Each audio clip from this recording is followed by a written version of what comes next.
Good evening, everyone. Thank you so much for making time to join us again on your favorite program, Open Forum on Mtembei TV, where we are looking at the latest development on the political front. Today, Raila Odinga and the Azimio team were in Narok. What do you take of the development there? And on the other hand, today I want us to look at why you will vote in your MCA, your MP, your women rep, your senator, your governor, and your president. Are you willing to play games with the quality of the kind of people you hand over your authority to exercise on your behalf? Or are you going to be keen to see to it that you grant responsibility only in responsible hands that are able to look out for your interest and see to it that this nation makes giant steps forward for posterity? Well, that is what we are looking at, and I want to welcome all of you from all over the world. Let's get talking. The link to use to get into the studio is right there in the comment section. You click on it and I'll StreamYard, the app that we use, as well as your audio. Then will be in studio for us to get talking. Tell us where you are watching from and what is your take. The Azimio Brigade was in Narok. What is your take?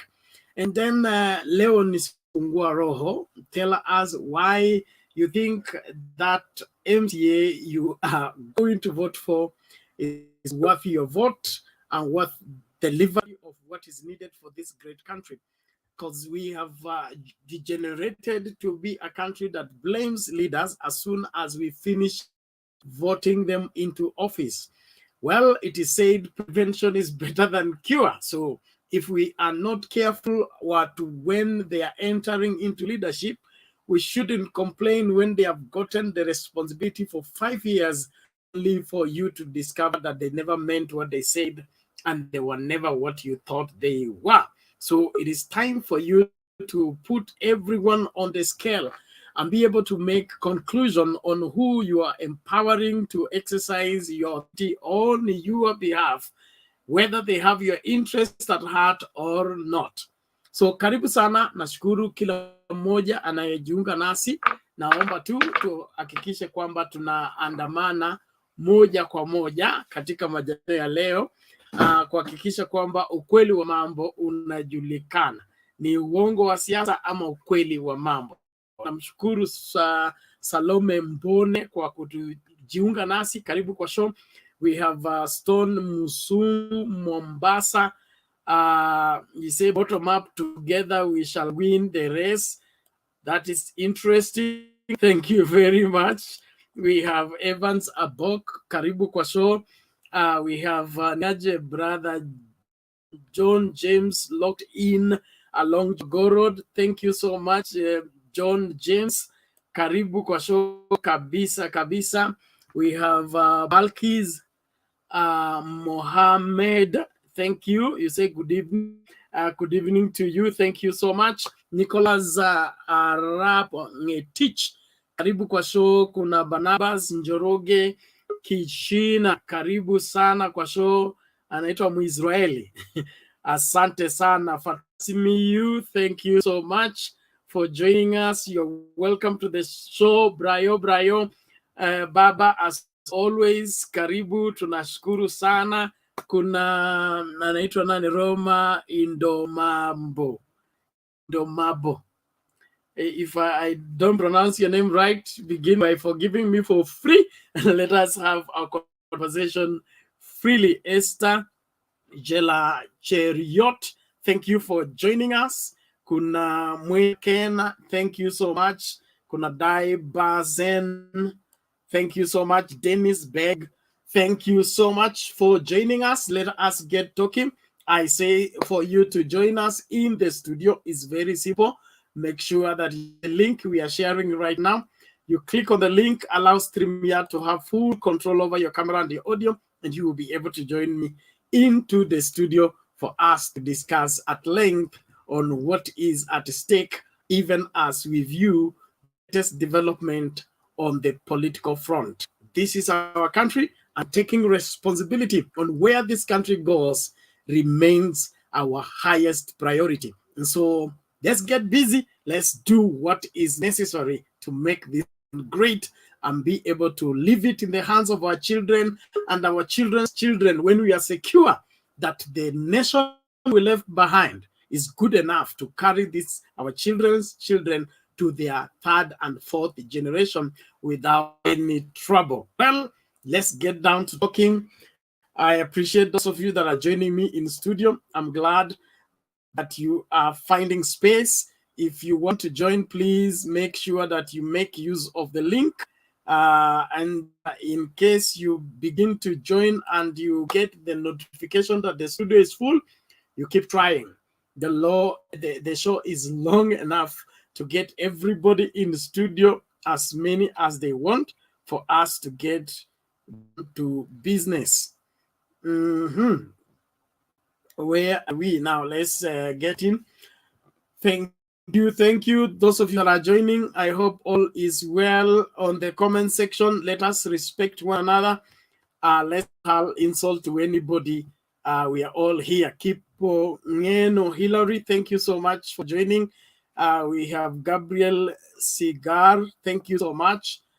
Kuna Daud M, karibu kwa show. Naaman Lagat, thank you so much. Mwashi, karibu kwa show. Johnson Jerry, you are welcome to the show. We have Caleb Olima, asante sana.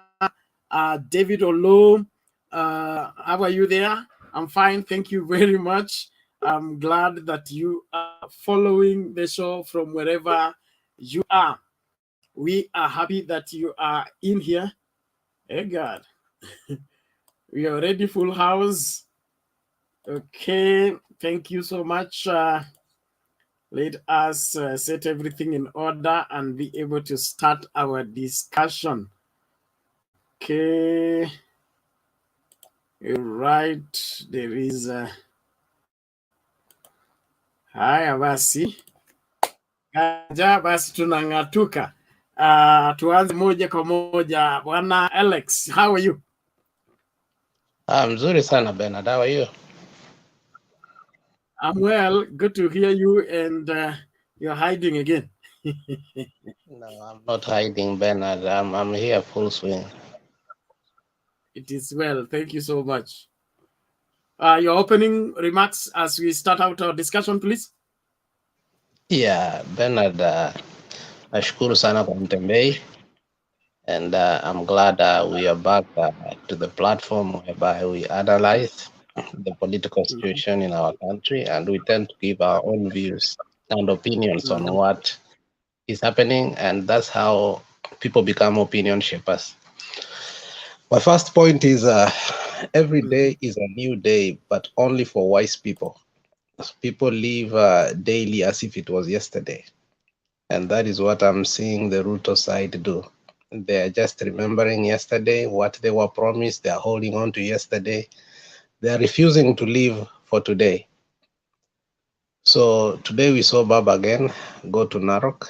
Narok is a cosmopolitan town. And we saw many people come there to have a conversation with Baba. I think the electorate has set their mind on who they are going to vote, and you can almost see that. But in Akakua, our house is very full, and now that which I feared most is starting to happen. When Baba got to Narok, I realized that the senator from Narok was trying to dictate who is going to speak and how many minutes, and that kind of disappointed me. So I think that the whole process was a little bit disappointing, and I'm comparing this to Kuria. When our president, the fifth, went to Kuria, Kuria was organized. The Aba Kuria spoke very well, and you could see the flow of information. You could see people speak to each other Today, I saw a little bit disorganization, which I would love as a internal democracy to criticize and say that it's a high time we should now know that our house have become very full, and going forth, we must know that how we are going to handle our rallies either will build us or it's going to dismantle us. But overall, I'll say the meeting was very, very successful. The speakers spoke their mind, and you could see they are supporting Mzee by all necessary means. Mada ya pili ni hiyo, how are we going to vote our MCS and going up? Bernard, I think in some areas, it's not going to be agenda-based. It's going to be euphoria. And I fear that when that takes place. Last time you saw in Central Province, they were courageous enough not to go that way. Like the Laikipia governor was chosen as an independent, so on and so forth. And small parties gained a lot in Central Province, which meant that democracy was about participation and campaign, about selling your ideas, and eventually getting to office on promise and articulation. And so that's one aspect on how we should vote our leaders.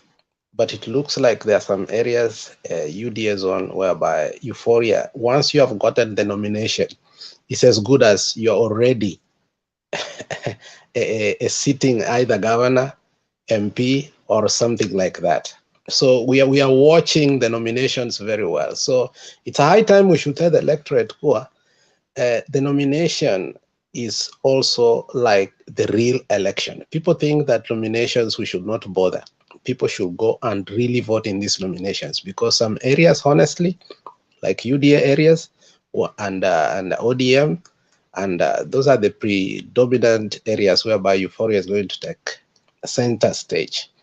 And the way these nominations are going to be held, according to Oparanya, is watu wataambiwa waende mbele, wajitoe wawili ama watatu, people will vote, but also they will take toll and analysis and ask themselves, is this the most popular candidate who is going to gain, so that we can have numbers in the Senate, in the governorship, gubernatorial, and other respective places. So this time around, we still are going to have an emotional election. It's not going to be idea-based. It's still emotional. And you can see Kenya has never had idea-based election except 2002. And we are in 2022. Those with deep pockets are going to make sure that they win. That is the unfortunate part. Lastly, coming forth, we should start having an idea whereby we are going to have campaign finance bill in parliament, whereby we don't throw a lot of money in the campaign. Because last time, according to either Chebukati or the other young guy who was in the electoral commission, he said that governors can campaign with amount of money coming up to 2 billion. 1 billion to 2 billion. Bernard, I don't know how you can become a governor based on that analysis. So I think we should come upon whereby we make sure that if somebody has good ideas and they can take a county from one level to another, parties must completely take over and campaign for them. But overall, this election is not agenda-based. It's going to be euphoria, about 70%. And that is what I think. Thank you, Bernard, so much. Okay, asante. Thank you, Alex, for your observation and your contribution. Let's keep the conversation going. Na wale watu mnajificha ya curtain, mnafanya nini, screen inakuwa dark, naomba ujitahidi utoe pasia ili tuwasiliane face to face with our audience. Semo Jean, how are you?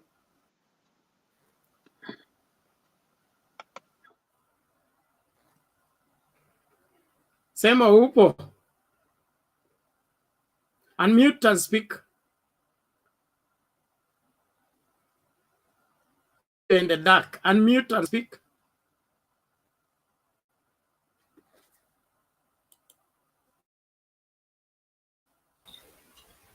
Can you hear me now? Yes, yes. Go ahead. How are you doing? I'm good. And you? I'm well. I'll be brief in my submission, and then thereafter I'll take a break, and I'll join you later. My observation as per this election, there are candidates who are trying to appeal to emotions, and there are candidates who are trying to appeal to logic. Appealing to emotions is always effective towards the end, towards when election nears. Appeal to logic works better when election is slightly further away, when the election is slightly further. If you look at Raila Odinga from yesterday, lately, and even today in Narok, he's trying to appeal to logic. On the other hand, William Ruto is trying to appeal to emotions. But how long can he hold on to appeal in using that strategy? On the voting pattern that is likely to be witnessed in this year, I think Nairobi will be the most challenging. No politician is certain of victory until it will become clear when where Mount Kenya will vote, where Ukambani will vote, and some questions to be solved in Western.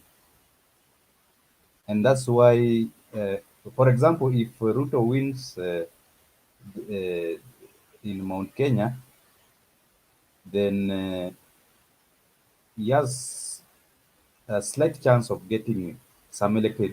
The UDA has some chances of getting some elected representatives here in Nairobi.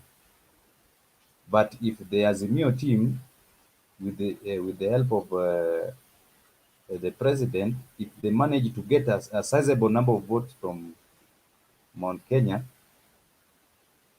then UDA will, those who are running on a UDA ticket will find it quite challenging. If you look at in Rift Valley and Nyanza, in North Rift, euphoria is likely to take center stage. Same to Nyanza, because the candidates come from those areas. So winning the nominations in the UDA nomination and the ODM nomination in those respective areas, those candidates are likely to win. In those areas, logic will be the least considered aspect, especially after the nominations. Something interesting is likely to happen in Mount Kenya. I could be wrong on my previous observations, but the last two elections, they have been electing some leaders with questionable character and behavior. And I'm foreseeing a situation whereby, because the stakes on their end is not so high, they are likely to use more of logic than emotions this time. And leaders like, I may this may not come out well to some people, but this is a personal observation. Leaders like Kawanjiku, like Waititu, there will be no euphoria in Mount Kenya. So they will likely find it rough in Mount Kenya. So those are my few observations. I'll keep on giving my submission as time goes by. Thank you. Sawa sawa, asante sana, tunashukuru kwa maoni yako. Tusonge mbele. Nelson Mandela, how are you? Na wale watu mko nyuma ya curtain, tafadhali tutaanza kuang'oa moja baada ya mwingine, kwa sababu to brighten up the screen and put your camera in such a way that we can see your face. Others are putting their camera and showing us their roof, their window, and all other things. I mean, what's going on? Let's ensure that we do the right thing, because we take this broadcast very serious. Let's not turn it into a child play. Nelson, Karib. Ben, how are you, Ben? How are you? Hello, how is everyone? Mandela, we are fine. Sijajificha, I am not in the ni chungwa linaonekana. Sorry, it's just chungwa. Ningependa kusema kwamba actually what we have seen today, like someone has spoken regarding comparing what happened in Kuria and Narok today. There was no proper decorum in Narok compared to Kuria, but we know we are going to, it's going to be well, and it was not properly placed like what we saw in Kuria actually. And what I would like to say regarding nomination, you know, even I'm seeing someone has spoken about UDA. UDA has never done any nomination, but they have only been doing picking people. They just pick. They have never done any nomination. We cannot talk about them, but for us in ODM, Azimio La Umoja, we are pros of nominations and all these things. We know how to handle it. It's not going to be that hard, but we know how to handle. The only people that I pity them, they are from the UDA side. It's going to be rough from their side, because we can see we have people that have been with Ruto since UDA started, and in fact I saw some fights with Mudama and some people from UDA claiming that when you need a direct ticket, you have to pay it is assumption. I'm not sure, but it's just assumption that if you need a ticket from UDA, you have to pay a certain amount of money.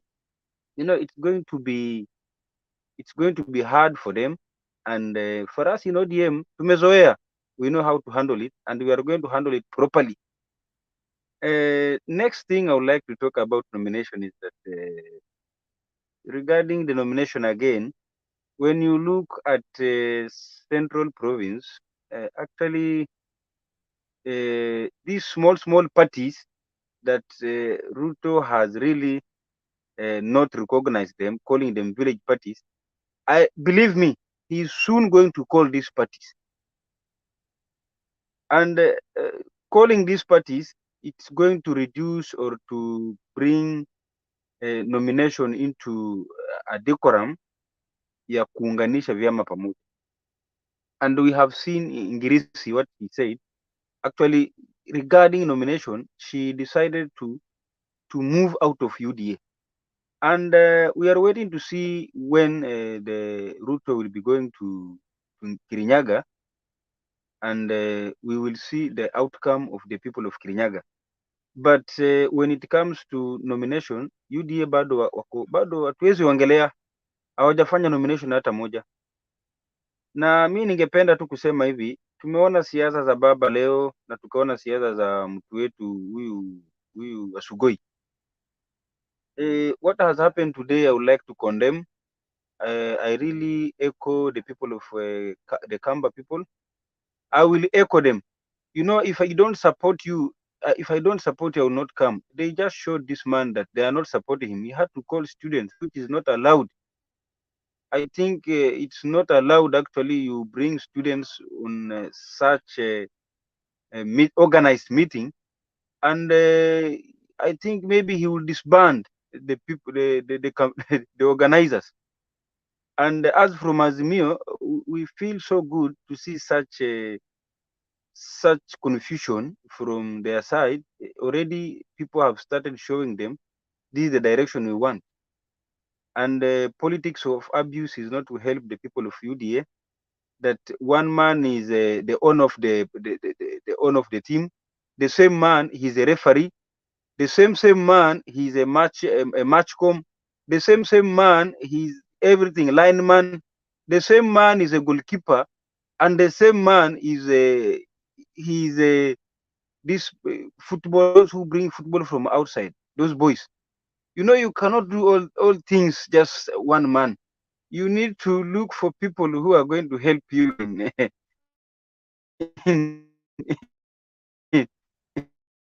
encouraging in selling your agenda. Actually, this thing has really Mandela, you are cutting off. made the UDA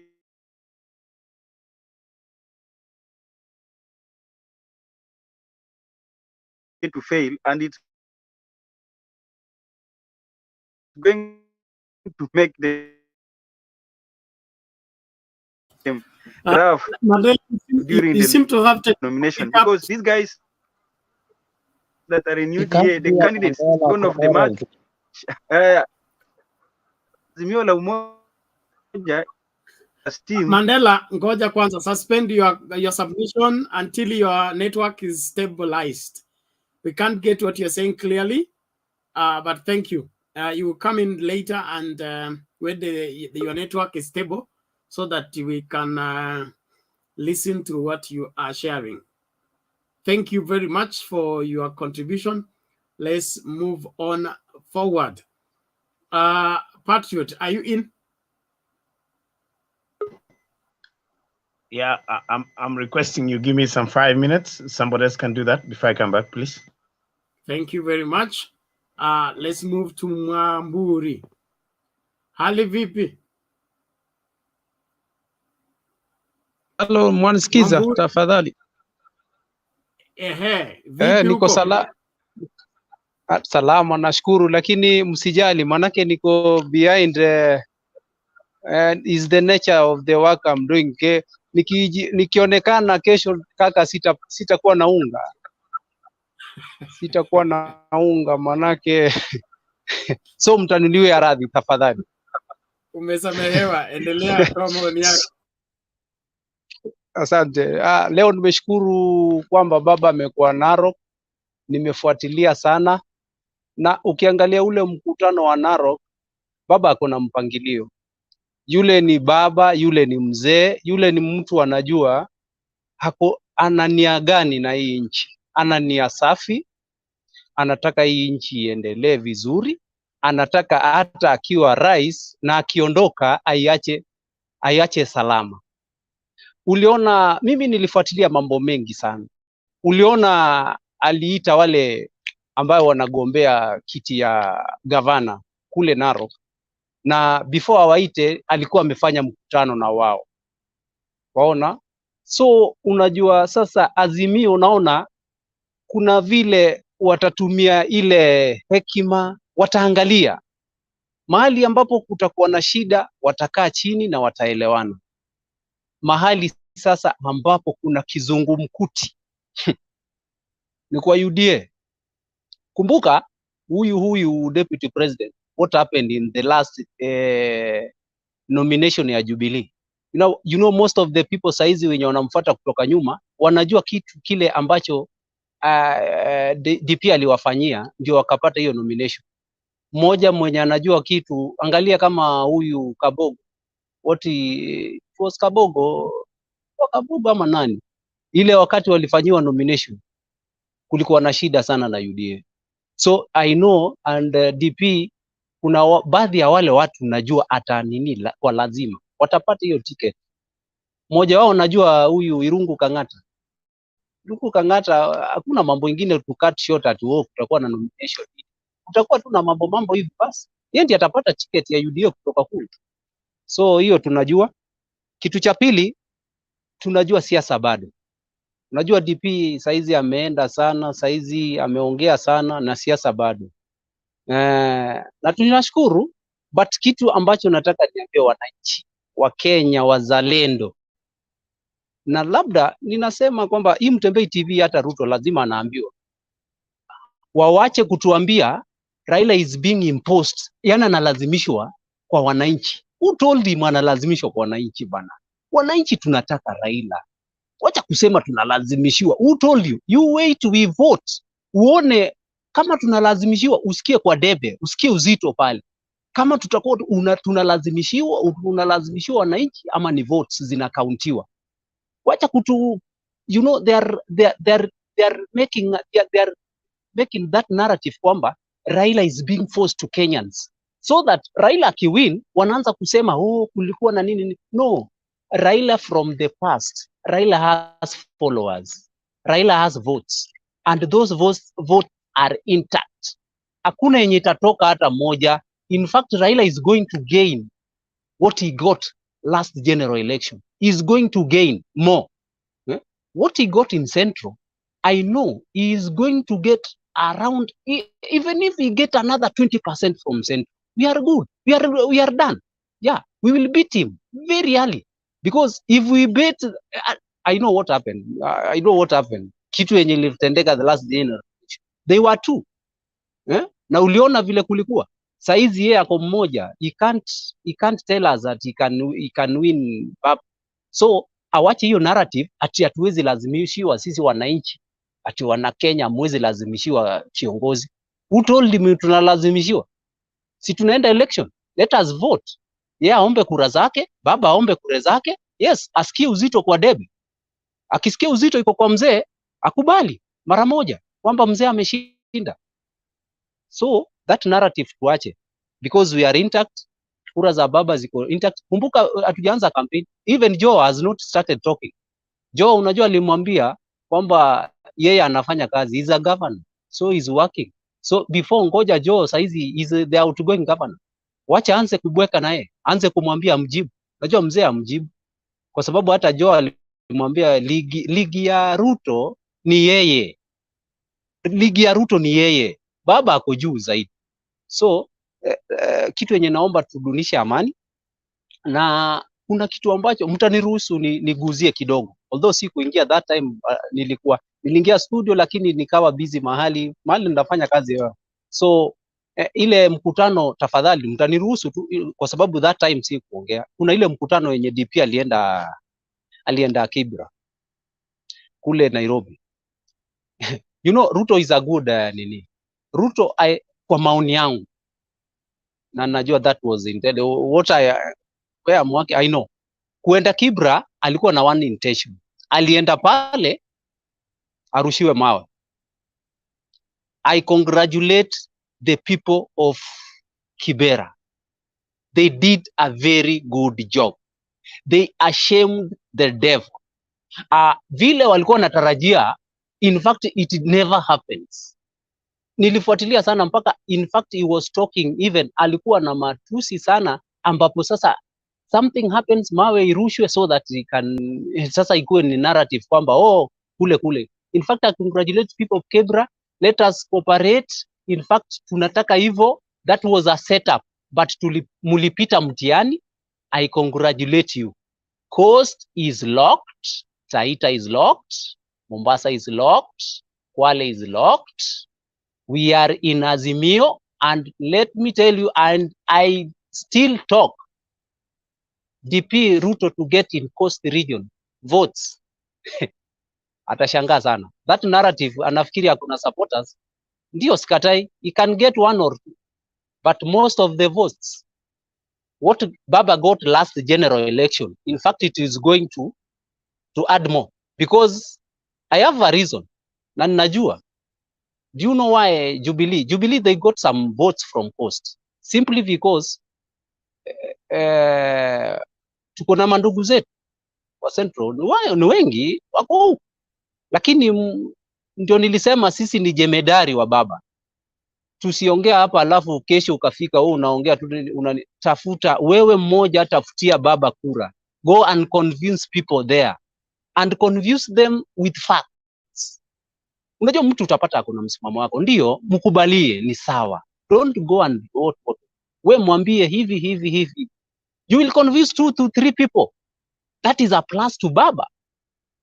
Thank you. Na nimeshukuru Msembei TV. Bernard nimeshukuru sana. Asante.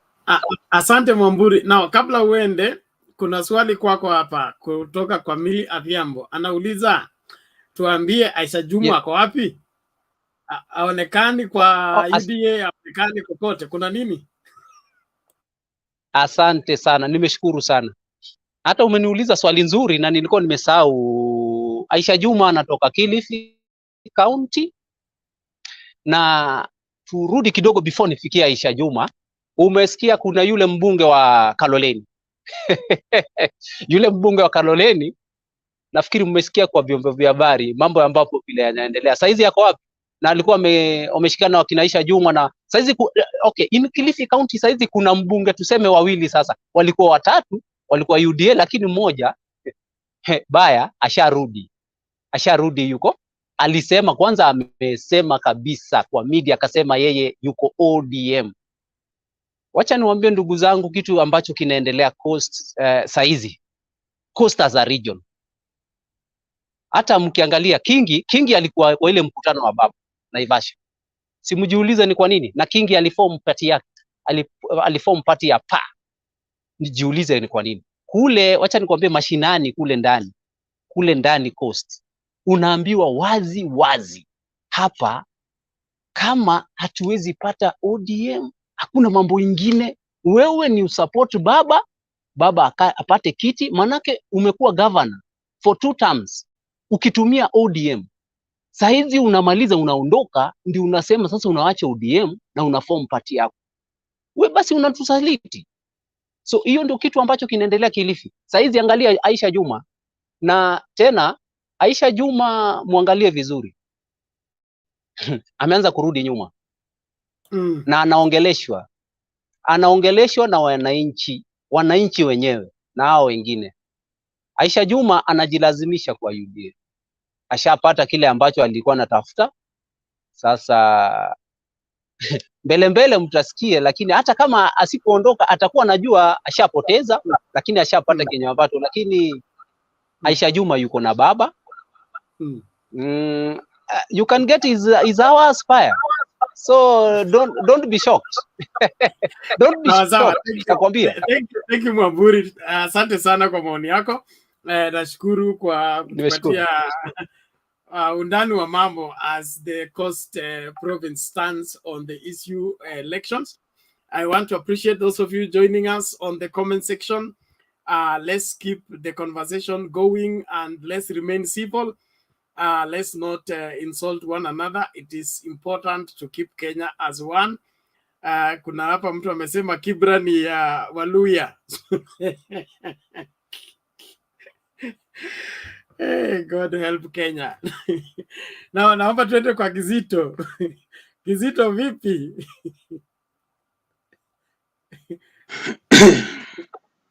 Poa sana Bernard. Can you hear me? Kabisa. Confirm. Thank you very much for your confirmation. First, I would like to say hello, good evening, good morning to everyone. Me today, I just wanted to add something. Before I made my contribution, I just wanted to add something which Alex said it, but God said, Dunk, this person who has just left has tried to explain it. There was something that happened in Narok. We accept when we as ODM, as Azimio La Umoja people, when there's something wrong, we accept. But if you realize when you are watching that thing throughout the day, you saw how Baba tried to rekebisa that mistake very fast. Okay, there was some problems because Ole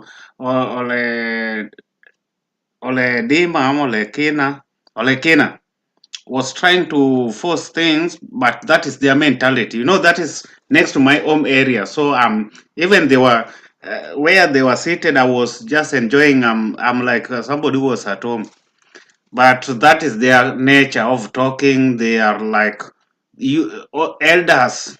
Elders have to talk, no matter whichever way. With the Maasai people, they are a little bit different. They respect the elders. When an elder want to say something, you have to respect it no matter whichever way. That one is what bring the commotion between Olekina and the other people. And he was also trying, because Baba had so many schedules today, and he had to attend to Wasunyiro, to those places. So he was trying to make it very fast. But every aspirant, everybody want to talk.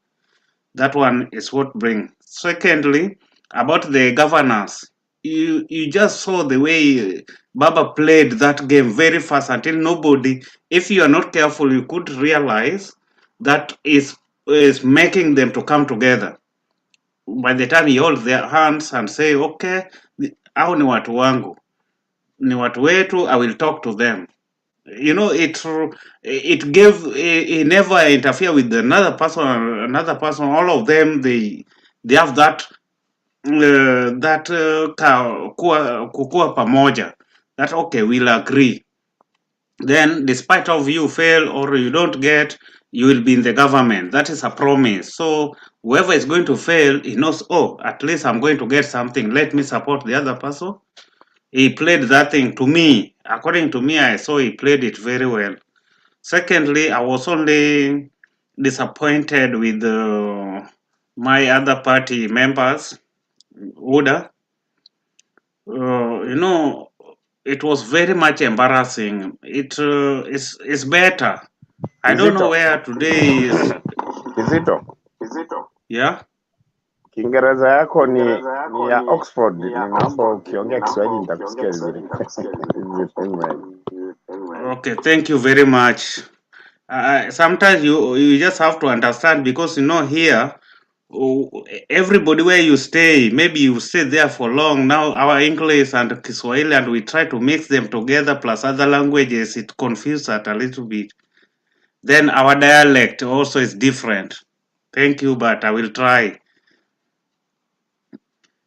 So pande ya UDA, it was very much disappointing, because for the organizers, they never organized it well. For Mr. DP, or he never informed them that is coming. Because if he could have informed them, they could have organized a real crowd for him. But to invite students to come to join the podium so that he can preach. Even in fact, today, I always say, we don't, if he has done something good, we just say he has done something good. But whenever he failed, also we say he has failed. Like today, they really failed him. He has to adjust. He has to adjust his steps. But according to what we are seeing, they are trying to. The ground is leaving him.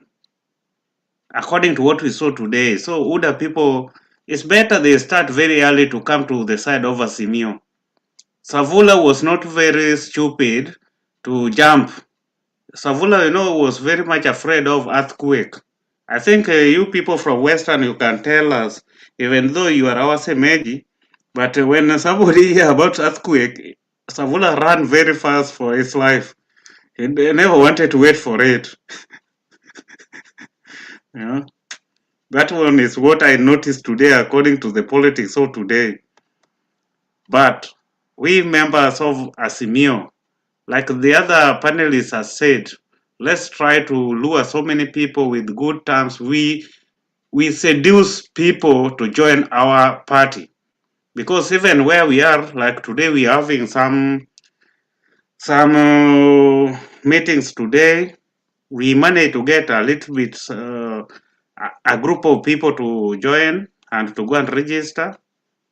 That one is, according to us, is our organization on our side, so that we get our votes that we want here for Azimio. And the turn-up was good. We were really happy for it.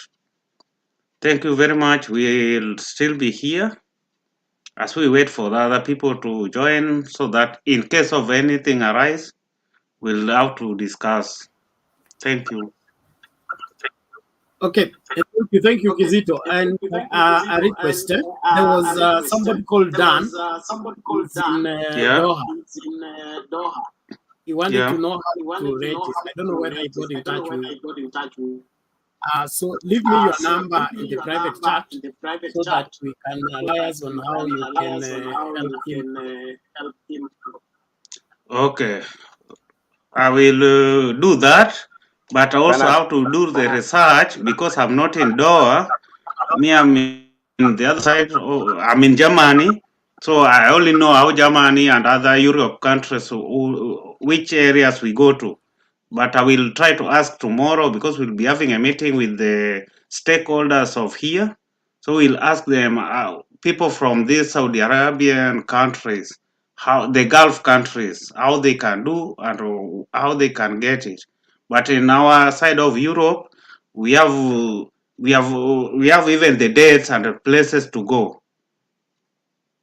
So, but I will give you my number so that I'll give you the information.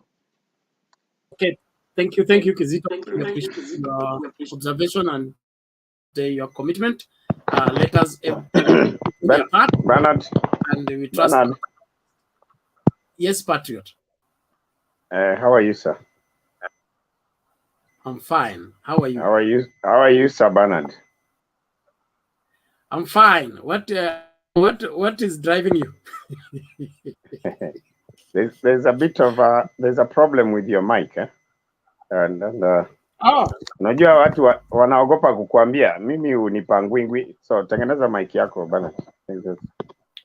Sasa wewe endelea tu kwenda. You know your mic and my mic don't agree. When yours is on, mine doesn't work well. So, but it's all right. You can come in and give your opening remarks kabla twende kwa Mama Selina. Thank you, Bernard. It's always a pleasure to join my brothers and sisters when they're here. I want to actually take this opportunity to pass my, gratitude and greetings to you, brothers, both locally and in the diaspora. I want to actually give you my salute, and I want to believe that all is well. And now that dalili ya mvua ni mawingu, nafikiri itaanza kunyesha, na hiyo ndio tunahitaji. So allow me to just say a few statements in as far as today's story is concerned. I think it will be quite in order for me to say that Raila Odinga is managing his campaign very well, and he's coming out as an engineer. You know, they say when a product is well made, they say it's well made, they say it's well engineered. If it's not well done, they say it is doctored. Well, that doesn't mean that doctors are not good. I'm just saying. So the engineering, Bernard, you are laughing. Those are not salvos to myself. I'm just saying. I love the expression. I love the expression. If it's well engineered and well doctored. Okay, thank you, Bernard. I knew you would pick it. So when you see the kind of strategy that Baba is employing, it tells you that the engineer has stepped forward. He has actually put his foot on the pedals. He's really in control, and this to me it makes me very happy. My only concern that I share with Baba is the lack of excitement of people going for registration. I really think there's something that we must do. I don't know if it means we buy them with the money that we have. I think we should do that, because at the end of the day, nothing comes freely. And somebody said, actually, if I may quote Jeanette said that sooner than later, these guys, Kenyans, are going to ask you to be giving them money to ferry them to wherever you want them to go to register and come back. You pay them in advance. He's saying that is a very sorry state, and I want to share the same concerns that when you see what is happening, the numbers are not exciting as much as we are exhibiting confidence. I think here, if we cannot give them money, I think people like Bernard, you should start arranging for prayers. I think God must do something. On this one, we must share our capacities. We want pastors to pray, those who have enough money to share, those who can provide water, those who can provide, all sorts of resources to see that our people get the numbers. Because I remember 2017, for those of you who have their memories in place, Jubilee, when they finished registering their people, especially from their strongholds, they came out very clearly to tell us that it's over. And I am sure at some point they must have influenced the decision of IBC not extending the registration. That was quite a blow. Politics is about perception. Now that the story was covered in the national media, both print and print and TVs and the others as media, I think that really weighed down on the excitement of Baba supporters. That was not really nice, but it happened. So I am appealing to all of us here, whatever capacities you have, whether you want to call your relatives and what. I mean, start by making sure that you're stepping, beyond the show to see that you actually give the numbers to Baba. Because if you don't, then we are going to have difficulties on actually trying to balance the equation, because it's all about numbers. We must get that. So I don't know, but my take is I'm calling upon everybody to do what he can. It can be finance, it can be prayers. Talk to people so that they actually go and register, because we have very few days. And I know the people of Baba, we are very good in talking. We have very good English. Kiingereza yetu ni mzito, Kiswahili ni ngumu, but when it comes to this excitement, we are not really taking it well. And this is an in-house cleaning.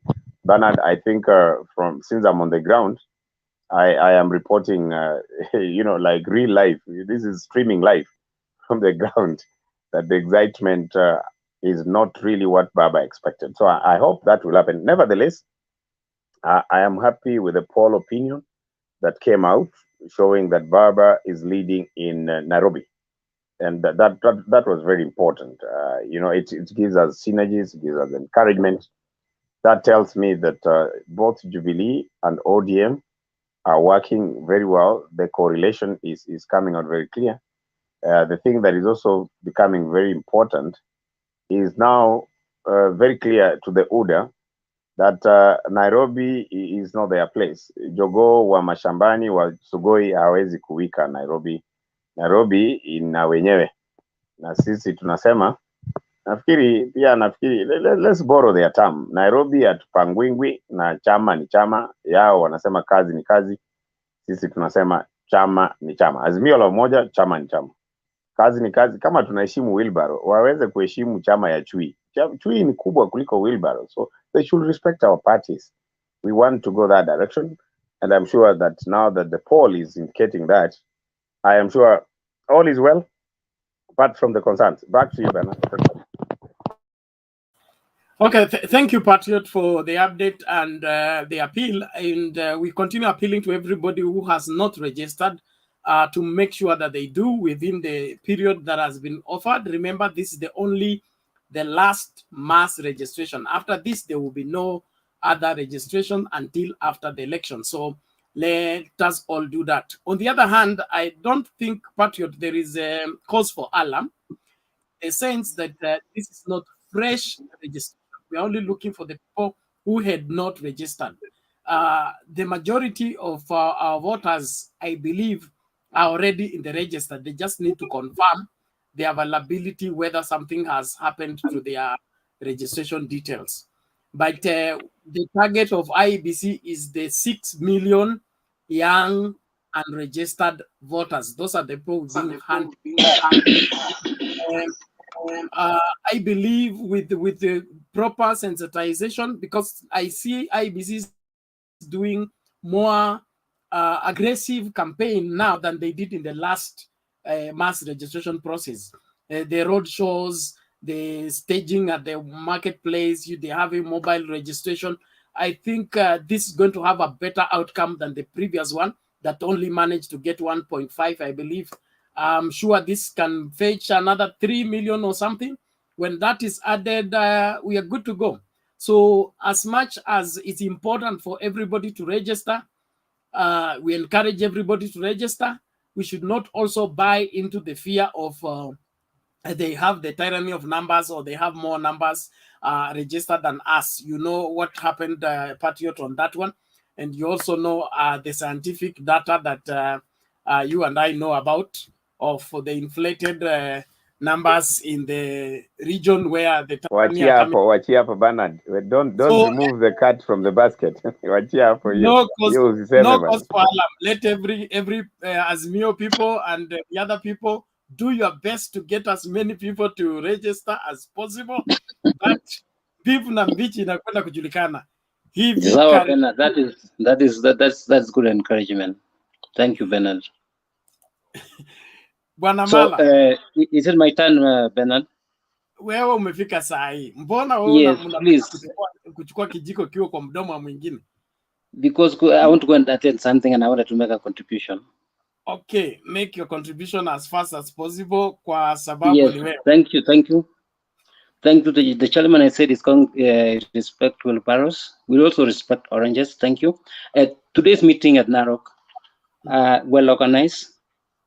And I think Kiriako Tobiko did his level best using the state money, the money from the OB. That was a very organized meeting. Number two, it was a good business for some of us. Like me, I made 2,200 by selling the Masai sugars. I bought 10. One was costing 480, and the selling price was 700. So I made money, about 2,200. And my friend Sangok also, I think he made 220,000 because he had money. He had bought 1,000 sugars. There was a lot of business. You know, Papa came there with people and he likes giving money. And there was a lot of business. Number two, my observation, I was expecting to see the leaders, especially the elected leaders. And I saw 2 out of 8 MPs of that region. I only saw 4 MCAs out of 30. Of course, there was one senator who was moving all the time to the VIP toilet because I maybe was trying to make calls to encourage those leaders to come. Point of order. I did not see the governor. Point of order. And the deputy governor. I also do not see the incoming governor, the Olentutu, the deputy. Yes, and it was a very, very, very well organized, and I think we encourage the Azimio team to continue that way, so that we can make business. In Narok, we made a lot of business today. Thank you, Bernard. Okay, Patriot, what is your point of order? Mala, thank you so much for your brief, and it was actually very brief. But there's something I'll want to clarify, and I think I don't really want to argue against you, but I just want to make some clarification. You know, you cannot know all the MCAs in such a crowd, my brother, unless you have a special camera. You can't tell me there was a designated area where MCAs are supposed to be. I remember last time when Sonko was first elected as a member of parliament, huyu alikuwa akienda Nyayo Stadium, alikuwa anakaa na crowd huko. I'm assuming if somebody was looking for Sonko at the main dais, you wouldn't have got him. So I'm wondering what kind of technology you are using if you were just on TV to know that all the MCAs were available, which ones were not there. And you see MCAs were not speaking. So Mala, you're not being sincere on that one. I'm sure you made money. My brother was just in a Narok. minute, just a minute, Mala. For your information, I was in Narok. Mala, just a minute. Mala, I'm speaking. So I think Mala, you're being honest. You made money, but on this other one, you're just being sly. You're just being semantic in your expression. You're telling us how you made money. You only kusmia the story, but how did you know which MCA if I am lying, was not do there? your own research and you can give us a feedback. There is no research if there. I had a TV and I watched. You are also on TV. Thank you. Sasa Bwana Mala, kuna makosa gani MCAs na MPs wasipokuja mkutano Azimio?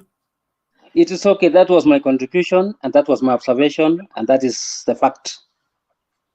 No, sinakwambia mimi sioni nothing wrong. There's nothing wrong. There's nothing wrong. I'm saying it was a good meeting.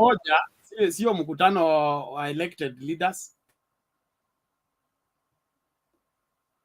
Okay, thank you. Naomba tusonge mbele. Mama Selina, karibu. Asante sana. Asante kwa sababu naona show iko mzuri na Narok ilikuwa mzuri sana. Watu wamejipanga. Mkutano, ukienda mkutano kama kiongozi na wenyeji wanapanga mkutano, na nilifurahia vile all constituencies ya Narok County walikuwa na viongozi, na ilinifurahisha kwa sababu walisema roho yao. Ya pili, Raila alisimama na watu ya Narok wakati ya Mau na akamwambia Wakenya, eri nikose kiti lakini tutunze msitu na maji. Na kwa ukweli hata wale watu walikuwa naona kama walikosewa, wamefurahi kwa sababu ya Mau. Ya pili, nimesikia watu wakiongea kuhusu mambo ya wale governors wanataka kusimama. Actually, kusimama na una watu haisaidii kitu. Inaonyesha ya kwamba Narok wameamua gavana yao ni Ole Kenda, na pia Ole Kenda amesimama na Wamasai kwa makesi ya Wamasai. Kwa mambo mingi sana inafanyika katika hiyo Narok County. Ole Kenda ni lawyer na amefanya kazi ya wananchi. Wale wengine pia ilikuwa na wakati Raila His Excellency aliwaita, alitaka kusikia sauti ya watu, na kuna mwenye alisema tunataka democracy na raia wenyewe walimshout. So Ole Kenda na Ole Ndama ni kama watu ya Narok wanataka arudi kama senator. Kuna mambo mawili ilinifurahisha hapo. Kuna mama, kwa sababu hiyo mkutano pia ilikuwa dominated na wanaume, lakini kuna mama alitoka Narok East, aliongea vizuri sana, na huyo mama ni kama wanaume 10 ama viongozi 10. Ingine ni nataka kuuliza nyinyi, wakati na nimeona si mara ya kwanza, Babu Owino ni kijana youth member of parliament, na mahali popote Babu Owino anaingia kwa mkutano inalazimisha crown. Ni karibu anaenda kama choo pia akiwa mahali raia wanataka kumuona. Huyu Babu Owino ako na maneno machache, ingawa saa zingine akichokoswa anarusha, lakini ni kijana unaona anaona mbele. Mimi nilikuwa nataka kuuliza kwa hawa MPs ya Yuda wenye wanatembea na deputy president, sijahai kuona mmoja raia wanatimana aongee. Chenye naona ni kushautiwa, na alafu deputy president anajaribu kuambia watu watulie ndiye apata hao wachumbe waongee. Ingine nimesikia Mwala, asijui chini yake Mwala, Ukambani, na hiyo sasa ni mwanzo ya mambo, kwa sababu naonekana mkutano mingi na unaona haina mpango. Hiyo mkutano ya kupata watu kwa barabara, vile ndugu yangu mwingine jana alisema, mkutano ya deputy ni roadshow, hawana haja kuongea na watu, haja yao ni kwenda kwa barabara, wakuta watu kwa barabara, waongee kama ni pesa wametumana. Hiyo ya leo kaunti ya Makueni ni kuonyesha alikuwa anapeleka basi kwa shule na alienda kanisa, na hata chairman ya Huda mwenye alikuwa senator ya Machakos, vile aliongea alikuwa na hasira, kwa sababu saa hii ni wakati ya kuuza sera, si kutusi Raila na si kusema tulifuata Raila, na kama mlifuata Raila nani amewatoa? Kama nyinyi mumeanza chama na mumejitenga na Raila na wananchi watakuwa na Raila, nyinyi muambie watu Raila ndiye amepepa. Wacha niseme hivi, mama kwa nyumba akiwa na watoto, kuna wakati mzee anakuwa na kasi kidogo sana kwa nyumba, lakini mama mzuri anafunika boma yake, na hiyo boma watu watajua ni mama anafanya kazi mingi ama ni mzee anafanya kazi mingi. nikisema hivyo, mtu anasema Raila, mumewacha Raila, lakini Patu ako na wananchi wa Kenya, ako na wafuasi.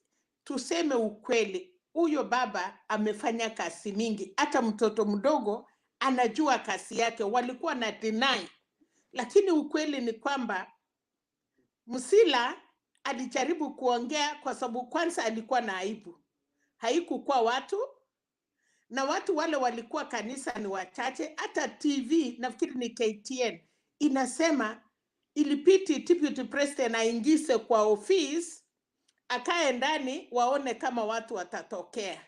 Alafu wakati hata wenye walikuja wachache, ikawa huko viti imekuwa empty, wakasema walete wanafunzi wakuje wafunike.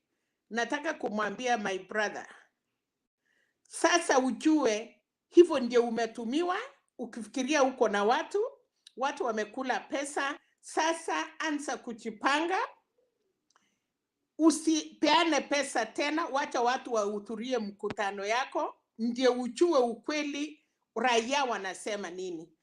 Kwa sababu amekuwa kama watu, ukipatia mimi 50,000 ama 2 million niende nipange mkutano, nisikuje kukupeleka kwa barabara, niwe nimepanga mkutano wa mama wataongea waseme yes, poto mabio mnataka kuuliza. Umekaa chini na hiyo wamama ya kuuza mboka waseme ile shida tunapata, ama ile pesa tunataka, ama ile kazi tunataka inaenda aje. Kama utapatia vijana pesa, utawapatia kwa jinsi gani? So hiyo ndiyo kitu tungetaka viongozi ya Kenya, na kujipika kifua haiwezi saidia wakati wa sasa. Kama mnasema hakuna Mkenya mchinga, then kwa Azimio hakuna Wakenya wachinga, na pia kwa UDA hakuna wachinga. So mimi nataka niseme tu ile kitu Wakenya wanataka ni amani, waende wapige kura.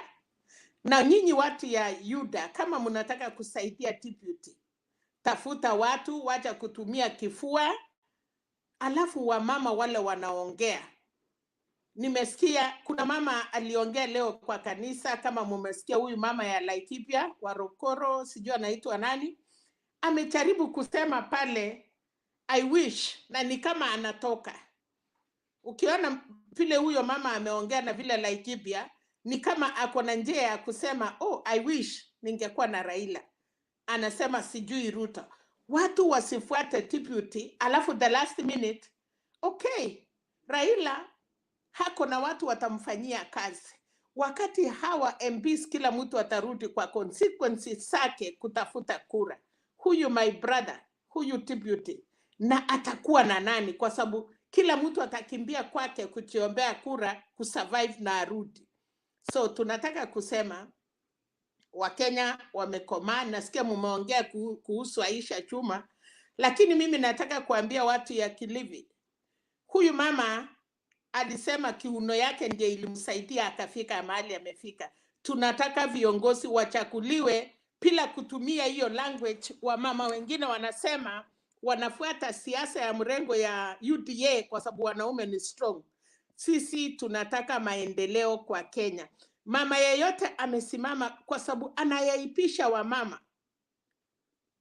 Ukienda kuonyesha sasa Aisha Chuma hata akirudi kwa Raila ama asema anataka kurudi Azimio, anakuja kusema nini? Atawaambia nini watu ya Kilifi? Afadhali Kingi alisema anatafuta chama na chama yake ni ya 2032 na uko na mbele, lakini alisema anasimama na baba. Hata yeye hatuwezi pika kila mtu.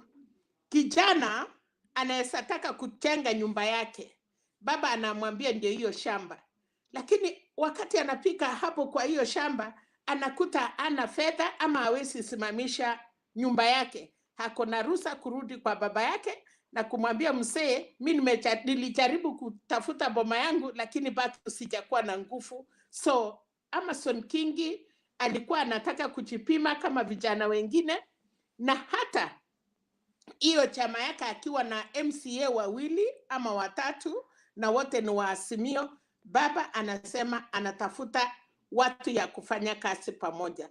So wakati sisi tuko hapa, hata kama muko Azimio ama muko UDA ama chama hizo ingine, tujaribu kufunza watu, ndio tuambie watu, tupeane. Nyinyi hapa ni viongozi, mnapeana njia, mnapeana mawazo, alafu raia wale wanatusikia wataona wale viongozi wengine tuko ng'ambo, wengine tuko Kenya, tunajaribu kuonyesha watu yetu laini, kwa sababu end of the day hatutaki Mkenya apotee. Kwanza waregister, wapike kura.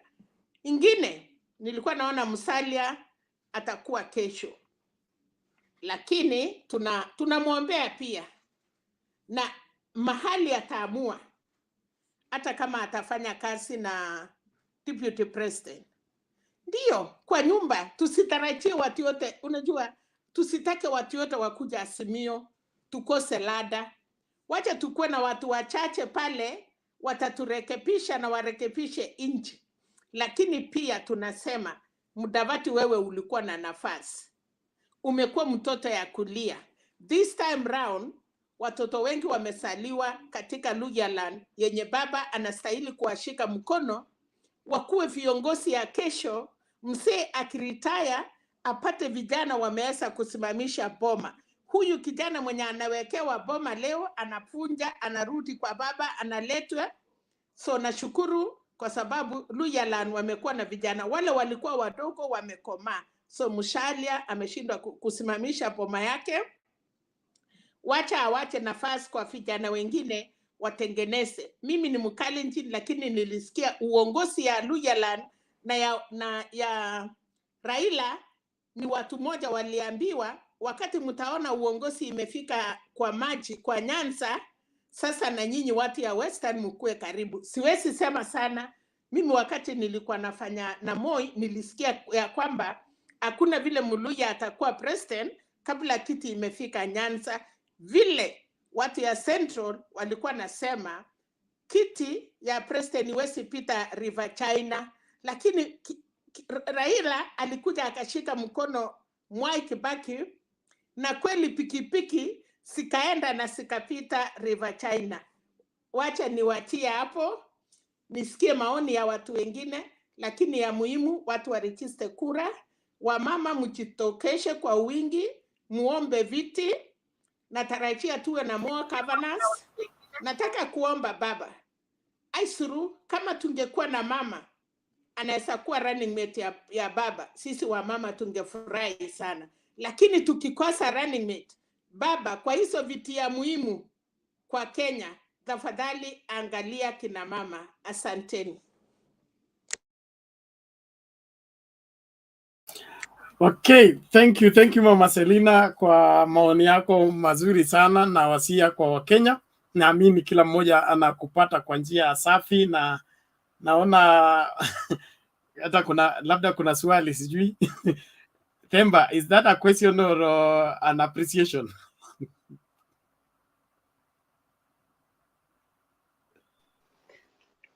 Barigani Bernard, it was not even, it's appreciation. I like what I'm hearing. Okay, thank you. Yeah, I just wanted to appreciate what Mama Selina has shared, and let us all take charge and ensure that we participate in these elections by ensuring that we elect credible leaders at all levels. Tusikuwe tu caught up na maneno ya rais peke yake, because rais atasimamia county yako, county inasimamiwa na governor na MCAs. So tusiconcentrate tu kwa national office na tusahau the quality of MCAs we are voting in. We will not have counties making progress if we are voting in people who are not capable of pushing the agenda of the people at the county level. Pesa zikitumwa kwa county level zinatumika kulingana na nini? Vile MCAs wanapitisha katika county assembly. So mkituma huko watu ambao they are yes people, ama people who cannot even understand what is going on. Like it is rumored that some people in parliament cannot even understand budgetary, they can't understand the simple cash book process of expenditure, but they are in parliament. And then such people are also appointed into the accounts committee. So Unaona ikifika huko ile makaratasi wameletewa ndio wana sign tu, kama ndugu yangu ilisemekana, ndugu yangu Wetangula alisign away the Tokyo embassy without knowing. So let us be keen. We make sure that we elect people who can represent us and be able to do what they are required to do. I am so happy that we are understanding this. Wale watu wako nyuma ya kamera, kuna mtu mmoja tu nilipatia nafasi ya kukaa nyuma ya kamera, anaitwa Alex. Wengine wote kama wezi pass. Yeah, there's only one person who requested to remain behind the camera. Bernard, I have a question, please. Hold on. Let me clear the screen first. So wale ambao mmeamua mnataka kukaa nyuma ya curtain, tunaanza kusafisha ili kila mmoja aonekane na tujue nani anatuongelesha. Alafu please weka kamera yako strategically so that we see. Don't have a camera and you're showing us the roof. And you're showing us the window. We want to see you, and our viewers, I'm sure they're interested in seeing you even as you address them. Thank you very much. Kizito, uliza swali lako. Okay, thank you very much, Mr. Bernard. I would like to ask our lovely sister who has just left the stage. My question is, there's a mentality, or there's something that is coming in this politics of today that we don't deny. Even where we stay, women, they have powers and they fight. But the only problem we have, these women we are advocating for, why don't they also come in the field and fight for? For example, look like Nyawangaya, look like Milo Diambo. They are fighting, but these people will not give just, in politics, you cannot just give even a running mate. Like, she has talked good, she has good advice, but how will you give a running mate to Baba when there's no even one woman who is standing that I want to be running mate? Will you pick it from nowhere? That is the only problem. Even in the parliament, they were never defeated on how to use this bandages thing. But these were our women. The only problem, we have this mentality of African mentality whereby these women, they want to be given. They want to be, you are being given things. We men, we have to give. Even my wife, how to give her everything she wants. But you cannot give them power. They have to fight for it and show the all Kenya that they can fight. Sorry, I'm not against women. I stay in a land whereby a woman first, a dog, and a man is the last person. So I understand, but here they fight for it, not just to sit and wait to be given. It's a child first. Okay, so Yeah. unanipatia ruhusa nimjibu. Okay, nimesema. Sawa, Kizito, ulimaliza swali lako, mama a reply. Okay, Mama Selina, you can respond. Okay, nilikuwa nimesema, nikisema mumama apatiwe running mate, sijasema wamama wanaenda tuko na viongozi kina mama very strong. Tuko na mama kama Charity Ngilu, tuko na mama kama Martha Karua, tuko na wamama wengine hata wale mnaona wamesimamia judiciary. Mimi nilikuwa mama kiongozi, hata mimi nilisimama kiti ya parliament. Sidhani kuna mumama anataka kupatiwa. Wale wanataka kupatiwa ile enzi ya members of parliament kuchukua conference kwa viti iliisha. Tunataka mama kiongozi kama kiongozi mwanaume. I'm not talking about this conference yenye anaenda kukaa alafu unaenda kupatiwa kiti. Shida moja kina mama kina dada wako nayo, hatuko sawa na wanaume kwa terms of money. Kama sasa tunasimama, lazima tujue wamama wale wanaweza. Ni kwa sababu ya kwamba wamama wengi hawana hiyo pesa mingi. lakini tunasema kama kuna mama anataka kuwa running mate ya baba, wasimame waulize. Kama baba, nasikia watu wengi wanasema Peter Kenneth akuwe running mate, wengine wanasema tunataka Liki ya Kinyanjui akuwe running mate. Kwani Kinyanjui amesema anataka kuwa running mate ama Peter Kenneth amesema anataka kuwa running mate? Ni watu wanasema. So mimi kama mumama najaribu kuambia wamama mjitokeshe, muonyeshe hiyo interest, alafu mkishajitokesha ni wananchi ya Kenya watajua. By the way, wacha niwaambie, isipokuwa ni Han Waiguru alidanganywa, hapa siwezi simama na niseme ni wamama wangapi wamekuwa na mambo ya corruption. Hule ana uchungu ya mwana anaenda kukula pesa. Wamama wanaokopa dhambi. So kama tunataka, na wale ile msichana aliongea Narok, hiyo mama aliongea ya Narok East, alisema vile wamefanya kazi na baba.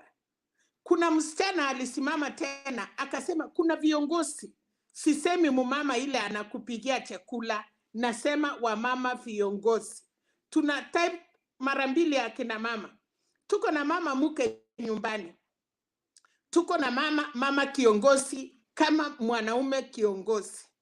So kwa wale wamama viongozi lazima tujitokeze kama wamama wengine. Kama umesema Millie Otiambo, kuna wengi, kuna huyu mama ya Homa Bay, kuna huyu mama ya Kisii, na tuna wamama wengi sana. Ni ile tu mama anachipika, anafikiria ya kwamba nikisimama kama running mate nitaweza, kwa sababu tuko na musiko.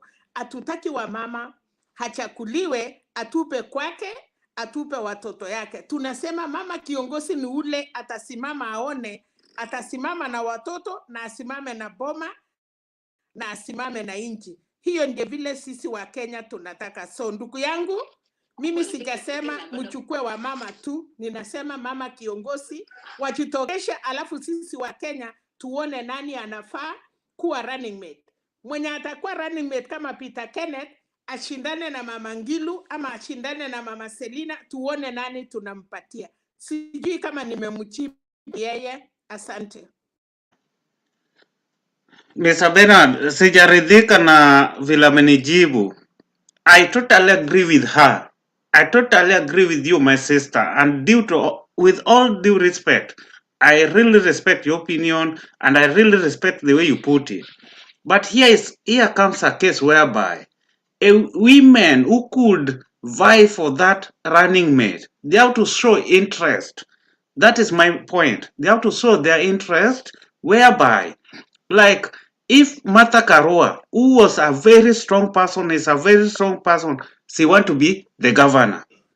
Ngilu, she want to be the governor. Can you tell her to stop your governor and come to be the running mate of president? She doesn't want it. This Homa Bay woman you are talking is Gladys Wanga. She's very strong. She just want a governor. There's no woman who has come out. You know why people are talking about Lee Kinyanjui, Peter Kenneth? You've never heard them saying that I want to be the governor. Even that one is just speculation. Nobody has even heard them saying that they want to be the running mate. It's just a mere speculation. But women who are strong, the way you are putting it, it's good. Martha Karua, Charity Ngilu, Gladys Wanga, all those women, Kisii women, that's who are there. They are there. But the only problem that is there, I'm just talking on, that is only my minimum. In Africa, women, they think that they are just being given. That is different from these first world countries, whereby women, they fight. And they started from the beginning. Now they could have been following Raila, where even if they don't have money or they have money, they could have been following that Raila to show that they are capable to be running mate.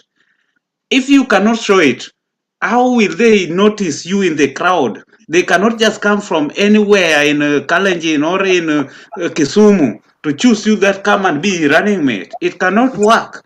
Okay, it's okay. That is why the MPs, they have difficulty in choosing this third gender equality. Because these women, they just sit there, they are waiting to be chosen or to be nominated. Thank you. Okay, That can was I? only my thing. You are just right. Order. Okay, Thank you very much. Barasa, wacha ni Penat, wacha nimwambie kitu moja. Okay. Charity Ngilu kusema anataka kuwa governor. Martha Karua kusema anataka kuwa governor. Wanga akisema anataka kuwa governor.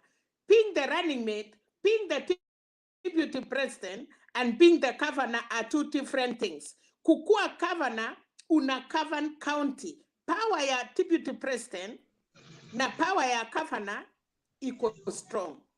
Usiniambie ile wa mama tuko naye wachache wawache viti ya kukua governors wakuja wakuwe mwenyekiti mdogo ya mtu. Mimi nataka ile wa mama wako strong wasimame kwa counties wakuwe governors. Kama tuko na 47 governors, nataka nione kama tuko na 15 women who are governors na tuwe na wanaume wale wako governors. Alafu wanaume wakuwe deputy ya awa wa mama. Second, kiti ya kukua isipokuwa ona vita ile Mheshimiwa Rais na deputy Ruta ako naye sasa. Kiti ya kukua deputy hauna kasi hapo. So mimi nimesema hivi, tukipata mumama strong apart from wale nimetaja, anaweza kuwa akuja akuwe running mate. Otherwise, heri mama akuwe MP, heri mama akuwe governor, kwa sababu hapo ndio watakuja kuchunga watoto yetu. You cannot do anything when you are deputy president up there. Lakini ukiwa hizo viti ya governors, utamake sure county na pesa imechungwa. Na hiyo ndio tunataka. So kama sija kujibu, I hope we ni mtu ya siasa, na kama we si mtu ya siasa, ujue kina mama we are not spare part.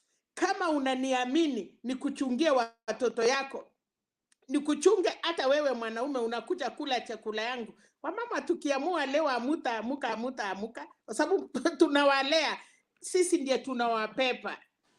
So tuheshimiane, lakini wamama waamuke. Na hiyo pesa yao kidogo watafute viti ya MCA, wakuwe members of parliament, wakuwe governor kwa majority, alafu hapo juu tutafika. Asante. Okay, asante Mama Selina, and I'm happy for your articulation. Na masuala ya nini ya wamama kusimama wahesabike, wakati ni huu, na kuwa deputy president kulingana na mimi, atakayekuwa deputy president will be settled on after the caucus wamekutana, the interested parties are there, then propositions are made and many factors come before they settle on one person. So all those factors must come into play. Then they say who is the most appropriate in this political situation. So some of political decisions are not made based on logic. They are based on the current circumstance. And if there is a dire need for a female running mate, when that serious matter arises, the woman will be found. Hatuwezi kusema hakuna mama anaweza kuwa running mate, wako wengi, but there should be, they say that necessity is the mother of invention. If that is not a necessity, then it will not create whatever, the circumstances will not play in the favor of that particular matter. Lakini tukisema tulazimishe, kuna vile ambavyo unaweza kulazimisha mambo na ikaenda mrama, kwa sababu balancing around the country and the political interest right now inahitaji kila kitu ikuwe put in consideration. Now wamama, I'm sure that even the Raila's leadership were in whatever areas that he has served, he has been very much pro women and ensuring that they are put in right leadership. And so I am sure that they will be well catered for, whether there is a male running mate or a female running mate. And I'm sure this coming parliament will be the one that will succeed in the matter of gender balance. And so nafasi ya kina mama iko nyingi, kusikue na yoyote ambaye anakuwa na shaka. Princess, what were you saying?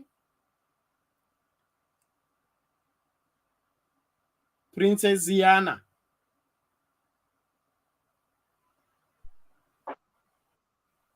Oh, I've not said anything. Oh. So mimi ndo nakuchokoza. Basi wewe ndio mama, ongea basi. Unataka kuwa running mate wa baba?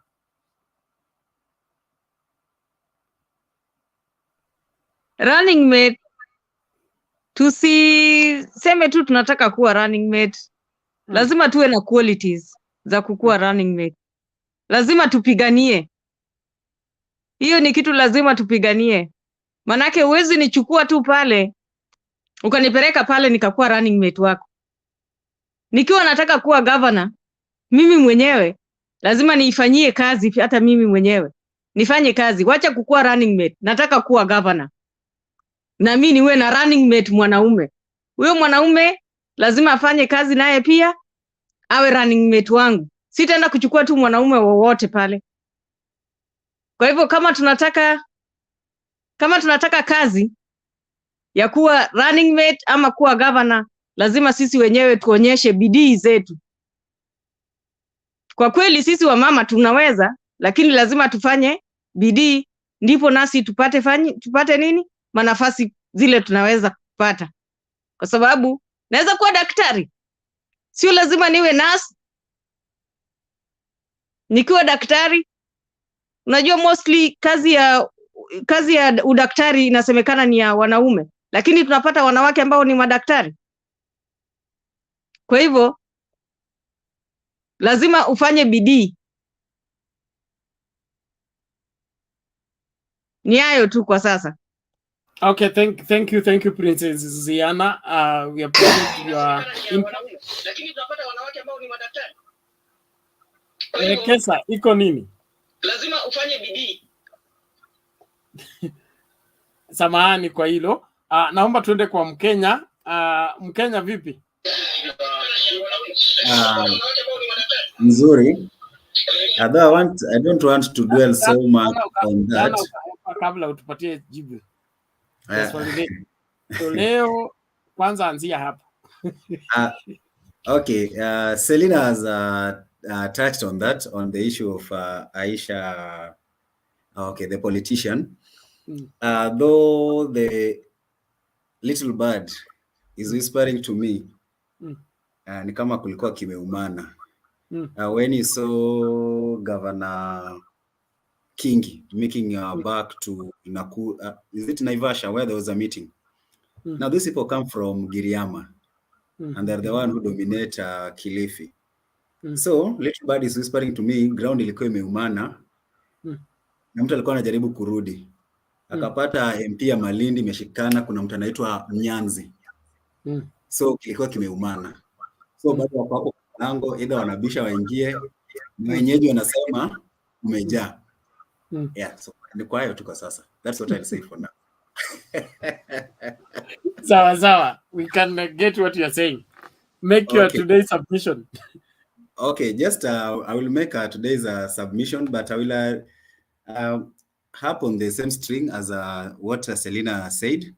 Her point reflects mine, and also support women being in the leadership position. Like right now, I'm pleased to see the wife of Deputy President on campaign trail. Same with Mama Ida. So we are really stepping up. And I want to reiterate that from what I've observed, I can say that women are safe in Baba's hand.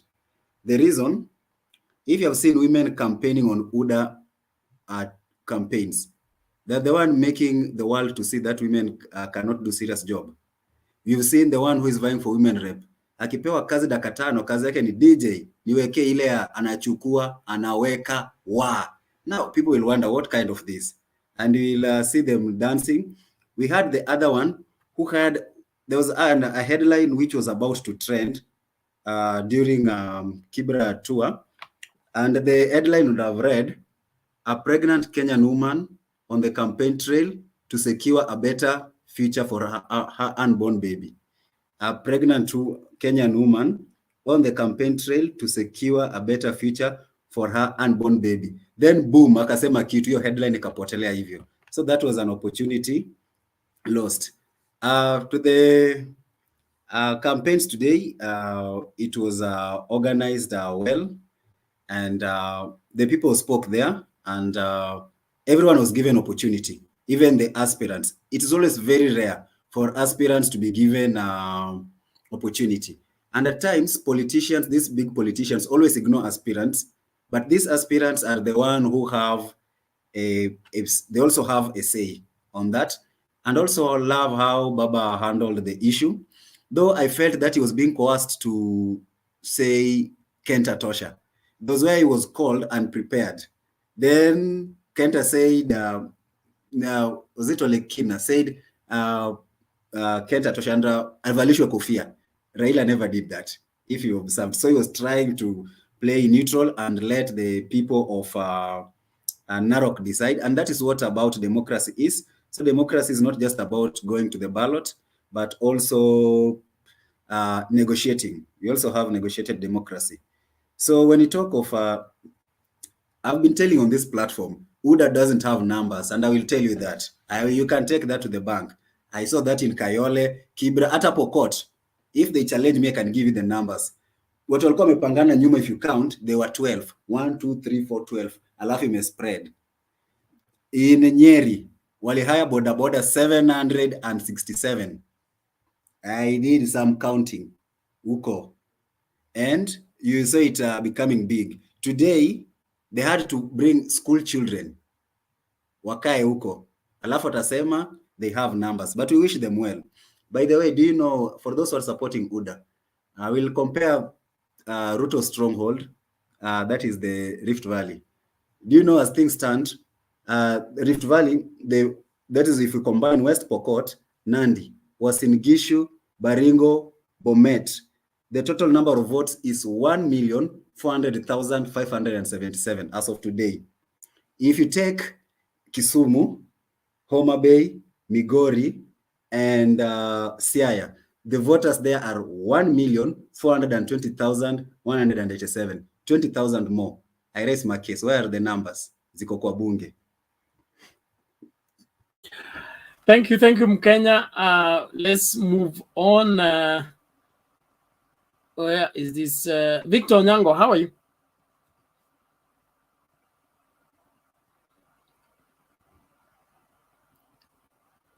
Bwana Victor, unmute and speak.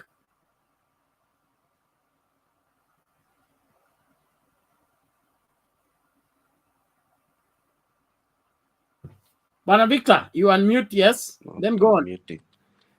It's not unmute. It's okay now. You can speak. Huyo kajirusha nje. Okay. I think Themba is on a call. Wekesa, are you there?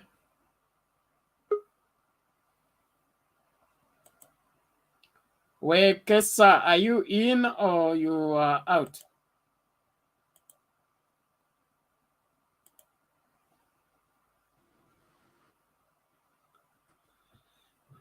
Okay, it seems Wekesa I'm is having not. challenges with network.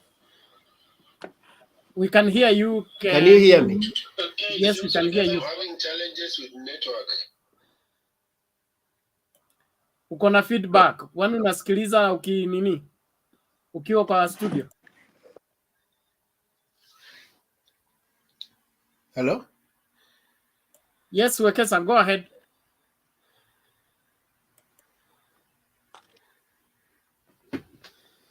Hello? Huyo ni Victor anazungumza, Bernard. You people are beginning to let me down. Wekesa, are you there? Okay, Victor, come in.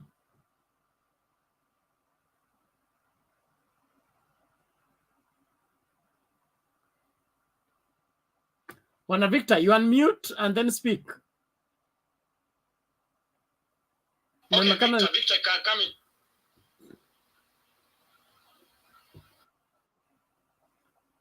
Oh God, this is serious. Wekesa. It seems Mudavadi earthquake is affecting network. It seems the earthquake is about to descend, and some tremors are beginning to to interfere with the network. Bwana Yebat. Wacha nizungumze basi Hello. kidogo. It seems the earthquake is about to descend, and Hello. yes, Wekesa. Hello. Toa maoni yako tafadhali, tunakusikiliza.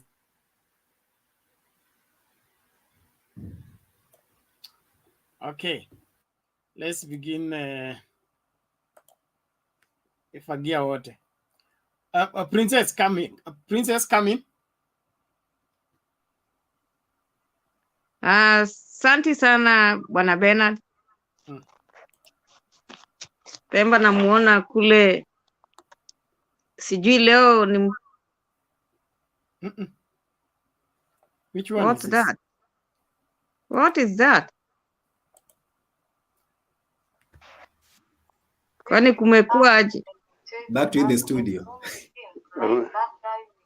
Bernard, umefanya nini studio? I'm not the one. I don't know what happened, but it's okay. Don't worry. It is sorted. Labda ni Wekesa. It is Wekesa protesting.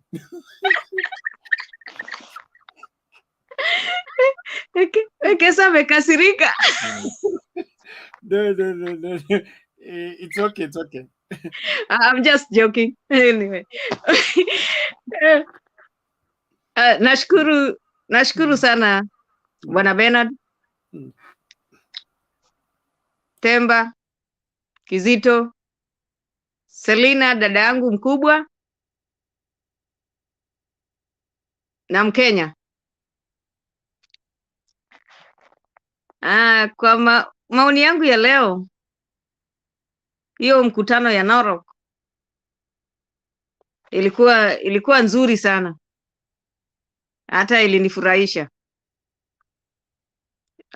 Kwa sababu niliwaona pale wakiwa wametokezea wananchi wenyewe walipokuwa wanaulizwa, ndio ilikuwa furaha yangu kwanza zaidi, kwa sababu Honorable Raila aliwaelekeza watu moja kwa moja wakazungumza. Wananchi wenyewe wakamkataa, wale walikuwa nakataa wakienda kuzungumza, yao wenyewe ndio walikuwa nakataa. Alafu pale alipopewa ni nani mtamchagua fulani, wao wenyewe unaona wanainua mkono, wanakataa kuinua. Kwa hivyo wale wanasiasa waliokuwa pale, hata we mwenyewe ukiona umekataliwa, katalika, unga mwenzako mkono. Hiyo tu ndio naweza kuambia, umuunge mwenzako mkono na muendelee, kwa sababu hata ukikataa na wananchi wenyewe wameshakukataa, hakuna vile hata ukienda kwenye campaign utapita. Kwa hivyo hiyo ilikuwa ni mfano moja mzuri sana ya kutuonyesha ya kwamba katika Azimio kuna demokrasi. Kwa upande ile dadangu Selina alizungumza, nilikuwa namsikia kwa umbali, lakini nilikuwa bado niko kanisani na kwa hivyo nikaondoka kanisani nikamsikiza vile alikuwa anaongea.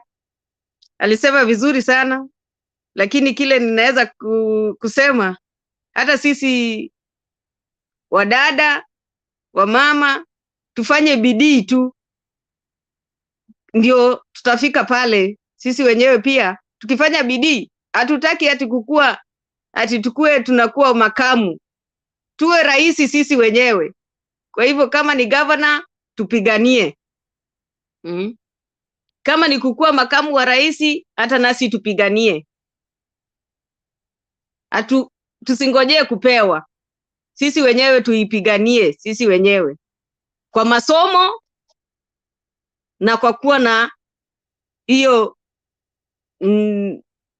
bidii ya kufanya kazi, manake sio masomo peke yake inaweza peleka mtu pale. Unaweza kuwa mtu wa kufanya kazi kwa bidii. Kwa hivyo tuanze na MCA. Ukiwa unafanya kazi kwa bidii, watu wanakuona pale unafanya kazi yako kwa bidii, unawasaidia wananchi. Kwa hivyo sisi wamama tungependelea kuwa pale, lakini tufanye kazi kwa bidii. Selina, tuende door to door tukiambia wakina mama tufanyeni kazi kwa bidii. Sisi ambao tuko nje nasi pia tuzidi kuelimisha wengine. Kwa hayo tu saizi, Bernard, nitarudi baadaye. Okay, thank you very much for your contribution. Let's make progress. Themba, you should come in now and then yeah. Good morning, good evening, good afternoon, everyone from wherever you are. Kizito, habari gani? Nafurahi sana kukuona Kizito.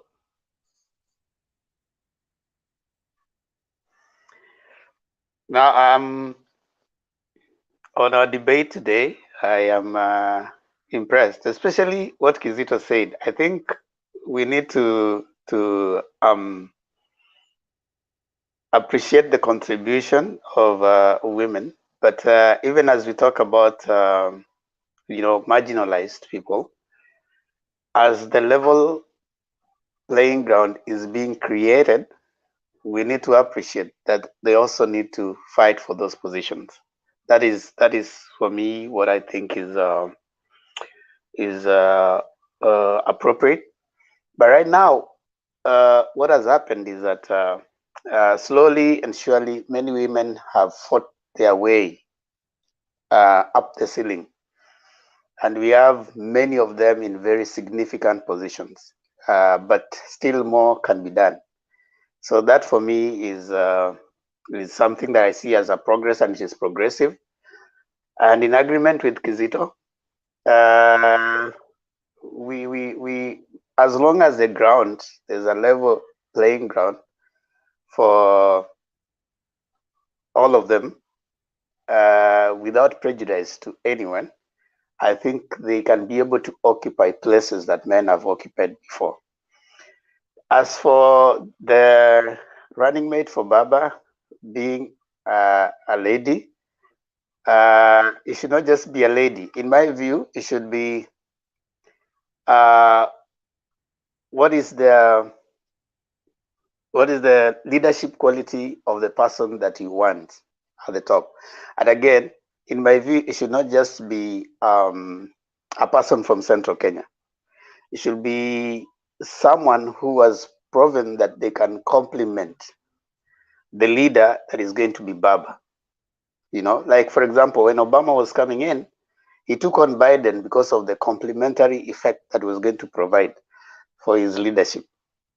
And I think even as we move to this particular one, we need a similar argument where we are saying that if he's gonna be a leader, he's gonna be a deputy president, then that deputy president must, with a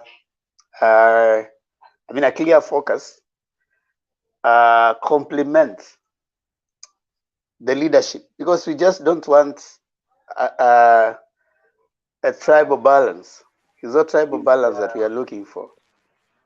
We are looking for someone who is gonna go beyond tribal balance, someone who is gonna go beyond tribal balancing, someone who is going to give us something to actually see when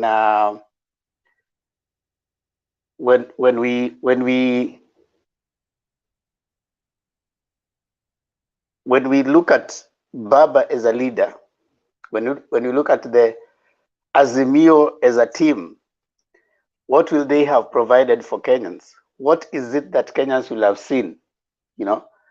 Because if we are able to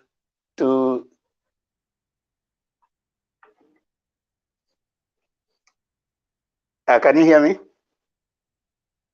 Yes, we can. Yes, we can. What is happening?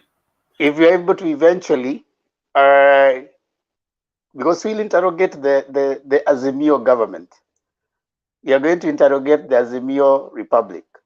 We are going to look at what did they promise us, just like right now we are looking at what did Jubilee promise us, you know, what are they giving us, you know, because eventually we are going to say, okay, this is what Jubilee promised us, this is what Jubilee has given us, and have they delivered? And if you are going to say Azimio 5 years down the line, did the deputy president behave differently to the current deputy president? Did that deputy president support the president then? Did that deputy president, provide the necessary leadership that is expected in the Azimio government as we are looking at it? So in my view, we should move beyond just tribal arithmetic. It should be something that can work for Kenya and for Kenyans.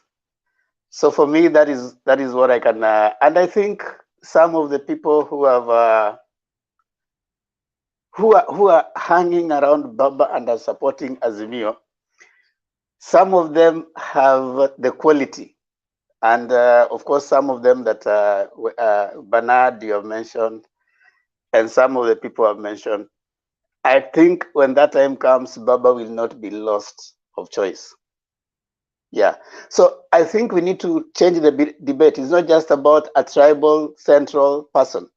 It's about complementing the leadership of Baba that is going to come. A supportive leader, someone who is has a unifying factor across board. Someone who is more positive and peaceful in even talk. Someone who is going to bring in a sense of acceptability across board, you know. So for me, I think Azimio is on the right direction, and I think we with due course we are going to see that happening. Now, on the other hand, I was amazed at how the deputy president, you know, today looked a little, you know, lost, because I think in a way maybe the mobilization funds have run out probably. So it was easier to just call children and then give them milk, maybe, in my view. So I think there's a lot that needs to be done. And as we said yesterday, I think there's some serious problems on the UDA side. I think that will be my comment for now as I wait the other rebuttals coming up. Thanks. Okay, thank you, Themba. I agree with you. The choice of running mate needs to carry a lot of lessons from the current running mate for Uhuru Kenyatta. That cannot be ignored, especially with the performance of the DP from 2018 to 2017 to date. And the choice of the DP and Uhuru was, like you have ably put it, based on tribal balance and the bringing in of the numbers. I don't think they put in consideration the issues of the dynamics of leadership and the complementary aspect. And when that was not considered, that's why we find ourselves in a crisis where we are, where the DP is leading the opposition, and then the president is leading the ruling party, and then the DP is looking on how to run down the ruling party, things like those. All those dynamics should come into play so that the person settled on.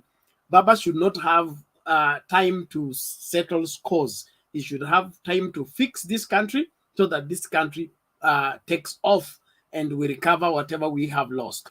But if they get into office and the number 2 person begin to fight Baba, we wouldn't want such a thing to happen again.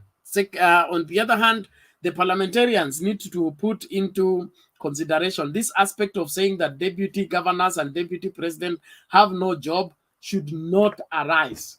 Let there be a passage of laws that stipulate what is the role of the DP at all levels, so that everybody is paid for what they deliver. Not somebody to have a title that gives him salary, yet he's contributing nothing as far as the nation building is concerned. We shouldn't have a repeat of what we are having right now in the next government. I believe the members of parliament should do something about it, although I am sure that will also be faced with the other matters arising. But kukuwe na kazi ya kila mtu. Hakuna pesa ya kulipa mtu kwa kutofanya kazi. Hii nchi inahitaji kurekebishwa katika masuala mengi. And one of the things that we can't afford is paying somebody who is not working. We shouldn't do that. Let's find money to pay the vulnerable people, like what Baba is promising for the vulnerable families. That is okay. But to hire somebody for 5 years in office and he's not doing anything because he's waiting for somebody to tell him what to do, sioni hiyo kama inajenga nchi. Well, let's make progress. Where is this? Mandela, you came back. I hope this time you have secured your net properly. Make your submission, Yes, please. I am here. Carry on. Hello. Yeah, actually nimekuwa tu kwa background na mimi nashukuru sana kwa kuwa kwenye Azimio, na I've had people discussing about the choice on Azimio La Umoja DP. Before Selina had talked about you can see people trying to sell the agenda of a few people that actually can be among those who will automatically be Baba's running mate. And it's quite open that even if we will be against that, but it's quite open that Baba is going to choose a running mate from Mount Kenya for the first time. And I think from that aspect, and from what we saw from the Mount Kenya Foundation, when the OCA principles were called and Baba was also called, the Mount Kenya were able to identify the best candidate was Baba. And from that point, it just shows that Baba is going to choose a running mate from that region. And so far, so good. I wish, from my wish, I would like maybe I would like Baba to be very, very, very careful on the running mate and our side too, because we need a running mate that is going to work, not a running mate that is going to be running, abusing people like what we are seeing from the other side. A running mate that is on course currently, he's running around abusing people. He's doing his job as a running mate, but instead of being a running mate, he's a running abuser. The next thing is that I would like to congratulate everyone. And when it comes to this issue of DP, we have seen a few people like Peter Kenneth. Whenever Baba goes, Peter Kenneth is with him. And sometimes, when they say birds of the same feathers, they flock together. Peter Kenneth is a very clean man, actually. Yeah? He never abuses people.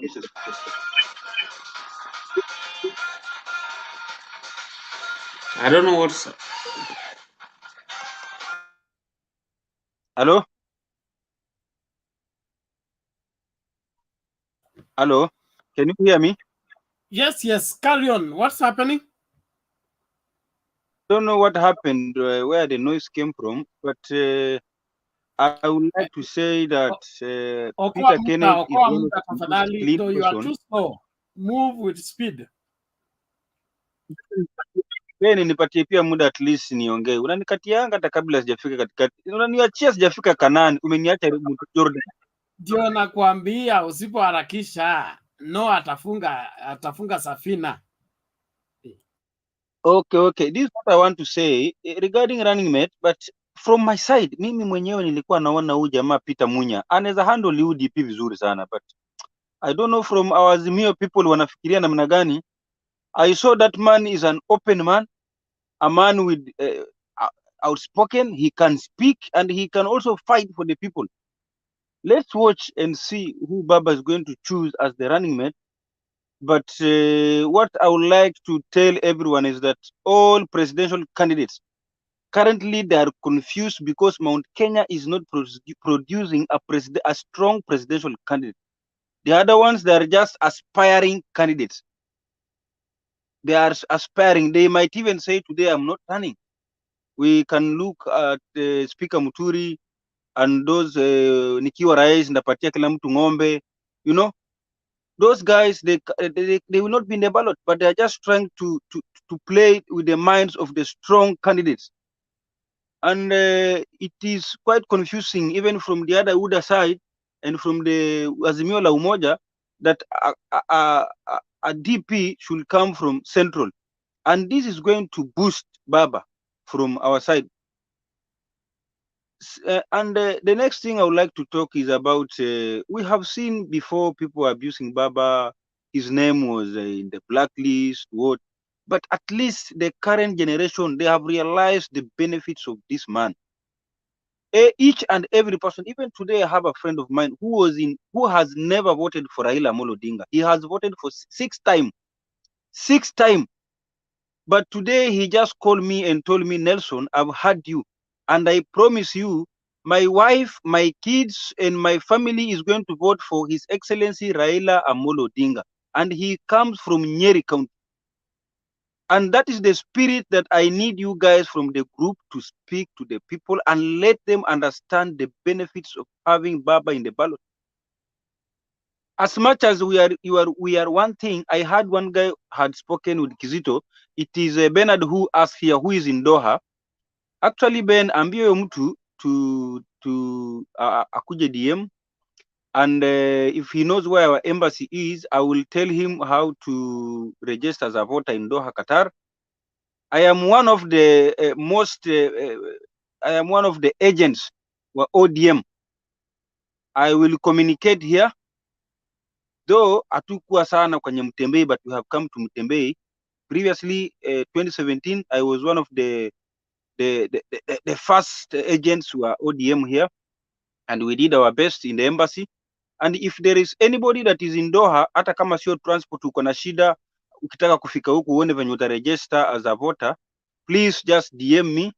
We will provide you transportation ikifikia wakati uende register as a voter. And here in Doha, watu wanapigia kura in our embassy. In our embassy. And I would like to tell each and everyone that mimi ninapeleka huko watu wa Azimio. If you are Azimio, nitakupeleka huko kwa embassy. I will give you lunch and I will give you everything to reach there. But if you are UDA, sorry, labda utatafuta mtu akupeleke, but napeleka wa Azimio tu. Wewe Nelson, jenga inji, acha siasa. Jenga inji. I have to be, you know, it is politics. Our friends, I will not take, if you are not my friend, why should I take you to benefit the other side? Hold on, Nelson. One more thing. There is yes. Alman Junior anasema share the information for all, please. So are you comfortable sharing your contacts on the public platform? My contact, my contact. The people on the comment section. Can you share your WhatsApp number or your email address on the?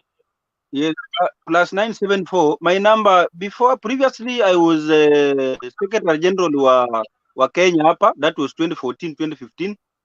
I was SG representing Kenyans here, and I hope everyone knows me. Your contact. Let's do this. You will share your number and the in the private wherever chat, and then we'll share it on the public comment section. And when you get somebody's number, please. Mr. Bernard, Nelson, when you know, because that was a question even Bernard asked me before, there's some people from Doha, they want to know. Say your contact, stop bragging too much, even as we do the same things you are doing there, but maybe our politics is different. So stop bragging, just say your contact, whether you are an AG, you are ambassador, say your contact to help those people. Thank you. With all the due respect, I hope I've never offended you. Kizito, be nice. Simple. Kizito, be nice. Pole pole tafadhali Kizito. Thank you, Sam. Thank you. I'm happy. Bernard. The communication has been made. I'm sure Nelson will receive it in good faith, and everything will be all right. Sam, relax. Thank you. Okay, thank you. Sam, relax. Thank you. So I will leave Kizito and Mandela nyuma ya curtain wamalizane huko, si hapa kwa platform. Asanteni sana. But Nelson, I want your number on the private chat. Then I will share it. Or those of you who are interested, you are in Doha, you are in the Gulf, and you want to participate in 2022 elections, the diaspora, tegea namba, tutakupatia namba ya yule mtu utamcontact, alafu atakuelekeza. Lakini usitumie namba ya mtu vibaya. That is the only warning I give out, because it's important to respect everybody's privacy and be able to hold this, take the information for the interest of the country, not for your personal whatever pushes and interest. So Mandela, should I just text on private? Text me the number on private, and anybody interested in the number, I think will need to, we will find a way to pass it across to all. If you are interested in that information, unaweza ingia studio uchukue your number kwa private chat alafu utoke ili tusiweke kwa public chat. Sawa sawa. You just click the link, you will get in the studio, you will see it. You can't see it if you are not in the studio. So Alman Junior, tegea hapo, namba ikishakuwa ready tutakuja alafu uingie uchukue. Asante. Nelson. Yes. Naomba mimi wa Yuda na utanipatia nafasi tafadhali. Siku unabeba hao watu wako. Mimi wa Yuda lakini naomba nafasi hapo. I was categorically open so that I will move with my friends. I will move with my friends. Nelson, the name categorically does not fit there. What's going on? Acha nikukumbushe, okay? Sisi tulikuwa tunaenda Canaan kama NASA, okay? Hatukutaka watu wa Jubilee waende Canaan. Lakini baba akafika akasema sio vizuri watu wa NASA waingie Canaan peke yao, waache watu wa Jubilee. Ndio tunaenda handshake ili tubebe kila mtu tuingie nao Canaan. In the same spirit of handshake, any Kenyan who want to participate in the voting, please assist them. Thank you. Okay, but I will assist those who are in Azimio, please. I'm sorry. If you are not in Azimio, I am sorry for you. Please, let me just be open to everyone. Ngoja Nelson, I'm the pastor here. You have already been categorical. Sasa tuende mahali pengine. Ngoja, just collect the number. I will talk to Nelson myself. You will be assisted. Don't worry. Just make sure that you are a registered voter kwanza. Ndio tujue utavoti ukienda sehemu gani. Masuala ya kuvotia Azimio, hiyo ni kazi yetu. Tutahakikisha kwamba una vote wisely by voting in the right person. Mandela, tamatisha tafadhali, tusonge mbele. Mimi ningependa kusema hivi, tafadhalini watu tushike kura, especially those in Doha, those in diaspora. Last time the turnout was little bit low. Tulifinywa kidogo, but mara hii najua watu wale walikuwa wamepiga ile side nyingine, they have come to our side, and I believe this time round people will turn up, and if at all there shall be communication, we shall also be communicating to the companies here in an official mail from the embassy to the company, to those who are willing to at least go and exercise their sovereignty rights, and it will be open to everyone. That's what I know. And the next thing I want to tell everyone is that kindly please let us just seduce people and bring them to the washike kura na wapige kura, because most of the people here, they don't vote. Last time registered voters walikuwa only 1,300 something, but those who went to vote, they were less than 1,000. I will urge everyone, please, to saizi Kenyans here, there are almost 20 to 20 something thousand. There are 25 to 30, almost 30,000. But I would like them all waende washike kura, wenye watapigia huku. We have those who are going to vote from Kenya, and we believe mambo itakuwa sawa. Na swali lolote ukitaka kuulizia venye utafika upate kura yako, venye utapiga mwezi wa 8, mimi niko, I will give my number. And next thing is that please, I would like to urge everyone, let us maintain peace. Tusileteshane, sisi sote ni familia moja na sisi ni kitu kimoja. Na ningependa pia kusema kwamba nimeshukuru kuwa mahali hapa na nimeshukuru kuingia kwa hii group. I was underground. Ni hii mwaka tu nimekuja kwanza kufuatilia, but I used to follow up whatever was happening, and I believe we are going to maintain that, and to maintain that is to make our relationship strong. Make our relationship strong, those who are in diaspora and those who are also at home. Those in diaspora, I told you last week that end month imebaki tu wiki moja. Ikibaki 2 days to end month, seduce these people from home, bring them to Azimio. Kabla utume hiyo pesa kidogo kwao, waambie neno moja, mbili, tatu, let them feel like ndio ikianguka kwenye ka-M-Pesa nyumbani, at least you have told them something regarding Azimio. And sina mengi, Busia is locked. I've heard people talking about grassroots leaders, MCA, MP, Senator, Governor. My friend, Busia is locked in Azimio. I don't see any other person that ataweza kupita huko hata mmoja. That one is just Azimio, 100%. There is nothing else we can talk. Everyone here should just check on his county.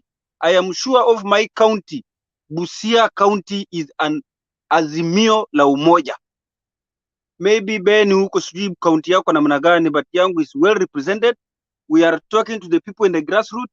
We are communicating to them and we are sending messages to them. Some of us, we wanted to vie as an MCA, but venye tuliona ground, unajua tulisikia ground, tukaona tuwezi penya. We relaxed and we had to say, let us support whoever mwenye yuko. We had to listen to the ground. If you have, you have. If you have, you don't have. That's what I would like to say. 2017 same. I listened to the ground na nikaona ground ni moto kwangu. I had to support my partner. Alipata but Bwana tuacha kucheka bwana. Sawa Nelson, tutamatisha tafadhali, tusonge mbele. Nimeongea na my point people in Butere. They say that area is locked. Na Bulindo's video is accurate. If you saw the one that was asking whether how many ones the wheelbarrow and how many ones the other one, and then that. So he says it is as good as that. The Kakamega governorship is already taken by ODM. These other people are only escorting the main guy, and everything as far as Kakamega County is concerned, you set. If you are not in Azimio, you try another time, in another season, not this one. Bungoma, the story is the same. Kama hujajiunga na mbolea na utembei na mbolea, bas mahindi yako itakuwa yellow hata ukipanda wapi. So ndio hivyo. Please be private blogger. Hata kama utaki kujulikana, be a private blogger to Azimio. Just to your county, to kitu. Some of us that are in use that Wi-Fi properly in being a blogger and a campaigner for your side. Hata kama utaki kujulikana. The message is at home, please. Let's move on. Ben Marayo. Asante sana. Niparaukia kazi asubuhi. Okay. May the day break. All right, let's move on. Alex, are you ready to come in? We'll bring in some, then tuende kwa Kenya. Yeah, next after the one who speak. Okay. Sam, how are you?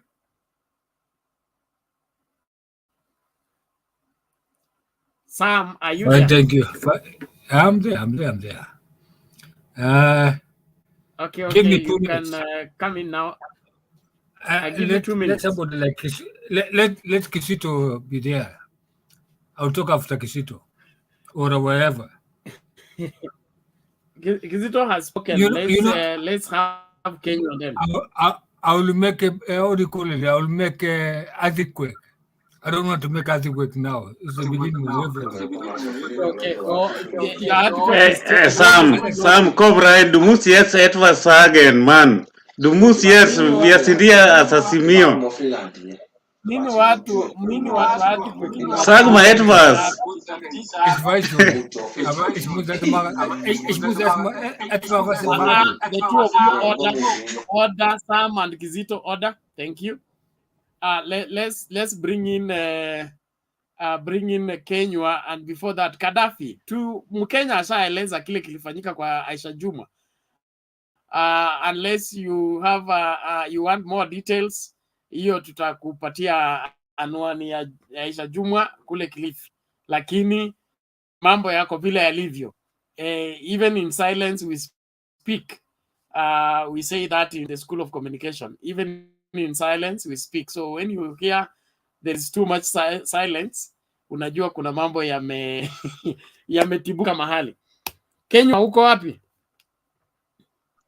Ndo mimi huyu. Aha, leo ndege imekupeleka mpaka wapi ukaokota information gani tulete? Good evening everybody. Good evening to you. Karibu. I'm so much happy because today Alex is not driving. He's always on the run. So I'm very much fine, and I think, okay, Bernard, just give me like a few minutes. Give someone else, please, for a little bit. Okay, thank you, Jipange. Yes, said Alex is always on the run. Alex are always escaping from something. Najua Alex Hello, Mr. Bernard. I just wanted to ask the panelists that when somebody is not ready, can we please leave the podium? You know, Sam has just entered now. He has got the right to say he's not ready. Kenya, sorry. So many people you come, you stay in the panel for almost 20 minutes, then you say you are not ready. If you are still not ready, with us we can talk up to the next day in the morning. But when you are not ready, leave the channel for some people to enter, because everybody is logging in. You are there in the podium and you don't give chance. Sam has right because he has just entered now, and he has to read even the topic and hear people talk. But when you've stayed for 30, 10 or 20 minutes, you have to say something, even to greet people. But you know, Kenya is my in-law, so when I'm talking, I talk with a lot of respect because it's my in-law. Make sure that is done very well. Na kumbuka wasia wile umepewa na mama Selina. Yeah? Hawa ndio wanatutunza. Wakiamua tusiamke kesho, basi ndio hivyo. Lakini Bwana Mungu atusaidie. So ni hivi now. Let's hear Alex. Ama Sam, you are ready? You know, I just came some few minutes ago, so I don't know exactly what the people are talking. I don't want to jump into things which I may conflict everything. So I need really whatever the people are talking, the topic they are talking, then I can come in and say, try to elaborate myself. Okay, please. thank you. Thank you. Well, I'll take over, Ben. Continue, please. When we look at nomination in general, because the first question was in Narok, and I said on Narok part, I think the Mwananchi are very ready to vote for Baba. You can see the sentiment, the euphoria, and the readiness for the great earthquake. Wacha hii earthquake ya kesho, hiyo sio earthquake, hiyo ni ujinga. But people are ready for Baba to take over. But on the leadership, you know, and I said before, when we have a big movement now, the competition is going to be fierce. And in the event, you will realize that leadership wrangles within. And that's why I think for the collective wisdom and convictional wisdom of Mzee, he chose the Laikipia governor to steer ahead everything on his behalf. So when it comes now to nomination, I will be local. I will go back to my counties, the two of them, because I am not certain of other areas how the Azimio as a movement is going to unveil. But in Kisii County, we have a problem, and we are not going to minimize the problem. I think up to a certain level, you have seen Oparanya come there to cool down the tempers.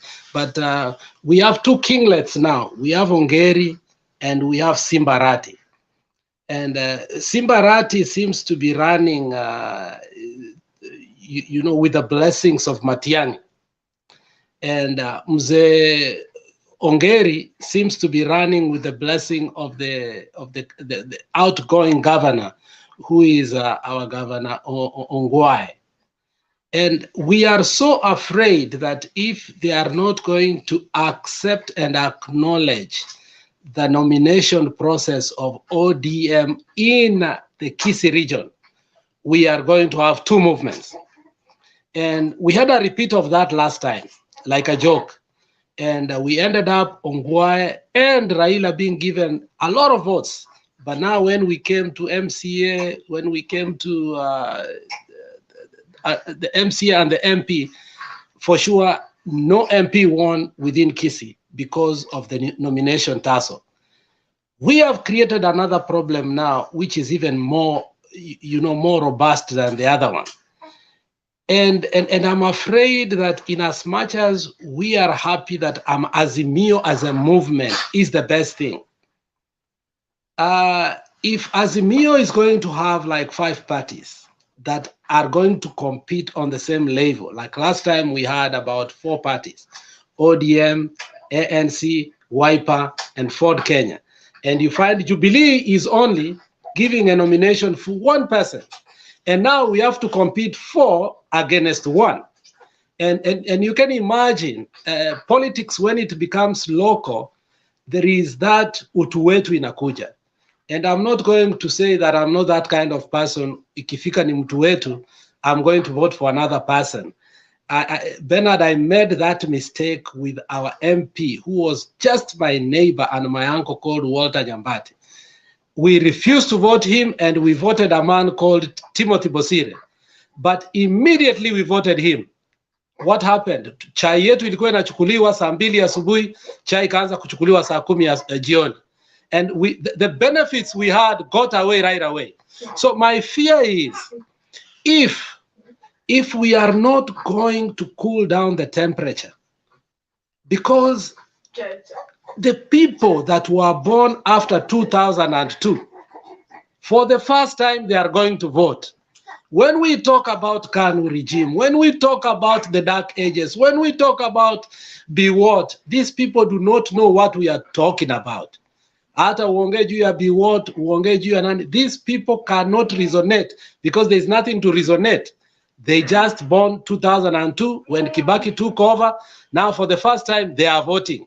And they are in UDA, damn. UDA, you can argue with them until they win over you. They don't even know when you say Raila has been fighting for Kenya. All they know is Raila has been fighting against the current leadership. So I think I'm sending a clear warning to Azimio. If you see that you have lost a nomination, squarely, don't try to go back and assist UDA, because that's what they are doing in retrospect. And that can be a situation in some counties like Kisii, like Busia, if we are not careful, hata kama tunasema it's locked. That can be in some situations kama hizo. That can be in some parts in Western. You cannot undermine that. That can be in some parts in Western. If one person is going up against 5 people, and Baraza has been going to Surgoi and has been getting a lot of money, for example, in South Mogirambo, the man called Osoro has been giving a lot of development to his people. So if 4 people within Azimio stand up against Osoro, I'm telling you, he's the only assured member of parliament in UDA who will win by 8 a.m. if 5 people go against him. So I think we should not minimize this. So your question is, who are we going to vote for? UDA has its base, which according to me, from the statistics we keep saying, ukiangalia most of where the Azimio is and who are you going to vote for the presidency, unapata 75 to 70 to 75% say Raila, and the rest say UDA mostly. Mudavadi is getting 1% and the rest were getting 1%. So UDA is stuck with his 30%. So if 30% is stuck against 70, and then tunakata 70% maraine, UDA inaweza penya katikati. So let us be careful about that. Let us caution the electorate that if somebody loses within Azimio, let us look for the strongest Azimio member. If in Azimio, ODM loses squarely and then tukatae, let us go for the next Azimio guy, because that person is going to help Raila's agenda in parliament. Without the numbers, we will have a shell president, and we are going to have the current problem whereby we have to get another party from outside to elect Ndani to get the numbers. So that is my perspective on how these nominations are going to be a little bit difficult for us who are in Azimio. Thank you, Alex. That is a good one, and I believe the warning is reaching to the right ears. And on the other hand, I also want to say that I trust Baba and his approach, because from what I hear, they are not going to do the nomination as usual. There will be places where there will be negotiated democracy. It will not be the usual one system way of going about the nomination. And then they are not planning to do the NASA mistake. There was not enough time. You know, NASA was constituted months to election. So there was no enough time to iron out the issues of having one candidate against Jubilee. And since the presidential ticket was too high stake, the Baba left this other and just negotiated for that presidential part. But as at now, we are having different, whatever, Oparanya and team, they are taking care of Western and the nominations thereof. I'm sure there are those taking care of Nyanza, Coast, and all that. I believe we're going to have very good, serious contestants from the Azimio part. The aspect of the opposition, or rather our competitors penetrating our team and bringing a weak candidate by ensuring that they vote in a weak candidate and then they will have a walkover. Hiyo itafanyika because of the new rules. We believe the new rules are going to come out, are going to sail through the Senate and become law. And when that is done, I am sure we're going to have one of the good parliament that I would want to see. Not the weak parliament like the one we have. I'm still preparing for us to do that. I wanted us to discuss that, but I'm still preparing for us to do that.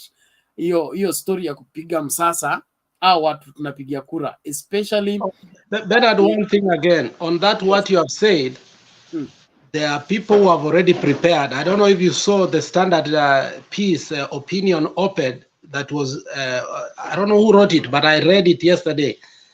There are people who have already prepared to go to court to stop after the Senate votes, they have already prepared. So we are long going to go to court for a battle again for that. And I hope this time the conventional wisdom of our number one enemy, which is the judiciary, will not prevail over us. Otherwise, if they do, again, I think we are going to be in a precarious position. I don't think that is going to carry the day, because from the look of things, you're going to have the Kibaki episode. Remember Kibaki, when Kibaki needed the chiefs and the DCs and the other people ran to court to stop it, he ignored that and went ahead and established that, because the stability of the country was hanging in the balance. And he went to Moi.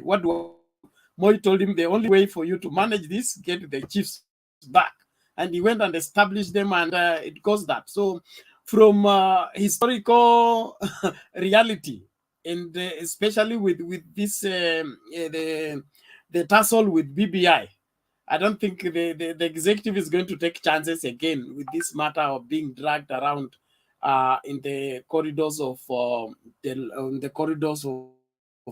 of justice. If they are not offering solution to political problem, after the politics fall apart, there will be no judges to preside over the political crisis as usual. So it is important that they handle this matter seriously. A political crisis requires a political solution, not a legal solution. So those people want to use legality to try and frustrate political process. They will need to live with that reality. I support the rule of law. I support the judiciary. But when the judiciary wants to set the country to go and fall on the cliff, we can't support that. Life must be saved. Then we discuss other things later. Kuna ile mazimamoto kikuja kuzima moto kwa nyumba fulani, alafu kuna vioski kwa barabara, mazimamoto inaruhusiwa kukanyaga viosi ikienda kuzima moto uzime kwanza, tutalipa viosi baadaye. I think we are almost there, if we are not yet in that place. Well, let's move on.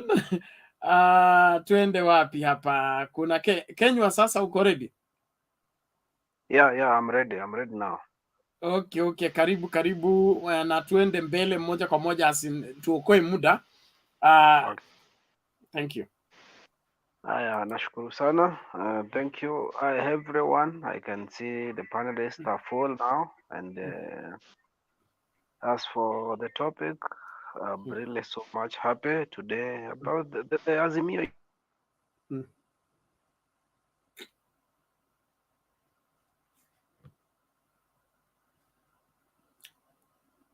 Kenya, is there an issue with your audio?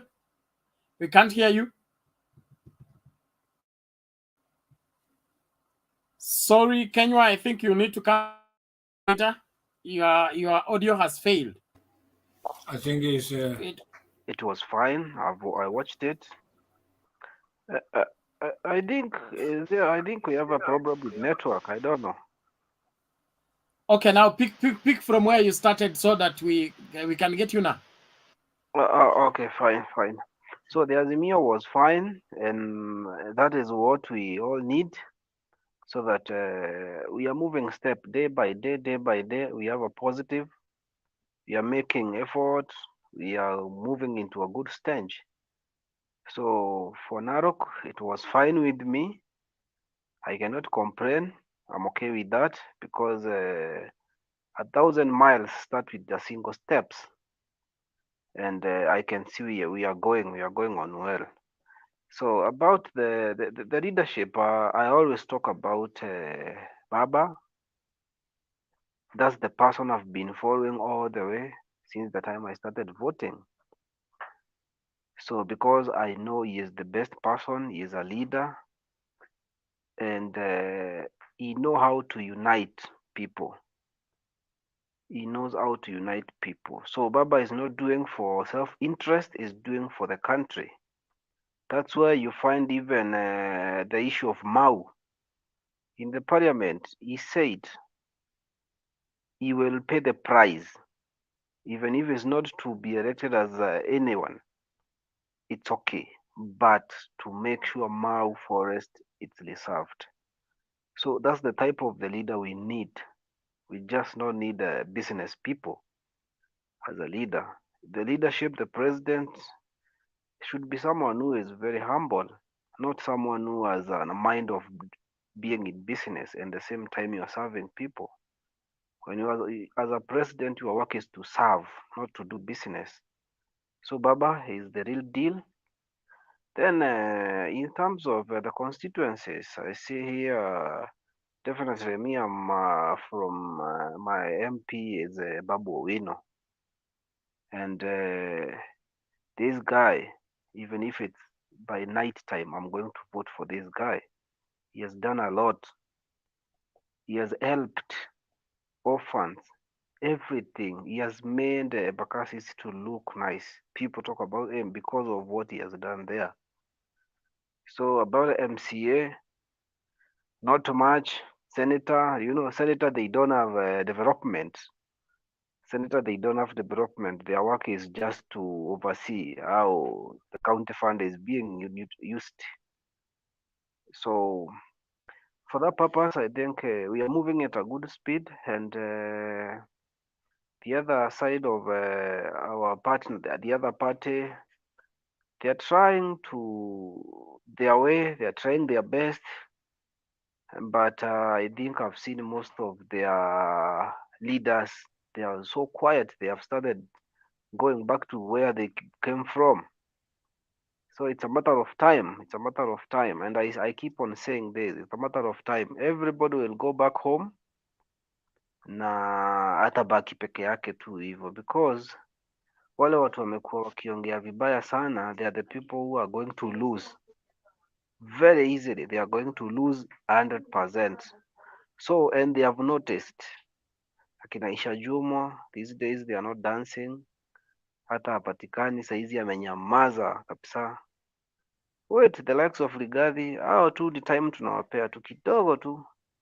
And very soon Mr. President will go to mountain. As I had said that before, I think I projected something like that. I didn't know, I didn't see it coming, but now I've seen it will come. The moment he goes for the project, and I keep on saying these projects are political projects, he will talk.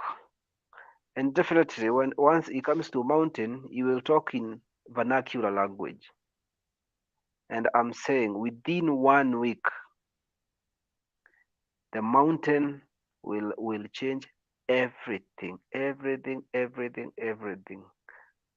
Someone can take that to the bank. Huyo ndiye anangojewa tu.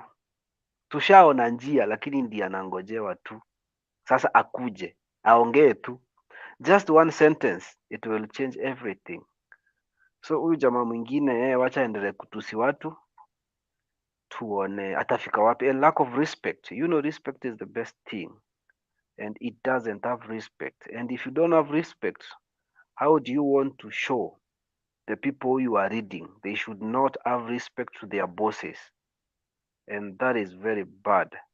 And I said this, the country is built by the rich, the leader, and the brave.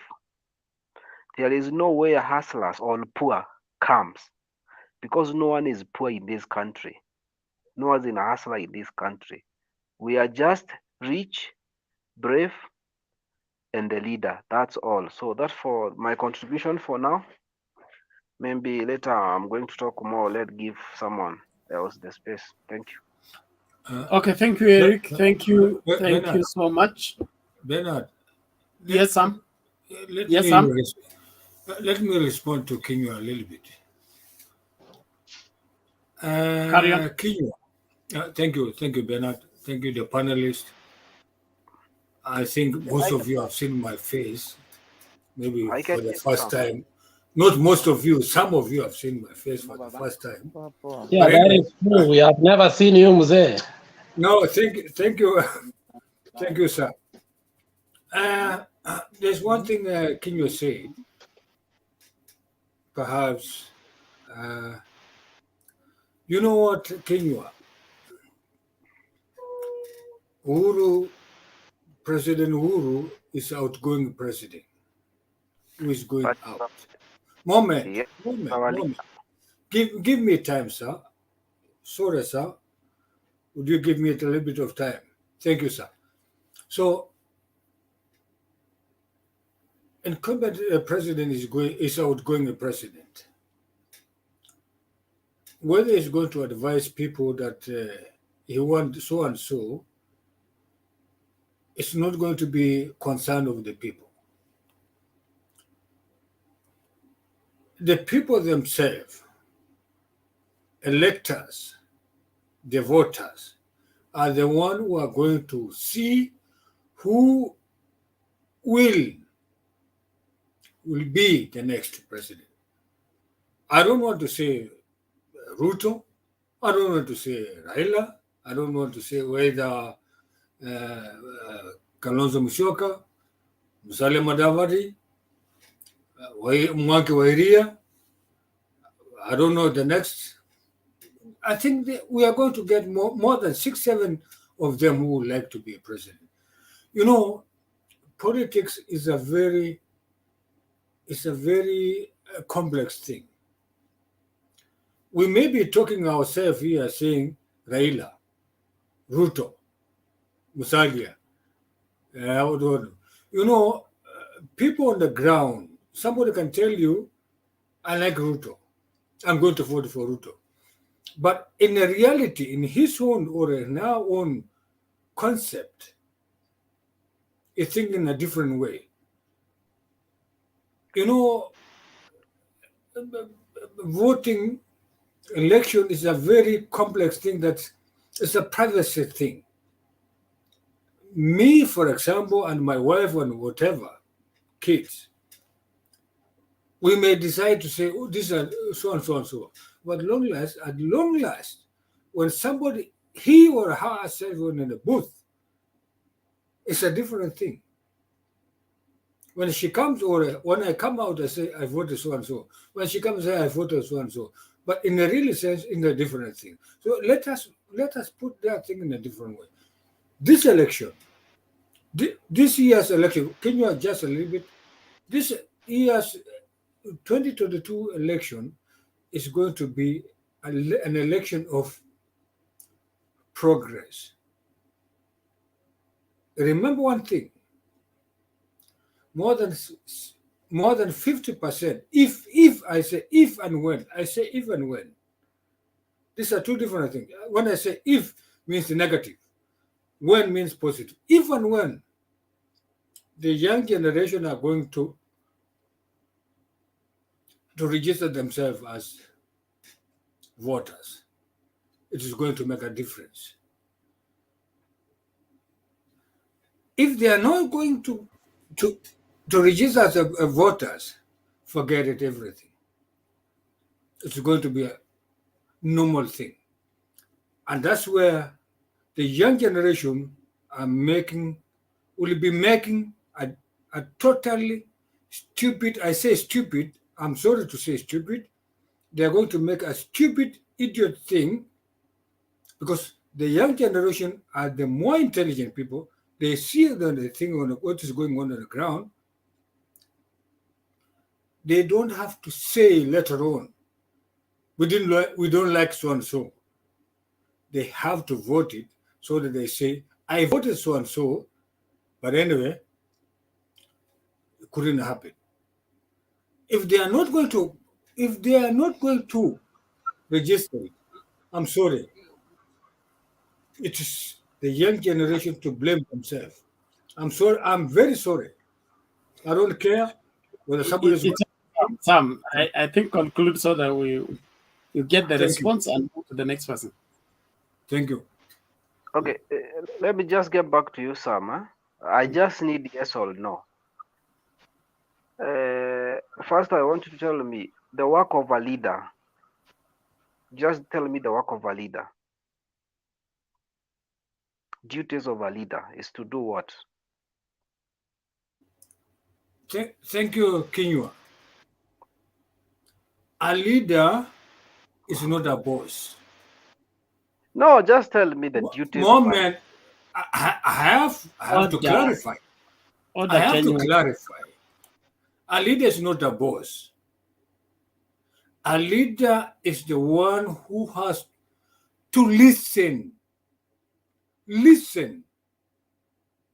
to the people, listen to the workers, listen to the co-workers, listen to those who are below you in your rank.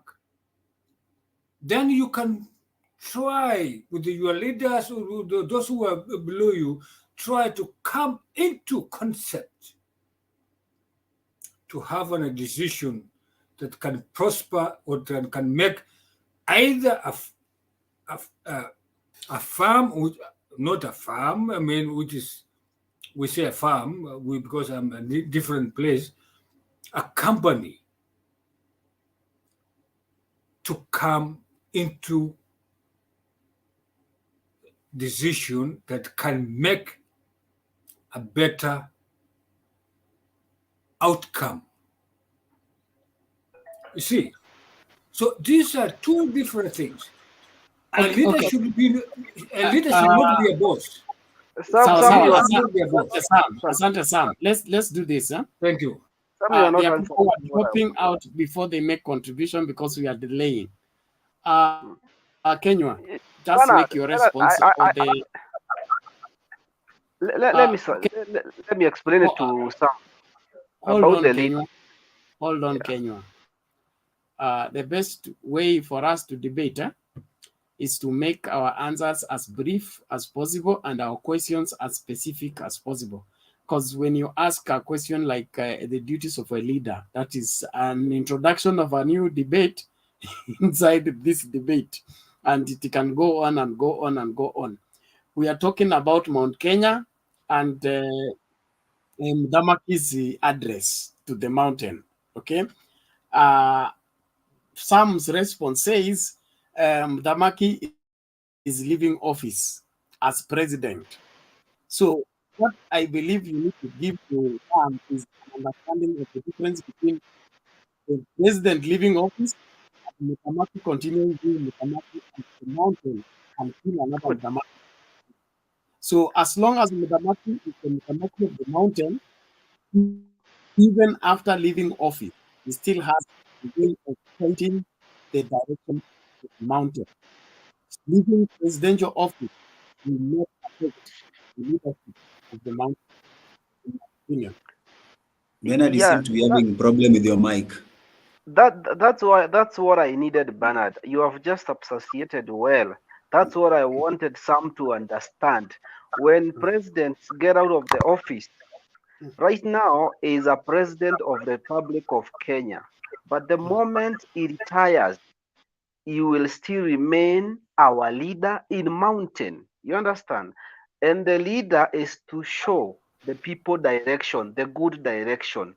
That's why even every household, there is a head. Like the way Sam, you are the head in your house. You show the right direction to your family. That's what I just wanted to make it people understand. Kenywa, don't try to put your own narrative. Not on my own narrative. That is the presidency of a country is not going to be a leader after presidency. He's going to retire and he's going outside. You don't have to associate him with okay, order, both of you. No, please, Sam, listen. Sam, we are saying to the, Sam, the politics of Kenya are dynamic and complex, like you alluded to the same. But what I want you to get is this. As far as Mount Kenya is concerned, their right now leader is Uhuru Kenyatta as a leader, and he was their leader before he became president. Okay? He will not stop being their leader after he stops being president. That is a mistake if you try to say that when he leaves office as president, he will stop being the leader of Mount Kenya. After he was installed as the leader of Mount Kenya, there has to be another person taking his office for him to stop being the leader of Mount Kenya. So he will be addressing the mountain as the leader of Mount Kenya, not as the president of Kenya. And that address is going to have an impact, just like what Sagana meeting did over the BBI. Any person, wherever, analyzing the central province politics without that reality of distinguishing the two offices or the two responsibilities, you will always get it wrong. Mama Selina, what is it? Oh, thank you so much. Nataka kumwambia Sam na support Kinyua. Ukiangalia even Council of Elders ya Central, kama hujai fanya kazi na watu ya Central, my brother, haujui unasema nini. Siasa ya Central, Kinyua akikubali, the last minute, wacha hiyo 4 years, the last minute Mount Kenya wakisema tunaenda hapa to the last bank, na wanaheshimu uhuru, walikuwa na kula pesa. Mount Kenya wanasema lete, lakini ikifika kupika kura, na utajua uhuru ni kiongozi hata wakipata mtu ingine. Angalia Council of Elders wanasema nini, wanaheshimu. Kumbuka wakati ya Kibaki, he was not really a leader, lakini walimheshimu mpaka the last minute. Uhuru mahali aliwaambia, kama Raila, watu walikuwa nasema hataenda mountain, Uhuru wampeleke. Uhuru hakutaka kushika Raila mkono ndio watu waseme yeye ni project, lakini aliita wasee wachache wakamwambia hii ndio, na ndio sasa unaona Central wamelupuka na wote watapigia Raila kura. Na kuambia siasa ya Central ni karibu kama ya Nyanza. Hata kama we ni profesa na useme Raila, watakwambia chukua profesa yako, lakini Raila is our leader. So siasa ya Central, kama ujui kutoka 92 wakati Moi alikuwa huko, every weekend ungeona bishops, ungeona watu kwa street.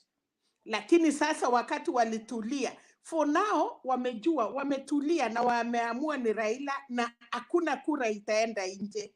We bet that. Thank you. Okay, thank you, Selina. Kenya? Okay, just to respond to that, Uhuru is the leader, and I believe Kinyua is a follower of Uhuru. So you cannot tell him that Uhuru is not your leader and will not influence him. So I believe he's one of the followers there who believe in that. And I want also to dismantle the fact that a leader must listen to the ground for him to take decision. No, at times a leader has to take decision and the followers will follow. For example, did Raila ask the supporters if they want handshake? He just went to the handshake and told people, this is the way to go. Did Ruto ask Kalenjins, do you want to form a party, UDA? He formed UDA and told the Kalenjins and his supporters, this is where we are going. That's who a leader is. You show direction, your followers will follow. He's like a shepherd. You lead the way, the sheep will follow. I'm using it in a nice way. Yeah, it's not the sheep that leads the leader. Oh, let me a little bit of Mkenya. You know, there are two different things between a boss and a leader. A boss can say, this is the direction. Sam, I hate to interrupt you, please. Let's not turn the debate into leadership. Huh? No. I just want what has been shared already on leadership is sufficient. Can I talk? You know, sometimes yes, we have to talk the truth. Mkenya is talking about the boss. A leader is a leader. No, hold on, Sam. No. Sam. Wait, there are things that we have to talk. We are leaders in the company. Okay, you have to talk, but I'm a leader in the company. I'm a leader in the company where I'm working. And I don't, I cannot. But you're a boss, you don't want to listen. Moment. If you're a leader, then listen to us. I cannot just say this is the direction. I have to listen to my own people. To send you to the quarantine. Then we come to a compromise. Goja, Sam. I have to listen to my people before I come to compromise. So let us not try to divert everything into just in the different direction. No, let us Pena be. tuulizie Sam anatoka community gani yenye ajui kiongozi watu wanafuata. Hebu kwanza tujue yeye community yake ni wapi yenye hawana heshima. Mimi Bi Selina Sego. Mimi sina community. I'm a born Kenya, mimi naishi nje, lakini I was born in Kenya. Mimi nilikuwa nabeba gunia. Nilikuwa nabeba magunia katika cereal board. Siwezi kudanganya wewe. Mimi nilikuwa nabeba gunia. Sio mtu tu nimekuja tu uzunguni. Nilikuwa nabeba gunia, Sam, let's do this. Okay. Let's leave that to rest. Mimi sio mtu wa community fulani ama na Kenyan community. Kama wewe ni Mkenya, okay, thank you, Selina. Community wanaendelea. Thank you. Selina, lakini siasa ya Kenya. Order, please. Order, Selina, thank you very much. Please mute your mic. We are taking too long on a matter that was an example. We have forgotten the subject. We are pursuing an example, and the example is drilling us and taking us to other things that we may not need. We don't have even sufficient time to exhaust us at now. And I want to try and ensure that we debate within the boundaries of our topic, so that we do justice to the topic. Not somebody clicks, he wants to watch this topic and he finds us we are discussing something else. Let's hear from Amos. Amos has been on the hold for long. There's Amos, there is Tobias, and then Jared, then David. Amos, come in. Oh, thank you very much. Thank you again for accepting me in the studio. In Canada, unfortunately, our registration for voter registration was cancelled. It was put on hold actually for a few weeks because of the weather, COVID restrictions, and some other issues that came up. But then I hope that we'll be registering as voters from March, so that we can choose our leaders. Here, we are only allowed to vote for the presidency, not MCA or MPs. And we are not going to vote for a dealer. We are going to vote for a leader. And there is only one leader that we have seen that has emerged from the people that are asking to be president. And that is Right Honorable Raila Odinga. We value his leadership skills. He's not going to sell the country. Hana tamaa. Kila mtu ako na tamaa yenyewe, lakini yake tamaa yake ni kuona Kenya ambayo iko sawa. I don't think with his age he wants so much. He just wants to leave a legacy, and that's why we are supporting him. And that's why even us as the diaspora, we are vouching for his leadership. We have been longing to see him there, but then unfortunately he's never been able to take up that seat.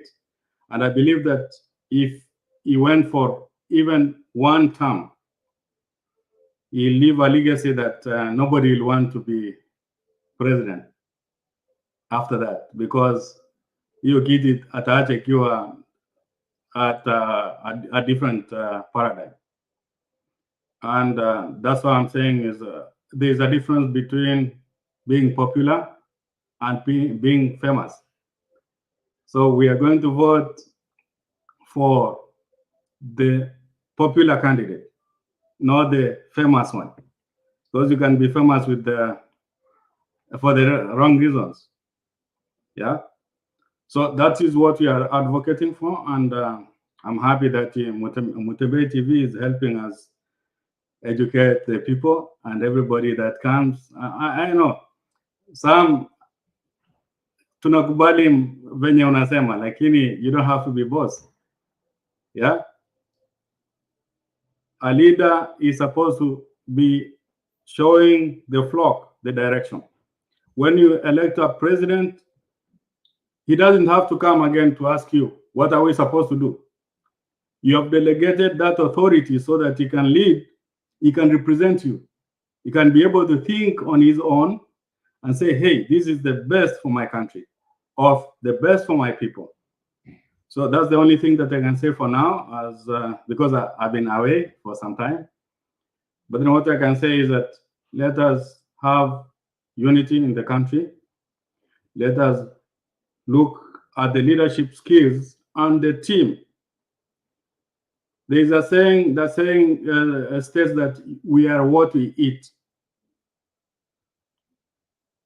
So kama tunakula cabbage, sisi tunakuwa cabbage too. We are what we eat. So let us also invest in leaders that have a vision for Kenya. Leaders that haven't shown that they can grab at the slightest opportunity they're given. A leader that you can entrust with the people of Kenya and the problems that we have. So thank you for the time, and I'm really happy. I'll be here for some time, and if I have anything to contribute, I'll be able to chip in. Thank you. Okay, thank you, Amos. Thank you so much for your observation and your contribution. Let's keep the conversation going. Sam, you have a question? Yes, so sir. we are coming to you, Tobias. Just relax. Sam, you need to state your question, please. Not a question, but a little bit to answer some few things. Lady Selina Sego said, which community does Sam come from? I say, I belong to Kenyan community. I belong to the Kenyan nation. I don't belong to any other community apart from Kenyan community.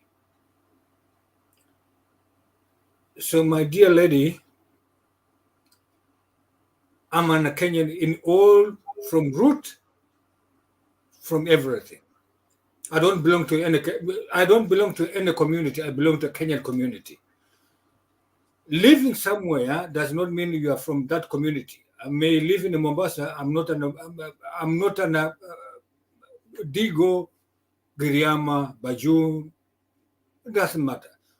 So long as I'm a Kenyan, which means I belong to a Kenyan community. Thank you, madam.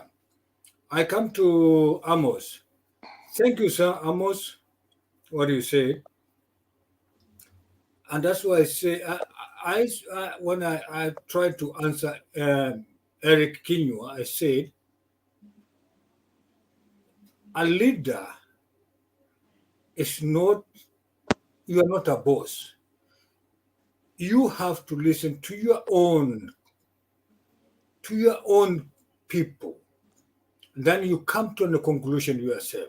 You have to have your own issues. They have to have their own issues, and then you come to compromise. That's how a leader is. A leader is not a boss. A boss is a different, has to say, we have to go this way. That's a different thing.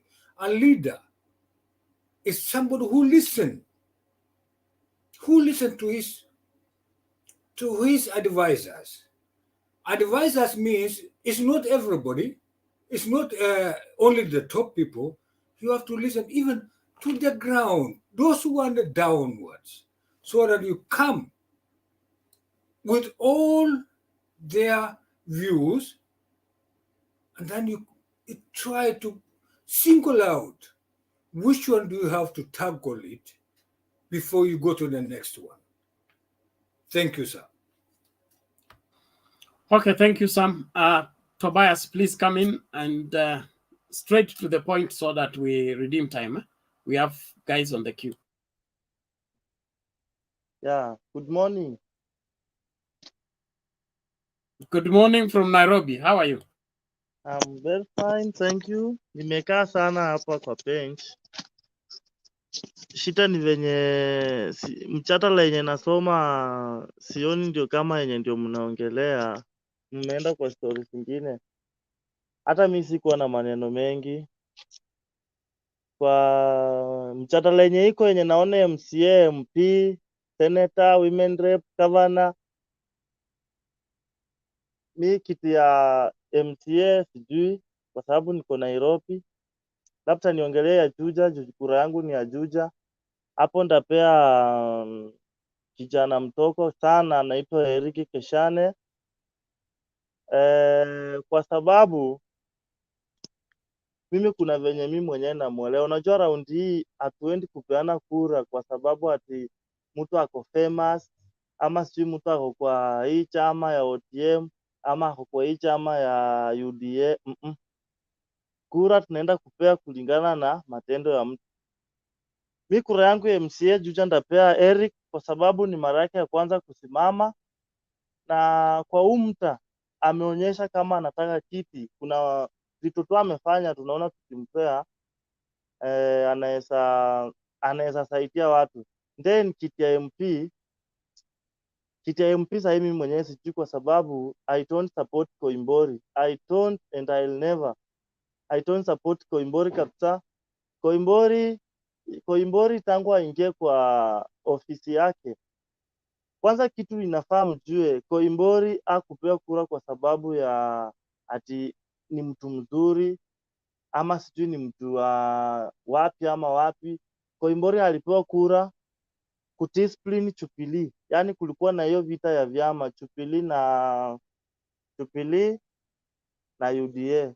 So Koimbori alipewa tu kura kwa sababu yani ila hasira watu walikuwa nayo na Jubilee, so wakampea kura discipline Jubilee, unaona.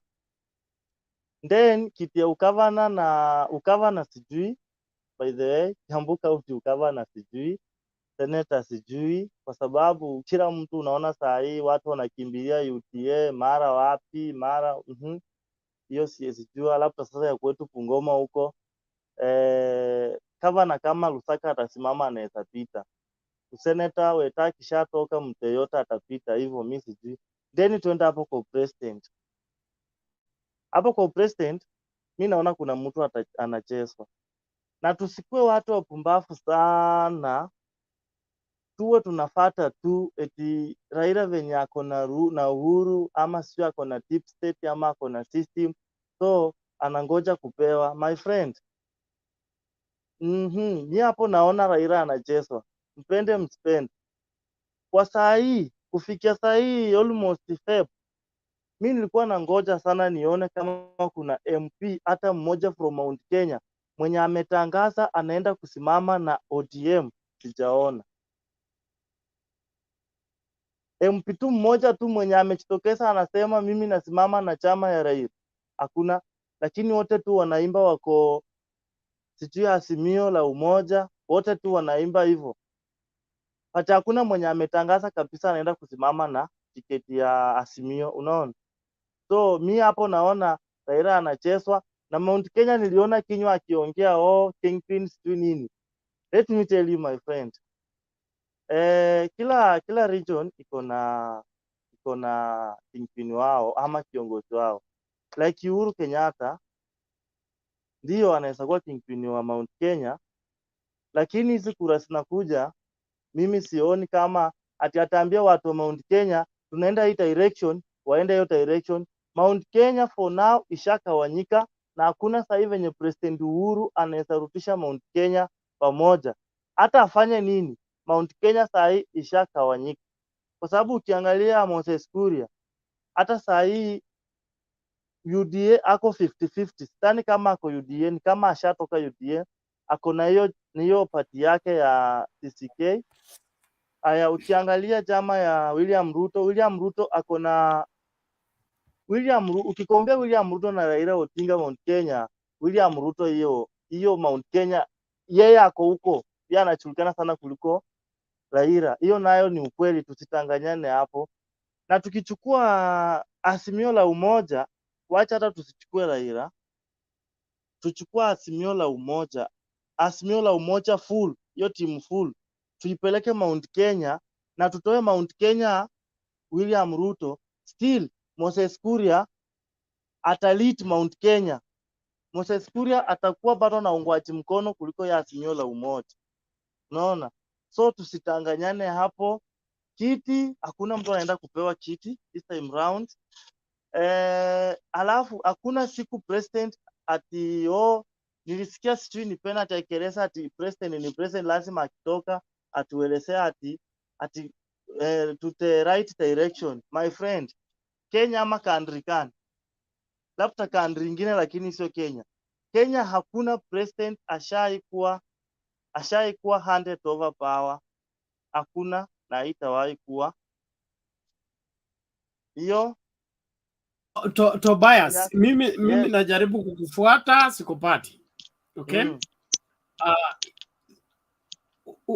Unipati wapi What do you mean hakuna rais who has been handed over power? We have had 4 presidents and every president handed over power to the other one except Jomo Kenyatta. Okay. So okay, sawa na kupata.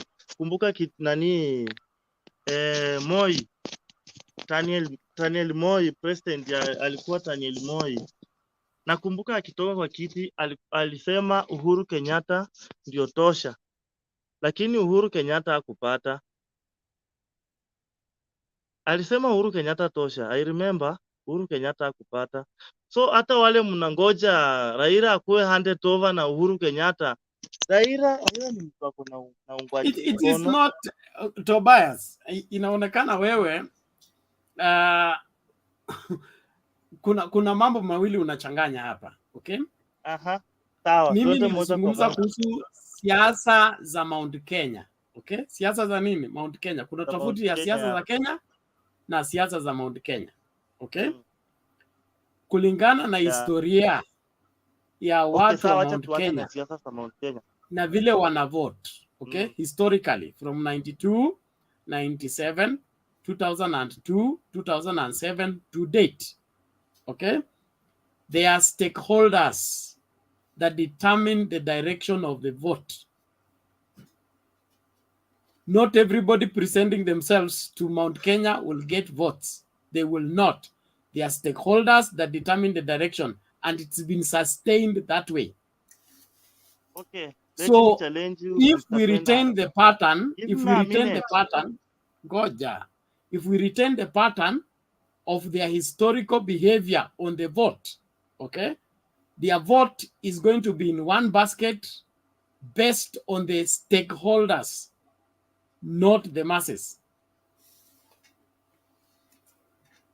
Memaliza. Yes, have you got that? Have you understood what I'm saying? Nimeelewa, lakini mi naona hapa hakuna kitu naongea kwa sababu mimi nawajua wale wafanyabiashara wakubwa kubwa wa Mount Kenya. Wale unasema hao ndio wanaamua, sio watu. Mimi sikatai, lakini hakuna kitu kama hiyo, na usiamini kama kuna kitu What do you mean hakuna kitu kama hiyo? We are talking to you about historical facts. How they voted in 97, how they voted in 2002, how they voted in 2007, 2013, and 2017. Okay, it was determined by the stakeholders.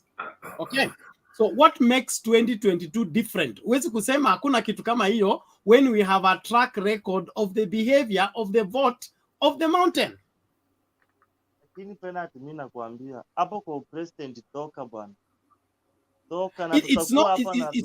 Ngoja Tobias. I'm not digging in because I want Raila to be president. I would want him to be president even tomorrow.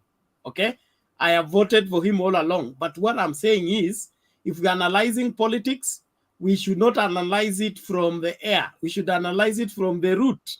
Okay, the way we vote. I come from Western. The way we vote in Western is not the way they vote in the mountain, and it's not the way they vote in Nyanza. Okay, in Nyanza you can retain your parliamentary seat by playing on the national level. You are you are always in the media. You are always speaking the voice, and then even if you don't go back to campaign, they will vote for you.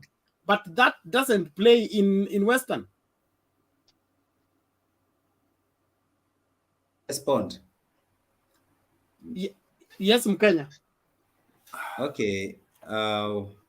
About the businessman, Tobias, is not directly they're the one who influencing, but they may influence indirectly. These people are CEOs of companies. They may help you come with your manifesto, which you will sell to the audience. Then two, these people in your campaign, you also need funding. They also come with that. Then three, these people have a lot of influence because they have employed very high number of people. So they know what the challenges they face, the employee face. So they're speaking of behalf of many employees. So they're interested, the stakeholders. Then historia ODM kuchezwa. I remember also you have to be smart and see in that area, how has ODM been perceived for a long time? That's why they're creating different parties. So every region has a friendly party. If you go to Kambani, it is Wiper, which is the most friendly party to the Ukambani people. So it is about segmentation. There's something called market segmentation, Tobias. You don't just go for blanket marketing. So even this person you're talking about, Moses Kuria, that is the one who is leading. Who tells you that Chama cha Kazi has no blessing of Uhuru? So just grab your popcorns and watch how politics is being played. This is not a direct game like tennis. Ini kama chess. Tulia. Bernard. Yes, Bernard. yes, Sam. Yes, Sam. Thank you, Bernard. Tobias, wacha nikwambie ukweli. I may not on the ground, but I may be somewhere getting detail. Anyway, the presidency is not going to be handed to somebody just that way. Na Uhuru mwenyewe alisema rais sio kupeana, rais ni lazima unyakue. Alisema hivyo. Those are facts. He said it's not so give it, you have to grab it. That's what he said. Kenya, I know what you say. What do you mean it? It's a chase. Those businessmen, they just want whatever they are doing it with either with Ruto, Musalia. You know, those businessmen, they are not stupid. They are very clever. They have divided themselves in a different ways. They give something to, I'm sorry to say, I'm sorry, maybe perhaps I may offend other people. Give something small to Raila, give something small to Ruto, give something small to Kalonzo, give something small to the other one, because they don't know exactly who's going to be elected. And they have to associate themselves. These stakeholders, business stakeholders, they know how to play a game. They put their things in a different ways to different people because they don't know exactly who is going to be elected. Whoever is going to be elected, they will be inside. Regardless whether we like it or not, they will be inside. They know how to play a chess. So that one, it's upon us as citizens, in whichever way we are going to do it. If we are going to elect wherever, Right Honorable Raila Odinga, they will be inside. If we are going to elect whatever, wherever you call it, Muisi or Mashamba, they will be inside. If we are going to elect Watermelon, they will be inside. These people know how to play a chess. They know how to play their game. Thank you. Okay, thank you, Sam. I think that is enough on that one.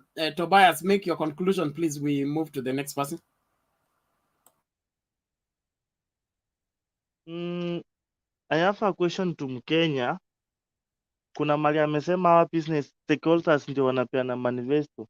So anataka kuniambia hao ndio waliambia Raila aanze kusema 6k per month for unemployed youth.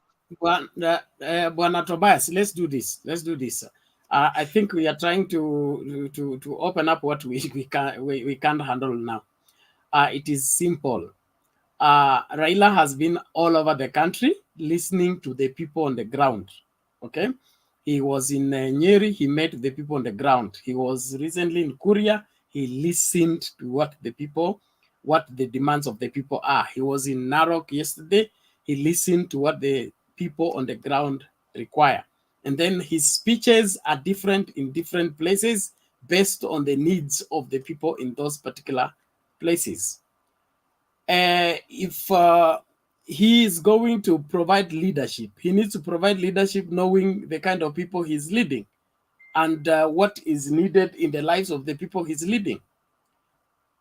So it's not that he goes and says, muko na manifesto mnaweza kunisaidia yako. It is not that way. It's a matter of the people talk about they want roads, they want industry, like Mumias, they say they want Mumias revived in Kakamega and all that. Then from there, things are formulated based on the environment and the needs on the ground.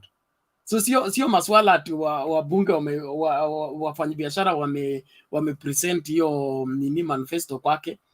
After you're given information, like on this platform, when you listen to Mukenya, listen to Sam, listen to Ayaga, listen to Amos, there is a conclusion you're going to make about Mtembei TV and the show today from all this information that you're receiving. That information, you can make it personal as yours, or you throw it away altogether. That all depends on you. So when you listen to stakeholders, it does not mean that the stakeholders are lecturing you on what to do or on how you're going to move forward with your campaign. They give what they feel it is necessary for them and is their interest. Then you factor, is their interest Kenya's interest? Will it help my campaign? Will it not? Then you make up your decision. But all the same, you are free to support whoever you want to support and dig in for whoever you want to support. But I always encourage us, when we are giving political analysis, we must pay attention to historical facts, because history has a way of repeating itself. People don't change because it's 5 years time, especially when it comes to community system of operation. Na kama kuna network ya Mount Kenya ambayo ni strong in this country in the direction they vote, how wamedemonstrate kwamba wanakuwa na strong network in the sense that hata wanaweza kubadilika 24 hours.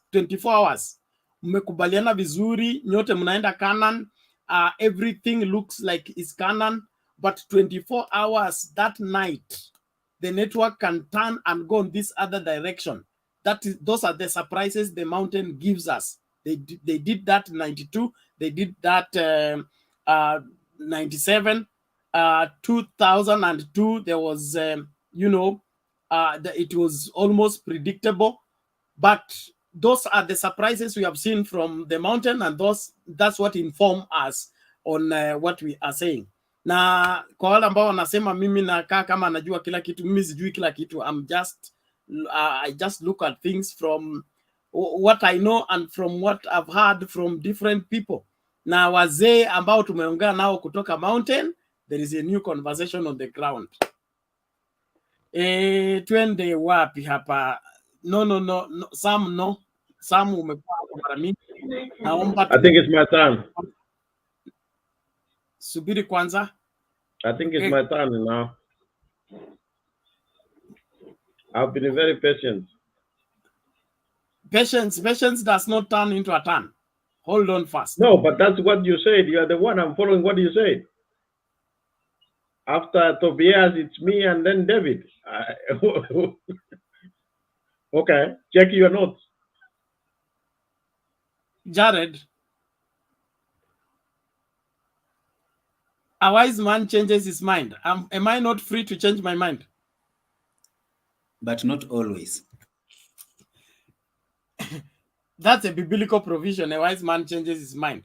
It's okay. I was so, just reminding you, you can do, you can go. Mute your mic, please. I don't want us to quarrel. I want us to debate. Tobias, mute your mic.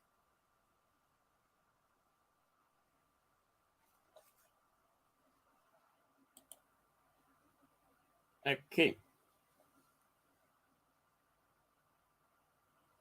All right. Now let's have Jared, then David, then Ayaga. In that pattern. Okay, thank you. There's a lot to talk, but I want to try to restrict myself to what the topic is for today. I know we have everybody having their own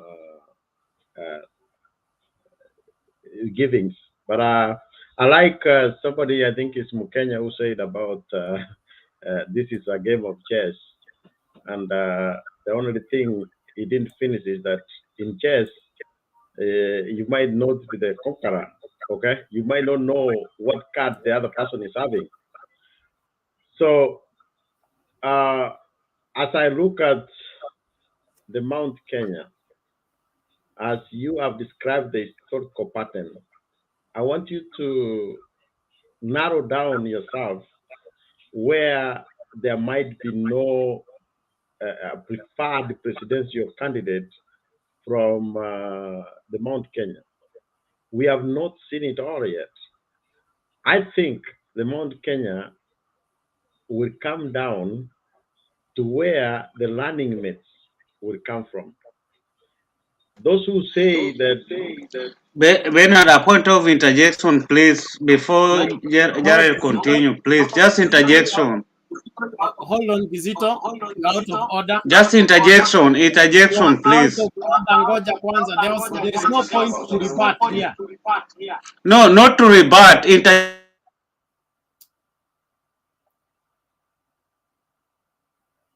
Please, I want us to remain in order, please. Don't unmute and begin to speak. You lift your hand, you'll be picked to interject.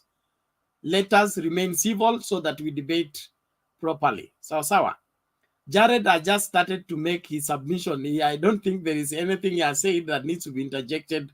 Subirini kwanza tafadhali. Let's not abuse this platform. Thank you. Jared, go ahead. Okay, thank you. I was trying to be very civil. If he has an interjection, we can hear and then I can respond to that. So what I was saying is that we're giving a perspective on where we perceive that the Mount Kenya would not be having a preferred candidate as a presidential candidate, a strong candidate as per se. Now, based on that, the next will be how are they going to pick running mates? When we're going to get the running mates, it's going to tell us a lot. And I believe that anybody knows that once one will be either they might go east and west. Maybe somebody gets from the Meru side, where it is, and also all the central side. All in central itself, you might get from Channel River from one side, Nyeri or what, and the Kiambu. That might come down to that. So let us not speculate about this. There is a reason we have small parties coming up. I know that these small parties might have been state-sponsored so that they can be able to reduce the popularity of the deputy president. But this is the bad news. We're gonna pass, once we pass the Political Parties Act, the beneficiary who was supposed to be Azimio might turn to be UDA. UDA might go back again and make a coalition with all these small parties, and then they will be in one side. So let us hold our horse. All of these two leading candidates, more especially the deputy president, is a very smart politician. I want to remind the crowd here or the panels here that deputy president has not lost since maybe 1997. He has been either in parliament and in any government. So don't just take that one for say. If he was any person by now, with all these resources put against him, he could have been finished. But he's a force to move with. I want you to put that one in back of your mind. So coming back to what many people have said, including Mukenya, Kinyua, and even Sam, I would say hey, Sam, don't be afraid. Even if you are a Kenyan, you come from somewhere. You should be proud of where you come from, unless you are from a street where you don't know where you come from. But I know that you know where you come from, and be proud of it. It's not. We have to get to a point where we have to be proud of where we come from. You didn't choose to be born there, so be proud of it. Don't just say that we are all Kenyans, but we come from somewhere. That does not reduce us that if I am coming from Kisii, that I am more Kisii than a Kenyan. I'm a Kenyan first, but I come from somewhere. So don't be afraid and don't be ashamed from where you come from. That doesn't need any interjection. I just was reminding you of that. So the next is, as I said, in this Mount Kenya, still the deputy president is ahead of everybody. I had somebody saying that, oh, you know, we have one leader. It is the president, the current president. No, I think we are missing a point. Bernard, you were saying that we need to check on our historical so that we can focus, we can project the future. Who was the kingpin of Rift Valley? It's Daniel Toroitich arap Moi. Was it handed over to Ruto? No, he took it. Okay? So, Moses Kuria, the other day there was a coronation of Justice Muturi to be the kingpin of Central. Somebody can come in and take over that leadership. You are not given, you take it. So, there can be the people of Central can say, hey, we have nothing to do with the president. You are retiring. We want now to talk about, because I see this guy, the former governor of Kiambu, the former governor of Kiambu. He says, don't talk to the people who have already finished. Talk to the future. The future is those Mount Kenya's more parties. We have to be careful with them. And I understand what the role the Mount Kenya Foundation is playing as far as the campaign is concerned. It's not only the votes, but they will also give financials. Who told you that Ruto needs the financials? He already have enough, okay? In fact, he has enough. If you want to catch a thief, send a thief. We want Ruto who knows what happens in the government to go and stop everything in government. I rest my case. Thank you. Jared, as much as I would want to agree with you, I'll agree with you on the point of Sam. There is nothing to be ashamed of your community, and Kenya is made of different communities. What constitutes Kenyan community is the Luyas, the Kambas, and all of us. We are 47 plus as at now. So there is nothing to be ashamed of or the reason why you should hide your community. I believe we need to secure that, and that also helps us give direction to the youth. Okay, because when people throw away the identity, they become slaves of the other identity they want to adopt, which is different from their original identity. Sam, tutarudi kwako. Let me finish. Ngoja kwanza Sam, relax. Tafadhali. Tutakuja kwako. Mimi sipendi kutuma watu quarantine. And then Jared, you're saying William Ruto is ahead, okay? And he has never lost an election, according to you. To the best of my knowledge, to the best of my historical understanding, only national politics that William Ruto participated in was the 2010 election.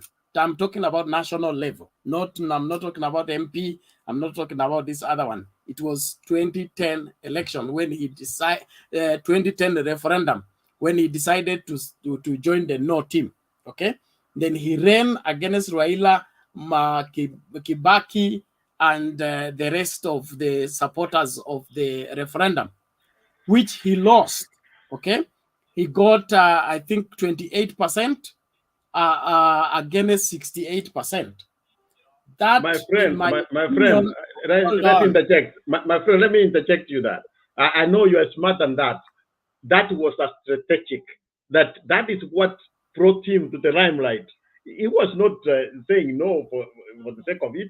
It was a strategic. He knew that the yes team would win, but he used that as a platform. That's why from that time he has the people from the church, the clergy, always been on his side. Jared, So that Jared, you're not you know better listening. than that. Jared, you're not listening. You are interjecting what you have not heard. Okay? I am saying, as at now, okay, the only percentage that William Ruto has nationally, okay, that is practical, we can count. Okay? This other one is imagination and perception, which he has paid the 36 bloggers to fill the nation with information to think that he is ahead. And that is why he was so much afraid of the BBI going to a referendum, because he would also lose. And when he loses, because his numbers, he knows practically, is not beyond 30%. So this other one, you are encouraging him to Raila, or he's ahead of Raila. That is just it's motivational speaking, in my opinion. Practically, William Ruto has no capacity nationally, okay, to win a presidential election for the first time, not 2022. From where I see. Thank you. Bernard, just one question.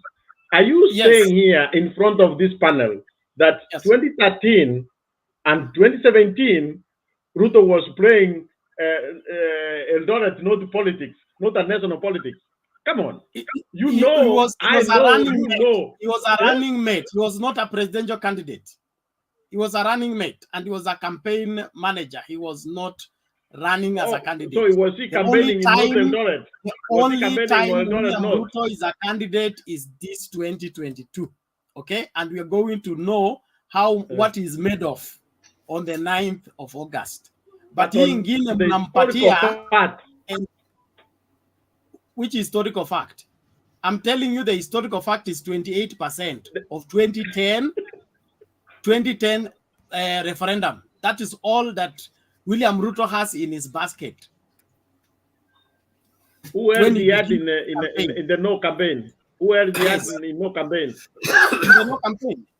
What do you mean? The whole world against him. The whole world against him, and he secured 28%. The problem with you, Jared, is that you don't want to accept what is real. Whether he was running against the whole world, or running against himself, or running against the church, what he got was 28%. Okay, and that is the only page we can use to tell how much he can get.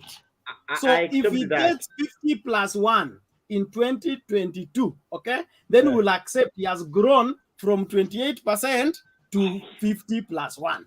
That one will agree. But as at now, William Ruto's capacity in the election, national election, as a presidential candidate, okay, is at less than 30% practically. When we remove the propaganda and the perception. And from the look of things in his campaign, the way the campaign is going, he may not even make that 28%. I know that you want to just tilt this thing.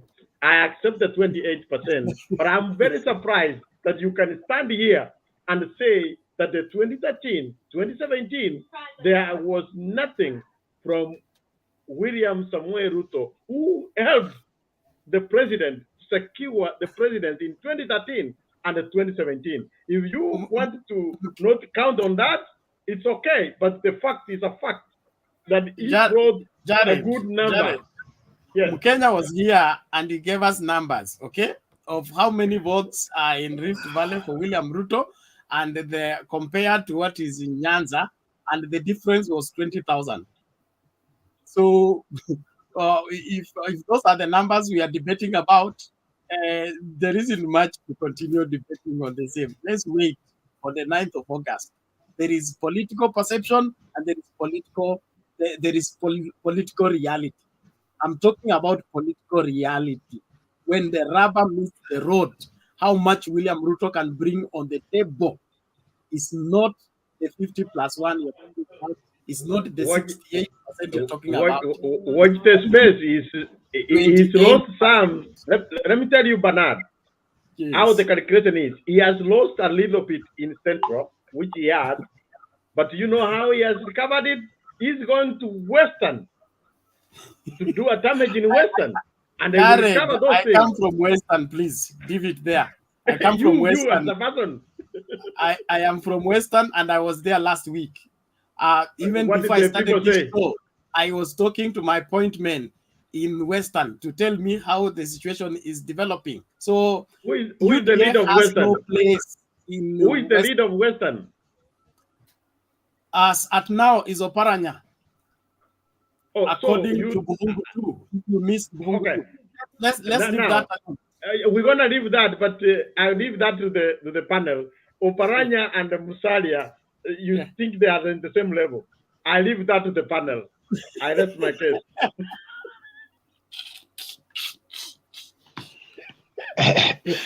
Bernard, Bernard, can we speak? Oh yeah, Yaga, we are coming to you. You did not listen to Mama Selina Jared. You did not listen to what Mama Selina said. Okay. Bernard, can we speak? Let's do this. Bernard, I've been interjecting people. Sijaongea nitoe views yangu kwa watu waweze kusikia. Mimi nilikuwa nimeingia tu kwa watu katikati. Anyway, wewe tutakuja kwako baadaye. Wewe umeongea Okay, muda asante. mrefu sana, tutarudi kwako. Sababu nataka kujibu Sasa Jared. hivi, Kuna kitu ngoja. Jared ameongea. Mimi sasa mimi napeleka wewe napeleka wewe quarantine. Okay? Unataka kupeleka mimi quarantine? Okay? Unataka kunipeleka quarantine? Niko na quarantine section kwa hii platform. So usifanye Kwa nini bwana unataka kupeleka mimi quarantine? Because hutaki kukaa kwa order, unataka bana. Unajua Hold on. Sam, you have no point. So please keep quiet and wait in quarantine. You have no point, Sam. Just it's okay. Just hold on, please. Jared, moja kwanza. Order, both of you. Thank you. Gizito.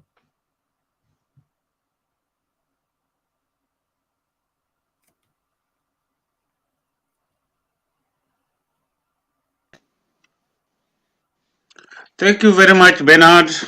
First and foremost, I would like to say that whenever somebody has interjection, doesn't mean that he's going to rebuttal. You have got two different, these things, they are different in their meanings. So when you see somebody want to interject and rebuttal and to comment, they are two so different. First and foremost, we like to have a clean contact in this panel. Whatever I wanted to say was not even concerned with the panel, but it's concerned with the channel and the section where we are in YouTube and Facebook. Whatever Jared is doing is not good according to people who are watching. You cannot be drinking. Almost 20% of people who are here or watching, they drink alcohol, they drink their tea, they drink everything. But you cannot be showing that you are drinking your wine on the screen, then you start dwindling, twisting all your words. Everybody who is listening and waiting the comment, they will just take that everybody who is arguing with Jared is as drunk as him. Even maybe he has just tasted an alcohol, but you know, people who drinks, even if you taste it, whenever you will be talking, people will think you are drunk. So when you are drinking, put it in your glass or in your cup, but don't show it in the camera, glare of the camera, because we want people who are watching. You know, this channel is not being watched only with us. It is being watched with even Christian people, with other. But when you come with a bottle like this, even us, we can come with our whiskey, with our everything, or even my milk, I can come with it here and show. But whatever you are going to talk or to say after you've shown people your wine or whiskey or everything you are drinking, they will think that everything you are discussing, you do it under the influence of alcohol. Thank you, and Bernard, try to keep clean contact. Those who are drinking, they put in a glass or a transparent something like water, and so let you drink it from the glass. But when you show it, people will take us as we are not serious in this panel. Thank you, Kizito. Thank you for bringing that up. It was raised up in the comment section. I wanted to address it, but apologies. let's I do this. humbly apologize for Jared, that. This Jared, is a mute your cap. mic, I please. apologize. Please. Just mute your mic, I accept please. what you have said. Don't talk. There are some standing orders that we observe on this platform. Being on an international platform, we belong to the YouTube community. One of the regulations, we are not supposed to do those hard drinks on the screen. It will affect us and our broadcast. So please, let's observe that seriously. The second one is exposing children on camera. It's also not part of our agreement with YouTube. So it is not just being seen in bad light. What you're doing is you are risking our channel and it's being hosted on YouTube. So please, let's observe that. We are all mature here. I believe that there is no difference between what we are doing now and being hosted on, let's say, whatever, Citizen TV or KTN. Na mimi sioni kama utaingia studio na hiyo drink because you are the guest on Prime News and you want to be drinking while speaking. So let's choose. Tukitaka kuja kwa platform, tukuje kwa platform seriously to converse and contribute to the welfare of this country. Let's not turn this place into a playground. We are investing time in this. We are investing money in this. We are investing our lives in this. Can we carry ourselves seriously and mature so that we contribute well for the country and not to turn this into a playground? Please, let's do that seriously. Naomba kabisa kabisa. Tafadhali. So no hot drinks. I mean alcoholic drink, especially ukitaka ku advertise, that's a different case together. And there are restrictions, even advertising alcoholic drinks on some channels. So let's not abuse our privilege of being on this platform. Thank you very much. Twende kwa Ayaga mara moja, tukisonga hivyo mbio. David ako wapi? Niko. Okay. After Ayaga, David, then Stone PK. Ayaga, karibu. Asante sana Bernard. And hi to everyone. Kizito amepotea sana, habari yake. I hope ako sawa. In matters of drinking while on cameras, Bernard, you cannot blame the UDA supporters. You know, that's how they behave. If they are leaders, there is a rumor that they behave wrongly in room 350 at Weston Hotel. Such are the things you can expect from them. Apart from that, you cannot expect something else. That's how they behave. We have been with them here, so that's not a surprise. It's not even a coincidence. Let me start by by breaking this theory. You know, there is a certain theory Bernard, that you need to protect UDA supporters from such a remark. It's not a very comfortable remark. But they drink alcohol on the mid screen on a public media screen, live. So there is nothing to protect unless they protect themselves. Hold on, Ayaga. For your information, I'm in Karoka, I'm not in 350. There's no room 350, please. Bernard. Let's have a fair debate. Let's have a fair debate and avoid side shows of Ayaga. You know, Ayaga, you are a senior person here in this in me. wote tulikuwa watu wa kwanza hapa kukua kwa hii dunia. By I think it was February last year. Okay, let's do And this. you are even Please. more You senior. people, you are talking that way. spending more time Ayaga, on a simple matter. Remember, we are the Ayaga, senior mind people your in this. language. Don't talk Forward, about please. Thank you, Bernard. Yes. Bernard, I was just giving a relationship of if it quacks like a duck, if it walks like a duck, it must be a duck. It can't be a donkey, because you know, if your leader is being accused of The chair has already ruled on the meddling matter. around Can you with dwell on your points? meddling The chair around, has already ruled on the matter. Spare us that. David, I thought you left Azimio. So why you agitated when I'm dealing with Azimio? We need fair discussion, a mature one, not side Let's shows. do this, please. I have to rebuke Both the of you- evil. both of That is you, what you're that is making- even in the Bible. My friend, get to the topic, okay? Let's leave Waiting to talk, so get the topic. You know, that chance was mine. I will give you the chance, then you are talking. Okay. Okay. Thank you very much. You know, Liverpool, they say Liverpool, the slogan of Liverpool is that they will never walk alone. Even the evil is never alone. He must have some supporters accompany him.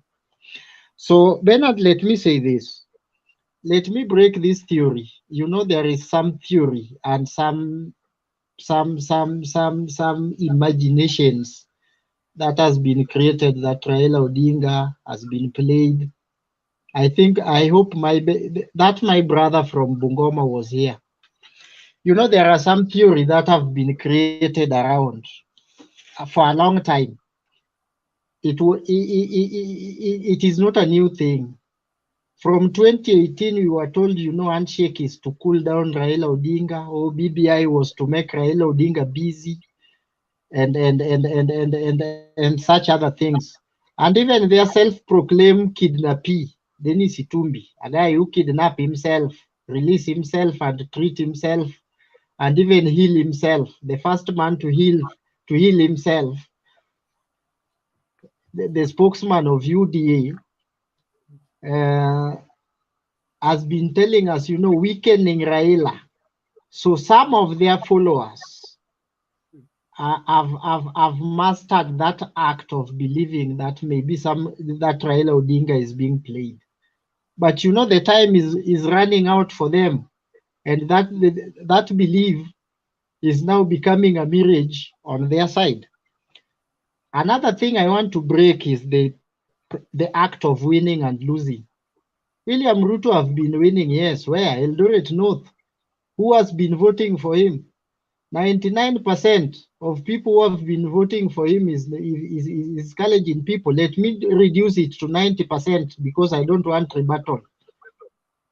Because I know Eldoret North is now Turbo and sijui which constituency where Oscar Sudi yako huko. Those are two constituency, both of them zimefika mpaka Eldoret town. So let me give them that 10% for other tribes, Kikuyus, Luos, and lawyers who are there. Or let me make it 80%.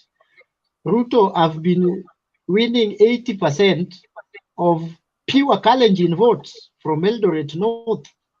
He tried. I heard you here making a claim that in 2010, the constitution was Ruto win 28%. From where? Which data? Where are you getting those data from?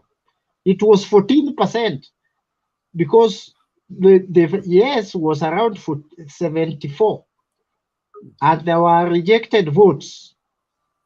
There were rejected votes like 6%, and then 14%.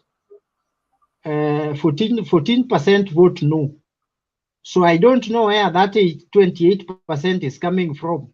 I've been working with the IBC for some times, and if somebody maybe challenged me, I can present those facts. It was 14%, and the yes was 74, and there was spoiled votes there between. So you cannot give a spoiled vote to make it 28% for somebody. it was 14%. Pure Kalenjin votes. And if I'm not wrong, just go to traditional vote base. In Uasin Gishu, he won in Uasin Gishu, in Elgeyo Marakwet, and Kericho, and he won also in Bomet, Baringo. Around those 5 counties made him 14%. So this lie that you guys have been peddling, oh, it was 28%. From where? From who? Which data is that? Nowadays, you know, we can't lie to each other. These things are available online. You can prove me wrong or I prove you right. Number 2, I also want to debunk what I had earlier before I came in. My friend, good friend, senior colleague, Sami, was talking about elders. My friend, not even, let me say in Kenya. I don't want to go in Africa. Let me say in Kenya. In Kenya, we respect our elders and we respect the old people. If elders show us the way, we always follow, even in lowland. Not different in Kikuyu land, and that narrative is the same in Kalenjin land and is the same in Lower land. Where the elders of Lower land will shows the elders where the lower people the direction to go. They will exactly go there. They might not go there 100%, but I want to confirm to you that more than 60% will go that direction. Do analysis very well and confirm it. Somebody has an echo, please switch your mic off. Do your analysis very well and confirm with me and prove me wrong. In Kikuyu land, mostly in Kikuyu politics, also central politics, I cannot brag that Raila has won or Ruto has won. My brothers from Kikuyu, they always make their political statement 3 months to election. UDA was bought from Rareda, where I come from. UDA was formed by somebody called Juma Biola. Juma Biola is not even Rareda. Uyoma, where I come from, that's the original owner of UDA, I believe. Not UDA, TNA. TNA. Uhuru bought that party when people have spoken that another Kikuyu cannot succeed President Kibaki. And 3 months to election, I remember Mchuki coming publicly to say after Limuru that anybody, mtu yoyote anataka kuzungumza na sisi wa Kikuyu, aongee na sisi kupitia Uhuru Muigai Kenyatta. Within that, after Mudavadi amedanganywa, Kibaki will give you, itaenda hivi na hivi, a Kikuyu cannot succeed a Kikuyu. Kulikuwa na lot of tension like the way we have now. When the Kikuyu sons settle down, and these these old people you call Mount Kenya Foundation spread the news that if Raila takes the presidency, the Nyamargoro will not pay our rent. For your information, that propaganda is like this. I think we have the central people here. The Nyamargoro, wanatuitanga Nyamargoro. Nyamargoro are the Westerners. So the Westerners include Kikuyu, include Mluya, Jaluo na Kisi. And those are the majority in Nairobi. Walienda huko kwao wakasema the Nyamargoros will not pay our rents, as if they are the only landlords here in Nairobi. And that propaganda alone hits hard in Kikuyu land and made Raila suffer a big blow. So wenye walitangaza kwamba Wajaluo watalipa rent is not these people, politicians, but this Kikuyu, the Mount Kenya Foundation. So if they go to their people and say, like Equity, which employ the 70% of the Kikuyus or the central people, and other companies that Ruto hatupendi, akipita tutafunga, au watoto wenyu watakuja kuendesha wheelbarrow. That will be a very hard propaganda which will affect William Ruto muchly very bad in central Kenya. So the central people make statement, they will come to make statement. And when they made that statement, I think this Kenya will come to a standstill. And up to a moment I'm talking now, Raila Odinga has not won Mount Kenya. William Ruto has no vote of Mount Kenya. Wait for them, do their things. If any guy they settle, they can even settle on one of their own.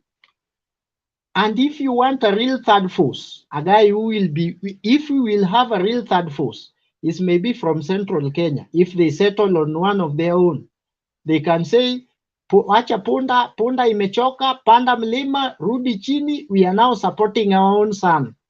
Hapo ndio sasa tutaanza kujiongelesha, kumbe Ruto hakuwa na central, na Raila hakuwa na central, na kila mtu atarudi drawing board. My brothers, siasa bado, tungoje mpaka around April is when we will know the real politics of Mount Kenya. Ruling out Uhuru Muigai Kenyatta, I heard people, they are ruling Uhuru Muigai Kenyatta. It is good because they think Uhuru is now a dark-claim president who has nothing. Uhuru has nothing to show people.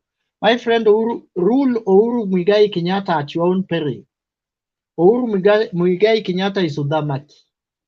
In Kikuyu, there is something we call in Dholuo, Komnyaluo, ile kiti iko na miguu tatu. Udamaki is one of those legs. So those two cannot stand on their own. They must be supported by the third one. And that third one is the most lethal one. I saw Ndi the other day, not the other day, I think today or the other day, Ndi wrote that he is now a Luo. He is not a Kikuyu because Udamaki is not giving him peace. We are welcoming into Luo land. In Luo land, we also respect Elder and Udamaki. Kwa sababu there is no way we cannot be led by young people. In Africa, in Kenya, we respect the old people. Mostly, even in Northeastern, they know who will be their governor.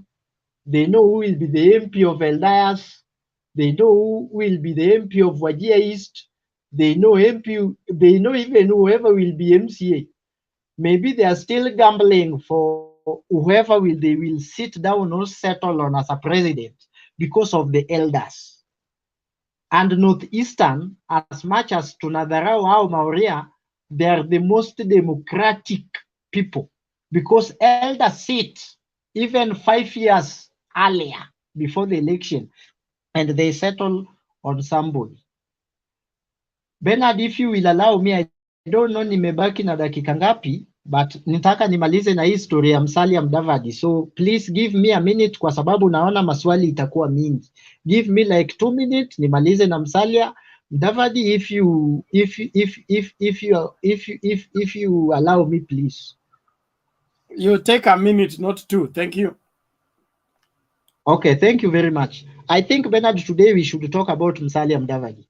And the issue, because we were promised earthquake, you know,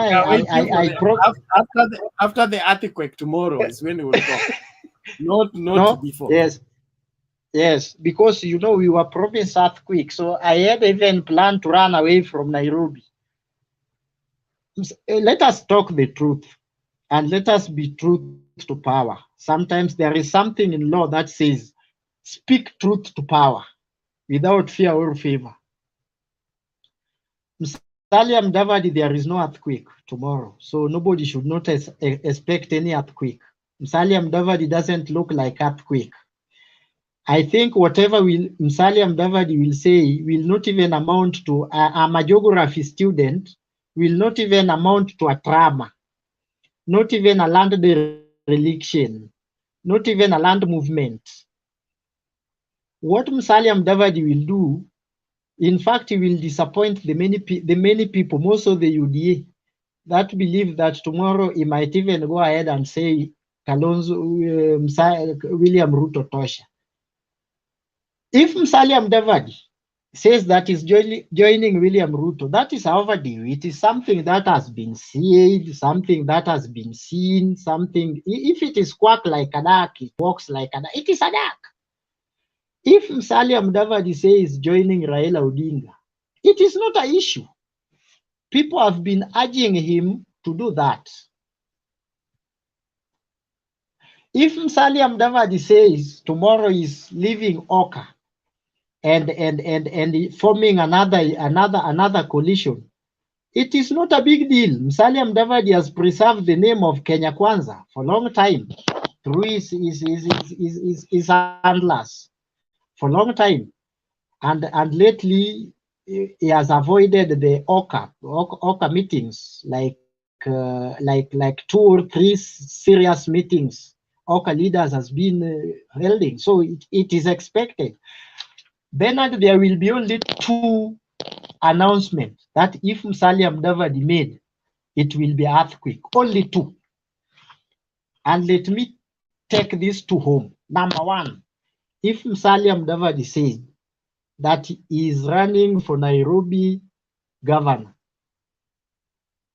if he said he will be running for Nairobi governor, things will change.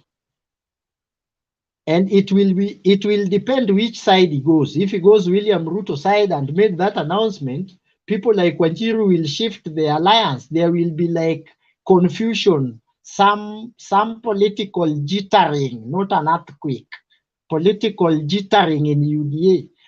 If he also joins the Azimio and he made that, I'm running for a Nairobi governor, it will cause some jittering because, people will now look for him like Musalia Mudavadi going for Nairobi. People like Westland, my member of parliament, they will have to go back to drawing board because now it true, Nairobi governor politically is the second most respected office in the land, managing the resources immediately after the president. Leave alone the constitutional offices like maybe speaker, maybe deputy president. Politically speaking, and in terms of resources, Nairobi governor is the second most senior politician after president, because it depending with the resources you are managing in terms of resources and economically. That is the true. So it will cause some political movement or tension. Another the last statement, if he said that will cause some little earthquake, is if Musalia Mudavadi said is going to commit suicide. I think if he said he's going to commit suicide, that can cause us a lot of trouble. We will be asking ourselves, why is he dying before 2022? So we will be very worried, and it will require some political intervention, some traditional rituals, some religious intervention to convince him, so that Musalia Mudavadi don't just commit suicide. We kubali you are confused, we call some psychiatrist to calm you down. Because apart from those 2, my friend, there is no earthquake tomorrow. Expect none. Going by the revelation that you are preempting the earthquake. Please relax. We are set for the earthquake, and we must. Bernard, going by the information we have, by the invitations of the guest, that he may call Martha Karua, who is concentrating in Kirinyaga gubernatorial seat, and Kabogo, who is also concentrating in Kiambu, and Moses Kuria, who has said he's not running for any political seat. and maybe speaker. And for the speaker, it is serious because you know speaker is the second most senior after the president in central Kenya. Is the speaker, and in central Kenya is the guy who is now holding the higher office. So after president is him. That's why I think it was wise for some elders to coronate him, because looking in the terms of ranking is the second senior most. So it is not a good. I don't think he can accept to deputize Mudavadi when he knows very well that Mudavadi is going nowhere, unless Musalia Mudavadi to be his deputy, and then he made a U-turn of joining another river because it's just a tributary. Thank you very much, Bernard. I close my case. I'm seeing a lot of questions. I'm ready to answer. Okay. Thank you. I will resist questions so that we move. But you alluded something on the referendum results. 2010 Kenya Constitution referendum. This is Wikipedia information, subject to your refuting, but the result given here is yes 68.55% and no 31.45%. Where these valid votes were 8 million, invalid or blank 218. That is that voter turnout was 70.44%. I think you had mixed up those figures. Please give Now, Sam, he has been waiting. Hold on. David, come in. Thank you, Bernard, for the chance to speak. I've been on and off because of some internet interruptions, but I hope I'm able to air my views. Yeah, Karibu, we can hear you. Before I speak, I want to appeal that we are heading to home stretch. The exercise at hand now is voter registration. If there is anybody out there who has not registered as a voter, then you need to hurry up. The vote is the only weapon that can actualize our aspirations and the political inclinations. And therefore, let's urge people to register and vote. Even after registration, people need to come out and vote. Let's not wait to be bribed or persuaded so much like we are doing any favor. It's our right to exercise, and we need to do that. Thirdly, I want to mention that the topic is so wide, in my own opinion, but I'll try to rush over through and probably dwell on the last one, which is the president, and give my views as per the topic and as an individual. Very fast, the MCA, you're saying Raila Odinga, Azimio La Umoja in Narok, share why you should vote your MCA. I tend to think that from where I come, the seat of MCA has been a preserve of the youth. Because I've seen, we have voted, I think, twice. Majority of the people are for the opinion that this is a seat that is supposed to nurture young leadership and young talent in leadership. So we have seen young men doing very well. And the trend may not change. In my area, I'm talking of my area, the trend may not change because we have seen retirees before coming up for this position and the youth kind of say, no, wazee tumeshawachia zingine, so give us this. So we still look at that. MP, I want to speak from my area where I come. The major players or factors that lead to the election of a member of parliament spans around party politics. If you're in a good party, like now from the ground, it shows that Azimio tend to be more at more than a half of the percentage. So we tend to see Kivumbi in nominations. Then whoever emerges the flag bearer of the party in terms of a member of parliament or parliamentary seat will definitely carry the day. But again, there are other factors that come in, like this one, of course, go pitting the incumbent in terms of CDF management, how the current member of parliament has handled a CDF, touching on aspects of education and health, how he's accessible. And of course, lastly, we have clan politics.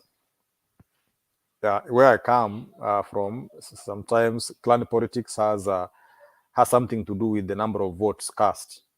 So those who come from favored large clans tend to have a better base compared to those that come from small clans. So that is West Mogrango, for those who are not aware from where I may be speaking.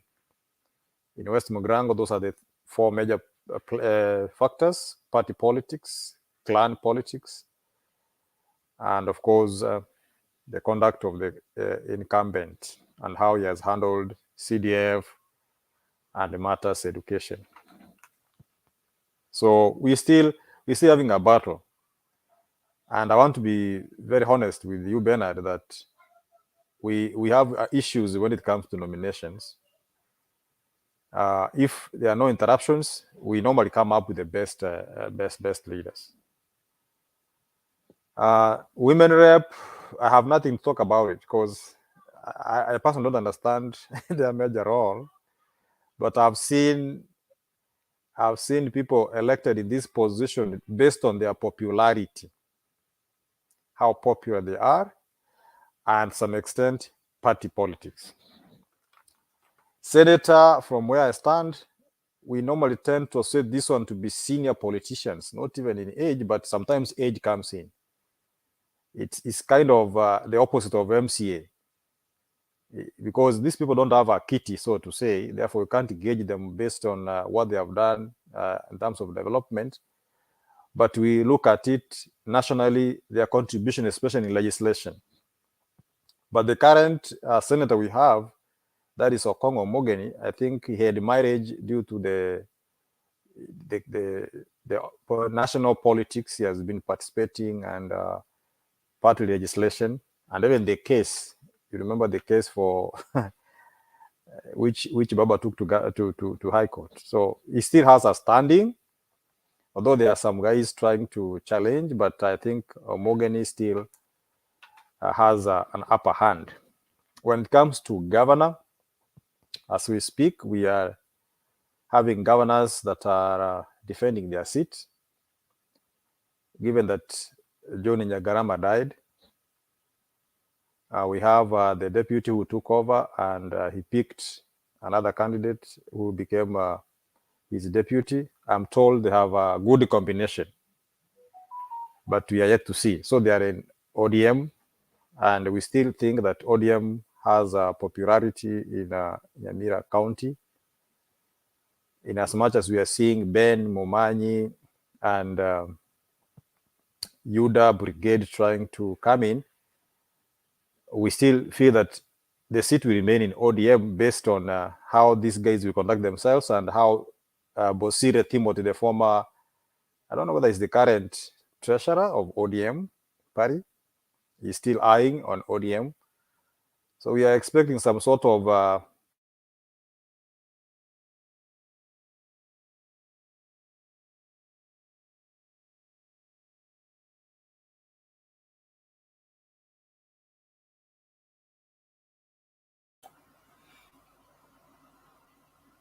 David, are you still there?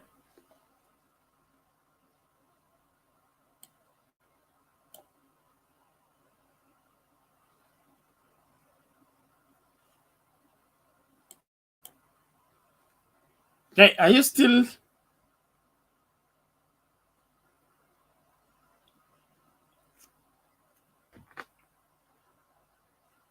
Ayaga, confirm. I can't hear David. Am I the one with the problem?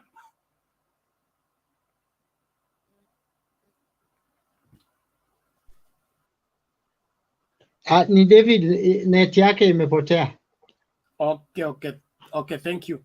Now that means let's hear from Nancy. How are you, Nancy? I'm fine, Bernard. Hey, karibu tuwatie habari moto. Nancy, karibu. Ulipotea dadangu? Asante sana Princess, habari ya leo? PK mambo? Kimuria sijui na nani hapo hivyo.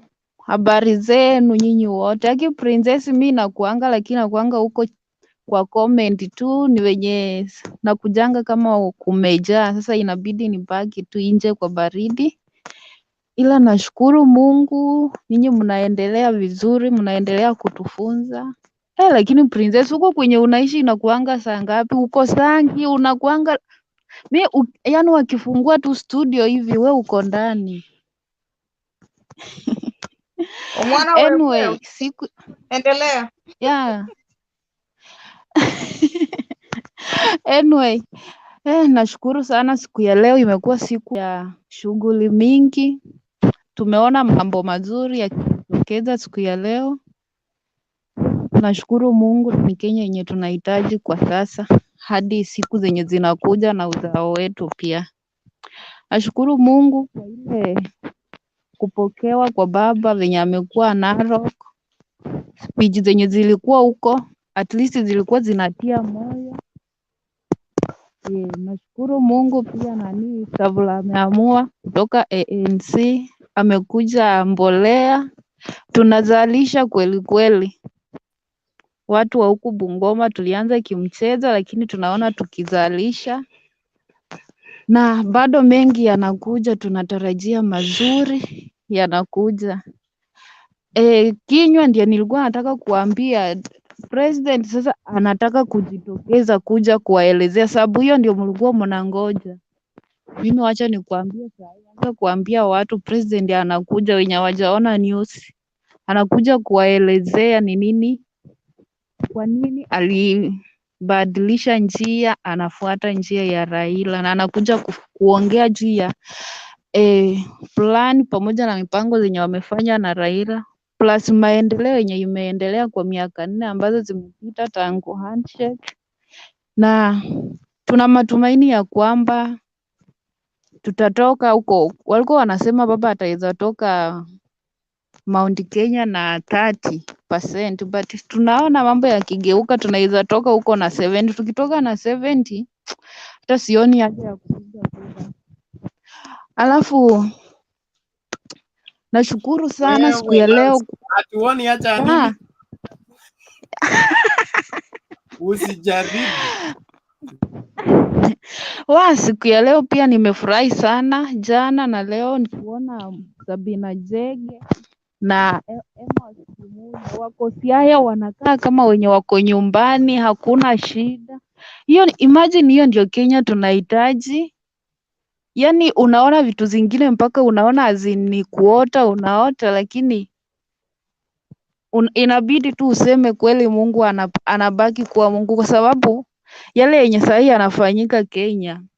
Tutakumbuka Rais Kenyatta kwa amani, hata kama wengine wanasema hakuna kazi amefanya, lakini amani yenye ameleta kwa nchi ni ile yenye haingekuwa ile wakati mwingine. Tunashukuru sana. Alafu hao watu wenye wanatutia uoga eti sijui mara baba akichukua eti sijui watu wa Mount Kenya wanataka kumtumia, wamemkunywa, sasa amebaki tu mifupa, wanataka kumtumia. Wacha niwakumbushe, kuko na wakati baba huwa anaongea kwa speech yake, wakati alikuwa anatembea hii mambo ya Azimio La Umoja, alikuwa anasema kuko na wakati 2000 aliposema Kibaki tosha, alikuwa akizunguka yaani venye alisema Kibaki tosha. Moi alisema Raila ameisha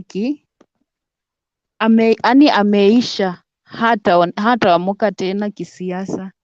Wengi wakasema ya kwamba ndio amesema Kibaki tosha, lakini Jaluo hawatakuja kuunga Wakikuyu mkono. Lakini kura zenye zilitoka Nyanza wakati huo ilikuwa yote ya Nyanza na Western zilikuwa 99 venye baba huwa anasema. Mi sijui sababu nilikuwa mdogo, ni historia yenye baba anatupeanga. Sasa sioni haja mtu atuuzie uoga ati sijui baba atakuwa na la kusema, sijui watu kutoka Nyanza na Western hawatafaidika, atakuwa anafanyia kazi tu watu wa Mount Kenya.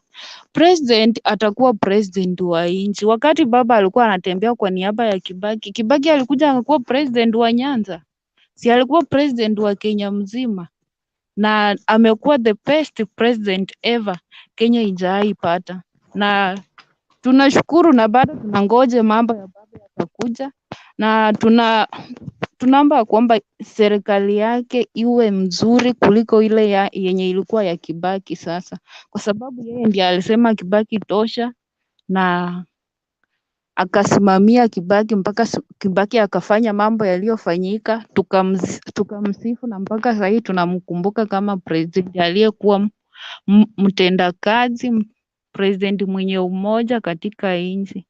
Sasa wacha tuache kutembeza hizi sijui mapropaganda, sijui wanaweka uoga watu wa Nyanza, sijui atuaje kupigia Raila kura. Raila sijui hakuna kitu atawasaidia, hakuna kitu kama hiyo. President akiingia katika hiyo kitu kubwa anakuja kama president wa nchi, wala si wa jamii. Hata huyo Ruto mwenye watu wanataka, sijui watu kutoka huko kwenye anatoka wanasema sijui, hata akiingia wasifikirie atakuwa president wao, atakuwa president wetu sisi wote. Hasa kilioko mwache kutuuzia uoga. Sisi tuko na baba na tutasimama na baba mpaka tuhakikishe ameingia State House. Hatuna uoga na hatununui uoga kutoka kwa mtu yoyote. Kura tutapiga, tutaamuka hiyo siku, hatutalala, tutakaa venye tumekaa hivi. Na kuongelea juu ya magavana, mimi hata gavana wangu anarudi ni watano tena, mimi niko na uhakika atarudi, tutamrudisha. Mimi pamoja na wana Bungoma wengine tutamrejesha, atarudi kwa sababu ya kazi amefanya, kwa sababu ya kutetea kusimama kwa pengo, kwa sababu ya wanyonge wasiojiweza. Wangamati amefanya kazi njema na tuna uhakika ya kwamba atarejea. Lakini MP wangu sioni MP wangu hatarudi. Dan Wanyama hatarudi, hiyo tu ndio hakika niko nayo, sababu kitu ya kwanza afanyi kazi yake vyema. Huwa tunamuona wakati wa kuitisha kura, akishapewa anapotea, alafu hatujai muona hata kwa bunge akiongea. Ameanza kuonekana at least hata akiongea wakati huu sababu ya tangu aingie kwa UDA, lakini tangu tu tuanze kumpea kura zetu, tangu achukue kutoka kwa Muskari Kombo mpaka saa hii hatujaiona manufaa yake. Mi siwezi sema mi nishaiona manufaa yake. Wacha tu akae chini, at least ajiite kwa mkutano, aone kama anafaa kuongoza watu ama aendelee na biashara zake zenye alikuwa anafanya. MCA pia tulichukua MCA wetu kwa chama ya ODM, lakini kazi yake haitupendezi vile. Bado tumemweka kwa latiri, tunampima. Wacha tuone venye kutaenda. Akifaulu sawa, lakini asipofaulu huenda tu chama inaweza muokoa. Akiingia, bado hajaingia hii DAP, but akiingia DAP saizi chama pia inaweza kupea morali, inaweza kupea mtu nguvu. Hasa wacha tuone kutaendaje, lakini kitu yenye tunahitaji zaidi ni baba aingie huko Ikulu. Hiyo ndio itakuwa furaha yangu sana mimi kama Nancy. Back to studio, Bernard. Okay, thank you, Nancy. We appreciate your contribution. Let's keep the conversation going. Sasa David is back. David, naomba utamatishe, alafu Stony PK tulikuwa tumekuruka, samahani, lakini tutakuja kwako. Endelea David.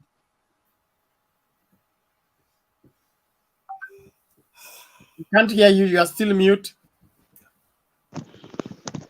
I'm saying my net for the last 2 weeks has been having issues, but I'll rectify it later. Let me use the phone. I hope you are getting me.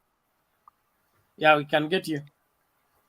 Yeah, I was going to the last part of presidency, which is the catch of majority of Kenyans, because presidency kind of brings all Kenyans ideas together. But when it comes to those other seats, we now go local. In my own considered opinion, I want to say that a vote for, we have two big contenders. We have two big contenders, that is Raila Odinga, the former Prime Minister, and the Deputy President William Ruto. These are the contenders we have as at now, the two horses as we call them. All these people, they believe they will win, but I want to say the following. One, a win to Raila Odinga will solve or will resolve one big problem we have been having for a while of a big number of sectional voters that feel cheated, robbed, denied justice because of the manner in which the previous presidential elections have been conducted. And this will go a long way to heal the wounds and allow Kenyans to work freely as they organize their lives. Because we believe that at some point, the leadership that were in place kind of denied some people not to come closer to presidency for whatever reason. But because that leadership has now accepted that it's time for Raila Odinga, then we say, so be it, and let him be given a chance to put into practice what he has been fighting for all this long time. I want also to say that we are not voting Raila because he's an angel. He has his own faults here and there, but he stands a better chance as at now compared to other presidential aspirants. And that's why I want to say that with Raila, a big section of Kenyans and voters, we have listened to this. We have had very emotional discussions over here. You see how people passionately dispense their points until you see this one is valid, this one is not. So it's upon us as supporters, Kenyans, voters, to do our part to ensure that this one is achieved and realized. I know as we move forward, we'll be in this platform discuss challenges that we are going to face, because we are moving into a post-election leadership that is riddled a lot of challenges, which we have pointed here before, like unemployment. Unemployment has put a lot of hope in leaders. Anybody who can address unemployment, that one will be endeared to Kenyans. The huge debts we have incurred, how it will be handled, and the economy at large. Those are some of the things we can talk once we cross the bridge. But as for now, let's direct our efforts to support one Raila Odinga, because the mountain that has been a problem to him has accepted. Therefore, we should not let him down by sitting down and saying, okay, they have accepted as if they are the only ones who are going to vote. We need to come out in large numbers, register as voters, and of course, vote. But besides that, when we be voting these other leaders, because we can have a very good leader on the top, if these others are not performing, still we may not have that effect reaching all of us down here on the ground. And that's why I think the proposal of the motion included these other seats like MC, MP, governor, and the like. So how we choose our governors and our members of parliament also will have a say on how Kenya will move forward past August 2022. I think that is my take. Okay, thank you, David. I support your perception and your contribution. Let everybody be very selective when it comes to the people you're empowering. Remember, when you cast your vote, you're empowering that person to exercise power on your behalf for 5 years.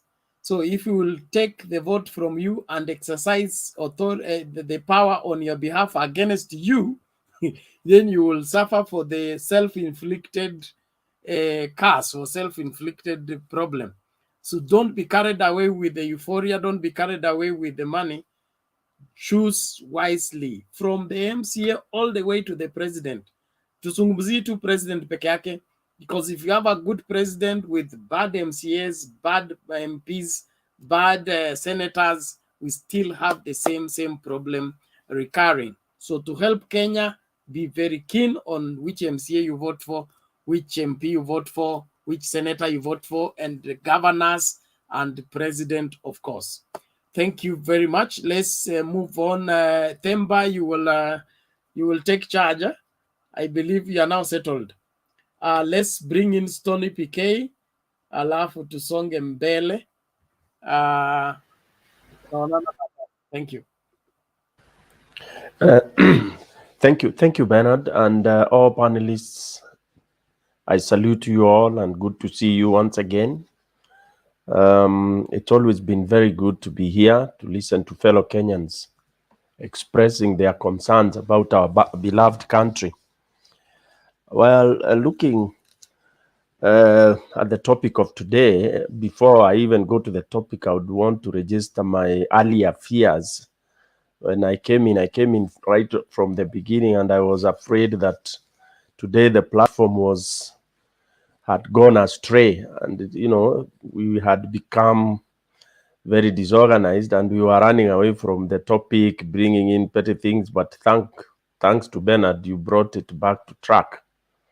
I think we should always avoid that, because people outside there have very high regard for the channel, and they expect to see a lot of very good discussions about our country. Quickly, I'll begin with the Azimio rally today in Narok.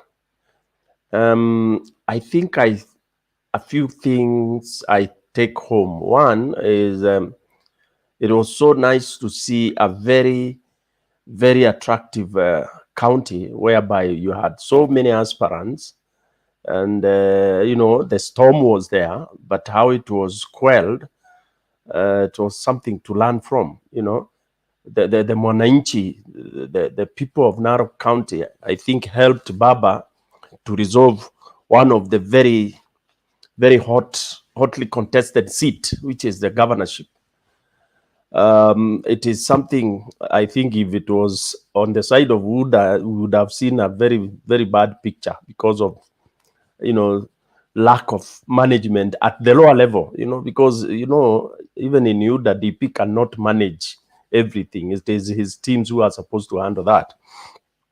But here, I saw a situation that had precipitated, because people had come to assure that the Narok people have decided who or which leaders they want in the very specific positions.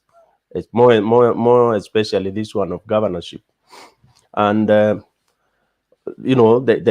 put it very clear to Baba, the leaders the same, even the pre-rally meeting, I think they also had discussed, but now Baba had to come and get the rubber stamp from the people themselves. That approach is something I applaud a lot.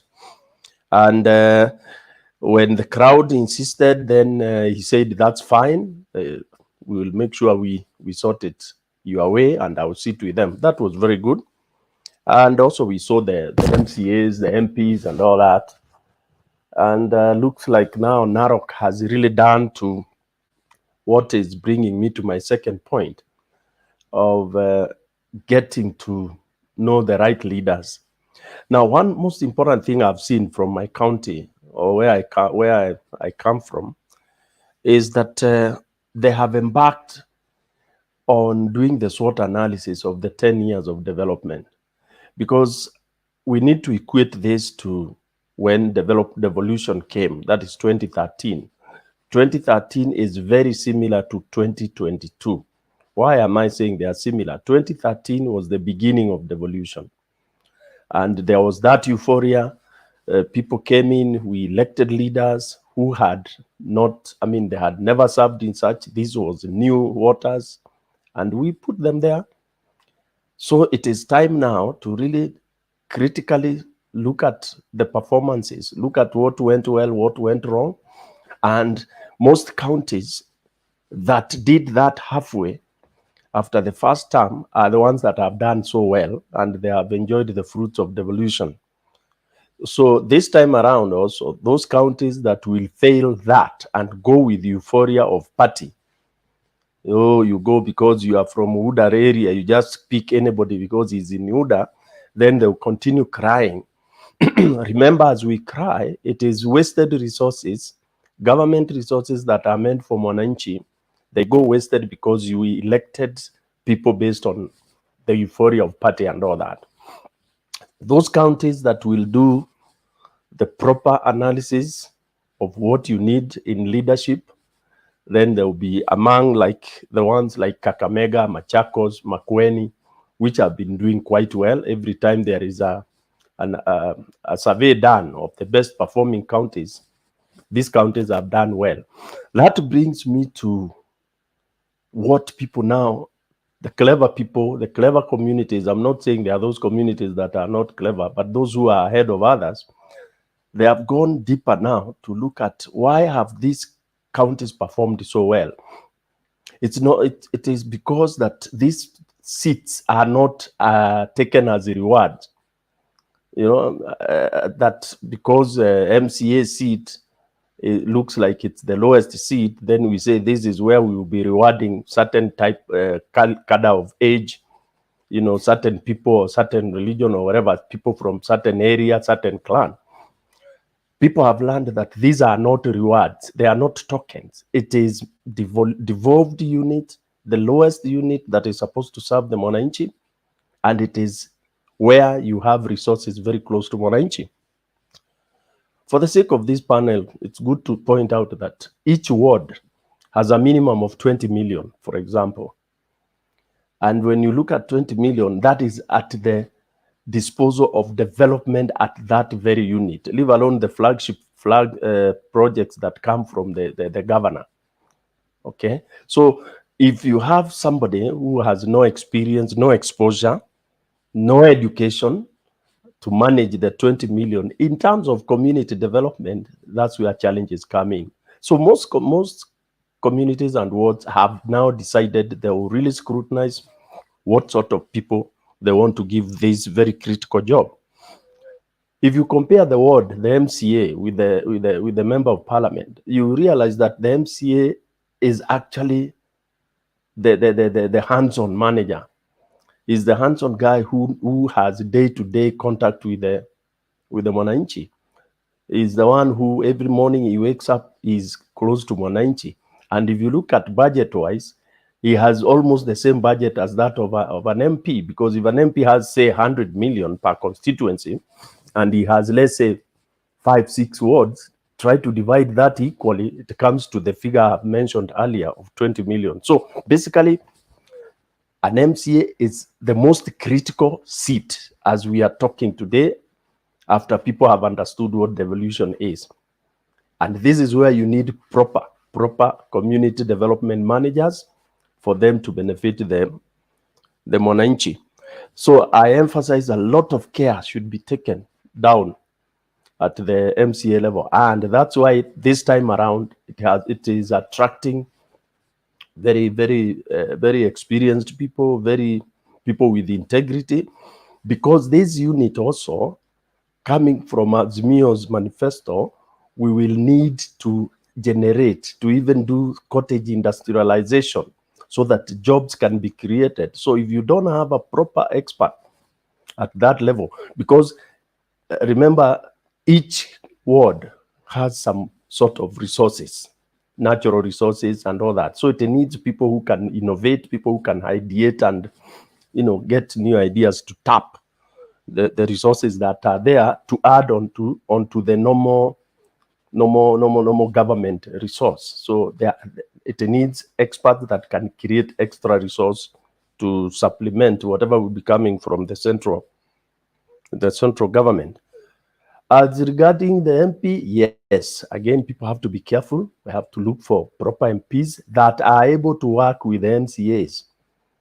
More often than not, we've had an MCA not coping with the MP because either the MP is looking down upon the MCA, and who has been losing? The Mwananchi has been losing.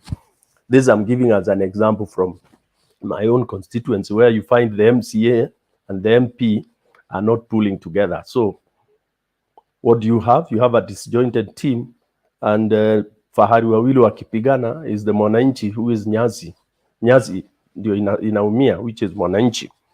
So basically, again, people have to be careful how they are kind of pairing these leaders as they go along. Senate, from my area, they are not very much bothered, but of course that automatically attracts some people of some level of higher management skills, higher leadership skills. So sometimes that falls in quite well because these are lawmakers, serious lawmakers. So basically, Mwananchi doesn't have to scratch his head a lot. The most critical one, again, from the MCA is the governor. I mean, the CEO of the county. Because if you get a bogus CEO, even if you have very hardworking MCAs, then of course the county will perform very poorly. And this country is formed out of counties. So poor performing counties will give equal results to poor performing country. So we should rely a lot, and we should be very careful what sort of leaders we get from the grassroots at county level in order for us to have a very productive Azimio government. So it is keen, it is important that Azimio, even as Baba goes around, is able to really get and select leaders that Mwananchi feel have integrity. That will reduce the privileges, that it will be helping Baba in terms of stealing, because if you have a corrupt governor, then it becomes a challenge to the central government. So that will be something that we need really to look at very, very, very keenly. As I conclude, then, of course, the top office. I think the top office is obvious who we have. So the most important thing and major thing is to, again, make sure that we are keen in getting the best soldiers for Baba to have a very, very productive army of leaders, credible leaders, leaders with integrity, which is possible. If you go by Mwananchi way without going through money influence and all that, I've realized you can never go wrong.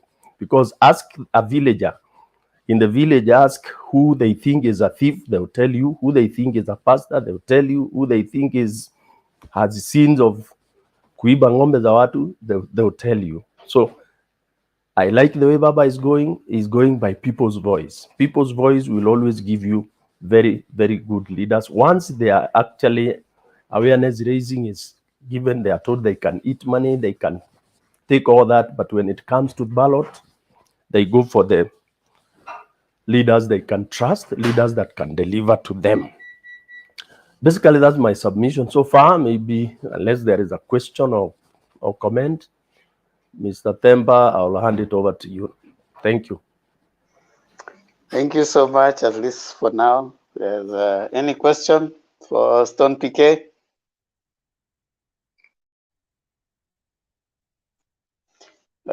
Sam, karibu, toa maoni yako.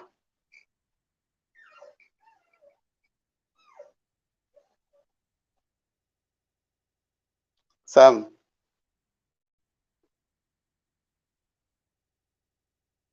Sam, are you there?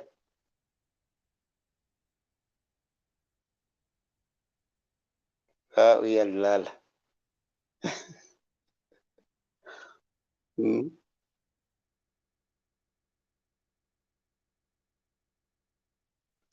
Okay, who is this? Ziana.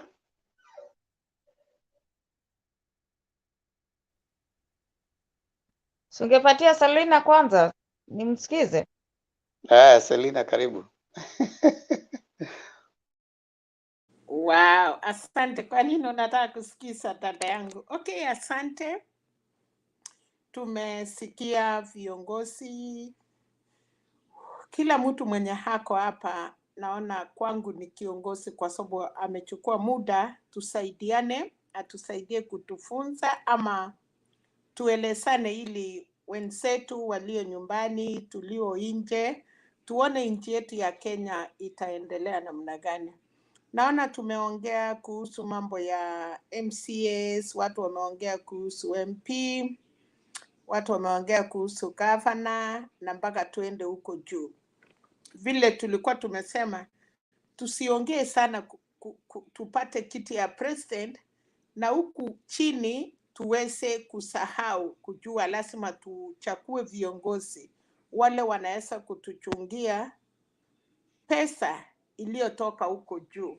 So kama pangu nikitoka Nakuru, naona Nakuru town tuko na constituencies mbili, tuko na Nakuru West na Nakuru East, na mimi natoka Nakuru West.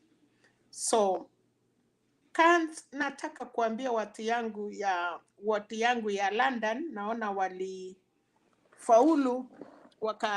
kwa sababu wakapata MCA ya UDA na MP yangu ni mtu ya Jubilee. So nataka niambie tu watu ya Nakuru ya kwamba tuchakue kiongozi kwa sababu Nakuru town ni mahali ya watu wengi, hatuna actually ni wards na constituency ni ile tumepepa wa Kenya mzima.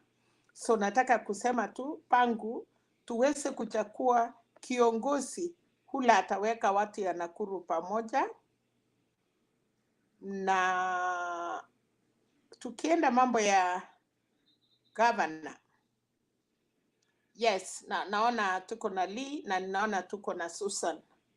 Nataka kuambia watu ya Nakuru ya kwamba tulikuwa na state house controller, aliweza kufanya kazi mingi Nakuru. Lee Kinyanjui amefanya kazi Nakuru. Nataka kuambia watu ya Nakuru kwa sababu tumekuwa city, tuweze kuchakua viongozi wale wanaweza angalia mambo ya Nakuru city.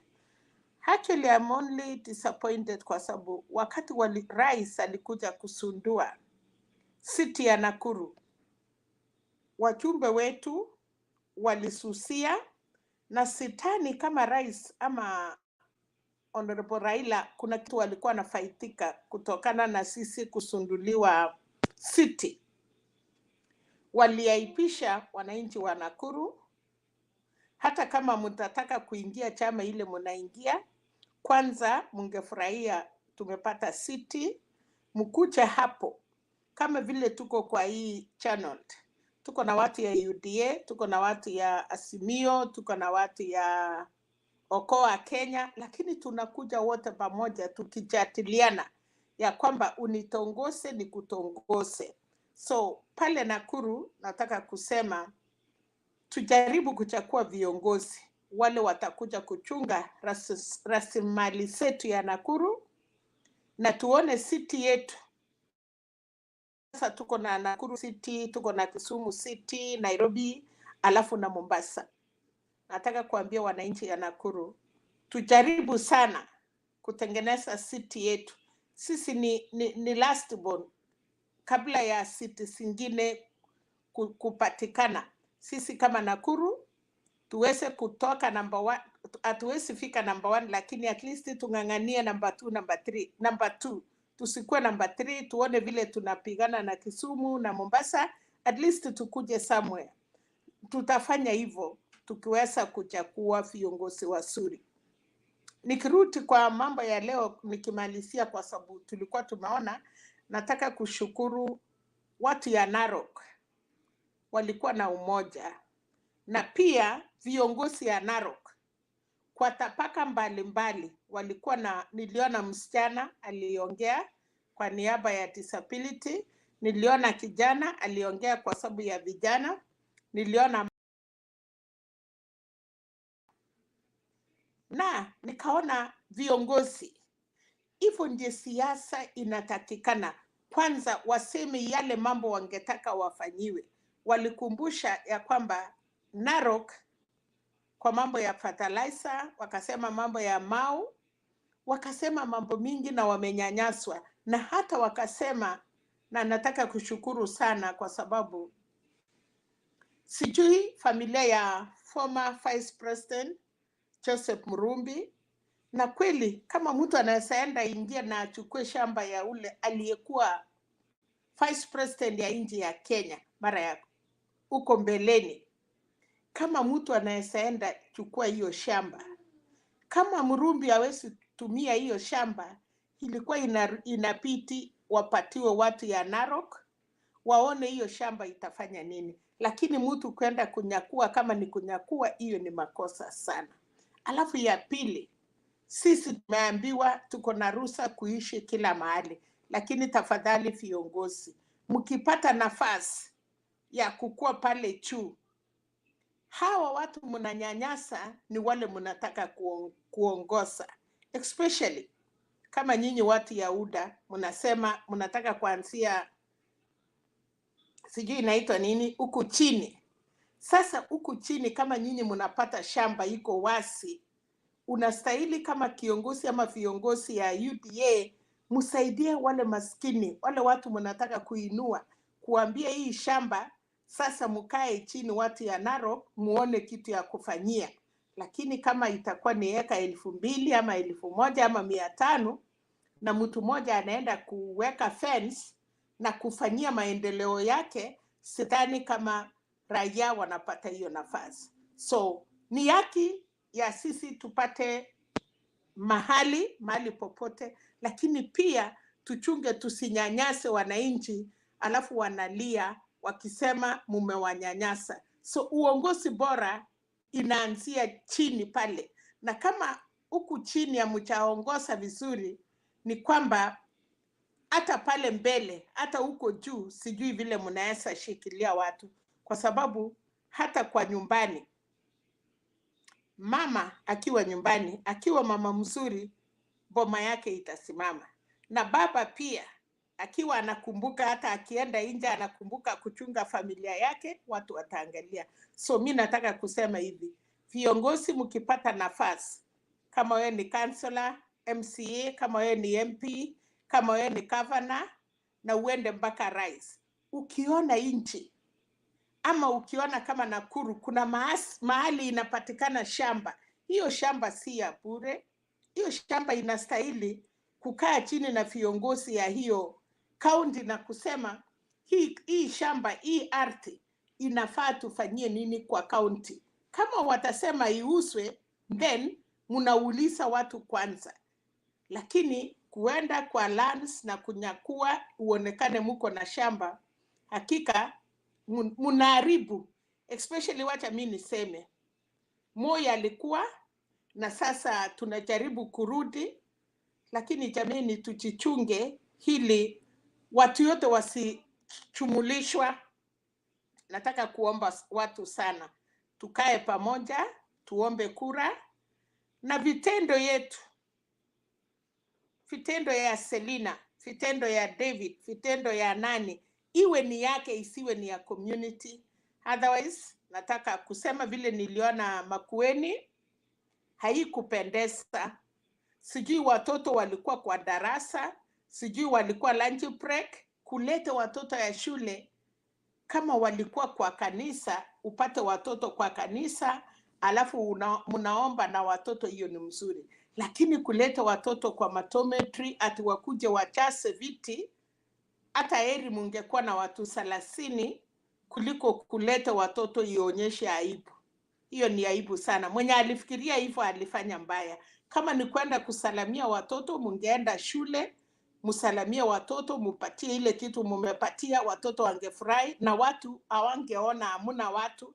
Na kama ni ukweli, nafikiria watu ya Makueni wakuweza kununuliwa ndio wakuja washangilie, ama watu ya Makueni wanaamini gavana yao. Watu wengi walikuwa nasema governors hawana say. Leo imethibitisha ya kwamba watu ya Makueni wanaheshimu gavana yao.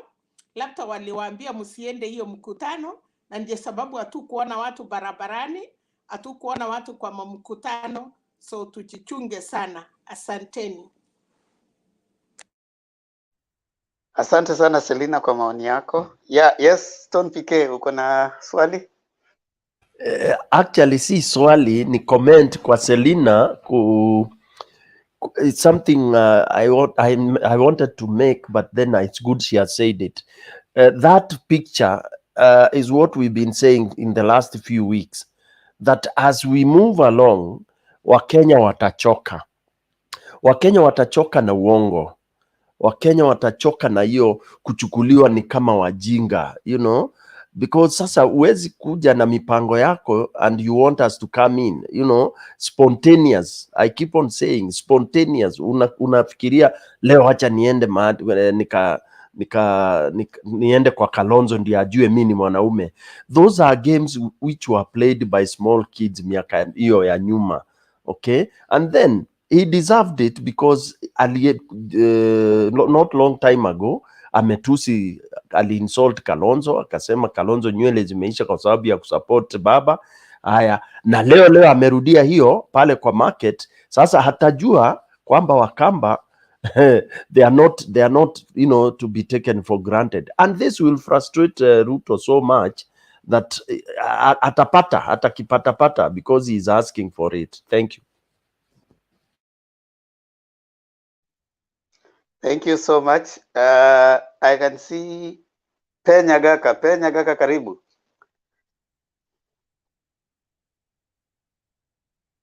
Asante kijana yangu, habari ya leo? Mzuri, and I want to start with Ngoja. I want to start with Stone PK was here yesterday, and I told you that it was Socrates that was killed by the hemlock. You told me it was Aristotle. So can you confirm that it was Aristotle? Not Socrates, the one that was killed because of his politics. Was who? Socrates, right? No, you said yesterday it was Aristotle, and I told you it was Socrates. No, it was a part of democracy. Socrates, because Socrates, the father of democracy. But you said it was Aristotle yesterday. I was telling you it was Socrates. You said it was Aristotle. No, probably was my mistake. But it was killed. What I was thinking was that what my essence of okay. You have owned up your mistake. Stone PK was here yesterday when you came here to argue against me. I've done political philosophy. That's why I was very sure of what I was talking about. Anyway, go ahead. No, I was saying that he was killed because of the politics that we are talking even up to right now, because we're involving everybody to talk to politics. But no, that's not why he was killed. That's not why he was killed. Socrates wasn't killed because of that. But go ahead, give your submissions. Oh no, we gonna go on that one later on another time. But what I was gonna say is that congratulations to all the parties in Kajiado and Ukambani. And that's what we want in politics. We do not want any fights or anything like that. And we're praying for that. We pray, not necessarily that I don't like Raila, that it should be fought. No, that's not the point. The whole point is that take your ideas to the market and let the Kenyan people decide. And that's what the motto of the Constitution that we wrote in 2010 was all about. So from then on, so we wait for August 9th and see who the president will be. And yours, Tony BK, is one of the most dangerous people that we fear in UDA. Because the facts that he raised down are at the level of what we really are afraid that if you get there, then you win the election. But we hope Tony BK is late. That's what I like about. But in essence, the last one, let me give you an idea, another one, and then I'll let you go, guys. Nani yangu ule presenter nani challenge kila wakati kwa nini uko in UDA. Yesterday I explained you bottom up. Today I'm going to explain you one large party. We want one large party. We are that's what we said yesterday. Give us another one. That's the same number 2. Give us another one. Well, I thought number 2, you took me on to the Iko Mingi, okay, I'll give you another one. The TVT, the colleges. My friend, that's how the South Asian countries develop. No, you already mentioned that one the other day and you couldn't defend it. Give us another one. You're not giving us anything. You have never let me explain it. You want me to give you the title, that's it? I want to explain it in a deeper way. That in the South Korean, South Korea is the perfect example of the bottoms up about TVTs. They negotiated with the big companies to hire the people in South Korea where their living standard is very, very high and they enjoy life like that. And that's one of the examples that we want to copy everywhere in the world. Somebody copy from somebody else. Even the Constitution we have in Kenya is copied from everywhere. Another one, there's so many of them. But congratulations for the good campaign that they are having. At the end of the day, we wish we win. That's Ian Dioyangut. Ben. Ziada ako hapa kweli. Umetosheka na explanation ya Ben. Haya. Ndio nataka kumwambia bado hata sijaelewa ni nini anasema. Hata sielewi ni nini anasema. Anasema tu bottom up, sijui wapi, lakini hanielezi kinagaubaga. Sielewi hata kabisa. Okay, wacha nikueleze hiyo bottom up. Bottom up nilikuwa naambia ndugu yangu hapo jana ya kwamba saa hii leo ukitaka kutengeneza shule huko Nyaguta mahali mimi natoka, unapatia mtu mmoja 1 million shillings akuwekea matafari bricks. Lakini theory yetu ya bottom up itakuwa ni watu 10 watapewa this 1 million to produce the bricks. Instead of one person benefiting right now, it will be 10 people benefiting. At the end of the day, like Zemba was saying, you go hire the people, but where does the money end up from the government to who? To one individual, 10 individual? That's where we are different, Princess. Yinyi mnataka muendelee kupatia huyu mtu mmoja. Sisi tunataka kupatia watu 10. Walete hii matofauti. That's what the bottom up means. Am I clear? Sabato njema lakini sija kuelewa kwa sababu you're not clear. Na unajua hiyo sabato ilianzia kwetu Inigusi, the whole of Gusi sabato ilianzia kwetu. You are not clear. That's a fact. You brought the same explanation that you brought yesterday and it didn't make sense. What is so hard that it doesn't make sense? It doesn't make sense. I mean, what you're saying, it doesn't make sense. Right now. Okay, fine. Let me hear you. Maybe I'm the one who thinks you don't make sense. Ton PK, what do you think? Thank you, Themba. Ndugu Pen, I would want to know, when you say you'll give 1 million to 10 people on at the bottom there, what will be your framework? How will you access the 10 people with your 1 million? How? I mean, That is what is not very clear. The question yesterday. It is what you. I mean, okay, people who, okay, like where I come from in Kisi, people who make bricks. If say I'm lucky enough to be the governor of Kisi, if we have the Department of Construction, it is them to decide who are these people that are doing this job. It's not me. It's not somebody in a corner. If we want to make a river, for example, we want to widen it or do something with it. We figure out who in the Department of Water can do this. And it's open book. It's not to be closed by anybody. But in essence, the difference going to be is that we have, if it's one, right now it's only one person. But from when we take over, it'll be 5 people, it'll be 10 people, depending on the job, depending on how large the job it is that needs to be done. Okay. But Penny. Swali moja. Unatoa watu 10. Nani atakuwa amejua kwa hiyo watu 10 utatoa wapi hiyo watu? Na hiyo pesa unapeana hiyo milioni 10 ama milioni 1 ni ya kurudisha, na kama itarutisha protocol ya hiyo pesa itakuwa ni nani? Kwa sababu kama utaniambia ninaenda pale kwa grassroots, kwa chief, kwanza ile watu ya nyumba 10, and then from nyumba 10 achue Sam anaweza rutisha hiyo pesa ama hawezi rutisha. Lakini mkituambia bodaboda, wamama kutoka wapi?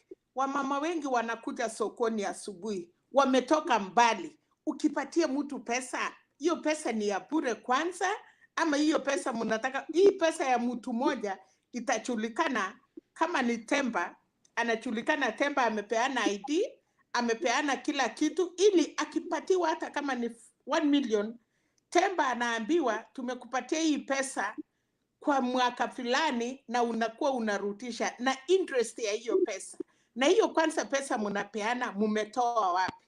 Nani atakupatia? Au utaki ule tajiri yako pale juu aweke pesa yake kwa Central Bank, ndio hiyo Central Bank ikupatie. Hii pesa ya serikali mnatoa, hata pesa ya CDF ile inasemekana ni ya bure. Mpaka kamati ikae chini, ichue ile mama ama mtoto anataka kupatiwa fees, inachunguzwa. Hii mambo yenyu mnakuja kusema mnapeana pesa, tunataka kujua okay, Raila amesema hivi, anapeana 6,000.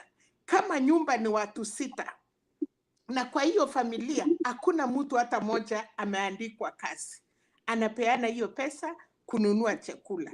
Lakini kama kwa hiyo familia kuna mtu anafanya kazi, hawatapata hiyo milioni 6,000. So ameeleza akasema kwa cities, kama wewe ulikuwa unatafuta kazi ama ulifanya kazi kwa factory na hiyo factory imefungwa, kwa hivyo hauna kazi ingine, utakuwa qualified. Kwa hivyo kama ni hivyo, kuna vile itafuatwa. Hii yenyu ya kupeana kwa bodaboda, sijui kwa nani, itafuatwa aje? How do you know? Hii watu yote tuko chini hapa, utajuaje nani anastahili? So kama mnakuja na bottom up, msituambie bottom up kwenda juu. Labda ile bottom up mzuri mnajua ni hiyo ya Aisha Chuma, ni hiyo ya mama anatoka Kisii, ni hiyo mwingine anasema mkubwa wao amesimama. Unless hiyo haina qualification, hiyo ikifika jioni inajua nani sasa anajua mambo ya hiyo maneno. Okay, sorry kusema hiyo. Hiyo ni ukweli ya mambo. Salida, hey, Salida, room 350.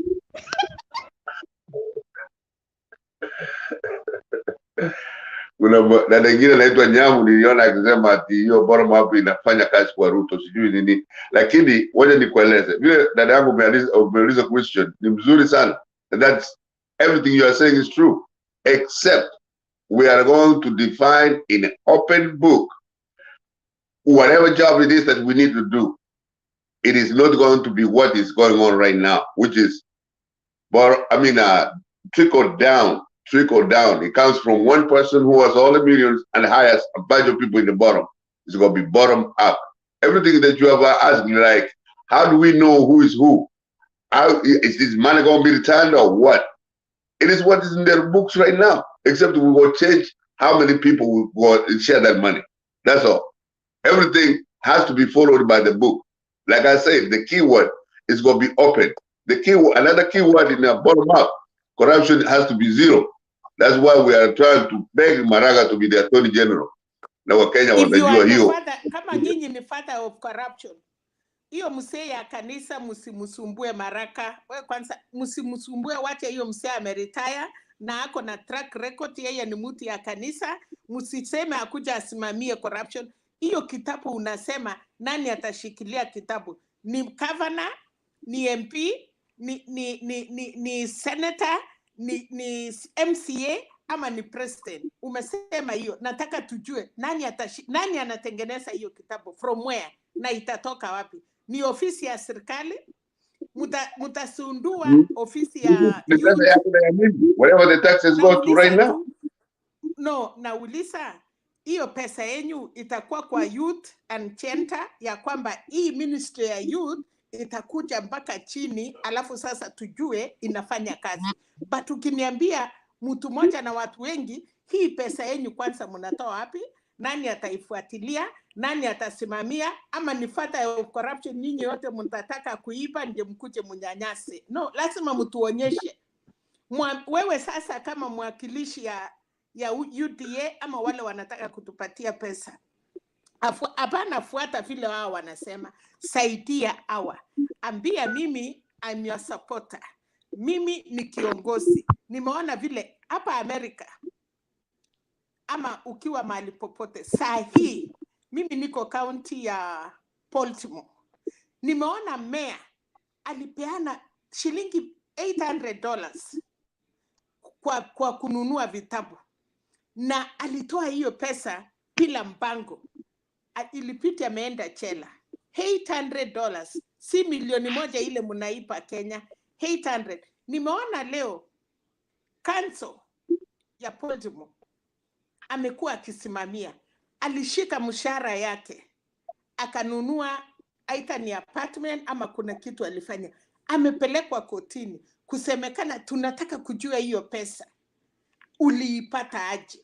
So kama Kenya, wewe kama mmoja, patia watu ya Kenya, mwambie ndio hii pesa mkipata bottom up, hiyo mnataka kupeana ni kwa nani huko chini. Alafu kama ni vijana, ni kijana kutoka miaka ngapi? Vijana ya sasa ni kutoka 18 mpaka almost 40. So who are you giving this money? Mtuambie, alafu tujue hii pesa inakuja namna gani, na tutasupport kwa sababu tunataka pesa iteremuke huko chini. Ningefurahi sana nikiona Wakenya pesa isikae juu vile tulikuwa tunaambiwa 15% na PPI ingeleta 35% na kila ward ingekuwa na 10%. Hiyo 10% kwa MCA angeweza fanyia kazi bila kufuata MP, bila kufuata governor. Angekaa chini na ward yake kidogo na hiyo pesa amepatiwa, na hata kama ni barabara ama kuweka maji ama ni kununua tangi kwa ward, hiyo pesa ingekuwa imefika na tunasikia. So kama wewe ni mtu ya UDA, kwanza ungekuwa ya kwanza kupitisha PPI tupate 35, alafu hiyo 35 iende mpaka kwa ward uko chini huko mahali unataka, alafu sasa uambie wa Kenya, look, mimi nimepigania mpaka pesa imekuja kwenyu. Sasa ikifika kwa ward ile wasee nyumba 10, ile watu ya ward ni watu kidogo sana na wanajuana, ningekubali. Lakini ukituambia pesa inateremka wapi na itarudi aje? Dada yangu ishakuambia kwamba the policies that are there today are the ones to be used. Na pesa inatoka kwa mfuko yako na mfuko yangu. Hiyo ni kitu ya taxation, how the tax policy is in Kenya today.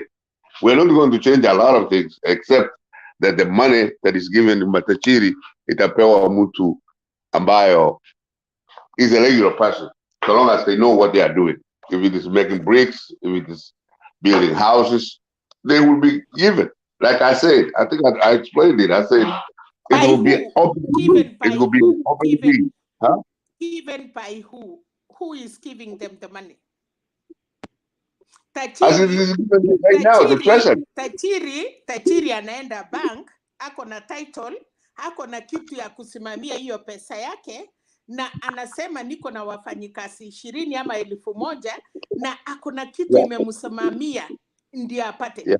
Shylock, nasikia munalia Shylock.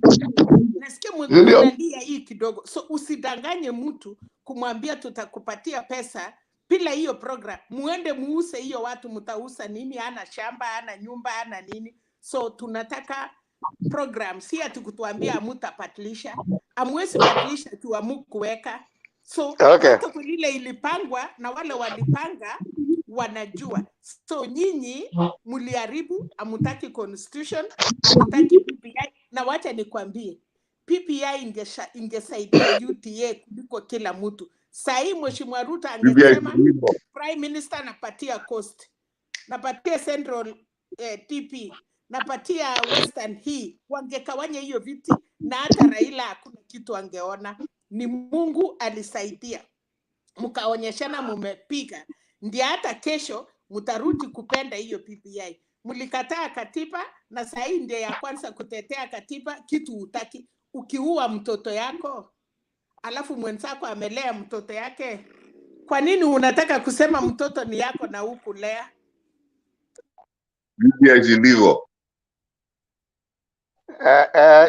Unajua pen BBI ilianguka kwa sababu hold on pen, mute a little bit.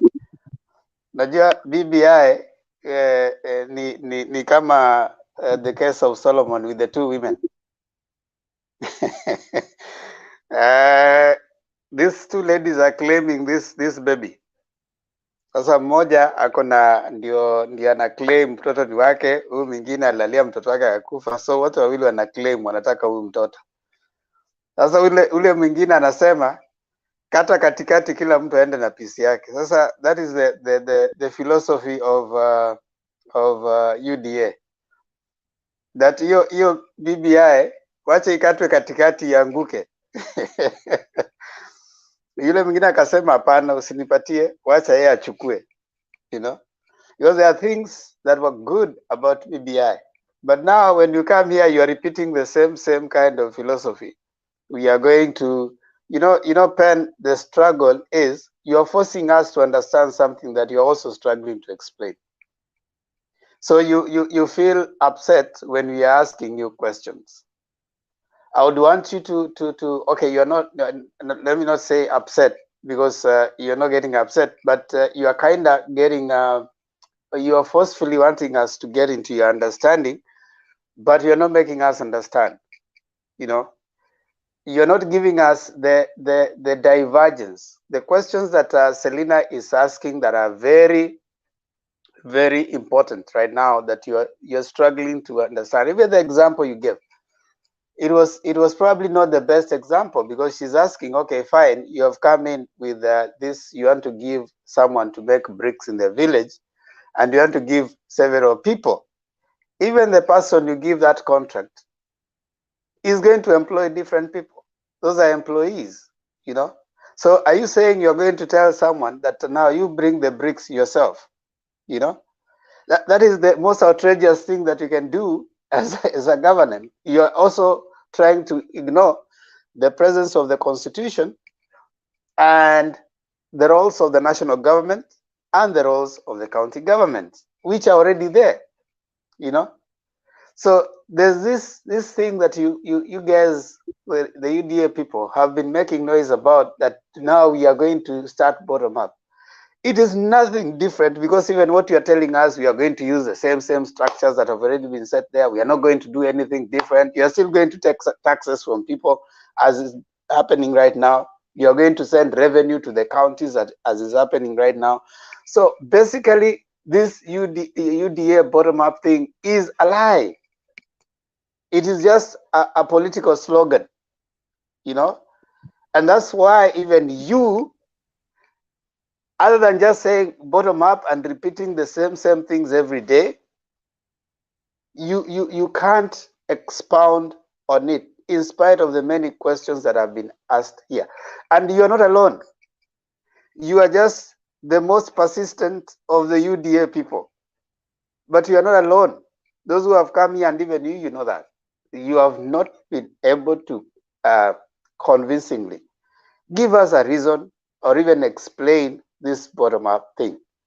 That is so different that you must make it look like you're going to change things. Yet when you're asking, okay, fine, how are you going to take this money? It is the same people. Where are you going to get the money? You are the ones paying the taxes. So there's nothing different. This 100 billion, it is the same 100 billion. I mean, whatever it is that the taxes people are paying right now, people who don't have the money. You're already saying that you want someone who is going to tell us how we are going to pay the loans. Where are they going to get the 100 billions to give you if already you're saying Kenya has a problem of loans?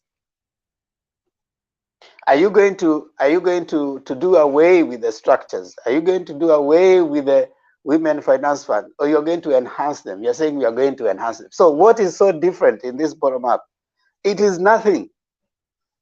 So Pen, kindly and humbly, we are requesting as people of Azimio,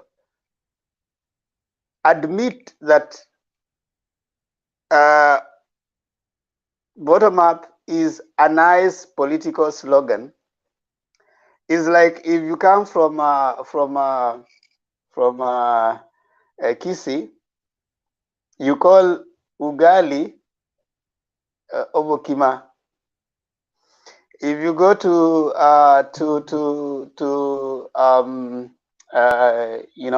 Swahili, it's called ugali. You're actually just talking about the same thing, but trying to give it a different name to make it sound nice. But it is the same thing. So Pen, my submission to you is this.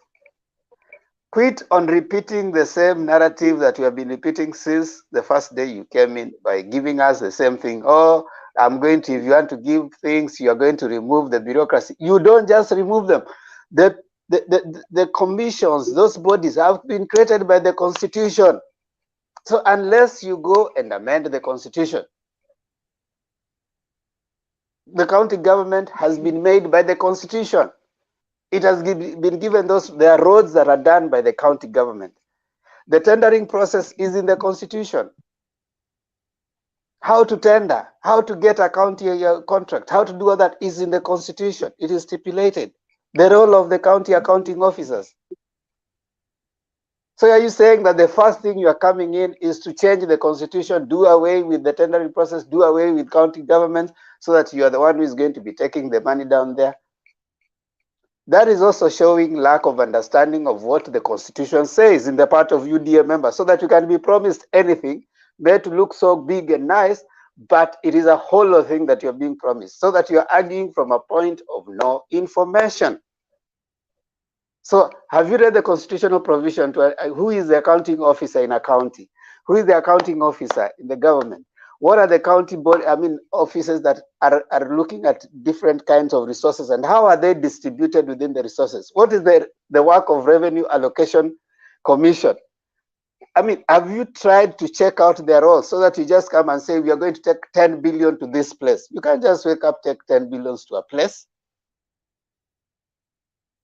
So I want to invite you, especially you and your UDA people, consider first of all reading the Constitution and what it provides. But I am not surprised. Your boss has never supported any constitutionalism and any constitution. So you can talk from the air because you think Kenya is ruled in a vacuum. We have a constitution that is operational. County governments are operational. So I submit to you and other UDA members following us. They have been operating on a lie called bottom up. Ziana, kindly, before I bring Pen again. Kuna mwanauda mmoja aliyesema ya kwamba set a thief to catch a thief. Kwa hivyo alituhakikishia ya kwamba Ruto ni mwizi. Kwa hivyo Sisi sasa twashangaa kama wenyewe wanajua Ruto ni mwizi, mbona wamweke kwenye kiti? Ndio nilikuwa nauliza Pen, hata yeye anajua ya kwamba wanataka kuseta thief to catch a thief, ndio wamchague.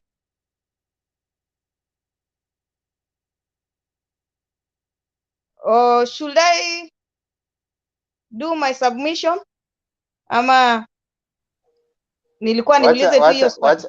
Amanda. Nyagaka. Yuko hapa, wacha aseme alafu ndio ufanye submission yako. Nyagaka.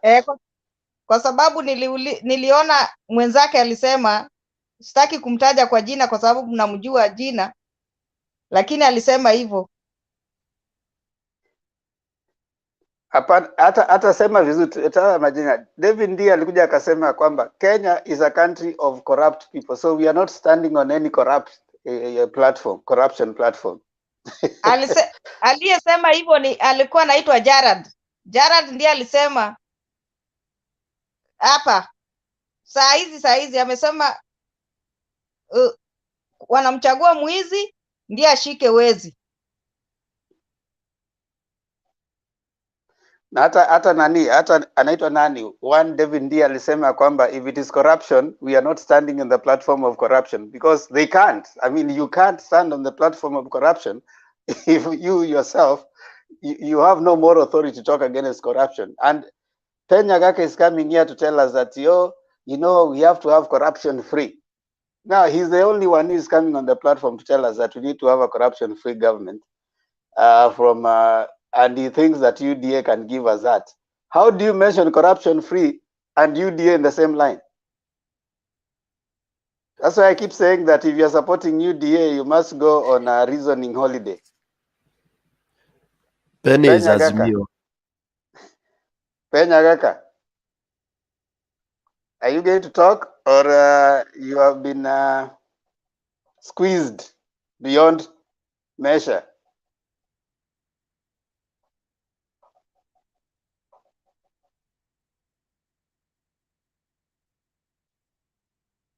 Pen Nyagaka, are you there?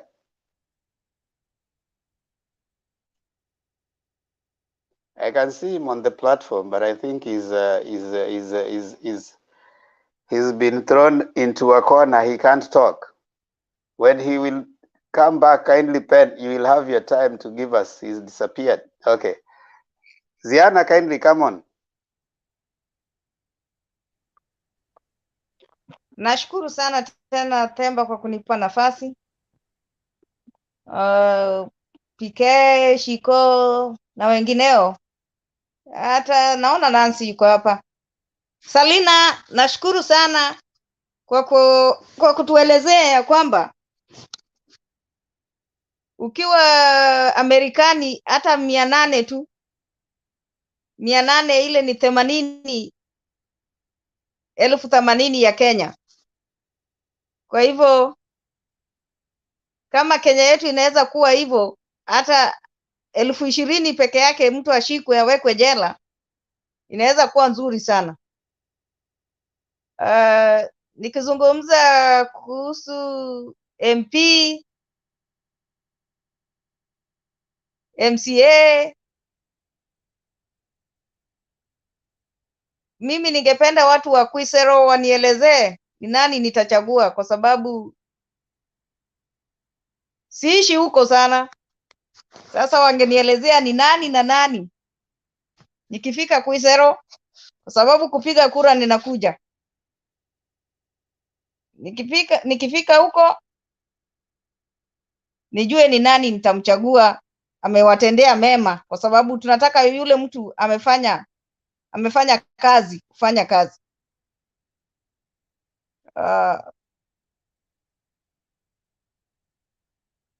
Kwa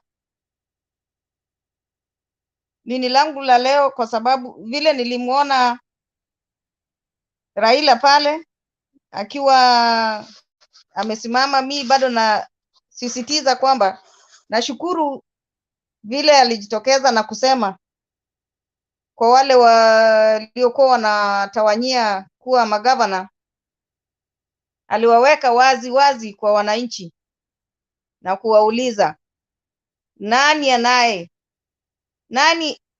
mnayemuona anaweza wafanyia kazi vizuri,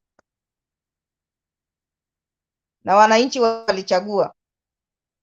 Yule msichana ambaye amelemaa, nashukuru vile alizungumza, kwa sababu alimuomba Ledama ili amlipie karo la shule. Lakini naomba ya kwamba wale wakubwa wasije wanaenda tu kwa mkutano ndipo unakutana na watu. Unafaa kujua watu wako. Kama huyo msichana alisema ya kwamba miaka mingi huwa anaitwa msichana wa Ledama, leo ndio Ledama anamuona. Kwa hivyo wanafaa kujua mahali unafanyia watu wako kazi, unafaa kuwajua ni akina nani. Mi naomba tu wale watu wanatufanyia kazi, manake ni kama wewe ndio unamwajiri,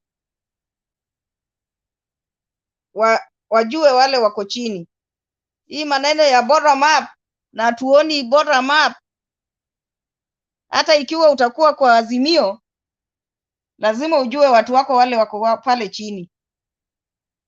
Tuache kusema tu ati watu wa UDA peke yake.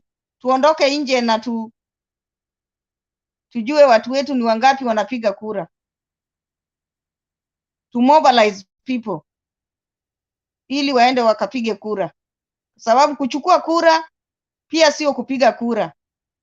Na tuwafundishe, kwa sababu kuna wengine watataka kuona ile jina ambayo imeandikwa. Kuna wengine hawajui Raila ati inaitwa Raila, kuna wengine wanajua tu jina baba. Kwa hivyo wanafaa kufunzwa ya kwamba ile baba haitakuwa kwa ballot paper, ni Raila Amolo Odinga ndiye itakuwa pale kwa ballot paper. Na inafaa wao wanafunzwa vizuri sana, kwa sababu hata pale Lang'ata wengine watamchagua Jalango kwa sababu jina yake ile ya Jalango haitakuwa, na ikiwekwa labda atachaguliwa, kwa sababu watu wengi wanamjua kama Jalango, hawamjui kama Oduor. Kwa hivyo tunafaa kuelimisha watu wetu wajue majina pia, na wajue vile kupiga kura. Usiende tu ukaweka ati Ruto wrong, Raila right. Hiyo mafunzo ndio tunafaa kuwafunza, ili wakipiga kura wapige kura vizuri, watu wasije wakapoteza. Mimi ninashukuru wote nyote hapa, mafunzo yenu ni mazuri, tunaelewa yale hatujui na yale tunajua pia tunaweka waziwazi. Asante sana Daudi, sabato njema leo. Nimeshukuru nyote. Kwako Themba. Inshallah, asante sana Ziana. Nani huyu amekuja? Nani hajaongea hapa? Kuna Shiko.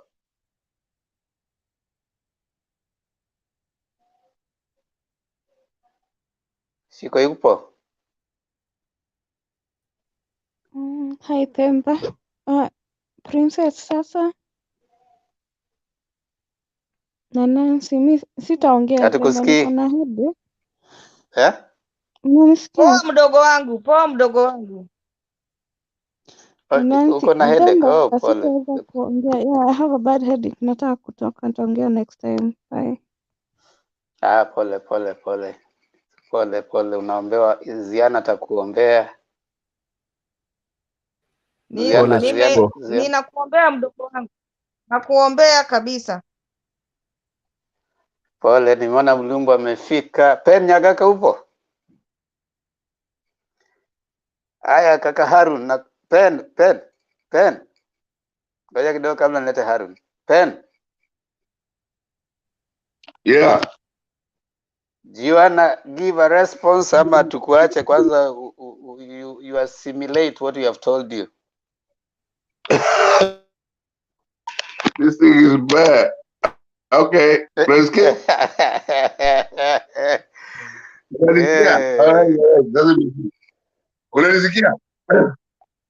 Hello. Aguskia, what are you doing? You're only showing us your bed. We don't want to see your bed, man. Hakuna bed, hiyo ni mesa. So are you showing us your table? We want to see your face. When governor naogopa kuonekana? What kind of a leader is this? Hapana. Siwezi kuogopa. Ni kama sitaki kuwa governor nitaenda nikaa huko ushago. Sasa, the only thing I could tell you guys is we meet on August 9th. But the bottom up policy ni hiyo tu, ni kuchange vile the government of the society is financed. It's an economic theory. And there have always been only two. The latest is the bottom up. You have repeated that, man. You have repeated that. Tell us something else. That's exactly what it is. I cannot make up anything. That's exactly what it is. If you guys don't get it, you just don't. If I don't get what you're saying, I just don't. Because if you can't explain it, then you don't know it. I've explained it and I've given examples, but you never. Nyagaka, hujanijibu swali langu kuwa kuna watu wa kutoka UDA wanasema wamekubali kwamba Ruto ni mwizi. Sasa wanamchagua kwa sababu ya uwizi yake, ndiye atafute wezi wenzake. Wakubaliana kwa sababu sasa tumetupa serikali, yani serikali yote itakuwa ni wezi. But princess, umesema hiyo watu wengine, sio mimi. Unaniuliza yangu, ile mimi nasema. Lakini hao wengine hata siwajui. Sasa I can answer for them something I don't know. What I know that the points that DB Ruto is expressing are points that some of us have wished for Kenya for a long time. Instead of the government. Penny, mimi ukiniuliza PK akizungumza na uniulize PK, hiyo swala nakuuliza kwa sababu nilisikia PK akisema, nitakujibu. Kwa hivyo naomba tu nijibu kwa sababu ni mwenzako alisema. Ya pili, my sister, nataka niambie Pen kabla hujasema, mukisema mambo amutasaidia Ruto unless muna sabotage. Kwa sababu ukisimama kama mtu ya UDA na uwezi explain vile DP atapeana pesa yake unless watu wengi wako kwa payroll ama wanamwaribia. Because kama mimi ninamsupport lazima nimtetee mpaka at least apate mtu moja, lakini ukisema kama hamutaelewa ni hivyo, how will you persuade? Unaweza tongoza watu waingie chama yake namna gani?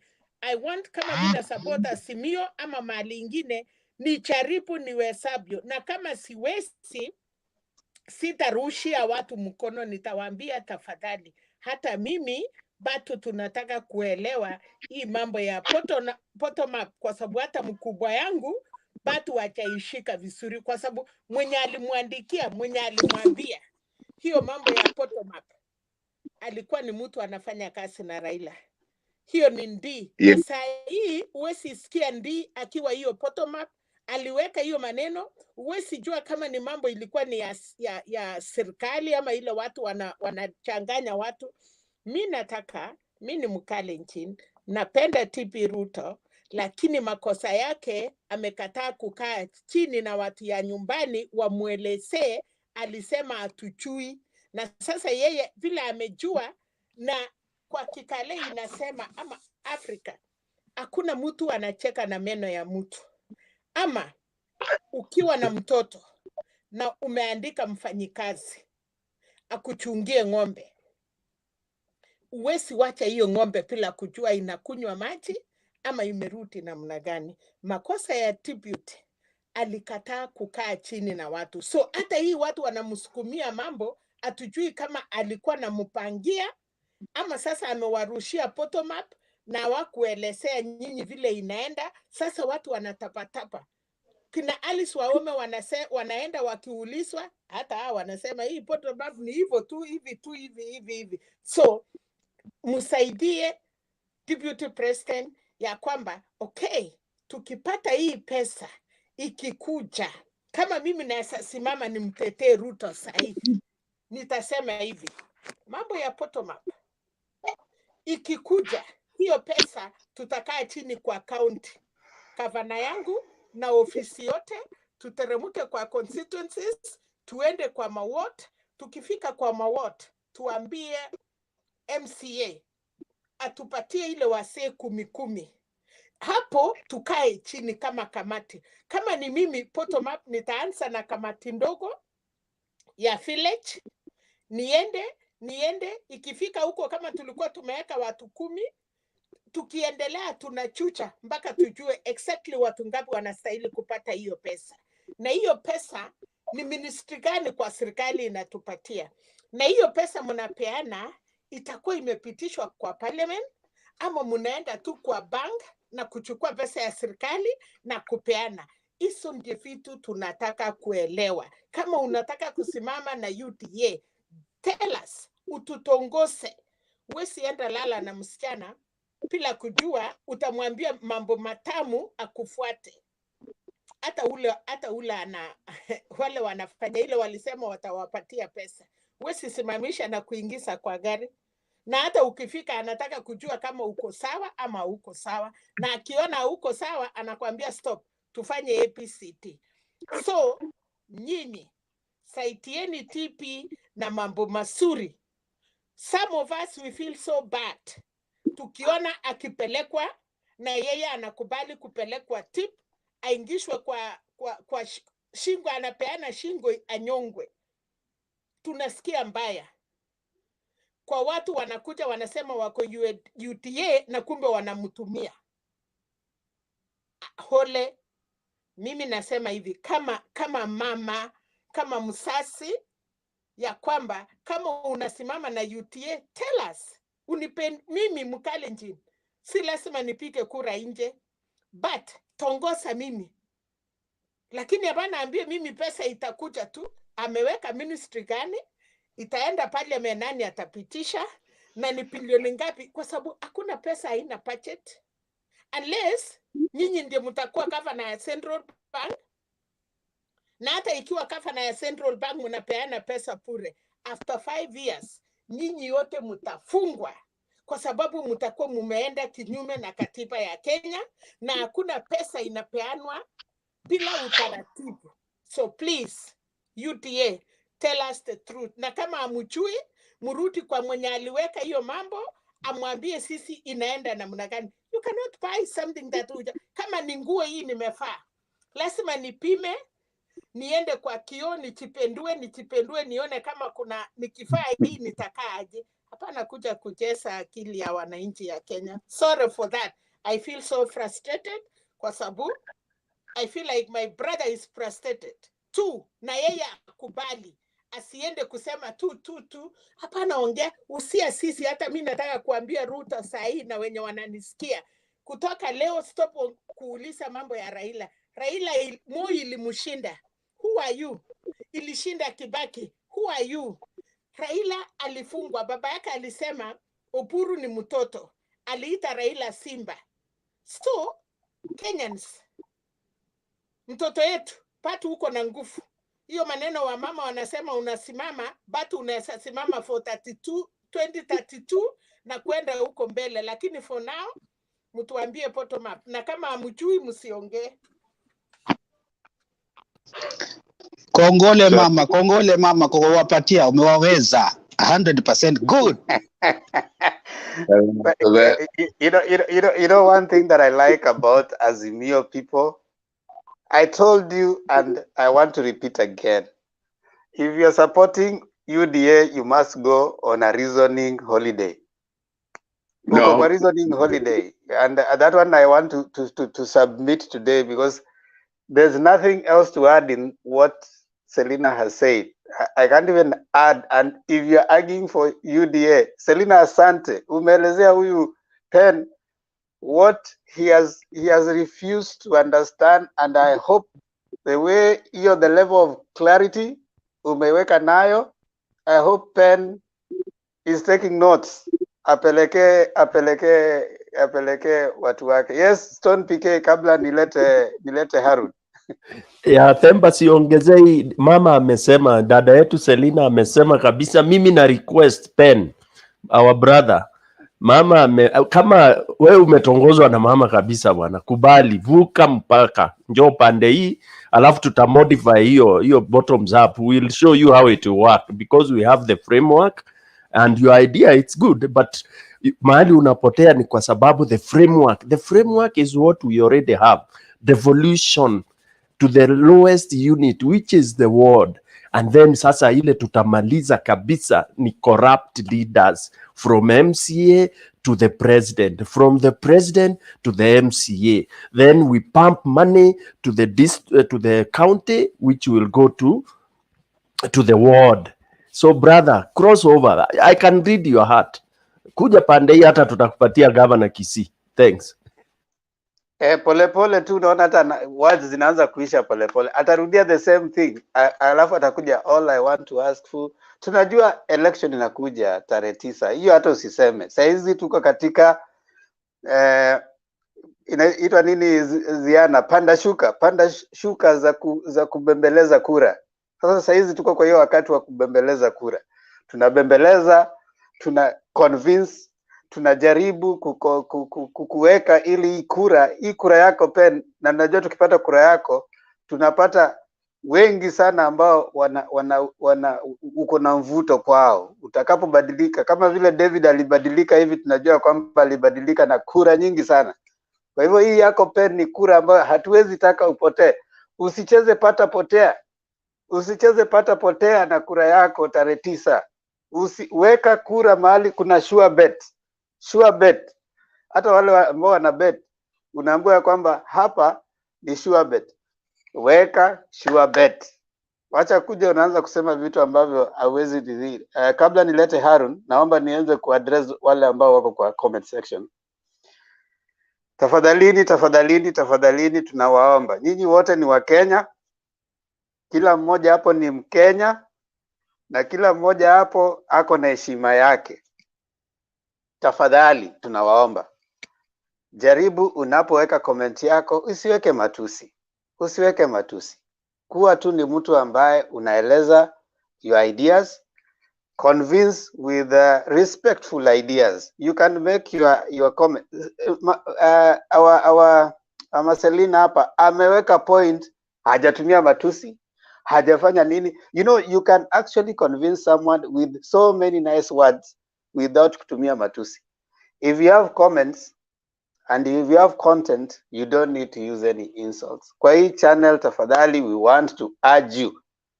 Hatukuchukii. Nobody hates you. We love you, all of you as Kenyans.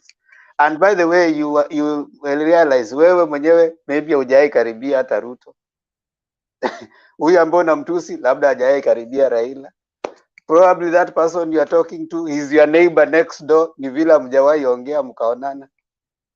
So it's important for us to learn to just respect each other. Kindly katika comment section msitumie matusi. Just be respectful. Kuwa mtu wa UDA, kuwa mtu wa Azimio, lakini jaribu. Saizi ni wakati wa, I don't understand why right now unatumia matusi. Tongoza kura. Huyo mtu unaona hapo, hiyo ni kura ambayo unaweza pata. So just be respectful. Temba, wacha niseme kitu moja.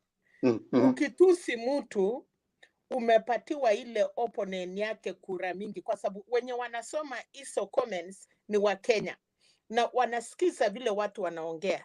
Ukitusi mtu na ameongea ni kumaanisha umeshindwa. So badala ya kutusi unaripia mtu yako. Hata mimi nasema watu ya Azimio ya Umoja, tusiai sema kitu yenye itapunguza kura ya Raila hata moja. Tujaribu kupembeleza. Kama unaona uwezi pembeleza, siku hiyo usiongee, tulia, sikiza, kwa sababu unataka rais yako aende mbele. So mwenye anatusiana tusiwapembeleze, kwa sababu wenye wanasoma wanajua hawana la kusema.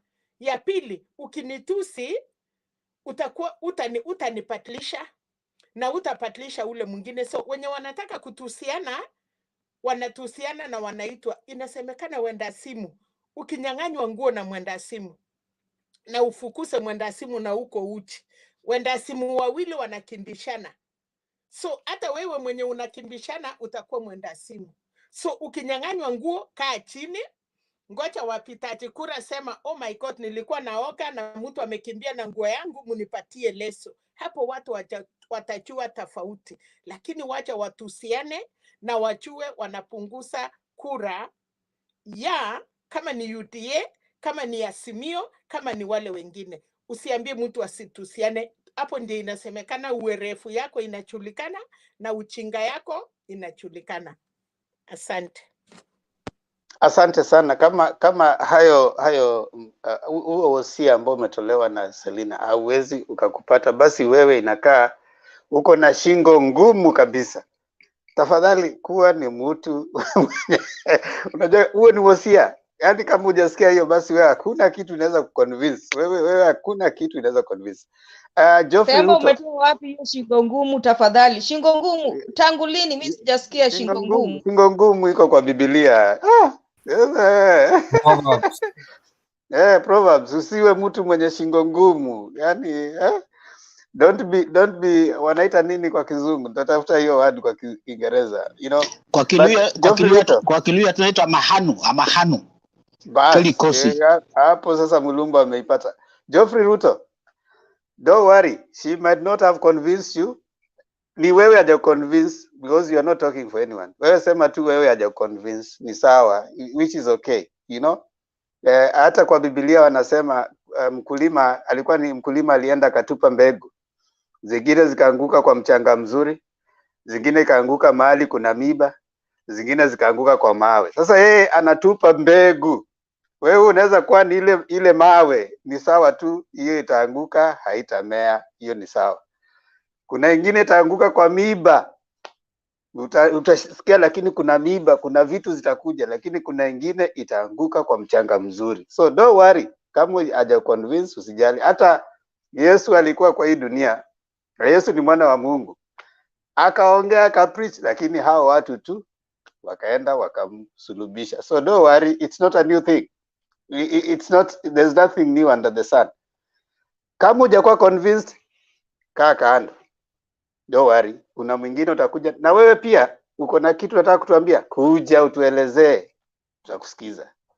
But please, let's not use matusi. Asanteni sana.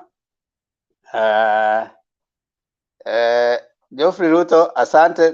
Tunakupenda. You are a good, stiff necked. Thank you. Yeah, shingo ngumu anasema ni stiff necked. Shamila amenisaidia pale kwa comment section. Asante sana. Wanakuwa ni watu wako stiff necked. Kuna watu ambao yani hata ujaribu, unajaribu sana, unawaambia hata nini hawasikii. Hao watu walishinda Musa. Unajua, so there are people like rigid. Mwingine alisema rigid. Rigid ni mtu ambaye yani akishikilia kitu ameshikilia kama pen nyagaka, ameshikilia. Ni kama kupe kwa kuombe, hata kama inaenda kwa slaughter haijui inaenda kuuawa. But thank you. What we are saying, kindly be kind. Sisi wote ni wa Kenya. I want to bring Harun. Amengojea sana. Harun, tafadhali kuja toa maoni yako. Asante. Mulumbu. Asante sana Mr. Chair kwa kunipa nafasi angalau nami nichangie kuhusu mada ya leo. Ningependa kurudishia Mama Selina shukran kubwa sana kwa vile in fact kuwepo kwake hapa kunaendelea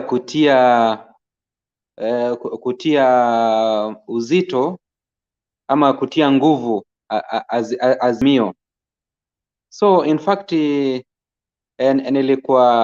nilifuatilia ile proceeding yenye ilikuwa pale kwa Supreme Court, na niliwanda wakati niliona in fact lawyers wanaargue about president immunity, alafu wana assume mazuri yote yenye alikuwa ndani ya BBI. But I'm praying to God kuwa ile uamuzi ambayo itafanywa na our judges itakuwa uamuzi mzuri, because in fact BBI ilikuwa na mazuri. I want to agree with you Mr. Temba wakati umesema kuwa in fact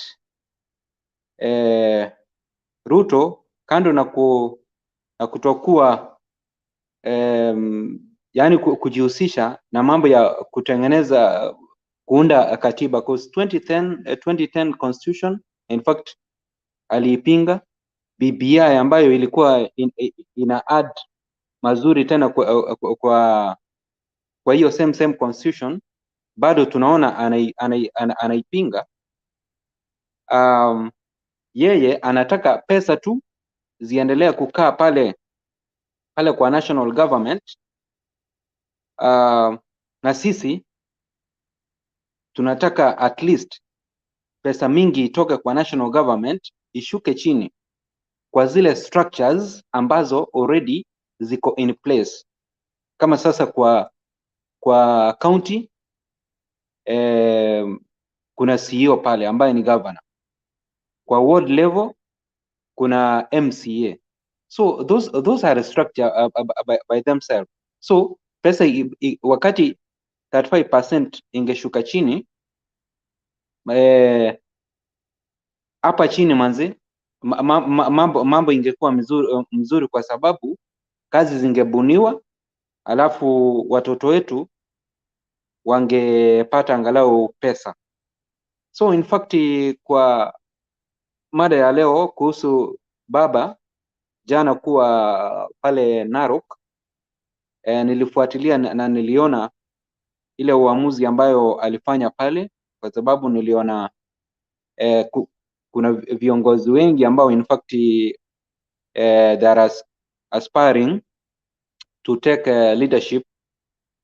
So nikaona mpaka hata ni kama voting ilifanywa kidogo, akiambia mnahitaji nani awe gavana yenu. Nikaona umati wakisema tunahitaji fulani wakiwa wamenyamaza, then baba akachipu in akasema yeye mwenyewe atakuja awaketishe chini, then kutoka hapo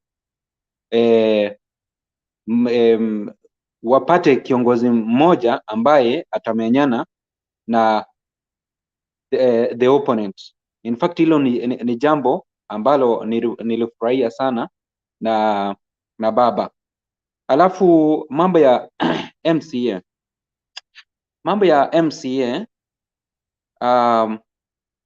in fact this is high time, inastahili sisi kama electorate wakati tutakapoenda kwa debe tuchague angalau vijana wetu ambao wamesoma sana sana pande ya finance at least, ndiposa if at all baba atakuja kuamsha hii BBI, then ile ward fund ambayo 5% ilikuwa proposed ndani ya BBI, that 5% of all county revenue itakuwa inaenda kwa ward level. Sasa MCA ndio angekuwa CEO, so that hiyo 5% ikienda pale, alafu yeye mwenyewe anaangalia kama kuna maji inastahili ifutwe kutoka kwa stream fulani ikuja kwa shule, something of that kind. In fact ingekuwa kitu mzuri, yani inastahili iwe ni jambo mzuri sana. So it is high time MCAs wenye tunaenda tuchague MCAs ambao wakati hizi pesa zitakuwa zinakuja watazitumia vizuri, na hata zile zenye zinatoka kwa county level ziwe zinaingia kwa ile miradi ambayo itakuza uchumi ya pale mashinani. Alafu kuhusu MP inastahili tuangalie au MP wetu ambao in fact wamefanya vizuri in terms of legislation, zile laws ambazo ziko in place, ama ambao in fact wameperform vizuri hata pande ya CDF, hao ndio tunataka warudi, but wale ambao wameperform so badly, we want to use our vote tuwapeleke nyumbani, so that in fact tupate new crop of MPs ambao watafanya legislation ama wataweka sheria mzuri za ku ensure kuwa our revenues ama governance imeenda sambamba. Alafu women rep nayo inastahili at least tupate akina mama wazuri ambao wataangalia maslahi ya akina mama yameongelewa vizuri, wametetea akina mama na wasichana, alafu na hata wababa pale kwa parliament. Senate nayo ningependa kusema kuwa inastahili tupate senators ambao wamehitimu vizuri pale ya masomo, such that Senate kama as an upper house kuwa in fact when resource allocation zinawekwa into place, zinaweza kuwa distributed na zinaweza kuwa distributed vizuri kwa county government, then kutoka hapo kusiwe na mvutano kati ya national government na county government. Sasa nikuje kwa governor ambaye this is the CEO of our counties. In fact, from 2013 to 2022, this is 10 years. Kama kuna zile counties ambazo in fact zimepata governors wazuri, mumeona yale mafanikio ambayo yameonekana pale.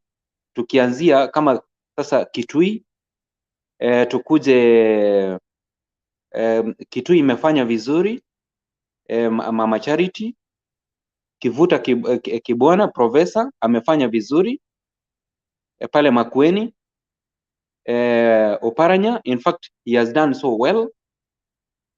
Anyang' Nyong'o pale Kisumu amefanya vizuri na in fact wale governors ambao wamefanya vizuri, mumeona wa Kenya at least tumeshuhudia tukaona utamu wa kuwa na magavana wazuri ambao hawajaweka ulavi mbele.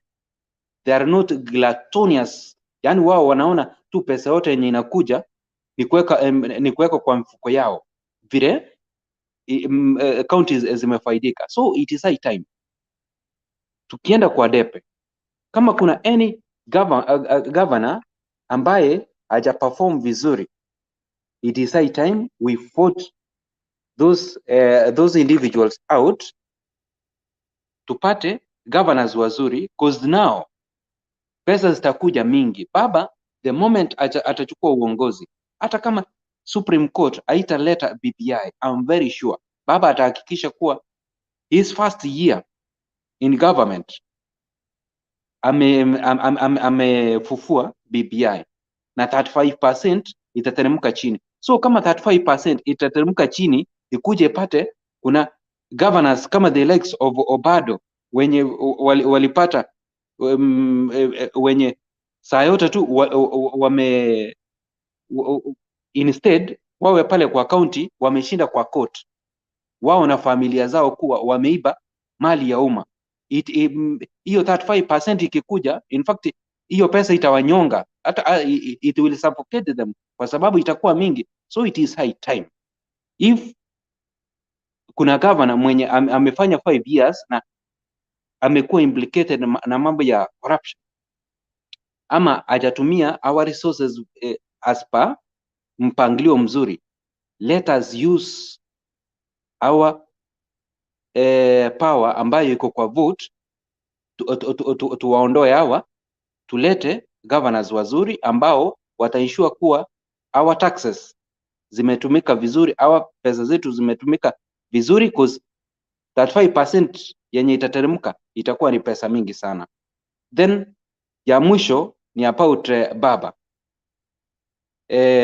ambaye ni president, niliwaambia vizuri mimi my dad hayuko, is nowhere, but now I'm left with Raila Amolo Odinga as my dad, my only dad. So vision ya baba alituambia kuwa akuna 10 point agenda. Hii 10 point agenda ajai break, aja make manifesto ndio iwe expounded, lakini alituambia kuwa vizuri tukimpatia uongozi, tukimpatia kura zetu na achukue uongozi, ujue kuwa utapata pesa mfukoni, baba kia iko, kuna kazi kwa wote, uchumi kwa kina mama, #inawezekana, waste not a single child, fukuza njaa, water to all households, one county, one product, that is industrialization. And then baba as my dad and our dad will ensure that all projects ambazo ambazo Uhuru Muigai Kenyatta na William Samoei Ruto walianzisha na hazijaisha, he is going to continue them before anzishe mpya. Thank you so much for listening. Back to you, studio, Mr. Tempa. Thank you so much, Harun. You've made very, one of my professors used to say, when you make a good point, you have made a very pregnant point. Pregnant point. So that's something that you've done. Tafadhali akina David na David, yote mko na majina sawa. David Arika, David Olo. Ninyi ni wanaitaje wale watu ambao wana share jina? Wanaitwaje ziana? Somo ni mtu ambaye mko na jina moja, sio?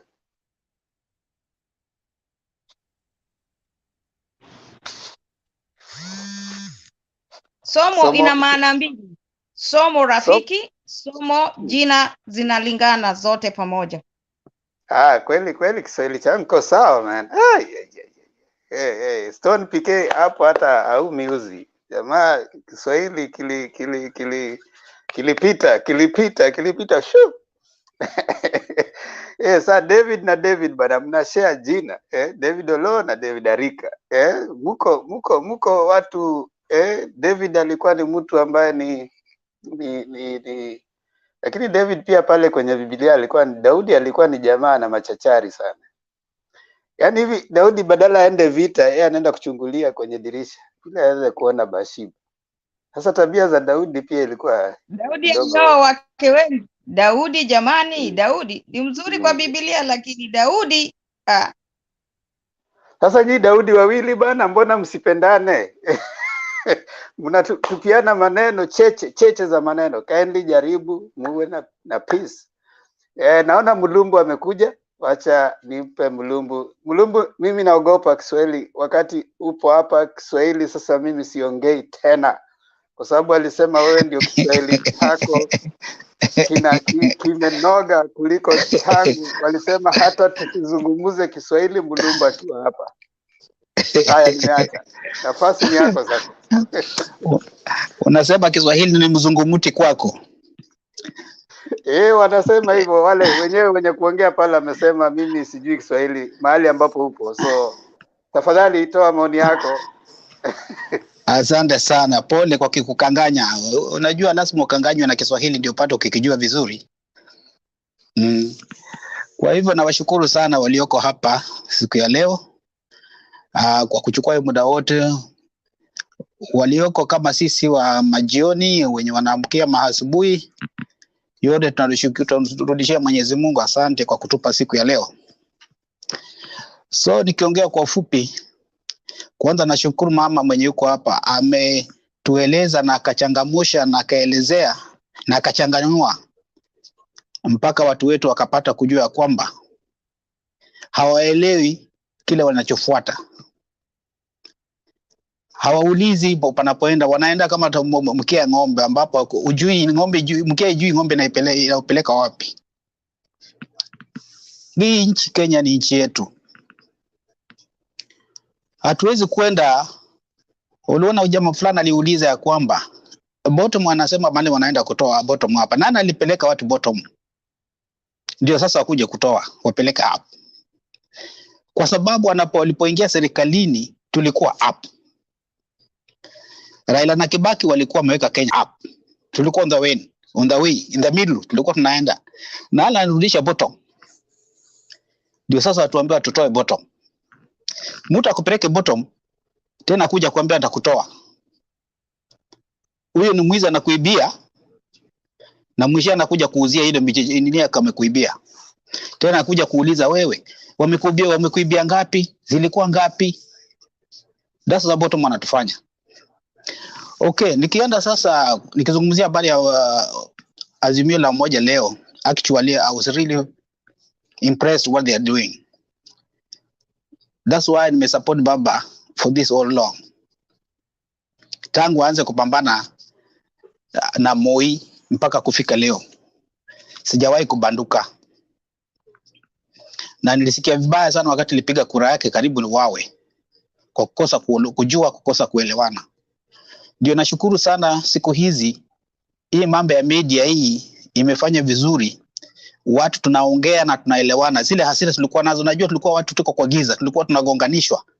Lakini angalia sasa vile mama amefafanua, mpaka jamaa akaingia mitini, akashikwa na baridi. Sidhani kama mtu ayudeo mwenye hapa angepata namna ya kufanya nini, ya kujisimama, kwa sababu anaulizia waelezee vizuri hii pesa inatoka wapi, nani ataisimamia, itateremka namna gani. Nobody can answer. Na hii Kenya watainua namna, because nchi bila manufacture, nchi bila elimu. Kwanza Kenya inataka elimu. Wale watoto wafundishe, wawe mashuhuri, specialist in everything, because a country without people who are going to school, who are specialists, that they can run the country, hiyo nchi haiendelei. Na ikishakuwa na watu wamesoma, then iwe ni manufacturers, au watu waingia hapo kwa factory, ndio middle class sasa wapate kazi. Sasa okay, ile sema tunaleta pesa, au watu wajafundishwa, hawajui ni anything. Yani hata biashara yenyewe hawajaenda kosi wakajua biashara. How are they going to do it? How? What structure do they have? Hawana kitu yote ya kutuambia. But vile nimeona pale, hata kitu, the other thing that I feel very happy today, I had Raila talking about, wale watoto masikini, wale ambao mama zao walidanganya na wakazaa wakatupwa huko, wale mababa zao walikufa, wale mamama walikufa, they have nothing, total nothing, languishing in the street. Au machokora. Remember wakati Kibaki na Raila waliingia, walianza kuokota chokora from the roads, ili Kenya yetu tusiwe na watu kwa barabara. But vile walivyotoka, hiyo kitu ilikufa. In our country, nobody cares about the other's life. Hakuna mtu anajali maisha mwingine. Watu wanajali matumbo yao tu. Ukienda kwa hospitali namna hiyo, hata manasi kwa hospitali wengine wanakuangalia tu, hata kama unakufa chini, they don't care. It's not like here, ukienda kwa hospitali ukiingia tu namna hiyo, how are you? What brought you here? How are you feeling? Haraka. Wanakusua na wanakupeleka kuuda, wanakuangalia. Kama daktari amekuja amekushughulika nao, mwingine anakuja na kuuliza, how are you doing? Good. Are they attending to you good? Or wanakuongelesha vibaya? Anataka kujua daktari huyo nasi wanakuhudumia vizuri. Ukisema amenihudumia vibaya, hiyo license yake anaenda kwa ofisi na nyang'anywa, saa license imeisha. Because wewe lazima kutumikie, wako hapo kwa kazi. But angalia Kenya yetu vile watu wanakuwa. Just look at it. Bila pesa, nobody knows about you. You die then wanaangalia. Because because of poor of our leadership. Uongozi hatuna. That's the same watu wanabweka ukuje wapatie uongozi. Where will Kenya be? Tutarudi upande kama Zimbabwe. kwa sababu pesa zikianza kutapaka namna hiyo, kila kitu itapotea, uchumi utakufa. Sasa kicha itabakia, tutaanza wenye mabaki, mtaanza kukimbia. Mara muende Uganda ndio kubaya, ukimbie Somalia ndio kubaya, Tanzania pia hawatakubali. So God has given us time to the right person. As I said before, everything give it a time. Ipatie wakati. Wakati ni sasa. Let's give this engineer man who knows everything from the top to the nail, from your hair to your toes. Basi vile anavyoendelea anaenda kichanganua na achukua the best people, ataenda kukaa nao chini to structure the country. That's what we need. But there we found that at the same time kuna watu wengine hawaelewi, they don't understand where they come from. Unapata watu wako hapa, hata tuko hapo na America hapa, mtu anakuambia tu America inafanya bottom up. I fail to understand. I can't understand what you are saying about. Na mtu anaishi hapa America na anakuambia America inafanya bottom up. And here is the country that invents its own things. Watu wako ambao ma professional hapo wamesoma, wamejaa, wametapaka dunia mzima, then unalinganisha Kenya na America. Guys, I ask myself, are these people really thinking? Are they in their senses? So to me, hiyo mpango ya Raila alikuwa nayo huko Narok is the best to go. Na nikimalizia kidogo ili watu waendelee, mimi nilijua Ruto atakuja kuzikaanga. Unaona vile alianza kusuta watu, unaona kile kimefanyikia huko Machakos. Nini huko Ukambani. Na bado ndio time inakuja. Wanasema nguruwe hujikaanga na mafuta yake, na sasa ameanza kujikaanga mwenyewe. Asanteni. Wacha ni call off, nataka nitoke kazini. Tutaongea kidogo nikifika hao. Thank you.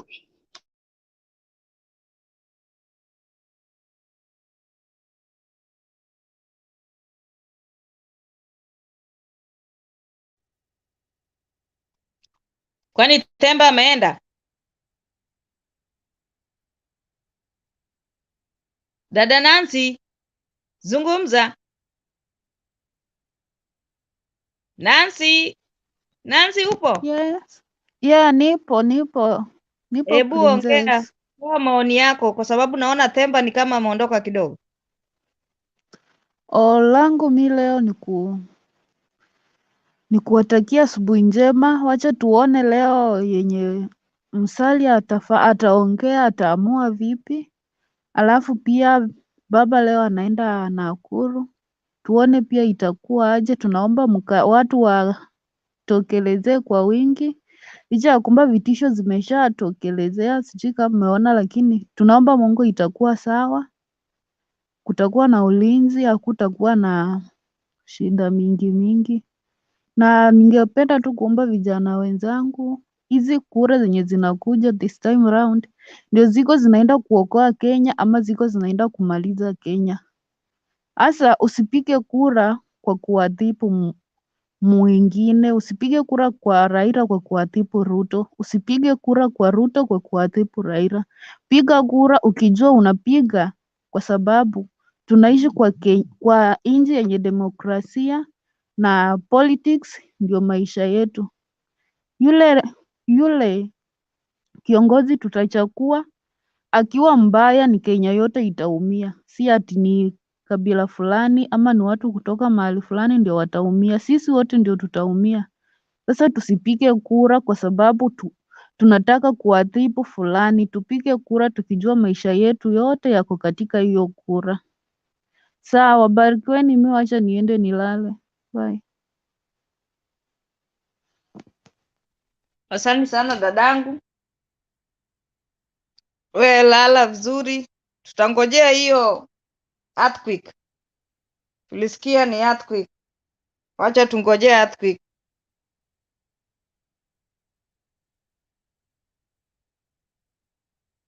Nani mwingine hajazungumza? Tafadhali azungumze.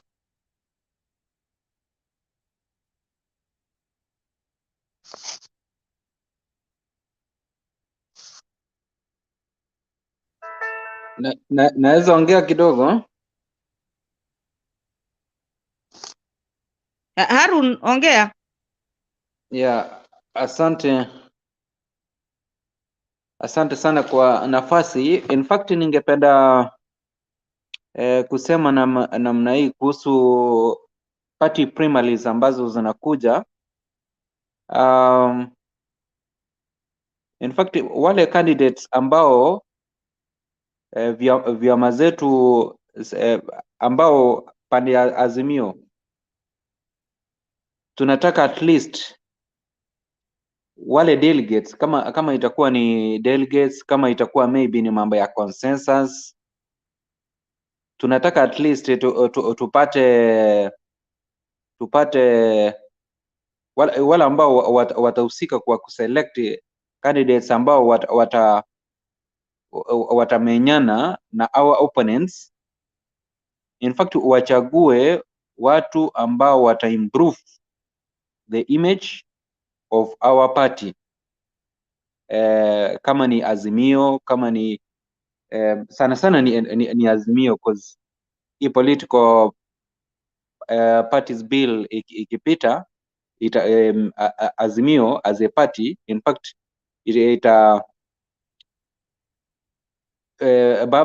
baba akiitumia, tunataka at least viongozi wote walete wa improve image, kuwa even in the future wale leaders ambao watakuwa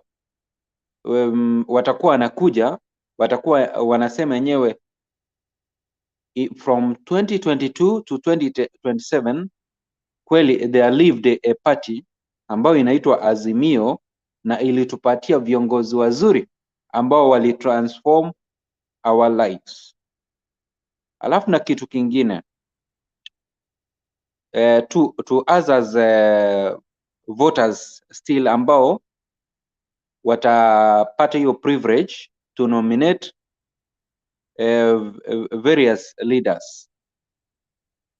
Let us not allow parties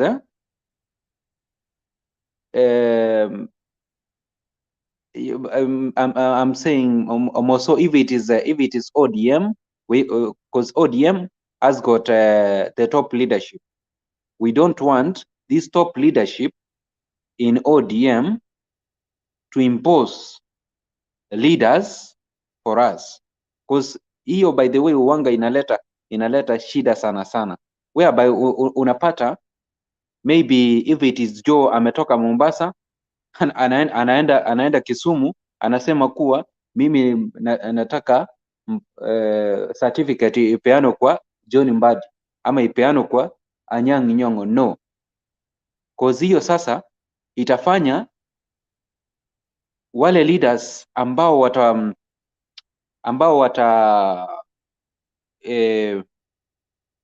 wataona wamedhulumiwa, wataenda wasimame maybe as independent. Wakisimama as independent, kura zitafanya nini?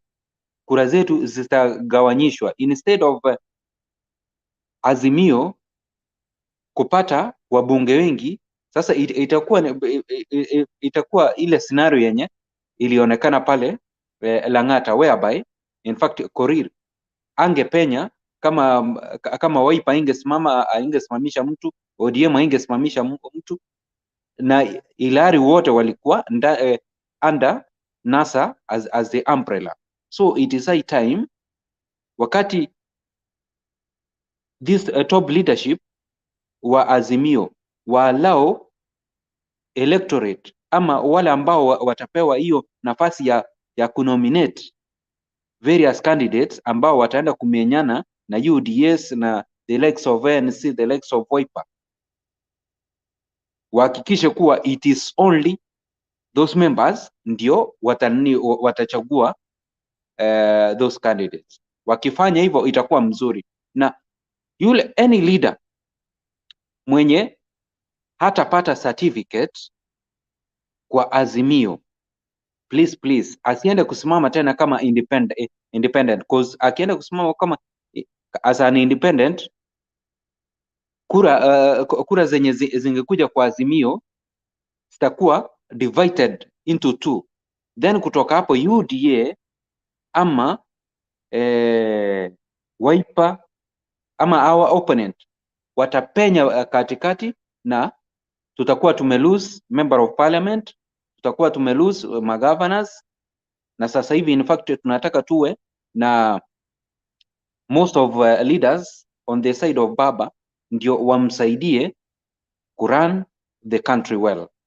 Alafu na jambo lingine, now we as voters, we have to be very careful on leaders who will be nominated to face leaders from the opposing parties on the ballot. Lazima tuhakikishe kuwa hawa viongozi ambao tunaenda ambao watachaguliwa under the umbrella of Azimio ni watu ni viongozi ambao they are not corrupt. Reason being, this from these very leaders ambao watakuwa nominated, baba is 77 years right now. Akichukua uongozi muhesabie 5 years, that is 82. Kama atakuwa ameserve very well, kama atakuwa ameserve very well na tumforce asimame tena kutoka 2027 to 2032 kwa sababu ya uongozi mzuri,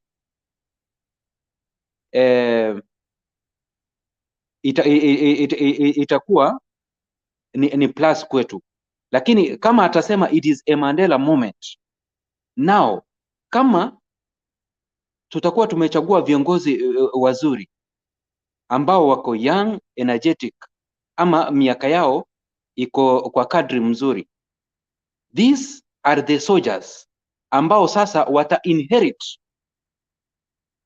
ile nafasi yenye baba atawacha. That is why we are supposed to be very careful on leaders ambao tunaenda kuchagua, because tunataka at least wakati baba ataondoka, kila mtu atakuwa anang'ang'ana akisema kuwa truly baba na kupitia kwa Azimio, Kenya is now on the right path. Then kutoka hapo baba mwenyewe atakuwa ameuza Azimio as a party ama as a coalition, in fact so that he attract a lot of people kujiunga na Azimio. So it is up to us. Mpira imerushwa kwetu, sasa ni sisi tuhakikishe kuwa tumefunga bao, na kufunga bao ni kuensure kuwa tume choose right leaders. Thank you so much. Back to you, Mr. Temple. Ulikuwa unatoa closing remarks? Sorry, not close. Hakukuwa natoa closing remarks. Wewe ulipotea. Nikapatia dadangu Nancy nafasi. Nikipotea mko hapa wengi, huko hapa, Jakindube yuko hapa, na Harun yuko hapa, Salome yuko, Selina yuko hapa. So zaidi hata nikichomoka najua kuna watu wanaweza kusustain debate. Nyinyi ni watu wa nguvu, nyinyi watu ambao unajua wanasema wakati ambapo mtoto anajaribu kuanza kukimbia ndiye anashukua mkono, lakini akishaanza kutembea sasa namwacha anatembea sasa. Sasa nyinyi katika debate mko na sijui kama nitaipata hapo Zana, usinicheke sana. Mko na ukakamavu. Mumeshehenika. Tuko na uzoefu. Jakindube, sasa wewe umekuja sasa unataka nipate inaitwa nini? Walikuwa nasema Jakindube, wacha kumharibia, mwache tu aendelee. Mwache tu akisema yale Jakindube karibia. Jakindube yuko sawa, unamwachia akinikosoa hivi kidogo na unajua anapiga Kiswahili changu sasa pole pole. Kiswahili chako na kusaidia tu pale ulikuwa unasema ati sipigi bwana Demba. Na ni kweli mimi niko sawa, nashukuru, mimi sina neno. Nataka kweli kabisa kama nitakipata. Najua kwamba niko vema zaidi kuliko David, huyu Daudi ambaye yuko hapa. Daudi yuko lakini Kiswahili chake ni kile cha kusukumwa. Karibu Jakindube, utoe maoni yako. Asante sana, nawasalimia wote kabisa, nawasalimia kabisa. Mjambo? Hatujambo Jakindube. Leo nilikuwa na mashughuli, kwa hiyo nimekuja late kidogo, lakini nataka niseme kitu kidogo juu ya Aaron vile amesema juu ya uchaguzi ya viongozi. Mimi maoni yangu ni kwamba bwana Aaron, hao viongozi ambao huchaguliwa kwa mchujo, si ndio tupate mtu gani anaenda kusimama mahali fulani Mimi kwa historia vile nimeshaona katika hizi siku zote, hii mchujo ambao tunafanya kwa kuchaguana katika ile hali ya hiyo kwanza, kwamba tutafute nani atakuwa mbunge wa sehemu fulani. Mimi kwa maoni yangu, ukiniuliza, hii mchujo huaga ni fujo. Hii ndio inaharibu vyama vingi na inaleta kutosikilizana, kwa sababu ukiwacha watu wachaguane, utakuta watu wengine hawakubali kwamba wameshindwa. Watasema kura yangu imeibiwa, watasema unajua, sasa kama vile wanachaguana saa hizi, watasema Raila alinifukuza, sijui Raila alinifanya nini. Hata saa nyingine Raila hahusiki, yule kiongozi hahusiki. Kwa hiyo mimi kwa maoni yangu nilikuwa nataka wafanye kama vile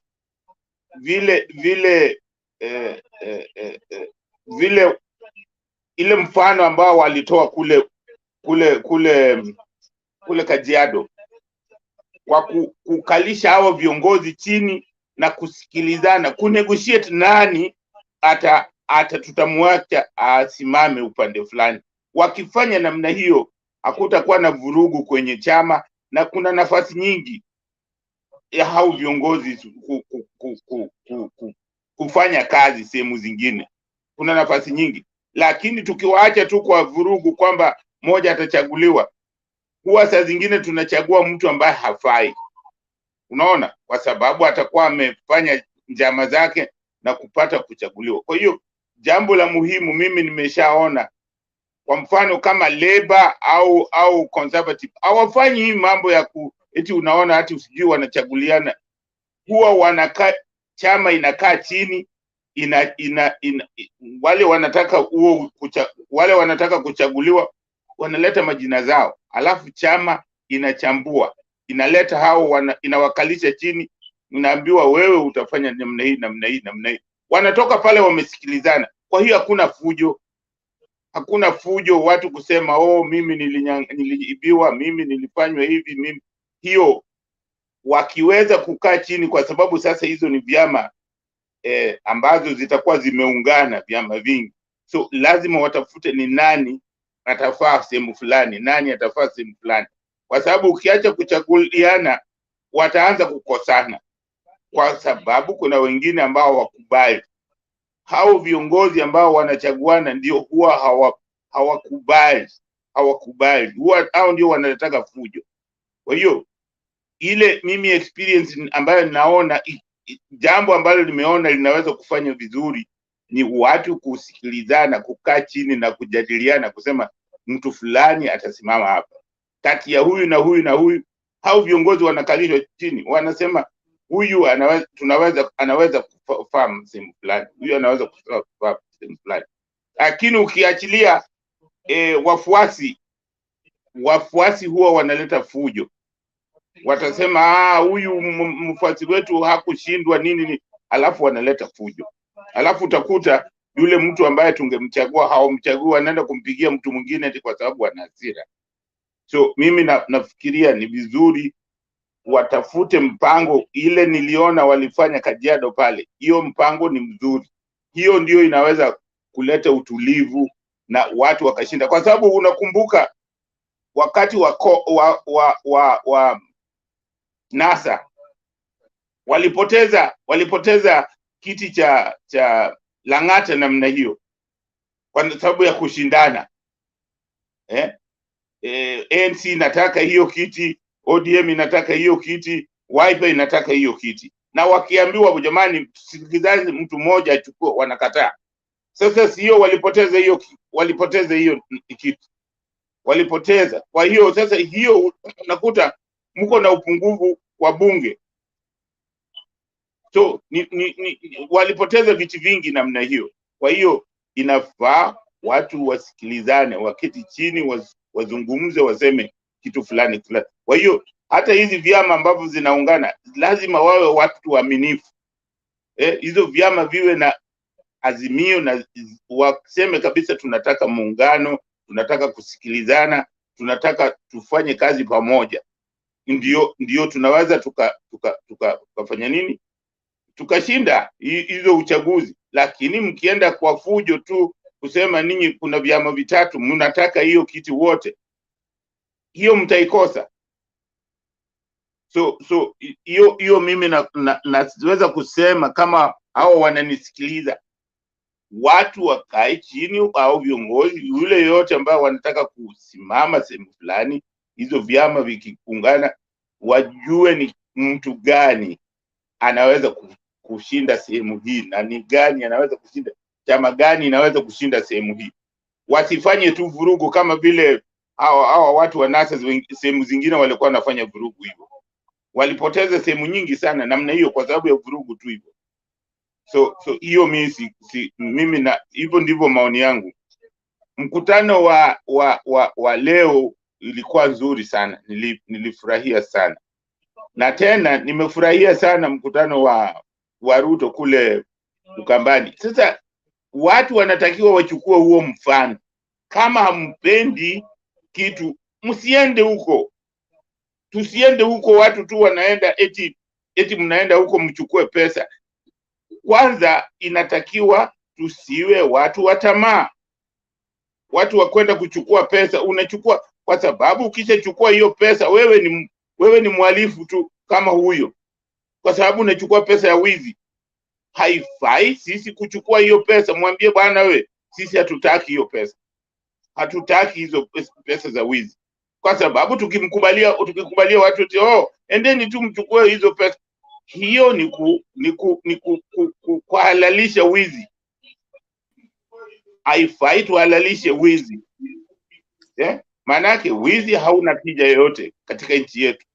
So hatutaki kuhalalisha wizi eti sasa mchukue pesa. Sasa mtu ameiba pesa alafu anakuja kunipatia, nikichukua hiyo pesa hata mimi ni mwizi. Hauwezi kusema ati kwa sababu ukishikwa na kitu cha wizi wewe ni mwizi, wewe ndio umepatwa nayo.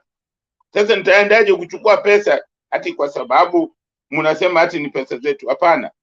Tukitaka kukomesha mambo ya ufisadi, tuanze sisi wenyewe tukatae kuchukua pesa, kitu chochote ambacho sio ya halali.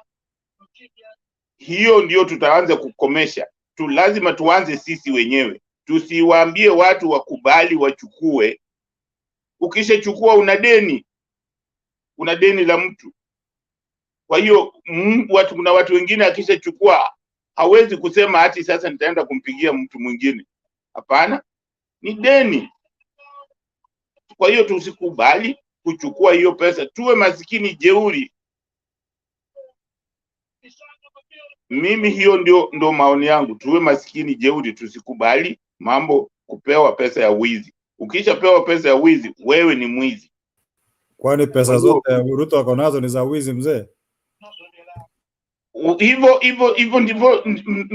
ndivyo ninavyosikiliza wakisema kwamba hizo, na mimi naweza kusema hivi, hata kama sio za wizi, sioni kwa nini mtu mmoja ana pesa ambazo anagawia watu tu ovyo. Kwani yeye ana nini? Anatoa wapi pesa? anatoa wapi? Kwa nini anapatia watu? Sisi kama wananchi, kama akitaka kukampeni, inatakiwa sisi ndio tumpatie pesa. Hawezi kuwa yeye anatoa wapi pesa? Ana biashara gani? Kazi yake yeye ni makamu wa rais. Sasa anatoa pesa wapi? Mshahara wake tunajua. Hizo pesa anatoa. Kama yeye anataka kufanya biashara, aende afanye biashara, awe mfanyi biashara. Basi hatuwezi kufanya hizi kazi 3 au 4. Hapana, lazima ukitaka kutumikia watu, tumikia hao watu. Uache kufanya biashara. Ukitaka kwenda kufanya biashara, enda ufanye biashara. So vitu kama hizo, kwamba mtu unakuta ni mjumbe, yeye ndio ana pesa, anatoa wapi hizo pesa? Anatoa wapi pesa ya kutugawia? Tunataka service, hatutaki pesa. Tunataka service, tunataka kama ni hospitali iwe hospitali, kama ni barabara iwe barabara, kama ni matibabu iwe ni matibabu. Hatutaki mtu kuja kutupatia pesa. Hiyo inaleta mambo ya utapeli, inaleta mambo ya wizi, inaleta corruption. Hawa wajumbe wote ni wafanyikazi wa umma, wanatoa pesa wapi ya kugawia watu? Ujiulize, wao wanapata pesa wapi ya kutuweza kutugawia? Wana mishahara ya pesa ngapi? Hiyo ni lazima sisi wana Kenya, sisi wenyewe tukatae. Mjumbe yoyote, mtu yoyote ambaye anatuletea pesa, hatutaki. Mimi nawaambia tuanzeni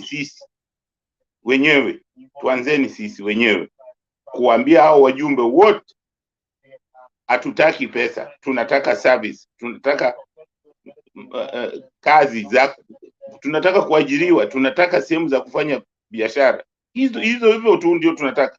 Hatutaki atupatie pesa. Na 1000 utachukua? Ati 6000 utachukua? Mimi 6000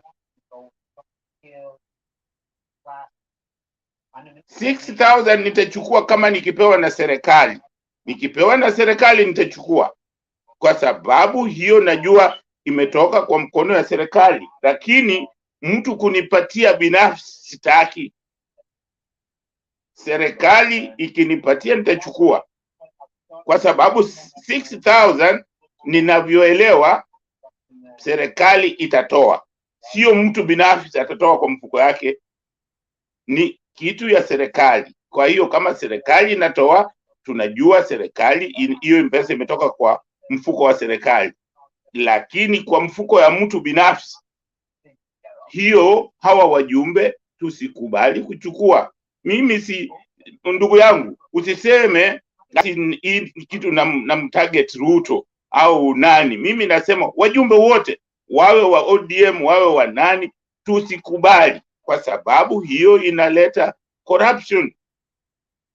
Mimi hivyo ndivyo nasema, tusikubali wajumbe, kwa sababu tukianza kuwaomba pesa watakuwa wezi, kwa sababu atakuwa anapata pesa wapi ya kutupatia kila mtu? Hiyo ni kuwafanya waanze kuwa corrupt. Kwa hiyo ni kusudi tuwazuie kuwa corrupt.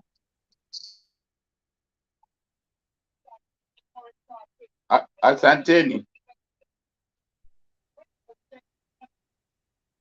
Nilikuwa nataka kuelezea Daudi, 6000 ni kwa kila nyumba ambaye Bwana Daudi ametoroka. Anafanya kazi. Si ati 6000 ni kwa kila mtu. Ndiye anayeuliza Jakindu Bay ya kwamba utachukua 6000. 6000 ni kwa yule mtu nyumba, kama kuna nyumba watu 6 ndani ya hiyo nyumba na wamekosa kazi wote, watapewa 6000. Si ati 6000 kwa kila mmoja. Ndio maana ameniuliza kama naweza nikachukua. Ndio, naweza kuchukua kama sina kazi na nimepewa na serikali, lakini sitaki kupewa na mtu sitaki. Sitaki mjumbe ananipatia, nataka nipewa na serikali, kwa sababu ni pesa imetoka kwa serikali, ni mfuko wa serikali. Sijui kama mnanisikia. Tofauti ya serikali na mtu binafsi ataiba. Serikali haibi. Serikali inanipatia pesa halali. So ikiwa nitakuwa na mahitaji ya kwamba sina kazi, serikali inabidi inipatie pesa, nitachukua. Lakini ya mtu sitachukua, nitakuwa maskini jeuri. Asante sana Bwana Demba, asante sana. Aya, so in the next 30 minutes ninaingia kwa meeting nyingine for 1 hour. So tuko na option mbili. We can finish within the next 10 or so minutes, ama tunaweza endelea alafu kisha kuje baada ya 1 hour. Maoni yenu ni yepi? Mulumbu alisema yu njiani, kwa hivyo alikuwa anafikiria anataka akifika nyumbani ndio atoe maoni yake vizuri. Kwa hivyo Okay. tunaweza toa maoni alafu ufunge. Kama unafunga unaweza kuja kufungua tena. Hapana. Haya, Ukishafunga utatuacha hiyo basi hapa na Harun. Harun utakuwa hapa lisali moja.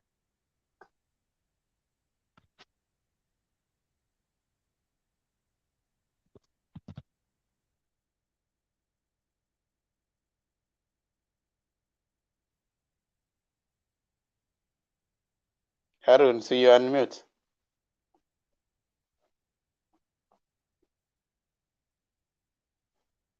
Harun umemute.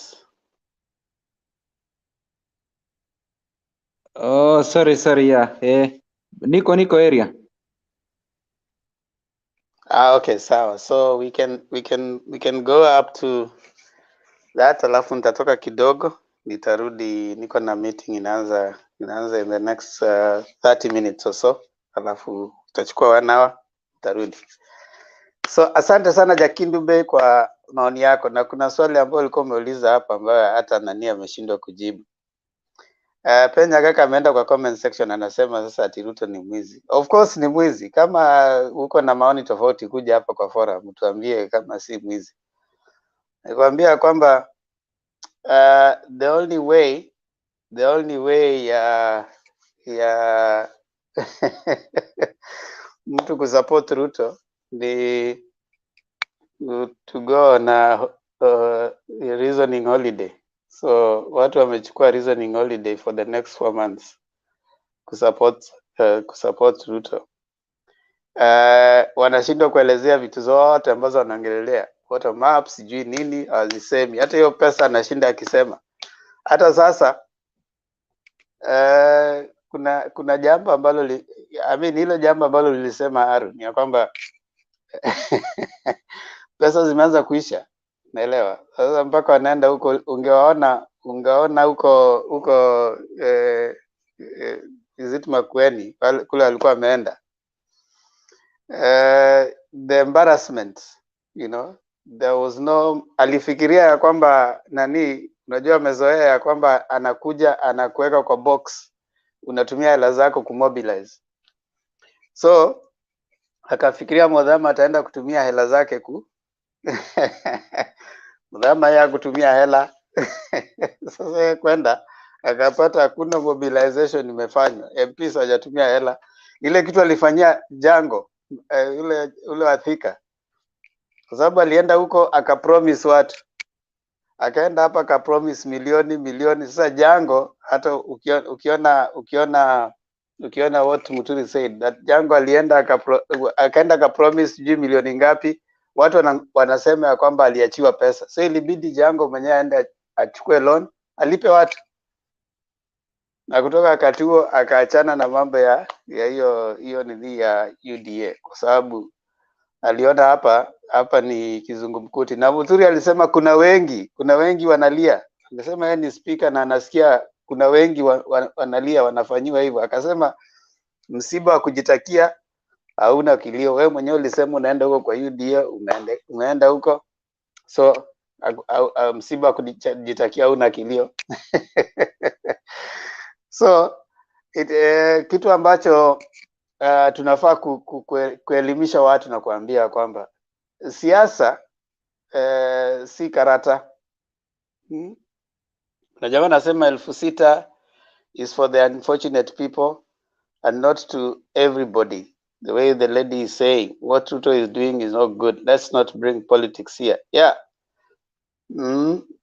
Steven Mutumbe anasema uliza watoto nani mwizi? Watoto pia watasema tunajua ni nani ambaye ni mwizi. Penya Gaka anacheka tu uko chini. Peter Kiura anasema maskini jeuri, nimekwama hapo. Michael Mwarenga anasema jana nilihimiza watu waache matusi, huo ni utoto. Hatutaki matusi, watu wazidi kusemezana, tusemezane. Ongea points, kama ni jambo ambalo ni uko na fact, sema kama uko na fact. Kama una fact, nyamaza. Hakuna haja ya kushinda tukitusiana. Matusi hayasaidii.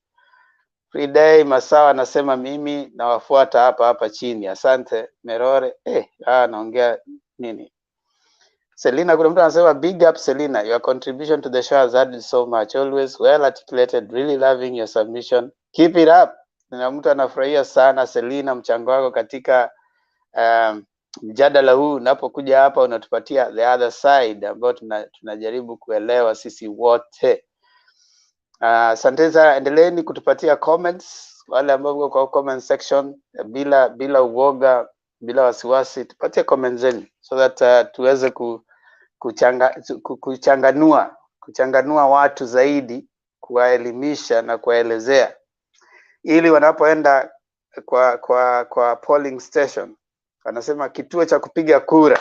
Ziana sasa Kiswahili sasa hapo, kituo cha kupiga kura, afanye uamuzi ambao ni uamuzi uko informed, ni maamuzi ambayo yako na nasema nini Jakindube, maamuzi ya busara, maamuzi ambayo yako na tija.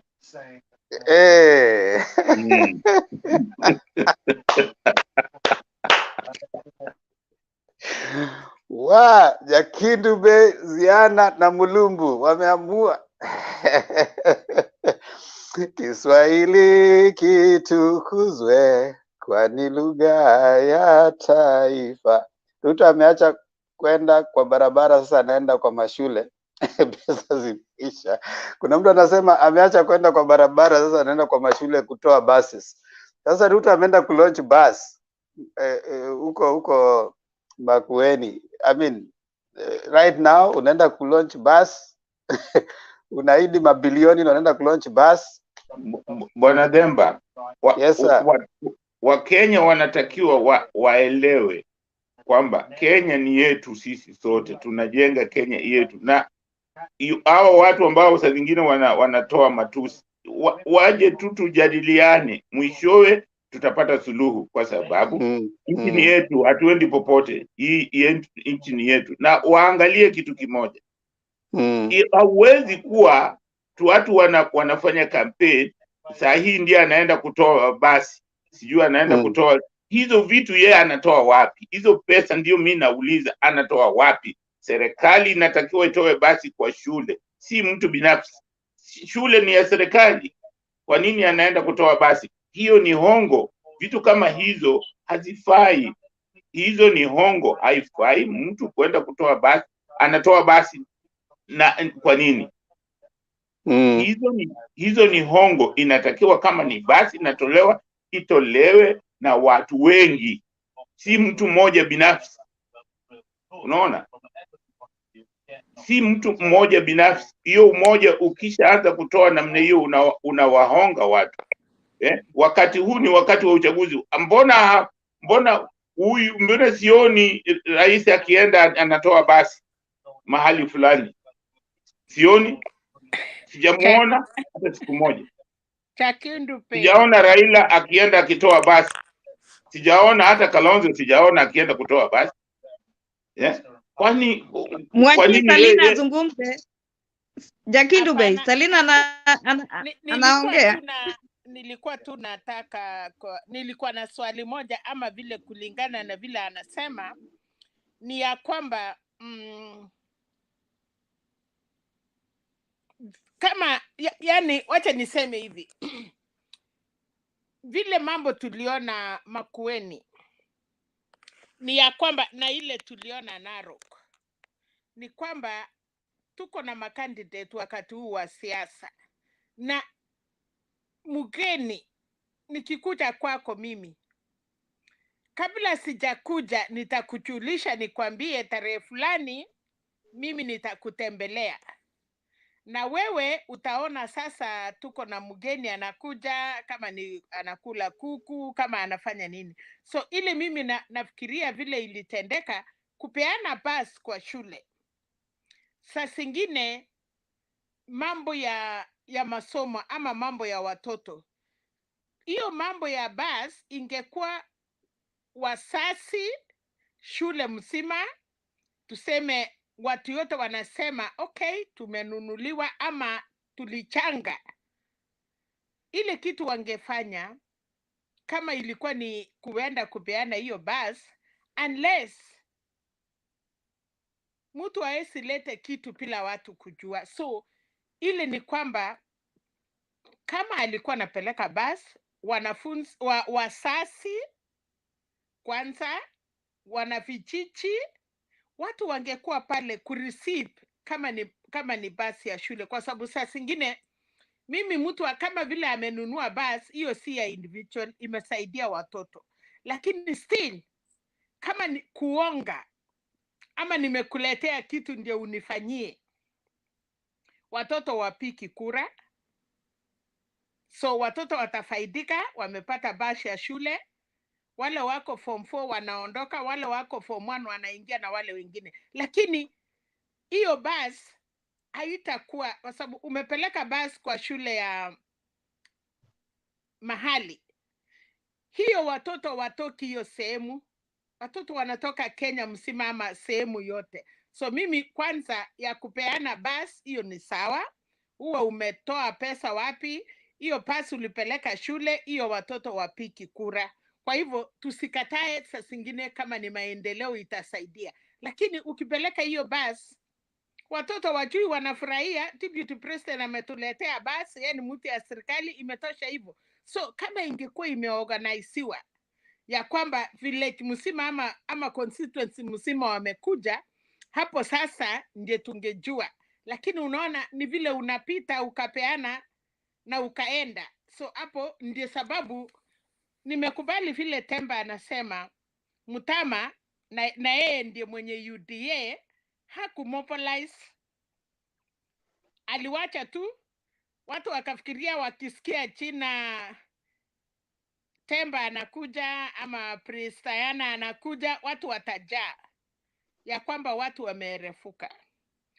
Kila viongozi yote wanaenda kutoka baba Tibuti, wapange. Kama wewe kazi yako ni kwenda tu kukimbia, Moi aliambia watu hivi, alisema samani wanaume kama enzi ya samani, hata sasa samani ilikuwa ni nyimbo ya kienyeji, lakini wakati huu watu wanaenda disco, watu wanaenda sijui wanaita nini. Enzi yetu tulijua wanaitwa disco, sijui siku hizi inaitwa nini.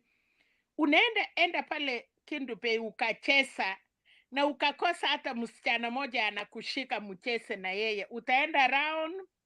Na Moi akasema ukicheza na hakuna msichana amekuja kukushika ukicheza, usikasirike, endelea kucheza, baadaye msichana moja atatokeshea akushike. So hiyo ni kumaanisha Moi alikuwa anasema kuna wanaume wanaruka mpaka huko juu kama Wamasai. Mwanaume mmoja wasichana karibu 4 wanapigania, wanataka acheze na yeye, na kuna mwingine anasimama hapo mpaka dansi ama ilikuwa inaitwa disco ama inaitwa nini inaisha. Usikasirike, ruti kesho. Kama ulikuwa umepaa vibaya, jaribu tena. Kama una koti, enda omba rafiki yako koti ya kupatie uende ucheze, angalau ukapata mrembo. So nataka kuambia watu ya siasa hivi, kama umekosa msichana kukushika mara ya kwanza, usikasirike, rutu polepole, tongosa mpaka uingie. So kwa sasa baba amepata mrembo, ameng'ang'aniwa, wasichana wanataka kucheza na yeye. Haya, naambia wanaume wengine, mchipambe, msichana sio moja. Ungoje, enda omba jirani shati, enda pika paslong yako, ngojea. Hiyo tu ndiyo ningetaka kusema.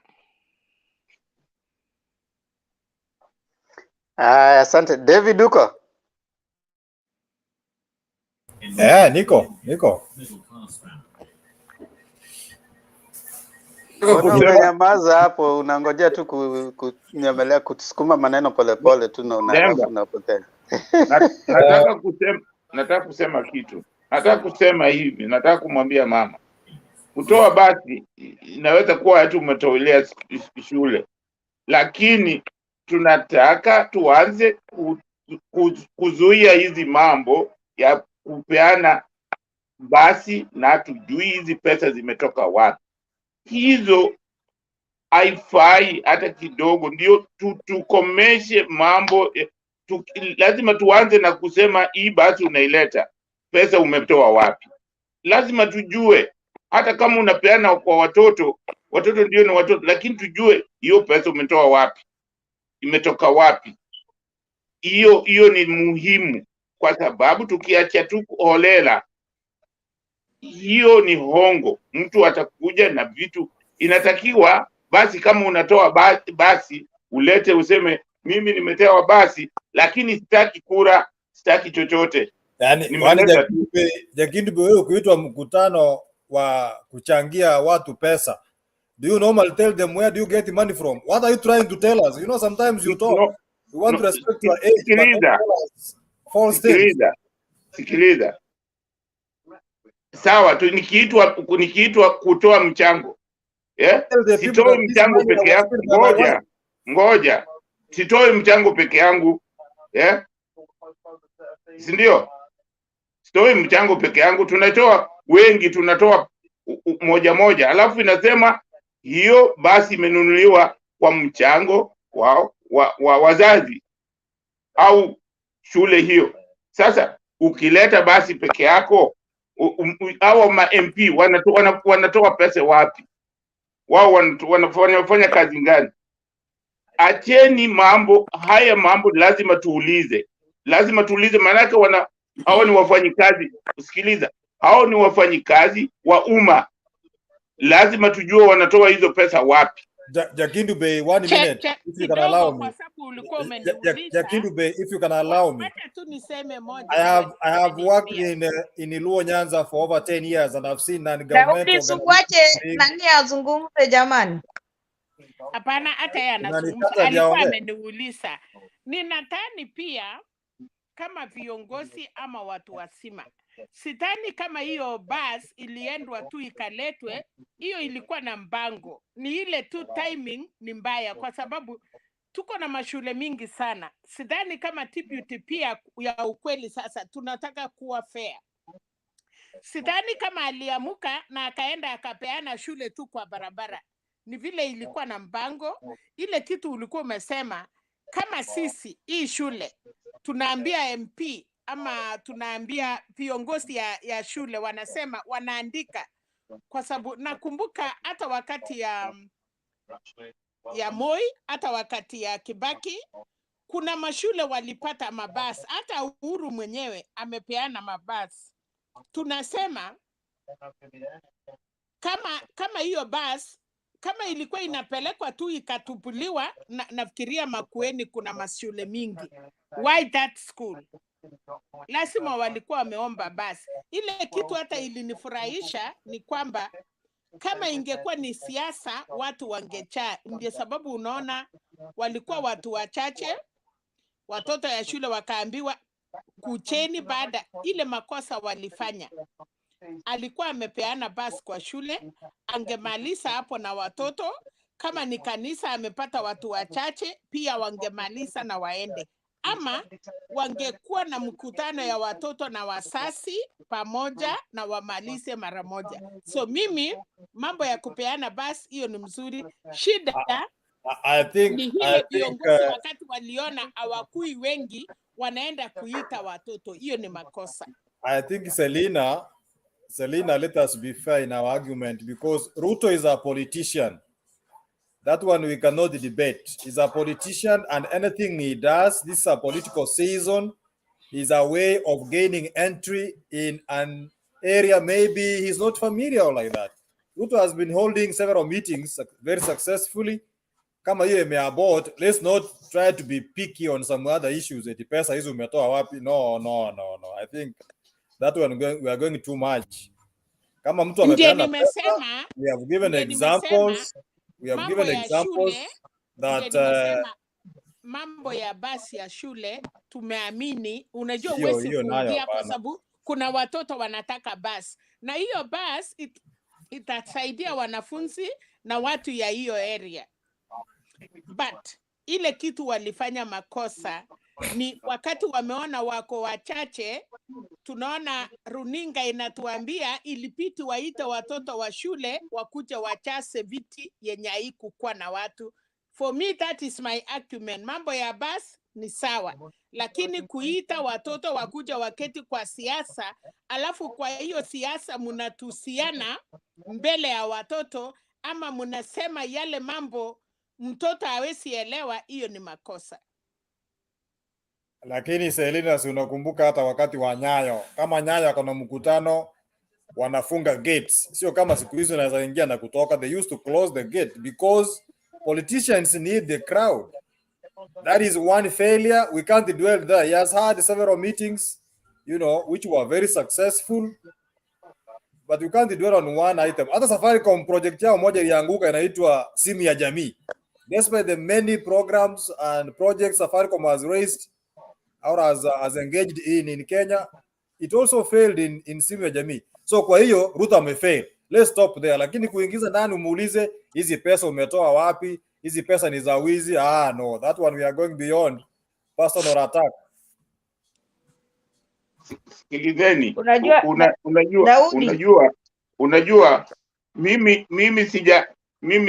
mimi sijasema Ruto ameiba. Mimi sijasema hivyo. Kitu nimesema, dakika moja, Jakidu, dakika moja. Hapa nimekusikia vibaya basi. Wacha niulize swali moja. David, I don't think it's right the way you have talked kuja kuambia Jakindu Bey ati aheshimu miaka yake kwa kusema. Jakindu Bey alikuwa anatoa mawazo yake kulingana na ile jambo ambalo limefanyika. Nimesema his opinion, ngoja kidogo. No, that has nothing to do with the opinion he has given. Attack the opinion, not the person. Kama una differ na opinion ambayo amesema, it has nothing to do with someone's age. It has something to do with the opinion. You have a right to differ with the opinion. So even you, I can call you out because I don't think you have a right to disagree with him. But you don't have a right to attack someone's age. But honestly, no. I'll not allow you. I'll not allow you. Can we okay, Temba. Wacha tumuulize David. Wait, Selina. Ngoja kidogo, Selina. Just allow me and Jakindu and David. We've been civil enough for all of us to come here and appreciate the differences in opinion. Have a right to disagree with someone. Very okay.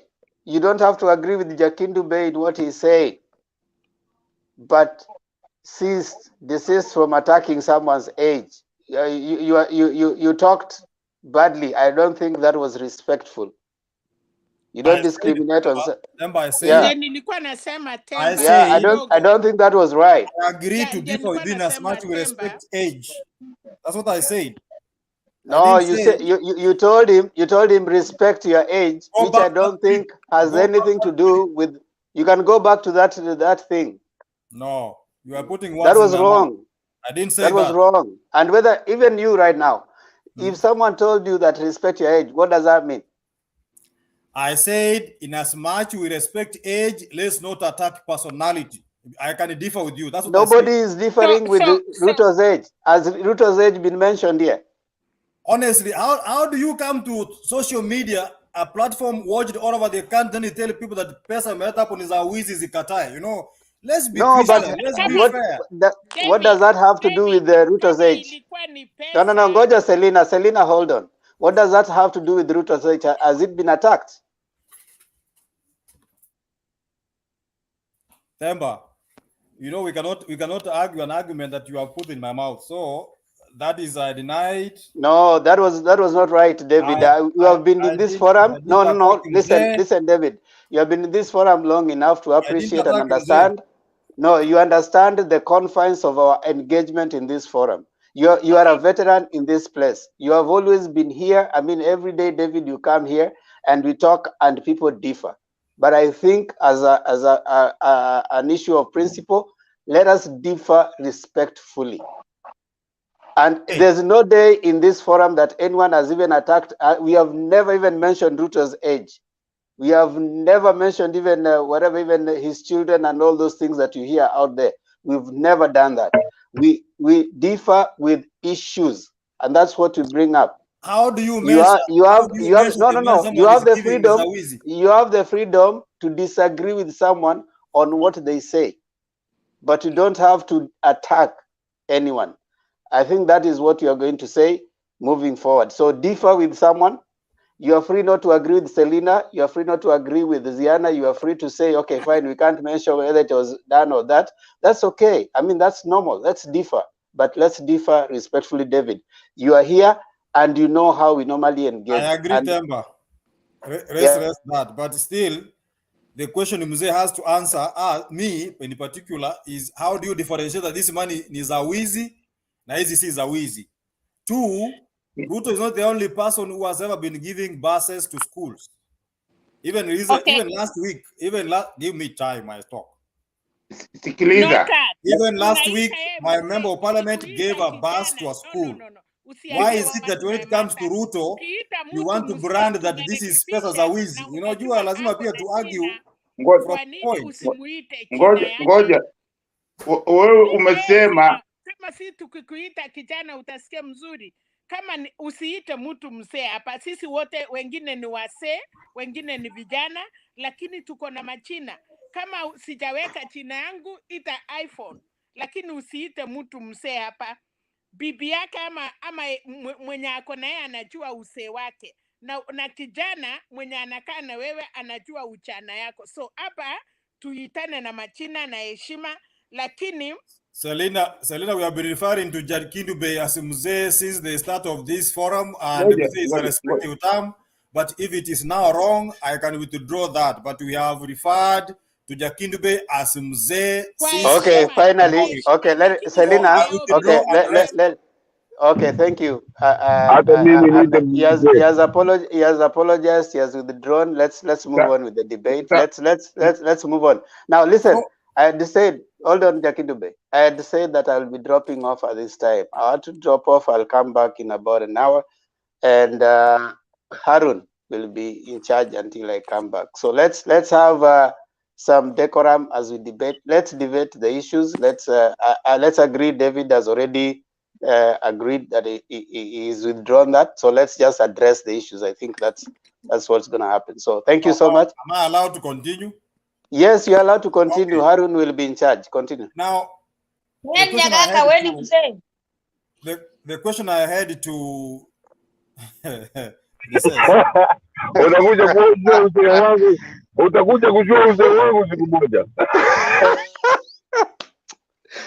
See you guys.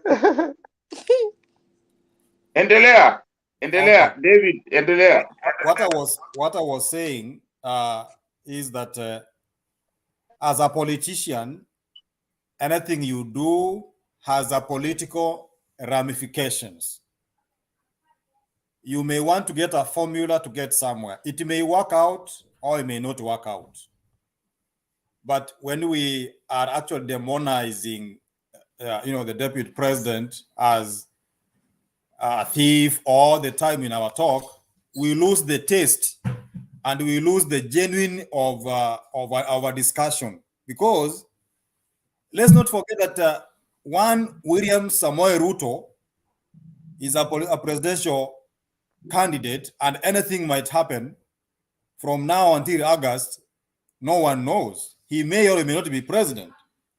2, William Samoei Ruto has done a lot to one Raila Odinga than any of us here, I guess. So these two people, in as much as we are seeing them as supporters to be enemies, they may not. And in politics, anything can change. You never know whether these people start working tomorrow together. So even as we try to fence and put windows in our house, waje tuache mwanya wa kuondokea. Tusikashifu sana kiasi kwamba tunakosea a presidential candidate heshima. You know, we are agreeing, me included, that this is Raila Amolo's time.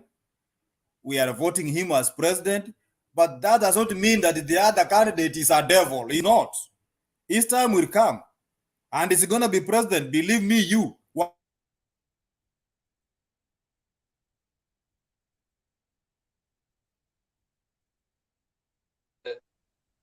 David, you've dropped out, huh? Network yake imeleta shida, I think so. Yeah, so by the way, hata mimi ningependa kuguzia hilo swala kiasi tu kuwa, by the way, William Samoei Ruto hata kama ndio hizi pesa zake ziko na utata,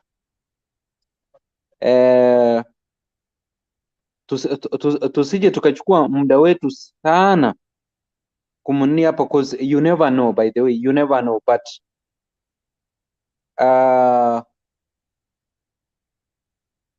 hata hivyo William Samoei Ruto amekuwa pande, in fact amekuwa pande ya kwetu kutoka 20 ilikuwa 20 kutoka 207 tumekuwa naye mpaka 2013 aliunga mkono baba. Sasa vile aliunga mkono baba, you never know kama tena wanaweza kuwa marafiki. So maybe hapo ndio unaona, hapo ndio David alikuwa ana rely sana, ndio unaona alikuwa anasema kuwa tusije tukampiga makombora sana. Sijui kama Jakindu Bey kuna kitu ungeguzia hapo, ndio tuendelee na mada ya leo please. Ndio nataka kugusia hivi, nataka kusema hivi, mimi sikusema Ruto ni mwizi, hata sikumtaja jina. Mimi nilisema wanasiasa, wajumbe ambao wanafanya kazi, wanasiasa. Nilisema wanasiasa kwa sababu wanasiasa, watu husema wanasiasa ni corrupt, si ndio? Hivyo ndivyo mimi husikia watu wakisema hivyo, wanasiasa ni corrupt. Sasa mimi jambo ambalo ninataka Wakenya situfanye ni kwamba hawa wanasiasa inatakikana tujue wanafanya kazi vizuri bila kuwa na madoadoa katika pesa. Yani sio eti anakuja kutoa harambee kwa sababu anataka kuchaguliwa. Unaona? Hiyo ni kama kuonga. Nimesema hivyo. Unaona? So inatakikana vitu ambazo wanafanya tujue imetoka wapi. Nimesema kwamba hawa wanasiasa lazima tuwaulize, tusikubali tu mwanasiasa anakuja anakupatia pesa. Hivyo ndivyo nimesema. Ndio maana nikasema inafaa tuwe masikini jeuri ambaye anataka service, sio pesa. Hivyo ndivyo nimesema. Sikutaja jina la Ruto kwamba Ruto ni mwizi. Mimi nimesema katika hiyo basi, mimi nimesema nashangaa vile ana pesa za kununua basi. Unaona? Na yeye ni mfanyikazi wetu. Unaona? Ni mfanyikazi wa serikali yetu. Kwa hiyo hawa wafanyikazi wa serikali, ninachosema watu wanaposema kuna corruption, lazima uulize wao wanatoa pesa wapi? Hao viongozi wanatoa pesa wapi? Hiyo ndio ninauliza. Ndio maana nawaambia wanapokuja na pesa tujue wametoa wapi. Ni wanatufanyia kazi. Sisi ndio tunawapigia kura. Lazima tujue, inafaa tujue hizi ameleta zimetoka wapi? Hiyo ni haki yetu.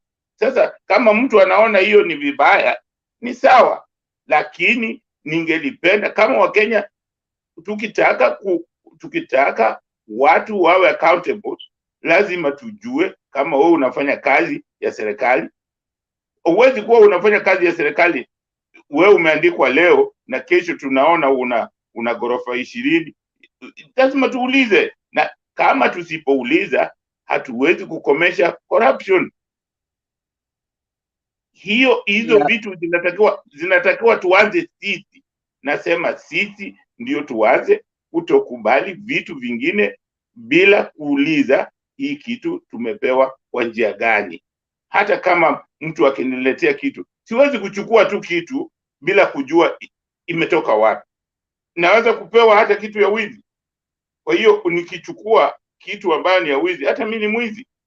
So unapoenda kwa mjumbe unamwambia na unataka kitu fulani na nakupatia pesa, tayari hiyo ni pesa. Kama ni pesa ya corruption, hata wewe ni corrupt. Hivyo ndivyo nimesema. Sikutaja jina la Ruto. Unaona? Nimesema wajumbe ni wote. Hata president ni mjumbe. Hata Raila ni mjumbe, kama amechaguliwa ni mjumbe. Sikusema siku nani kwa Ruto peke yake, lakini nilisema lazima tuhakikishe tukipewa kitu tunajua hiyo kitu imetoka wapi. Hiyo ni tabia ambayo nataka sisi wana Kenya tuanze kuwa nayo.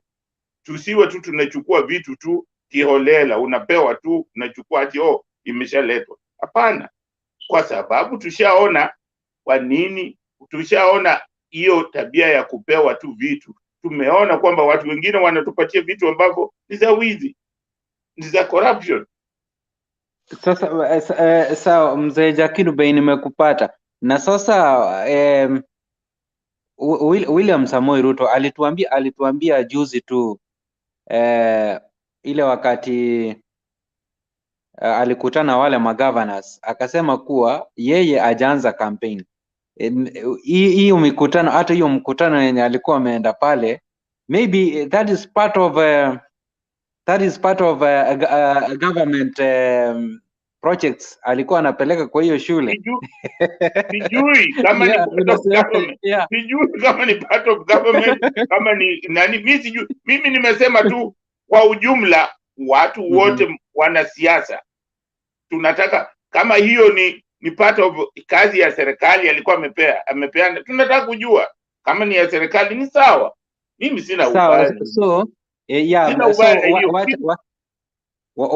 Wacha niweke hivi. Ni vizuri. Wacha mzee Jakiru Bey nisema namna hii.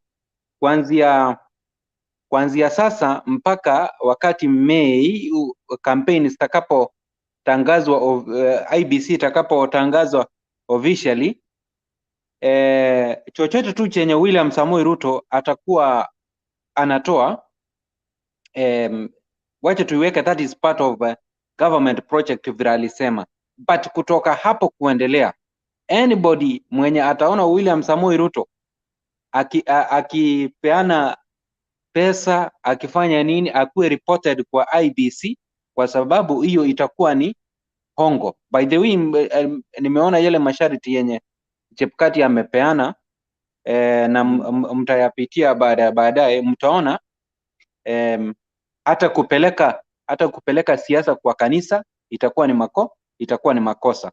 So it is high time sasa hivi, kama wewe uko Kenya utabahatika sasa hivi, William Samoei Ruto akikuja kuangalia project pande ya kwako na upate 100, upate 20, siwezi nikukataza usichukue, chukua. But IBC ikitangaza official campaigns, please, ukiona William Samoei Ruto anakupatia 100, hiyo ni hongo. You are supposed to report him. No, mimi sipendi mimi sitaki mtu akuje na 100 anipatie. Ya nini? Anipatie kwa nini? Kama anataka vizuri anipatie service. Service ndio maana. Kwa sababu service ndio itakupatia, kama ni maji ni maji. Kama ni stima ni stima. Kama ni barabara ni barabara. Hiyo itu, lakini kunipatia shilingi 100 alafu sina barabara ya kupitia au sina maji ya kunywa, maji safi, hiyo hainifai. Hii haifai mtu yoyote, Mkenya yoyote haimfai. Hakuna haja ya kupatia watu pesa. Hiyo pesa afadhali inunue bomba la maji. Unaona, ikiwa ni bomba la maji, lakini kunipatia pesa hiyo haifai hata kidogo. Kwa hiyo mimi kwa mafikara yangu vile ninavyofikiri, hatutaki kuchukua pesa, tunataka service, tunataka bomba la maji, tunataka stima, tunataka barabara, tunataka mahospitali mazuri. Hizo tu ndio zinatufaa. Hii kunipatia shilingi 100 au shilingi 5,000 ukinipatia leo, kesho utakukula leo, kesho ukiwa mgonjwa utaendaje? Inatakiwa hospitali iwe ni safi, nikiwa mgonjwa naenda. Inatakiwa barabara iwe safi, nikiwa mgonjwa napelekwa hospitali. Inatakiwa vitu ziwe na, yani tuwe na services zile tunataka. Hiyo ndio, ukiwa na hizo service huwezi kuomba mtu pesa, unamuomba pesa sasa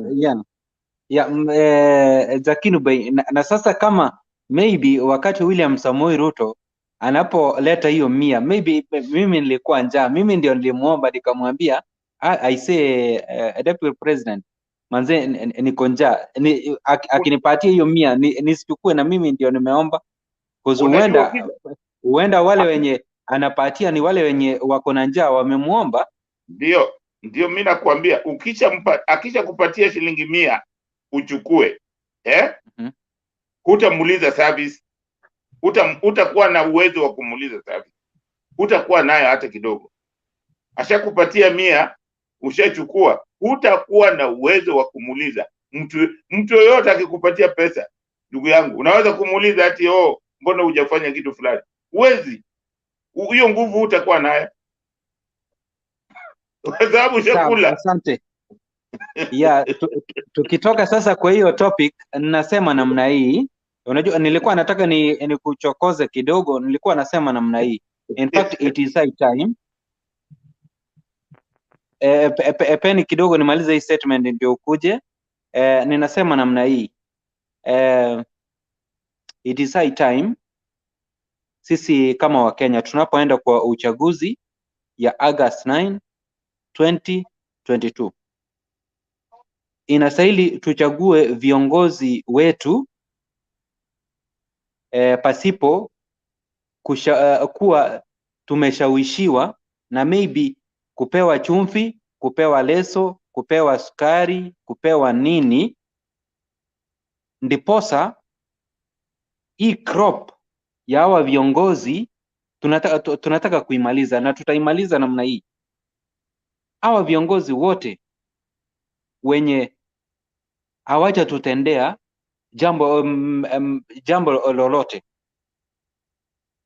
sasa wanatumia ile pesa yenye wangefanya project kwetu, ndio wanatuletea sasa hivi ikiwa in cash.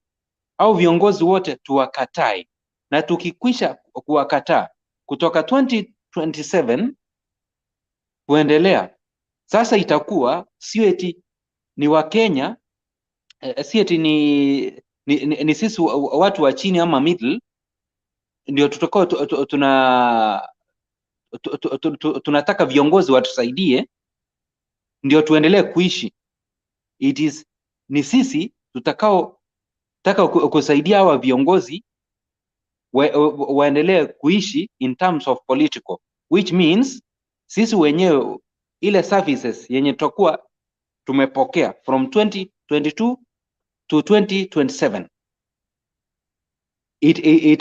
itarahisisha kuwa from 2027 to kwa ile maisha yenye tutakuwa hai.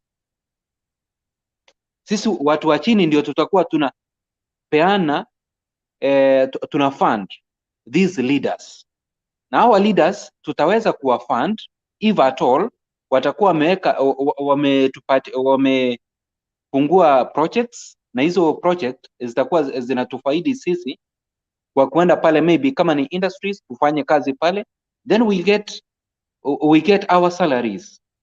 Lakini sasa hivi, in fact, it is very sad, by the way, tumenyimwa, we have been robbed of our taxes, because if at all kiongozi tulimchagua ameenda miaka 4, hatujai muona. Yale yenye alituahidi hatuyaoni, tuliyasikia wakati wa campaign. Kwa ground hajafanya chochote. Baada ya miaka 4 kuisha, mwaka wa 5, tukielekea mwaka wa 5, tunaona huyo kiongozi ama huyo politician anakuja na hela. Hizo hela ni zile zenye yeye mwenyewe aliamua kuziweka ndiposa atuletee sisi. So that is, kwa huo wakati tutatam kama hongo. Ni kama sasa hivi, by the way, if our deputy president alituahidi kuwa atatupatia jobs, na hakika tukiangalia tunaona kuwa kupata job in our country Kenya ni finyo sana. Only kwa gava ndio kazi ziko, lakini tukikuja kwa private sector kazi ziko chache sana. Na unajua wingi wa kazi iko kwa private sector, not on the side of government. So it is high time. Mimi kwa mtazamo wangu, that is my own opinion, kwa mtazamo wangu ningependa kusema kuwa William Samoei Ruto, kwa sababu alituahidi na hajatekeleza, it is high time we reject him kwa ballot. Lakini tupatie baba ama usoeva nafasi, William Samoei Ruto learn mistake yake, then kutoka hapo from 2027 tunaweza amua, kwa sababu atakuwa amejirudi, atakuwa amesema yenyewe nilikosea wa Kenya. Miaka 10 yale ambayo mimi na President Uhuru Muigai Kenyatta tuliahidi, hatukufanya nini? Hatukuyatekeleza. Then from there akija kwetu tutamwambia si umeona sasa, Raila Odinga alituahidi ABCD na hakika ametekeleza, ama Musalia Mudavadi alituahidi ABCD na ametekeleza. Then kutoka hapo sasa tutakuwa but if at all tutavote kwa sababu ya kushawishika, hakika Kenya yetu tutaendelea tu kupit below the punchline mpaka ile siku Kristo Yesu atakuja na atashangaa sana. So it is high time right now to vote leaders, to vote in leaders ambao wametekeleza 3/4 of what they promised us. Sasa hiyo quarter na zile promises zingine, ile quarter yenye sasa hivi for the last 5 years hawajatekeleza, alafu na ile promise yenye wataleta mpya, then kutoka hapo tuwarudishe into office. So it is high time, this is the time to choose either tumpigie William Samoei Ruto ama wale viongozi ambao hawajatekeleza yale yenye walituahidi. Then kutoka hapo we continue losing development. Na angalia ile debt yenye tuko nayo, it will be something which ambayo in fact haitakuwa jambo la muhimu sana. So mzee Jakinube, nimekupata vile umesema kuwa any leader mwenye atatuletea pesa, alafu na hiyo pesa kwa njia moja, hiyo pesa iwe ni ya ameileta kwa sababu anataka kutushawishi tumpigie kura, hiyo ni hongo. Hiyo tuiweke kwa bracket ya bribery and handout, and that is very wrong. Huyo kiongozi inafaa tumkatae, because hizi nchi ambazo zimeendelea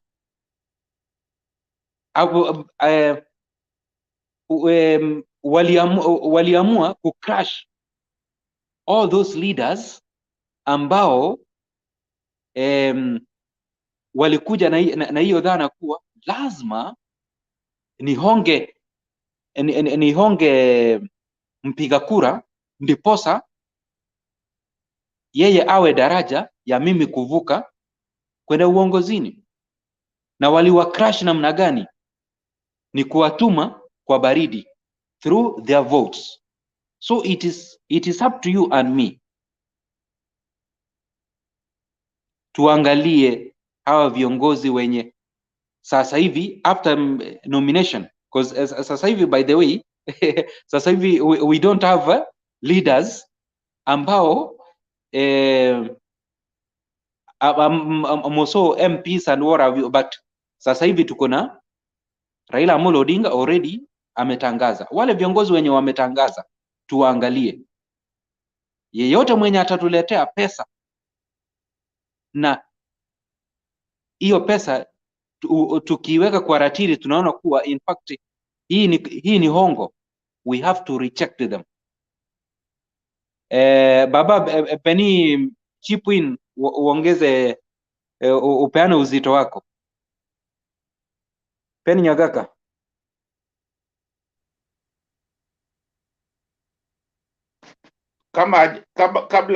Kama hajasema, mimi nataka kuambia ninachosema, hii ndiyo kitu inaweza kuzuia corruption hii ambayo tunasema tunayo Kenya. Donald Trump ni milionea, bilionea. Sijuzi alikuwa anachangiwa pesa kufanya campaign. Yep. Na umemuona akitoa pesa, ameenda mahali ametoa pesa kufanya kitu. Ukifanya namna hiyo ni hongo. Ni hongo.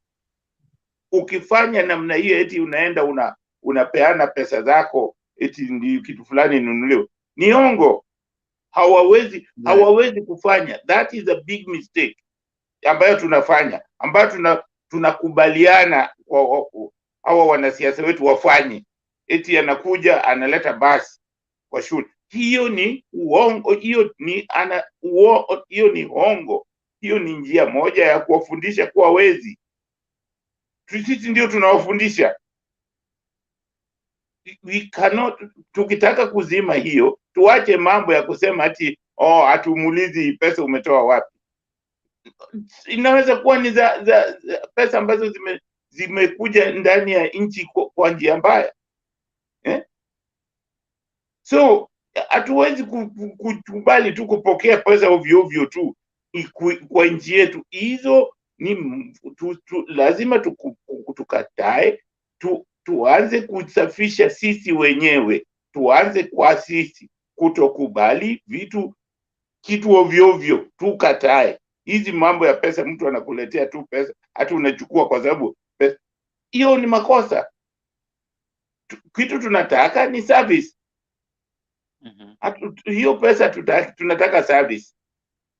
Kwa sababu tukiwa na service tutakuwa na pesa. Kwa hiyo hatuna haja ya kumuomba pesa. Hiyo service ndio tunataka. Sasa kama ni hospitali inatakikana ananiletea pesa na hospitali hakuna, hiyo pesa inanifaa namna gani? Au barabara hakuna ananiletea pesa, hiyo pesa itanisaidia namna gani? Sina maji ananipatia pesa, maji hakuna maji safi, sasa itanisaidiaje hiyo pesa? Hiyo ukikubali unahongwa. Tukatae haya mambo ya kupewa pesa ovyo ovyo, ati tusiulize mtu ametoa pesa wapi. No, hiyo ni kuruhusu wizi. Kwa sababu kama mimi nikiiba ninaleta pesa, amuniulizi Jakindu Bey, hizi milioni umetoa wapi? Hapa juzi tuambie vizuri. Na kama nimezipata na haki nitasema. Lakini nisipozipata kwa haki kule Amerika hata Ujerumani ama Japan, huwezi kutoa tu pesa ovyo ovyo vile tunatoa Kenya. Hatuwezi, huwezi. Ukitoa hivyo utaulizwa umetoa wapi. Hata hizo pesa ambazo za mchango hauwezi, kwa Amerika huwezi kuchangiwa, huwezi hata Mkenya hawezi kumtumia Donald Trump pesa ati hiyo uenda campaign. Haitakubaliwa. Ni wa Amerika wenyewe. Hata Waingereza hawezi kubali mtu kutoka nje atume pesa hapa ati wafanyie campaign. Hawatakubali. Hiyo itakudisqualify. Kwa sababu hiyo ni pesa, hiyo ni kama kuhongwa na hiyo nchi nyingine. Hawakubali. Ni pesa za wenyewe wananchi. Tena wananchi hawa wadogo ndio wanachanga. Hata wale wakubwa wakiwa na pesa, awe ni mtu ambaye sio mtu wa siasa, apeane. Unaona? Na hata wakipeana huwa lazima ipekuliwe kabisa, ijulikane iko na pesa yoyote, iko njia yoyote ya uwizi ndani. Kwa sababu wakipata njia ya uwizi hiyo wanakudisqualify. Na wanapenda sana hiyo ndio wakudisqualify. Kwa hiyo watachunguza sana. Ndio maana hawa watu hata kama alikunywa bangi akiwa darasa la form 4, akitaka kusimama kiti lazima aseme hizo history zake zote. Watu wajue. Ndio ikija kugundulika unasema nilishasema hiyo, nilisema pole, nilifanya hiyo ni. Sasa hiyo ni sawa, manajua wewe ni mwaminifu, wewe ni mtu mwenye kusema ukweli. Lakini ikija kugundulika baadaye, hiyo inakudisqualify. Kama Uingereza usimami, unaambiwa bwana wewe enda. So lazima hizi vitu, tukitaka demokrasia, tukitaka serikali yetu iwe ni safi, lazima tuanze sisi wenyewe kukataa kupewa pesa. Kwa sababu nimekuambia mtu akikupatia pesa huwezi kumuliza service, huwezi. Hiyo ni natural. Si mimi nasema, ni natural. Hauwezi. Asante sana. Asante sana Baba Jakinbey kwa kutilia mkazo. Na by the way, wakati unapoona viongozi wanakosa kupeana the required services as per zile promises ambazo wao wenyewe wanatupatia wakati wa campaign, alafu the same leaders ama politicians tunawaona at the 11th hour wakitaka kuja kuomba kura for re-elections. Wale viongozi ambao wanachipuka, ambao maybe wako na qualities za kuwa leaders, hawawezi wakathrive, hawawezi wakaendelea kusonga, sababu huyu amekuja amemwaga pesa na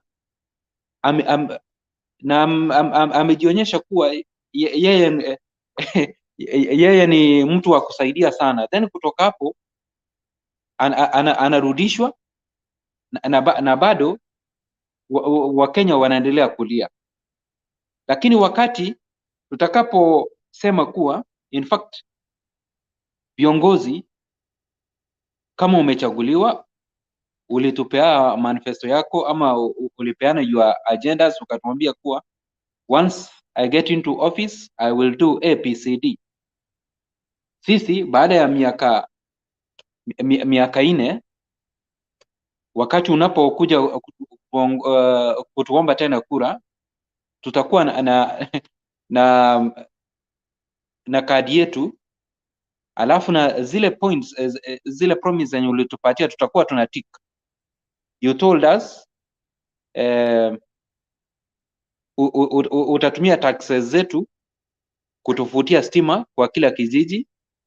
Ukatuambia kuwa you will use our taxes kurenovate shule zetu, kama maybe shule zetu they don't have libraries kwa watoto wetu kwenda kusoma pale, kwa sababu libraries kuna vitabu unapata ziko pale, maybe mzazi ana uwezo wa kununua, then kutoka hapo ukatumia hela zetu hiyo library ikajengwa, ukaensure kuwa barabara zetu zinaweza pitika kwa wakati wowote, iwe ni wakati wa jua, iwe ni wakati wa mvua. Sisi tutakuwa tunafanya nini? Tutakuwa tuna tick. Tukipata kuwa hakika hakuna chochote umetekeleza, hata ukikuja na pesa namna gani, sisi tutakuambia kuwa hiyo pesa aisee, kama uko na familia peleka hiyo pesa, kula na familia yako, then kutoka hapo tuchague viongozi wengine wapya, na hao viongozi wapya yenye tutawachagua tutawaelezea vizuri kuwa mmeona vile fulani hakutufanyia kazi, sasa hivi tumemtuma nyumbani. So hata nyinyi mkienda, whatever you have promised, kindly go na uhakikishe kuwa umepigana. Kama wewe ni member of parliament, umepigana, si mangumi, si kutupa machupa kwa parliament, no. Umeweka umelegislate, umeweka umehakikisha kuwa kuna bills fulani umepeana forward na zimekuwa turned into law, then kutoka hapo pesa zikuje kwa ile miradi yenye ulitu promise. Ikifikia namna hiyo, I'm very sure mimi mwenye sina hela nikitaka kuchip in na niko na the qualities of leadership, I'll be able to sail through. Lakini wakati tunapo allow these politicians wao wanakuja na hela kutuhonga, then kutoka hapo tutakuwa tunachagua viongozi wabaya. Na the moment tutafanya hivyo, don't expect maendeleo, itakuwa ni sisi kulia year in year out. So Madam Ziana uko pale, hebu peana mchango wako nikileta Pen Nyagaka.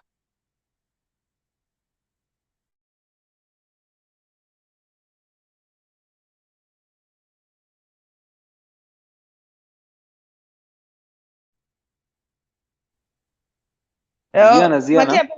Kwanza. Nipo. Ben naona ni kama ana drive. Hapana, lakini niko poa tu.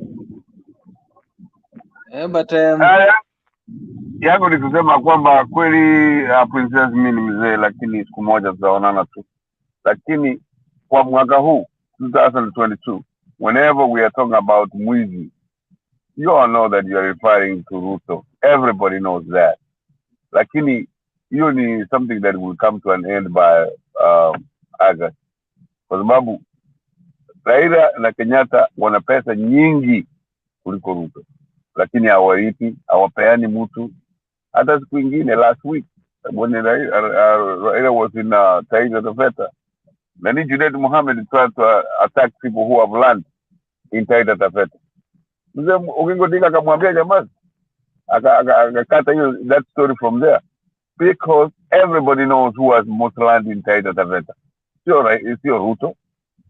Lakini these are the same characters mnasema ati watapigana na corruption, that they are as corrupt as they can get.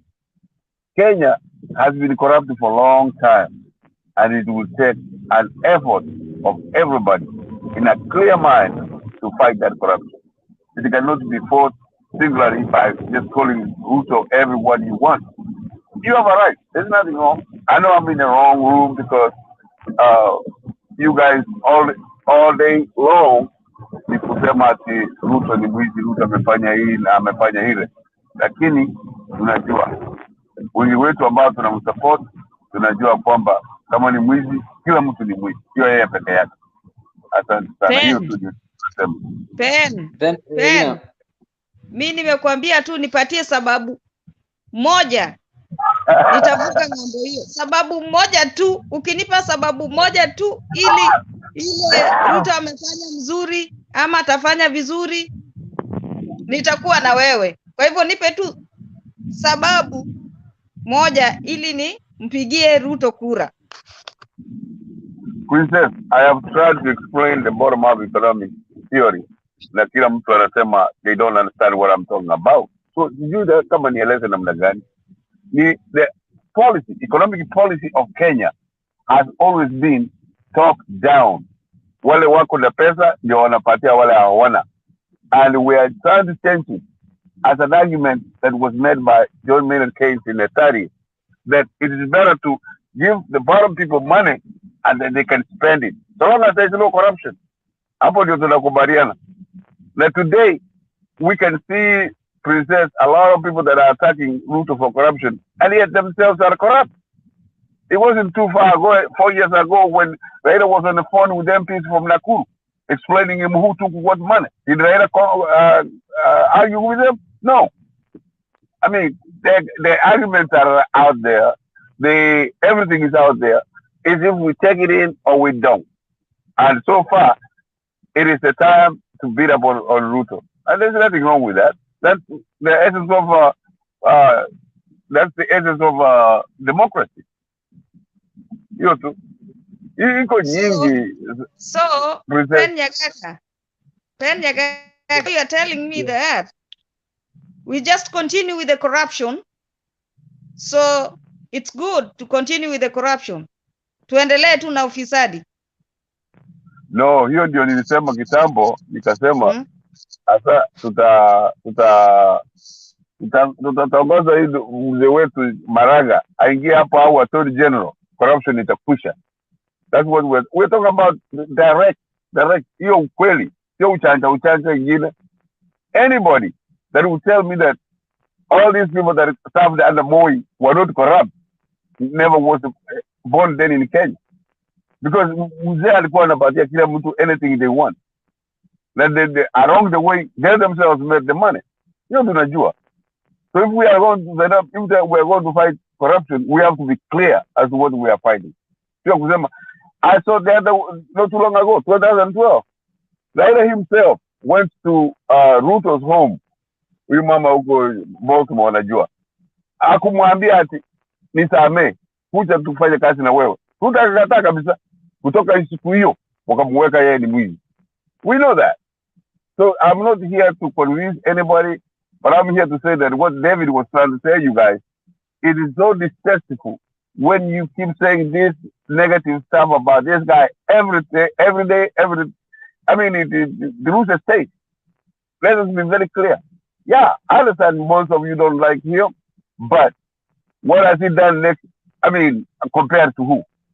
Kila mtu amefanya hiyo vitu.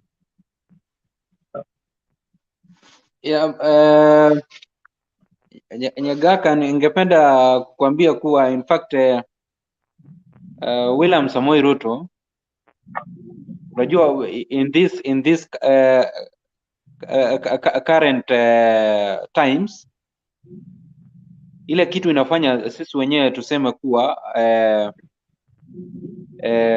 amekuwa involved na mambo ya corruption ni kwa vile he was taken to court about Mteshi land, na in fact ikapatikana hakika ali grab his land. So hiyo si eti ni kitu ambayo tutapiga ama tutakuwa tumemwekelea, no. Alafu na jambo lingine, even the issue of Western Hotel, still William Samoei Ruto anajua kabisa kuwa ile land ni ya public, mahali ile hoteli imetulia, so ni kitu ambayo tunaweza mention. But Raila Amolo Odinga ajai kuwa taken into any court of law na akuwe convicted kwa kuhusiana na mambo ya corruption au yenye maybe unataka maybe kumuimplicate, hizo ni hearsay. Mimi nitasema namna hiyo, because even I always hear people say sijui about sijui molasses plant nini, but was Raila Amolo Odinga amewahi kuwa taken into any law, any court of law na ipatikane kuwa ile land haikuwa under receivership, then kutoka hapo kwa sababu alikuwa na mihela akainunua? No. So mimi as I speak to you right now, Baba Nyagaka, nitakwambia kuwa in fact William Samoei Ruto in these modern days he was convicted about the Mteshi land. May his soul continue to rest in peace. Alafu na hii Western Hotel still kuna kesi ambayo whereby William Samoei Ruto aliamua kulipa rates za hiyo land na anajua automatic that land is for Kenya Civil Aviation Authority. So utakuja kutuambia nini kuhusu eti William Samoei Ruto hajawahi kuwa implicated in corrupt deals? Nyagaka, zungumza. Stay tuned because kuna mzungu wa Dominion Sugar Company ambaye aliambia alikuwa anataka hongo na huyu mzungu akakataa, akachukua hiyo company akapatia hiyo waindi wanaitwa kina Rai. So all those things are available, you will see them in due time. Na amemchukua kwa international court, na hiyo nasema ya nani Ruto na Mteshi, all those have been solved in court. That's why the courts are there. The gentleman paid wherever it was needed. Na kama hiyo land ya Lang'ata kama ilikuwa mbaya, do you think Ruto would still be a deputy president kama angepatikana any corruption issues like that? Hiyo ndio inafanya hii issue yenu inakuwa very distasteful, because lazima, yani hiyo imekuwa repeated over and over. So sasa na mimi nianze kusema okay, Matiang'i akipata hii anang'ata randi na nini, hiyo ndio hearsay. Let us take whoever, vile umesema wewe, ndio umesema mzuri sana. Vile alichukuliwa kotini, koti ilisema nini? Kama koti ilisema afungwe, lazima afungwe. Kama koti aliyomwambia alipe hiyo pesa, alilipa. And that's what the courts are there. Ukinikosea nikukosea, twende kotini. That doesn't mean that you are branded a thief for the rest of your life or whatever it is for the rest of your life. So Pen Nyagaka, you mean vile sasa alikuwa convicted, that means sasa hivi tukimpatia uongozi he cannot use his office kwa sababu yeye ni president na anyakue mali ya umma? Hapana, hatuwezi kuwazuia hiyo namna hiyo, kwa sababu any mistakes you make doesn't mean that you will have to live with that mistake for the rest of your life. We all make mistakes. So, we all can do it intentionally or whatever it is, but once you pay your debt to society, you move on. So let me state like this, it is up to Kenyans wao wenyewe waamue. Yeah, it is up to us Kenyans to amue kuwa either we vote William Samoei Ruto with all hizo dealings zenye hata kama ndio alikuwa acquitted, alitolewa, it is up to us, ama tupigie Raila ama tupigie Kalonzo ama tupigie whosoever mwenye tutaona kuwa in his hands or her hands we are safe. That is my conclusion. It is us Kenyans, but it is high time, in fact, our leaders wenye sasa hivi wanachipuka, my advice to you wakati tutakapo Baba Nyagaka, mute a little bit. There's some echo. Nyagaka, mute. Okay. Yeah. So mimi ningependa kusema namna hii kuwa in fact it is high time au viongozi wenye tunaenda kuchagua tuhakikishe kuwa tumeangalia their records well, because pale mashinani you know some you know so and so who is maybe eager to stand as an MCA, member of parliament, women rep, as a president. You know that person very well because you have been living with him or her. If you will be able to realize that such and such a person within the community, he has done little in terms of even helping the community or in terms of any position yenye amehold pale kazini na kuwa maybe he was implicated about corruption and what have you. Kindly, that is my advice. Such people, don't allow them kukanyaga into office, because if you allow them alafu waende because wanaweza amua kurudia yale makosa yenye walifanya, usije ukalia. I want to bring Jakin Bey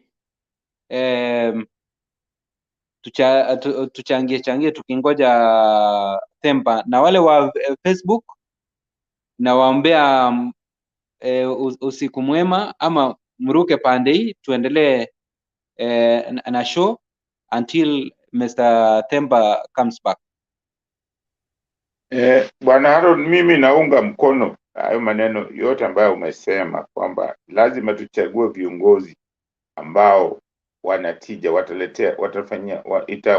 itafanya Kenya iwe na uongozi mzuri, kwa sababu tukichagua viongozi ambao hawafai tutalalamika, lakini hizi vitu zote ni lazima sisi wenyewe ndio tuanze. Na mimi nilikuwa nakwambia wakati ule, nilikwambia kwamba hawa viongozi wanatakiwa waanze kuwa na umoja ambayo inaweza kuwa mkikaa chini mnazungumza, muwe na suluhu ya kusema kama vile ninaona Azimio kuna viongozi wengi kuna vyama vingi, wawe na mikakati ya kusema kwamba watakaa na kujadiliana na vile niliona kama pale Kajiado, nafikiri walikaa chini alikaa nao chini akawazungumzia, akawaambia jamani, inatakiwa mfanye hivi na hivi na hivi, mnatakiwa ninyi ni Narok. Nafikiri Narok, kwa sababu hata kule Migori ila alikaa nao akawaambia inatakiwa mpange hivi, mpange namna hii, kama vile tulipanga kwa sababu wakati mmoja walipanga na wale mmoja akabolt, unaona. Sasa mmoja akibolt ameharibu mipango, unaona. Mkipanga mnakuwa na masikilizano, mnakuwa na uwiano vizuri, mnaishi vizuri, unaona. Hakuna mtu ambaye anasema mimi naonewa mimi nafanywa hivi, kwa sababu mnazungumza, mnakuwa na suluhu. Kwa hiyo hawa viongozi, hawa watu wengi ambao wanataka kusimama kwa viti tofauti wanatakiwa wakae kwa rumu moja, wazungumze, wasikilizane. Kama wao ni watu 10 wachujane, au watu wa 10 wachujane wenyewe, waone ni ngapi watu wawili alafu wapate mtu mmoja, waseme sasa wewe mtu mmoja tutakuunga mkono. Si eti mmoja akichaguliwa sasa wote wengine wanaenda sijui independent, wengine wanaenda sijui. Hapana, hiyo ni kuharibu. hiyo ni kuleta mgawanyiko. Ndiyo ni demokrasia, lakini lazima tufanye demokrasia ile ambayo tumechagua, ile ambayo itatuletea utulivu, ile ambayo itatuletea viongozi ambao wanatija, viongozi ambao wataleta maendeleo, viongozi ambao hawatakuwa corrupt, viongozi ambao wanaweza kutusimamia kwa mipango zile zote ambazo tunataka. Unaona, hiyo ndio tunataka. Hatutaki viongozi ambao wanachaguliwa tu kwa sababu amekuwa na wafuasi wengi wameshamchagua, lakini yeye mwenyewe hafai. Tuliona mfano wa Sonko, mwingine yule wa Kiambu. Sasa walikuja kulalamika ati mnalalamika namna gani na mlimchagua kwa sababu alikuwa na wafuasi wengi. Sasa hiyo ni kwa sababu wakati walikuwa wanafanya mchujo hawakukaa chini wakasema hapana, hii governor wa Nairobi, wewe tutakupatia kazi nyingine, lakini hii ya governor hapana. Unaona, hiyo inafaa kama wewe ni mtu ambaye unaamini kwa Azimio la Umoja, kama unaamini Azimio la Umoja. Bwana Harold, tukikuteua tuambie Bwana Harold, hii unaona uwezi kufanya hii, labda Jakindu Bey ndiye anaweza kufanya hii. Nafikiri hatuwezi kwa sababu hata saa hii Demba amesema Harold wewe shikilia, endelea. Tumekubaliana, hatulalamiki tukusema ati hapana Harold. Tunataka mipango ya namna hiyo. Tunataka hata hao viongozi wakae chini wachaguane namna hiyo. Mimi nafikiri wakichaguana hivyo, utaona tutakuwa na viongozi wazuri sana, na Kenya itakuwa na uso mwingine tofauti, na Kenya itakuwa hata na hewa tofauti, kwa sababu hutasikia manunguniko, hutasikia fujo, na kwa hiyo tutafanya kazi vizuri. Mimi nakwambia hiyo, mimi nawaambia Wakenya, kama tunaweza kuwa na umoja, tutafanya kazi. Hii mambo inatusumbua kwamba hatuna kazi, sijui hatuna pesa, sijui hatuna nini, hizo zote zitaisha kwa sababu ya umoja. Tukiwa na umoja na amani, hizo vitu viwili ni vitu za muhimu sana. Umoja na amani, hizo ni vitu za muhimu sana, ndizo zinafaa. Kwa hiyo hata katika mikutano inatakiwa wahubiri umoja, vile namsikia Bwana Raila anahubiri umoja. Hata Ruto nilimsikia kwa mkutano wa leo akisema umoja. Hiyo ni jambo la muhimu kabisa. Tunataka nchi yetu itulie, iwe ni ya amani, kwa sababu nchi yetu kama ni amani, watalii watamwagika kwa wingi. Unaona? Na kwa hiyo kama watalii wanakuja, hiyo tuna pesa za kigeni, ukiongeza na wale ambao wako nje ya Kenya, hiyo ni nani nzuri. Alafu vile vile biashara zitakuwa zitafanya vizuri. Wawekezaji kutoka nchi za nje watakuwa na nafasi nzuri. Alafu kama kuna vitu vingi itatengenezwa kwa sababu ya umoja, lakini kama vuta ni kuvute, hiyo hatuendi popote. Ndiyo maana bado ninarudi kusema kwamba tusikubali hao viongozi kuja tu ati mtu amekuja na basi. Hapana, hiyo basi ndio unapatia watoto, lakini umeitoa wapi? Imekuja na pesa zimeibiwa ama imekuja na pesa kutoka wapi? Unaona, hiyo ndio itaanza kufanya au viongozi wafanye kazi, kwa sababu hao viongozi wengine hawafanyi kazi, wanangojea tu ikifika siku zile za anakuja na basi, anakuja sijui na nini, anakuja anaweka rambe ya shule, amenunua viti, hizo ni vitu ambazo hazitusaidii hata kidogo. Tunataka service, tunataka madawati mazuri pale shuleni, tunataka hizo nyumba za shule nzuri, tunataka walimu wazuri wa kufundisha hao watoto. Unaona, sasa hata hiyo basi, tunataka hiyo basi iletwe na serikali. Kwa nini serikali haiwezi kuleta? Kwa nini tusinunulie watoto wetu basi mpaka tununuliwe na mtu binafsi? Hapana, hatutaki hiyo mambo ya ubinafsi, kwa sababu hiyo ubinafsi ndio inaleta corruption. Kwa sababu ukisha kuja uwapatia hao wazazi, wanasema oh, huyu ndiye alileta nani ya basi pale shuleni. Hao wazazi wote tayari umewasawishi, kwa sababu tayari ushawapatia watoto wao nini basi. So hiyo sio jambo la busara, haifai namna hiyo. Mimi nasema hiyo haifai, na ukisema hivyo mtu anasema nimesema Ruto ni mwizi. Mimi sijasema Ruto ni mwizi, lakini ninauliza, hauwezi kuwa unaleta basi. Wewe ni mtu wa serikali, fanya kazi, uleta hiyo basi na serikali, fanya serikali ilete hiyo basi, kwa sababu serikali ina pesa. Kama serikali ikitoka kwa serikali, najua hiyo si aina ya corruption, lakini ikitoka kwa mtu binafsi, siamini hata kidogo. Ikiwa imetoka kwa mtu binafsi, inatakiwa itoke kwa mtu binafsi, kama yule chairman wa Equity.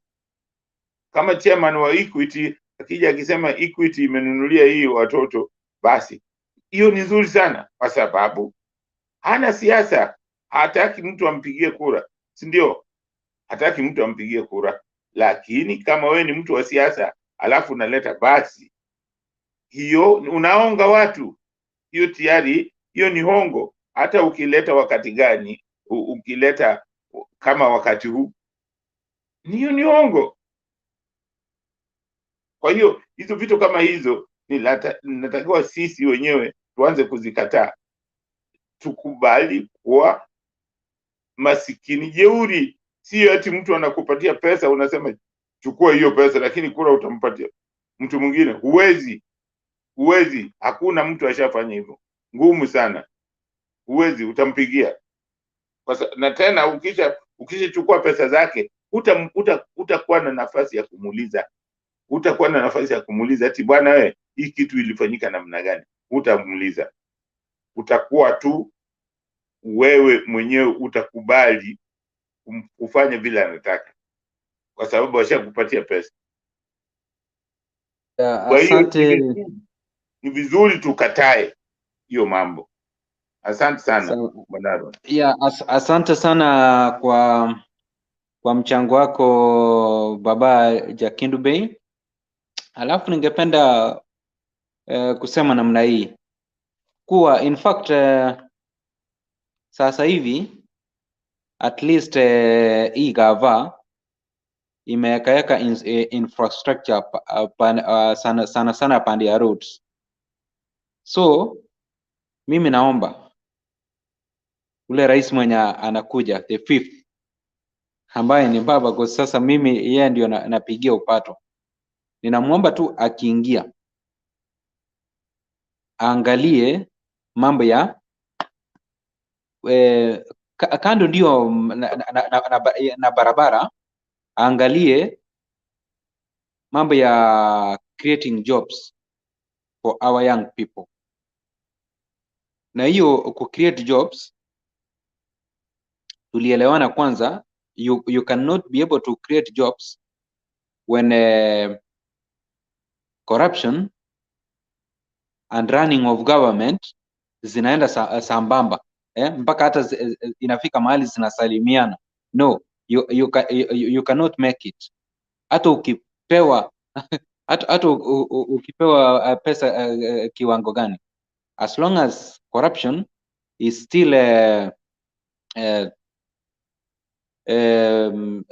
there's a lot of corruption in government, hatuwezi tukaachieve. So the best thing, first of all, this drug on corruption ishikwe shingo, ifungiwe kamba iwekwe kwa shingo na jiwe nzito, ipelekwe Indian Ocean, itupwe huko ndani. Ikishatupwa huko ndani, then from there sasa tutatafuta sasa mbinu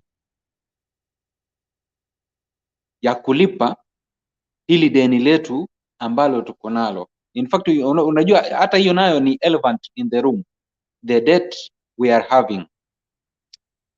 Because kitambo president atoke, maybe itakuwa imekanyaga 10 trillion. Hiyo ni pesa mingi sana, na mimi ndio ninajaribu kuangalia. By the way, if at all we are going to put industries in place, because corruption tukisha inyonga, alafu ile pesa kidogo yenye tuko nayo tuanze kuweka industries. Tukishaweka hizi industries, tuanze ku add value on our products ambazo zinatoka kwa farm, na hizo product tunaweza zituma within Africa, because we have Africa Free Trade Association and what have you. Then kutoka hapo other products tusipeleke Europe. I say kila kitu itakuwa sawa, because kama sasa hivi imagine, ninaangalia the likes of hizi Lipton zenye tunatumia. Imagine machani chai inatoka pale Kisii ama pale Kericho ama the part of hapa Mount Kenya, alafu inakuja kuwa added value hapa UAE, alafu inakuwa labeled Lipton made in UAE. Hiyo ni makosa sana. Inastahili hata sisi kama Wakenya tukae so selfish vile Wagana. Sijui kama Jakindube unajua kuhusu mambo ya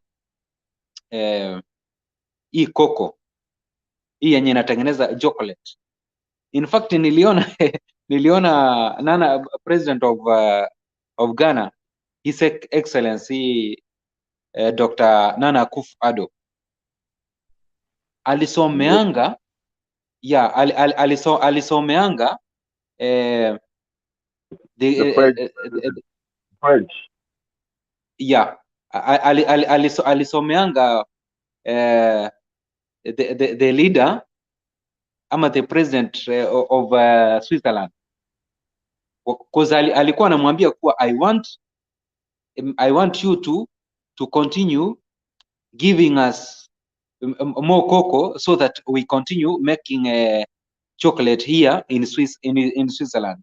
But Nana Akufo-Addo kwa macho yake alimwambia kuwa sasa hivi nimeshaunda industries, so wewe ile kitu utakuwa unangoje it is finished product. Sasa hivi as we speak in Ghana they are producing chocolate ikiwa ready for consumption. So hata sisi Kenya tukitaka sasa hivi wakulima wetu wapate value of their machani chai, ile kitu tutafanya ni kuensure kuwa instead of Lipton kuja kutengenezewa hapa UAE, wacha tuitengenezee pale mashinani, ndio ikitoka pale inakuja direct for consumption, maybe Middle East ama inapelekwa Europe, na tutapata pesa mingi sana. Alafu jambo lingine about oil, ninashukuru sana hii government ya President Uhuru Muigai Kenyatta na William Samoei Ruto kwa hii kipefu terminal ambayo iko karibu kuisha, whereby in fact mafuta wakati hizi ship zitakuwa zinaleta mafuta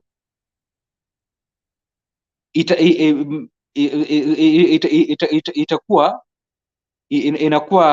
inakuwa supplied kwa wingi, kama sasa hivi it is one ship ambayo ina dock pale, lakini the moment hiyo itaisha, maybe 5 ship zitakuwa zina dock pale Mombasa, na hiyo mafuta inafanya nini? Inaondolewa.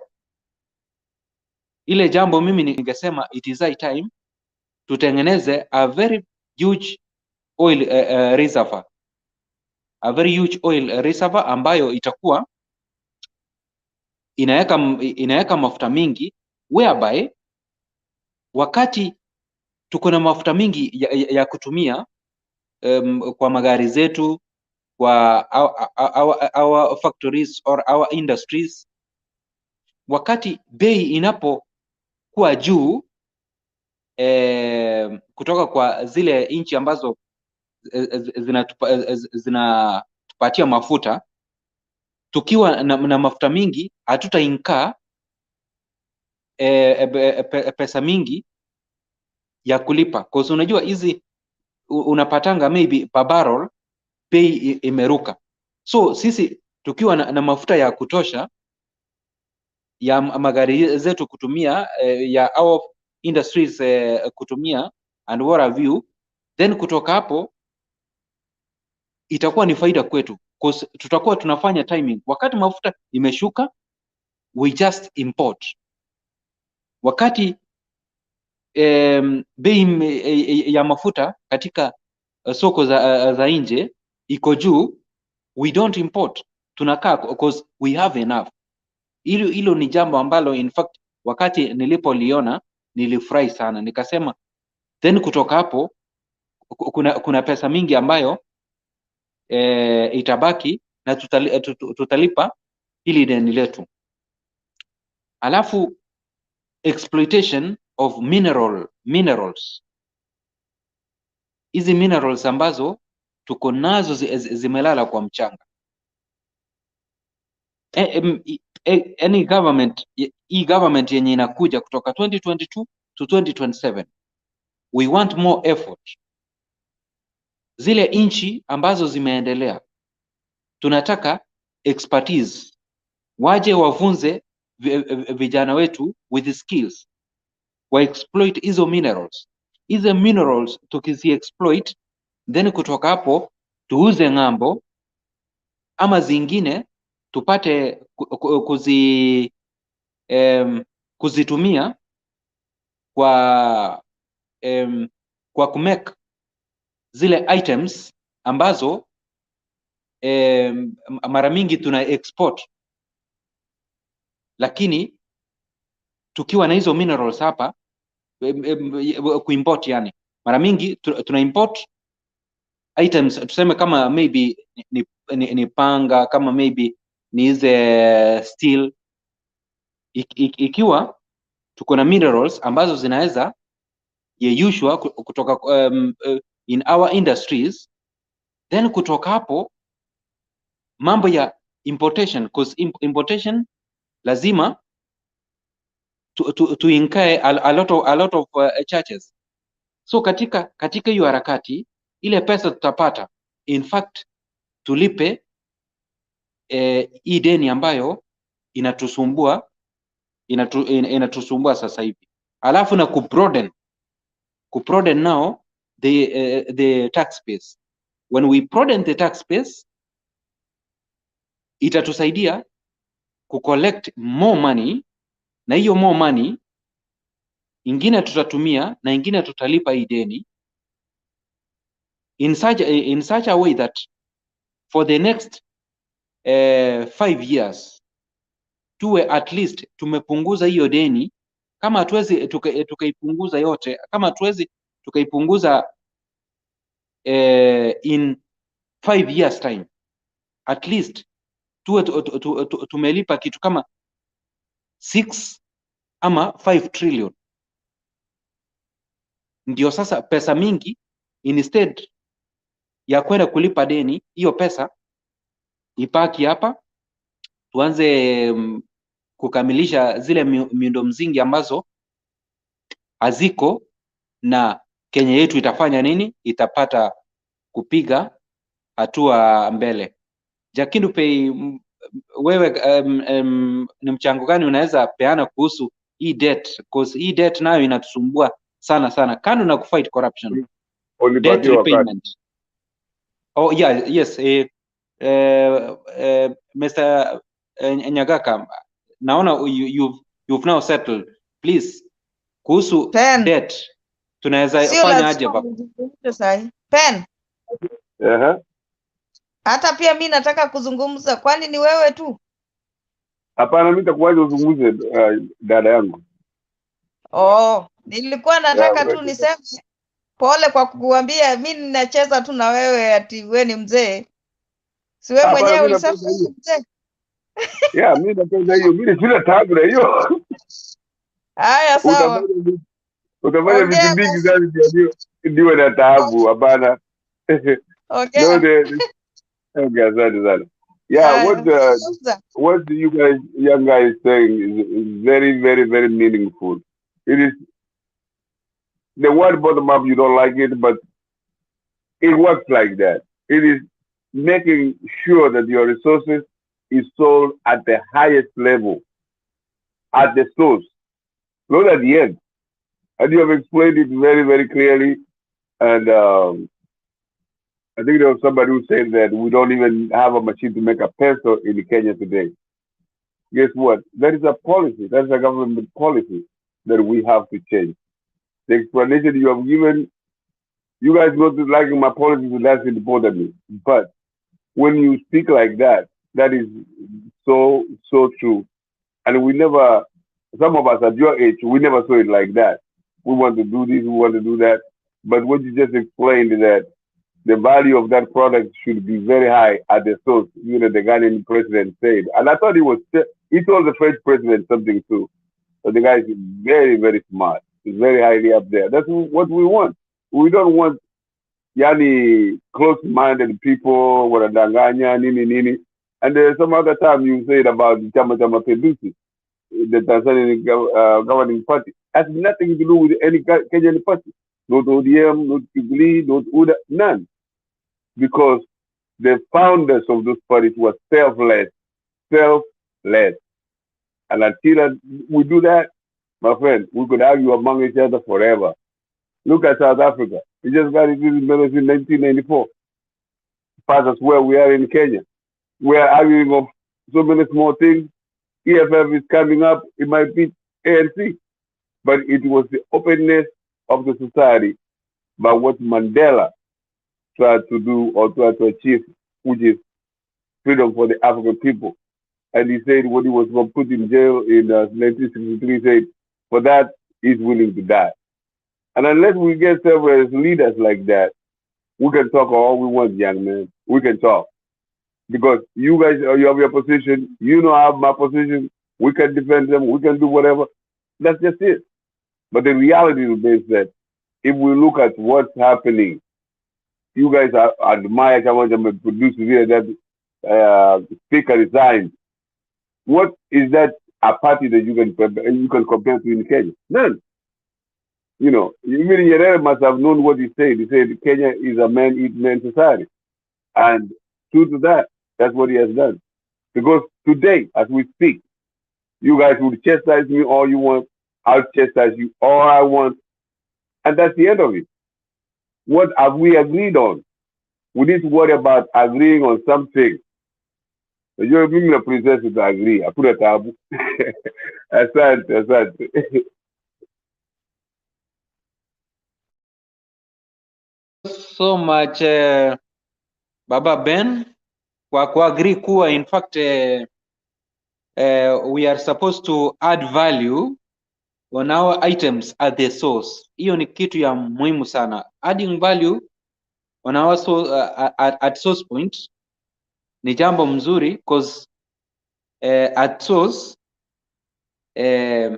hizo product they cannot add value on their behalf.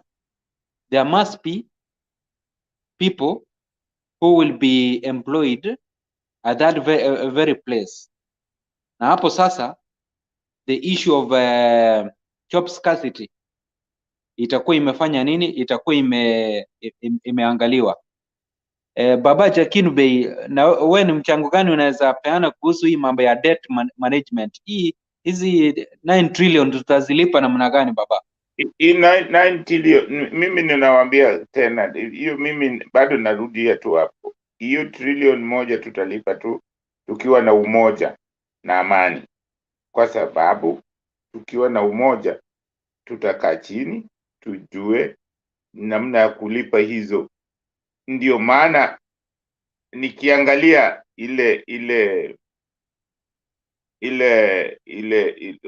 wale watu ambao wako kwa Azimio,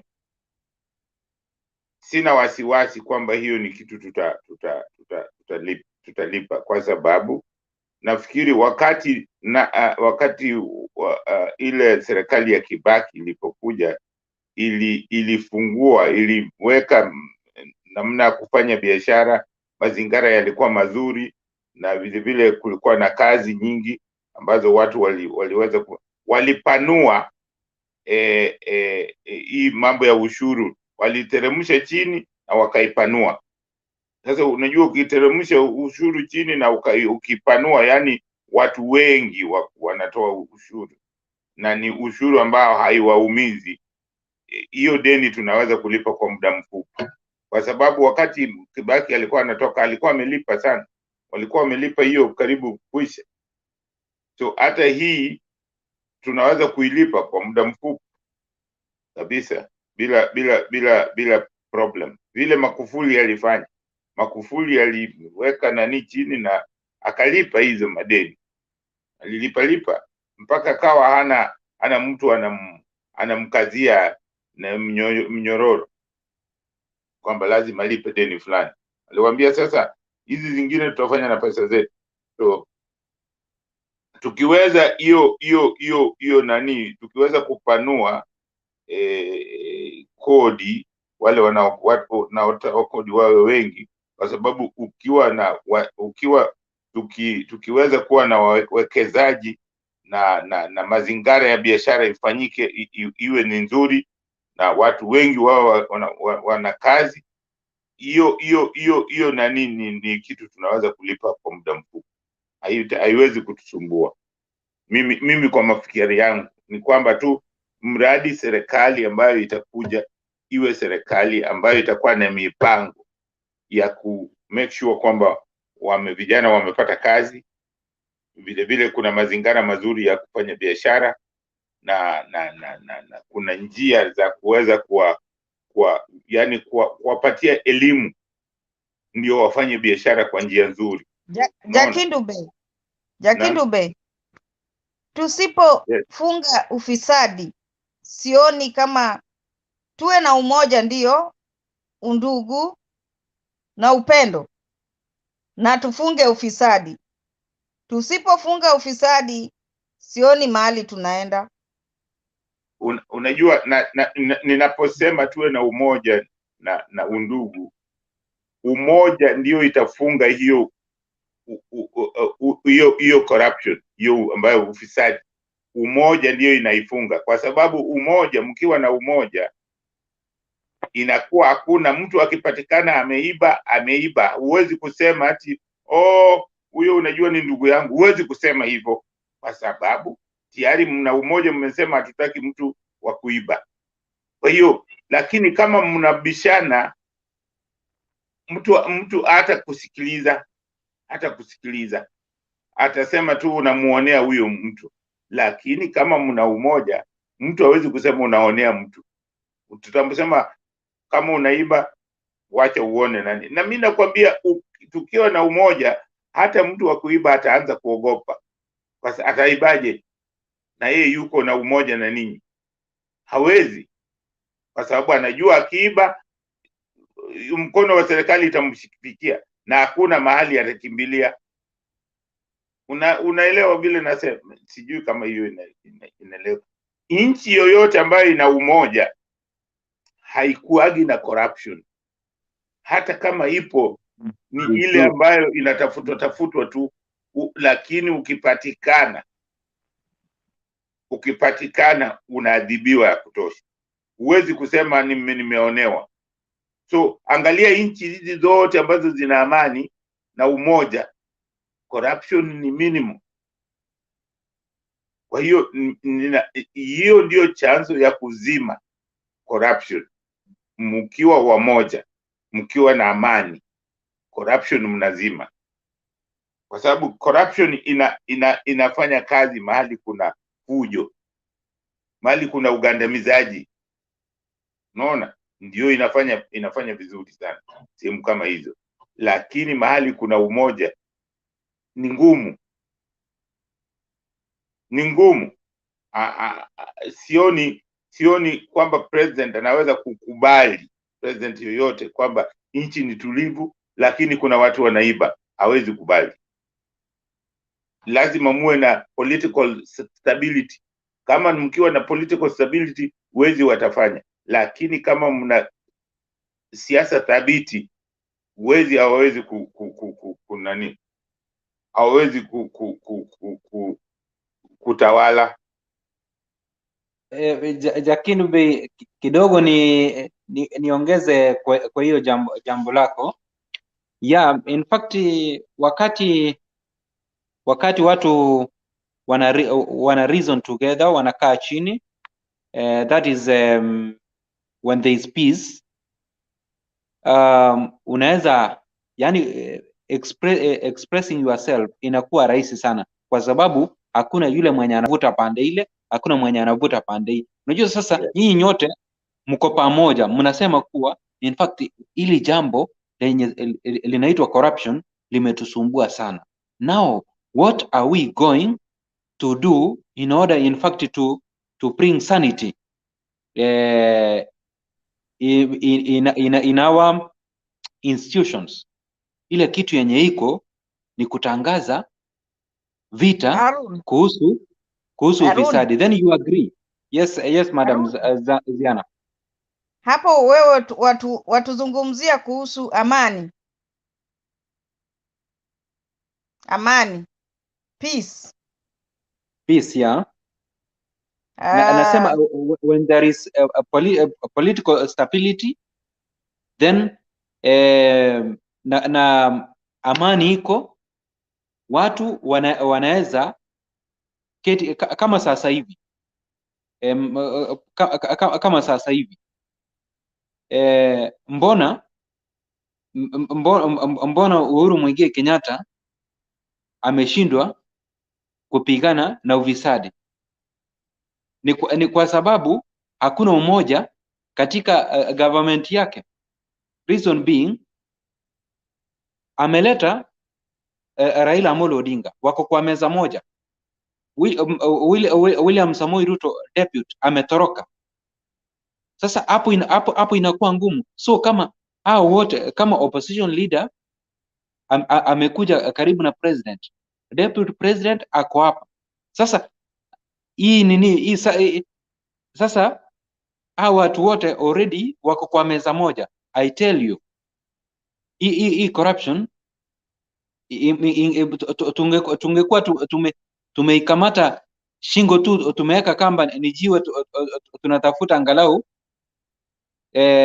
tuitupe katika Indian Ocean. Lakini sasa unapata kuwa vile deputy ako mbali, opposition leader ama kiongozi wa upinzani alafu na president wako pamoja, inakuwa ngumu. But watu wote wakija pamoja, waketi chini, alafu sasa unajua hapo inamaanisha kuwa hakuna mvutano in terms of instability, because if opposition and the government wanatoa together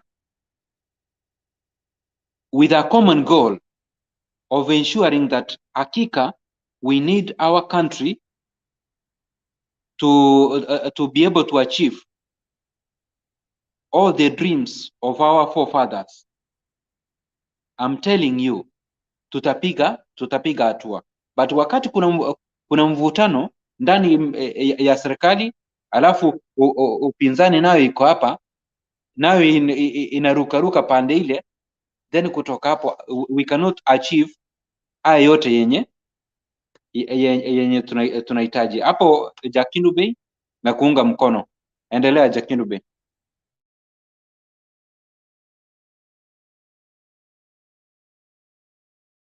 na umoja itafanya tupige hiyo corruption, na hii inatakiwa tufanye sisi wenyewe, ndio inatakiwa tuanze nayo sisi wananchi wenyewe, tusingojee ati nani ndio wafanye. Sisi tunatakiwa tufanye, na itakuwa ni rahisi kwa serikali kutimiza yale ambayo inatakiwa kufanya. Ndio maana mimi nasema tusikubali mtu kutupatia pesa, tunataka service peke yake. Hiyo ndio kitu ya muhimu. Tukidemand service, tukidemand hizo vitu ambazo tunataka, hatutaki pesa, watafanya kazi. Utaona hata hiyo corruption itakuwa ni kitu ambayo ni vigumu kuonekana kwamba kuna corruption imefanyika. Corruption haiwezi kuisha kabisa, lakini itakuwa ni kitu ambayo sio watakuwa watu mmoja wanajaribu pale na hapa na pale, lakini hao watu wanatakiwa, ukishikwa unatakiwa unaonyeshwa kivumbi kabisa, mpaka iwe funzo kwa watu wengine, wajue kwamba hapa hakuna mchezo na mali ya umma. Maanake hizo pesa mtu mkimwachia kiiba, hiyo ndio pesa inaenda kununua dawa za hospitali. Hizo pesa ndio inalipa daktari. Hizo pesa ndio inalipa watu wa kutengeneza, watu wa maji. Hizo pesa ndio inatufanyia mambo ya stima nini, chochote. Hizo pesa, barabara hizo, social amenities, hiyo pesa. Kwa hiyo pesa ndio inalipa walimu, ndio inalipa maaskari, ndio inalipa nani. Hauwezi kuchezea hiyo pesa. Jakindu Bey. Yes. Niko na swali. Endelea.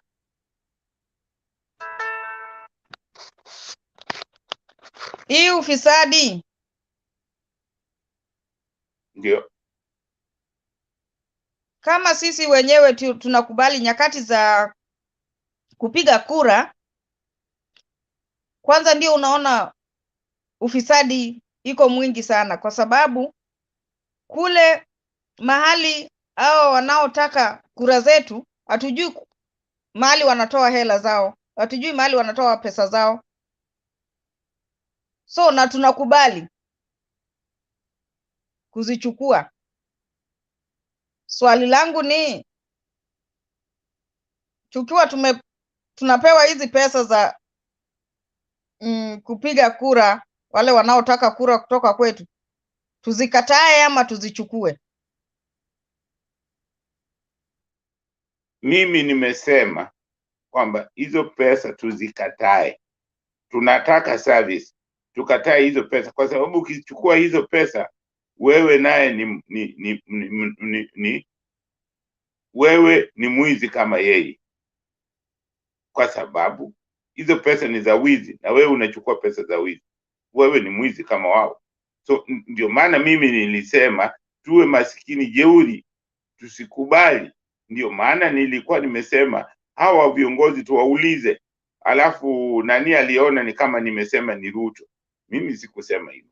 Nasema viongozi wote lazima tuwaulize, na tukitaka kuchagua hao viongozi ambao watakuwa wanatija katika serikali, ni lazima tukatae, wasikupatie pesa ukatae.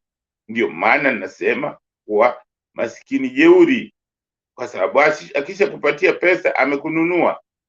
Sasa amekununua na hiyo pesa. utamuulizaje maswali? Huwezi kumuuliza maswali. Kwa hiyo usipochukua hiyo pesa, tutawauliza maswali, tutawaambia hapa, wewe ni mwizi, hii pesa umepata wapi? Ndio maana nasema mtu akija na pesa, ni jukumu letu sisi kumuuliza, hizi pesa umetoa wapi? Ndio akisha tuelezea kama ni tunaona ni haki, inaweza kutumika, lakini kama si za haki, hakuna haja, hakuna hasara kutotumia hiyo pesa, hakuna. Lakini utaleta faida. Faida hiyo ni kwamba hataenda kuiba tena hizo pesa, kwa sababu hakuna mahali atazipeleka. Ni kama tu vile unajua, kuna wakati moja hizi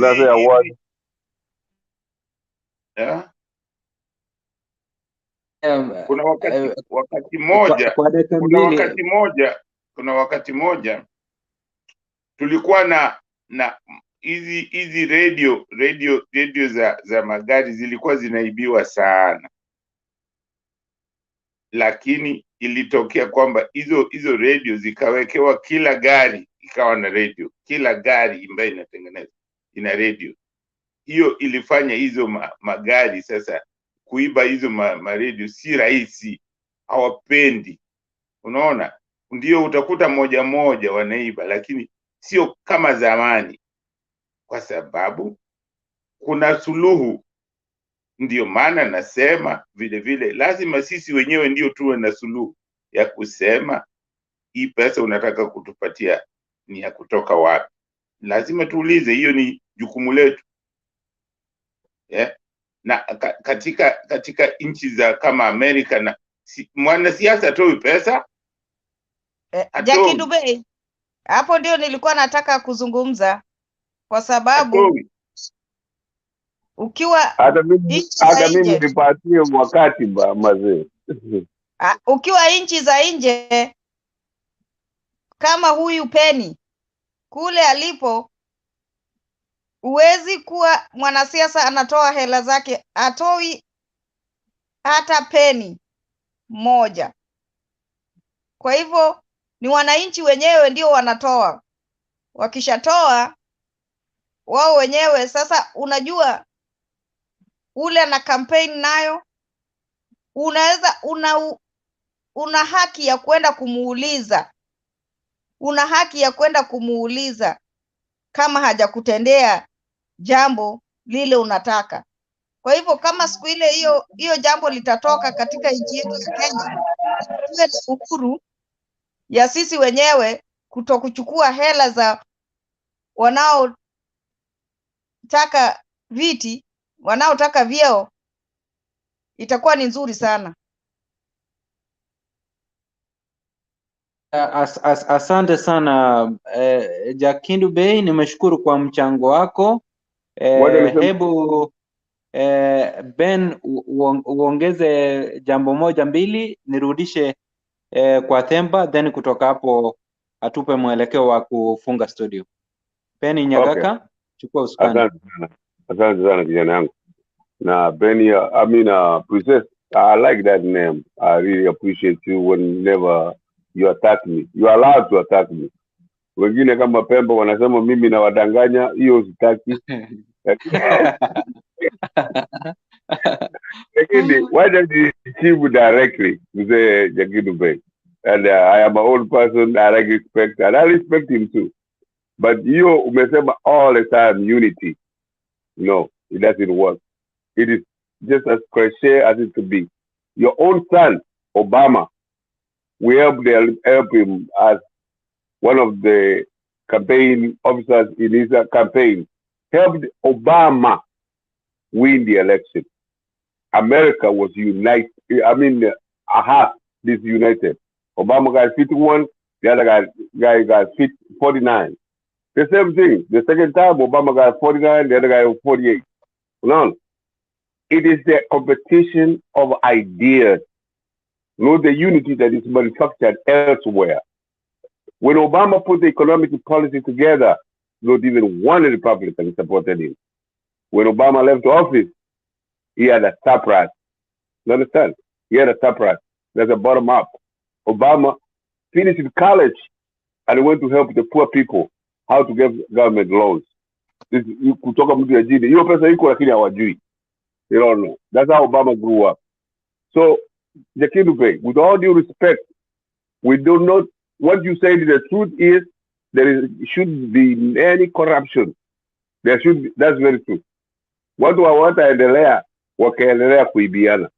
That will never work. But a unity, ODM on Azimio, come with your ideas. Na mimi ni kabla yangu, alafu Wakenya wachague. Lakini Raila wanawekana pamoja artificially, we can never go like that. 100 years from now, 20 years from now, 15 years from now, we just have two guys sit around and they agree and we go for it. No. It is the Constitution and it is empirical. It has been shown.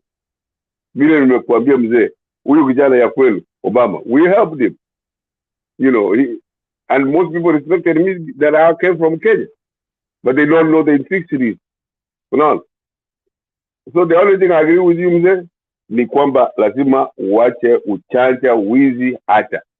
But unity, as these people be united so that we can progress, maze. Even Trump didn't accept that he was defeated. A country without peace is not a country. A country without peace. That's true. Amani. Amesema amani. A country without peace, that's not a country. United. That's not a country. A country without peace. Even here in United States, even in United States, there is no peace. That's not country. Yeah, I agree. But he said that we have to be united. Mzee mwenzangu, ngoja nikuelezee what I mean. Nataka unitegee sikio nikuelezee. Wacha nimalize show the night. Wacha nimalize. So Mesa Themba, kidogo Jakindu Bay. Mesa Themba, welcome back, eh? Yeah. Nimweleze huyo jamaa. Tutamaliza, mlikuwa mnafunga, naona Pen Nyagaka ame ni kama anataka anakuja kujitetea tena. Unajua sikiza Jakindu Bay. Pen Nyagaka, ngoja kidogo. Pen Nyagaka is what we call in English an incorrigible person. Naelewa? He's ako katika ile and yesterday you explained the narcissism. Go ahead. And what? Go ahead. Say what? And yesterday you explained narcissism. Yeah, yesterday I said your deputy president is a narcissist. You call Ruto a narcissist. But yeah, he is a narcissist. You are incorrigible. You know incorrigible? Some of the studies I did was psychology. Go ahead. No, incorrigible is someone who is obstinate. Akiamua ni hivi, unajua kama inaitwa nini, ngiri. Ikiamua inaenda hivi mbele inaenda, hata ukitoka hivi itaenda tu. Okay? So his mind is set up. So we just need to allow him. Jakindu Bay, no amount of explanation will get Pen Nyagaka out of the step. Kuna kitu ameuliza, nataka kumwelezea tu. Huyu hata umwelezee aje. Nini hajaelezewa hapa? Hapana, nataka kumwelezea vile anasema, nafikiri haelewi. Nataka kumwambia Ben Nyagaka. Si ati haelewi. Ile umoja ambayo ninasema sio umoja wa Republican na unasema Republican na Democrat. Hiyo hawa jamaa wako na kitu inaitwa political stability. Political stability sio kusema ati parties zinasikilizana. Hapana. Political stability ni kwamba kuna hiyo katika hali ya kisiasa wako sawa, na vile vile kwenye hiyo nchi yao kuna umoja, hiyo nchi yao kuna amani. Inchi Chakeni break. political Thank you. stability, That's where we have to go. ngoja niseme bwana. Thank you. Political stability inaonyesha, unakumbuka kuna mama moja wakati wa kampeni ya McCain alikuwa anataka kusema Obama ni Muslim. Unakumbuka kitu McCain alifanya? Arizona. Alikuwa kwao Arizona. Unajua? Hiyo ni kuonyesha stability kwamba mnatofautiana kisiasa lakini sio binafsi. Hiyo ndio imekosa katika nchi nyingi za Kiafrika, ilikuwa imekosa Kenya. Tunataka nchi yetu iwe na stability ya namna hiyo. Tunaweza kuzungumza, tusikubaliane kwa maoni, lakini sisi ni wamoja. Sijui kama hiyo unaelewa. Sisi ni wamoja, lakini kimaoni kama politics tunaweza kuwa hatu nani, lakini hatuzozani, hatufanyi fujo. Unaona? Hatufanyiani fujo, lakini kwa maoni tunaweza kuwa na maoni tofauti. Hiyo ndio maana nasema inataka umoja. Hata ukitaka kupiga adui ambaye inaitwa corruption, lazima muwe wamoja, lazima Okay, Jakindu Bey, huyu hakuna kitu hata ukimwambia atasikia. Pen Nyagaka, let's hold on Pen. I think we've overstretched the need to convince you. It's okay, Pen. Support Ruto and continue. You know. So we are learning. We are learning. No. You Pen. There's no amount of convincing that will help you. So we agree with everything you say. It's okay. Domi. No, you are right. If you say, you know, there's someone who said you have reached that place where we say, even if you say 1 + 1 is 11, you are right. So hata ukisema 1 + 1 is 11, uko sawa Pen. You're good. I was trying to agree with you. No, you are right, Ben. What? You are right. No, I was agreeing with you. Yeah, you've agreed with me. Hata ukisema 1 + 1 is 11, uko sawa. Now, Domi, tunafunga show. Dakika 2 tafadhali.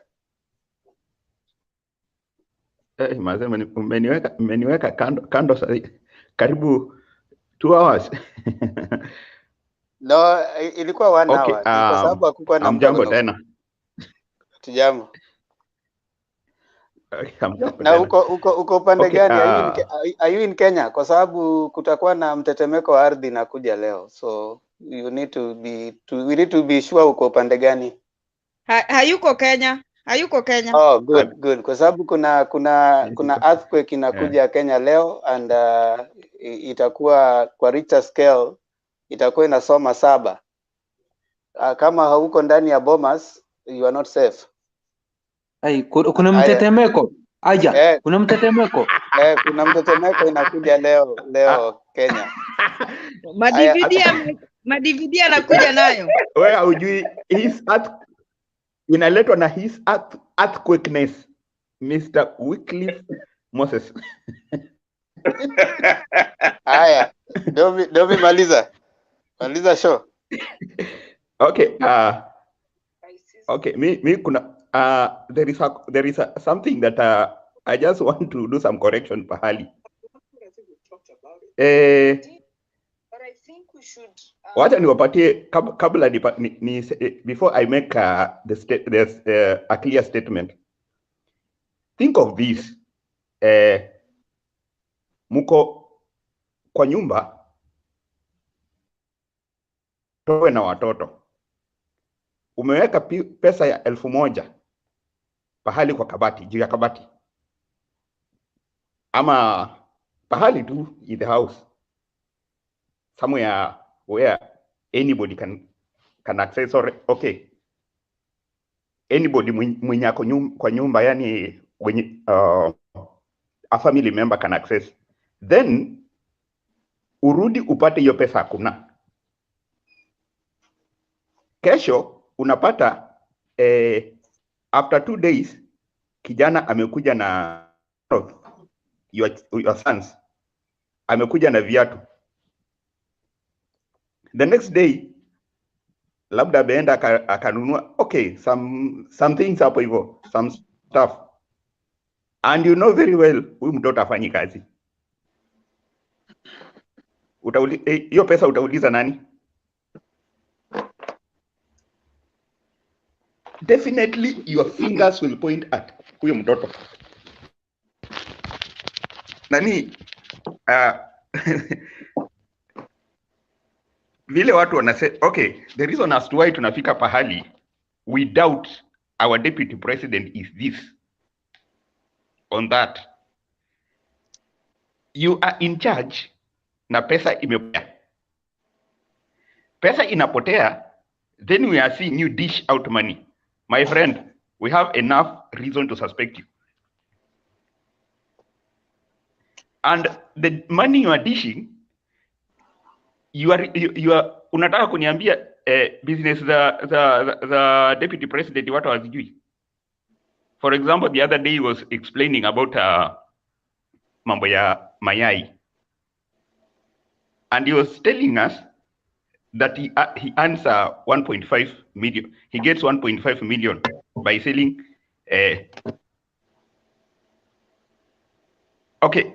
by selling eggs per day. Anauza something like, okay, he gets 1.5 per day anyway out of my kuuza mayai. Alafu ikifika that which means wakati tunatoa expenses inakuja kitu kama, it will come to something like 400,000 per day times 30. It's not going much. We are talking of 12 million. 12 million, and you are giving over 50 million in a week. My friend, we have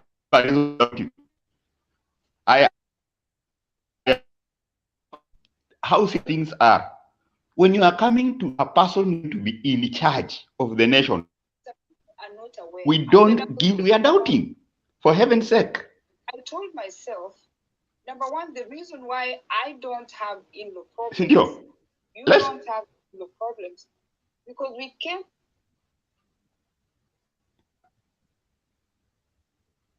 Somebody is talking? Okay, that's the reason as to why tunadoubt nani, Mr. Penny Jagaka. Unfortunately, that's a big doubt that we cannot risk. Okay, tukikuja about stability. We have talked about stability. Political stability. Political stability inakuja hivi. When wananchi, they know how to separate issues. They know how to separate national issues and personal issues. Whereby, even if we disagree on this, but we agree that we need to beat the nation. Even if we disagree with so and so, when he is talking the truth, we support the truth. For example, Kenya, tunakwanga na political instability because of this. Wakati ikifika election, we don't base our support on facts. We base our support on blood. We think using blood instead of using brain. Unfortunately, that is how we are. So that is what causes instability. Sasa shida nayo ni hii. When one part of the nation can drag the whole nation into a mess. For example, let me be honest with you. 2013, we made a very big mistake. And we made this mistake out of blood. That is, okay, what I mean by blood is tribalism. We made the mistake out of tribalism. Just because so and so is my tribe, so I support him. So and so, I hate so and so, so I don't support him. you know, in the end, you get wrong leaders who end up getting the nation into an economic mess. So that is the problem that we are having in a place like Kenya. So when you about mambo ya getting right people on the ground, I'm trying to imagine you get I'm trying to get to imagine you get a president, yet you have not given him good forecast MPs. You have not given this person good and focused governors. You have not given this person good and focused senators. Whatever he brings to parliament that is good and what is right, they go and trash it. In the end, you have not given this person enough power to do what he's supposed to do. When we go to vote this time, let us use our brains more than our okay, mtu anasemaga tumia, wakati unafungua roho, fungua akili, tangulisha akili kwanza. What you are doing, is it going to benefit you in 10 years? Let us look far. You know, like I was giving an example. Hii imefanya some people decided to vote in a wrong governor just because they were had a resentment with the Raila. Now, after a few months, a few years, he has dented the economy of the county. They start crying, oh, this lady is a thief. Then Raila decides, okay, you people, when I told you that pesa ya NYS ilipotea, you insisted that this lady is your queen. Fine. You are not going to remove her. Awakule kabisa. And he made sure that this lady continues serving. And now, unfortunate to them is that they are insisting again to return the same lady. To who is going to suffer? It is the same. It's the same people. Then later they are going to cry, saying, Uhuru Kenyatta has done nothing in our region. Yet other governors have done wonders in their regions, and they are not even talking about central government. So let us be focused when we are going to elect. We need to tell our people to be focused when they are going to elect. Okay, that's my submission today. Asante sana Domi. You have really brought very important points there. Ingawaje umekuja kuchelewa, lakini pole for kuweka pale kwa nini, because I was on another meeting, but it's okay. It is what it is. Umetoa maoni yako, so we have to finish now.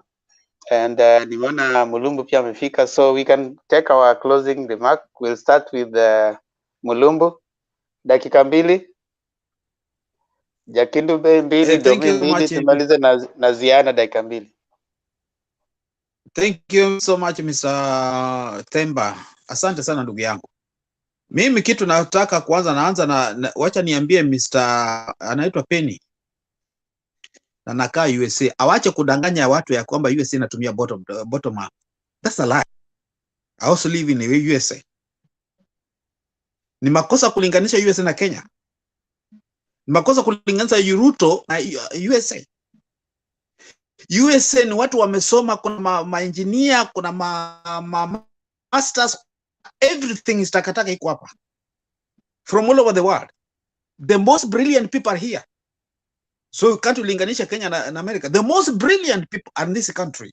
This is why everything's being even. Tafadhali Mulumbu, acha kusema takataka. No, you don't understand what I mean takataka. Let me explain to you. Takataka means ya kwamba kila aina human being in the whole world is here. Takataka ya dunia yote iko hapa, human being yote kwa mwerevu yote iko hapa, mjinga yote iko hapa. Hawa ndio vitu vinatengeneza, vinaundwa ndio mletewe. Na hapa pia ndio pesa inakuja, inaletwa, mnamletewa, mjitengenezee na hiyo pesa mnakula. You don't use it, you eat it. You don't support your people, you grab it. Hapa America, ukiwa intelligent, mtu anasoma, anakuwa na skill, ana invent. After you inventing, kuna watu wenye wana pesa. Then you go show them what you can do, what you can invent, and explain to them how it works.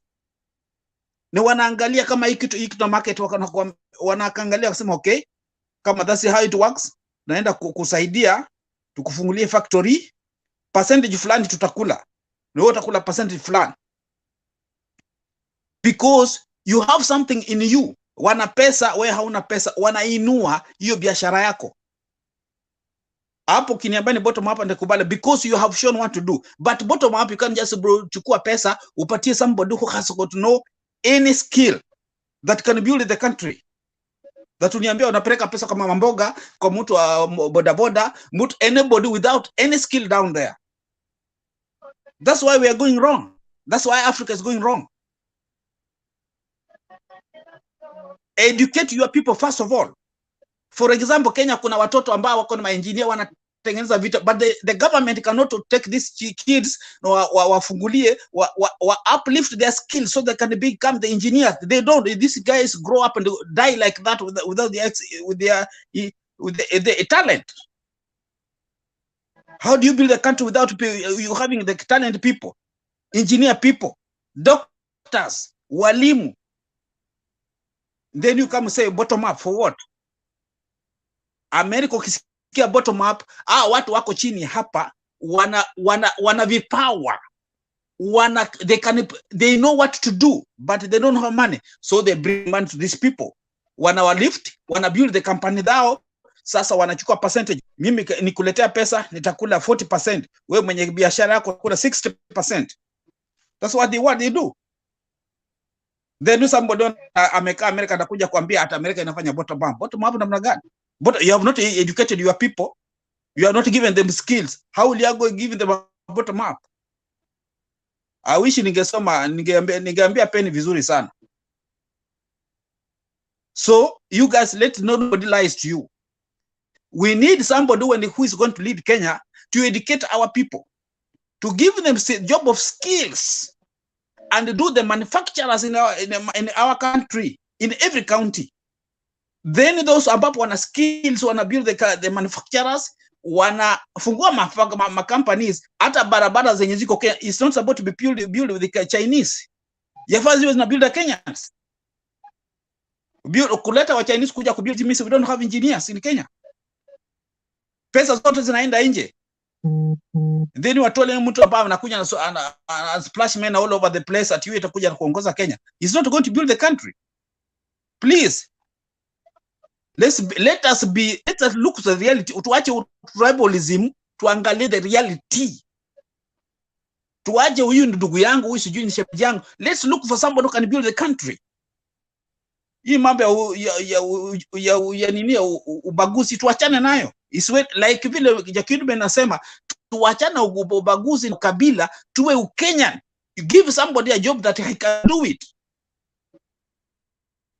Patia mtu kazi ukijua he can do it. Mambo ya kupasema upatia kazi huyu ndugu yangu, shemeji yangu, ni fujini nani yaka anatoka kwa kabila yangu, you are killing the country. That's why Kenya is going down. Unapatia mtu hana skills, unamweka kwa ofisi, sasa akija akikwambia nipatie pesa na kupatia, because you put him there. Hana kitu anajua. That's what we are doing. So guys, we are here to educate. Let us tell the Kenya what's paid is paid. Raila ningeomba achukue the best people, the best educated. Kuna watu hata kama wenye wako America hapo warudishe nyumbani to build. That's what we need. We need factories that zimekufa Kenya revive. You cannot build a Kenya without reviving the factories and the industrial area. You cannot. Distributing money ya kwamba handing over money, it won't build Kenya. It won't. Asanteni. Wacha kama nimemaliza dakika 10. Thank you so much, Mr. Themba. I'm sorry. Tumalizia. Yaani kwa dakika mbili unashikwa na Roho Mtakatifu. Wewe ni kama Domi akipewa dakika mbili anashikwa na Roho Mtakatifu, dakika zake mbili zinakuwa nyingi. But tunapata, unajua naogopa kuongea Kiswahili kwa sababu Chuichui alisema Kiswahili chako ni kizuri kuliko changu. Mbona Chuichui yuko pale kwenye comment, sitaki aanze kuniweka katika mizani, aseme ya kwamba nimekosea. Sitaki kuwekwa katika mizani na Mulumbu na mzee Jakindube na Zaina. Wote ni watu wakereketo wa Kiswahili. Sasa Kiswahili yangu inakuwa ni kama kindergarten. Yes, Temba, we need to tell them the truth. Tunapata waambie ukweli kwa sababu anakuja kudanganya hapa. Ati America inafanyia bottom up. Let's stop that, man. Yeah, sasa wanakosoa ya kwamba usiseme takataka manake, lakini takataka hata baba ameambia Ruto mambo ya kusema bottom up. Takataka. Temba. Let me rectify that takataka, watu wanielewe vizuri. Kama kuna inchi imebeba takataka ya dunia zote ni America. Every kind of human being is this country. Every kind of human being all over the world is this country. And whenever any country from the world who came this country, he has developed. Amejijenga, unless kama ulikuja hujui kitu kimekuleta this country. Na hawana, ndio kuna ubaguzi wa rangi niniyo, lakini kama wewe mtu anafanya kazi, nobody look after you. Bora unafanya kazi yako kwa uzuri, haufunji sheria, then don't look after you. That's the only thing. Okay. This country is the Okay, sawa Mulumbu. Wanasema usikasirike sana. Usiwe na mori sana. Uwe ni mtu ambaye anasema tu point tu, hata ukisema tu pole utasikia tu. Hiyo kuongea tu, hivyo ndio nimeumba ndugu yangu, si ati kukasirika, hivyo ndio nimeumba. Wanasema Waluya kule wanaongea hivyo. Wacha tupate kama evidence ni hiyo, kwa sababu Mulumbu alisema Waluya kule. Domi, wewe pia unatoka Western sio? Mimi ni mtu wa Busia Bomala. Busia Bomala. Bomala, Wale wanaongea na hiyo fujo kabisa, hiyo ni kawaida. Si hata Mudavadi anaenda kutupatia earthquake leo. Haya, Domi, dakika mbili tafadhali. Na wewe usishikwe na mori, pia uongeze dakika zako. Mbili tu tumalize. Mimi kitu leo nitamaliza tu nayo ni unity is very important. Tuwe na umoja. Whereby you feel, kila mtu ana view mwenzake with worth. Ukiview mwenzako na if you can view your neighbor with worth, you feel that it's worthy like you, then it makes it easy for us to unite, agree on what is. When we get something the right thing, we can agree more easily when everybody feel the worth of the other. What brings division so much mostly is this. There are some people who feel they are more superior. They are superior to others in their opinion. Okay, they feel that because they are in a position of advantage, they are superior to others. That is what makes these others who feel that they are taken lightly, or they're taken to be lowly, they feel aggrieved, and instead they feel that they should fight. That is what brings disunity. But if we are united, and it's very easy to agree. It's very easy to agree, and we can talk more easily if we feel each other's worth. Leo nitamaliza na haya. Asante sana Domi at least dakika umepitisha na dakika moja. Jakindube amehepa. Okay, hiyo ni sawa. Zaina, unaweza kumalizia basi? Wacha nimalizie. Mimi sina mengi. Kile ninachoomba ni amani, umoja, undugu na upendo. Upendo yabeba yote, kwa sababu nikiwa na kupenda siwezi penda chochote kikutendekee ambacho ni mbaya.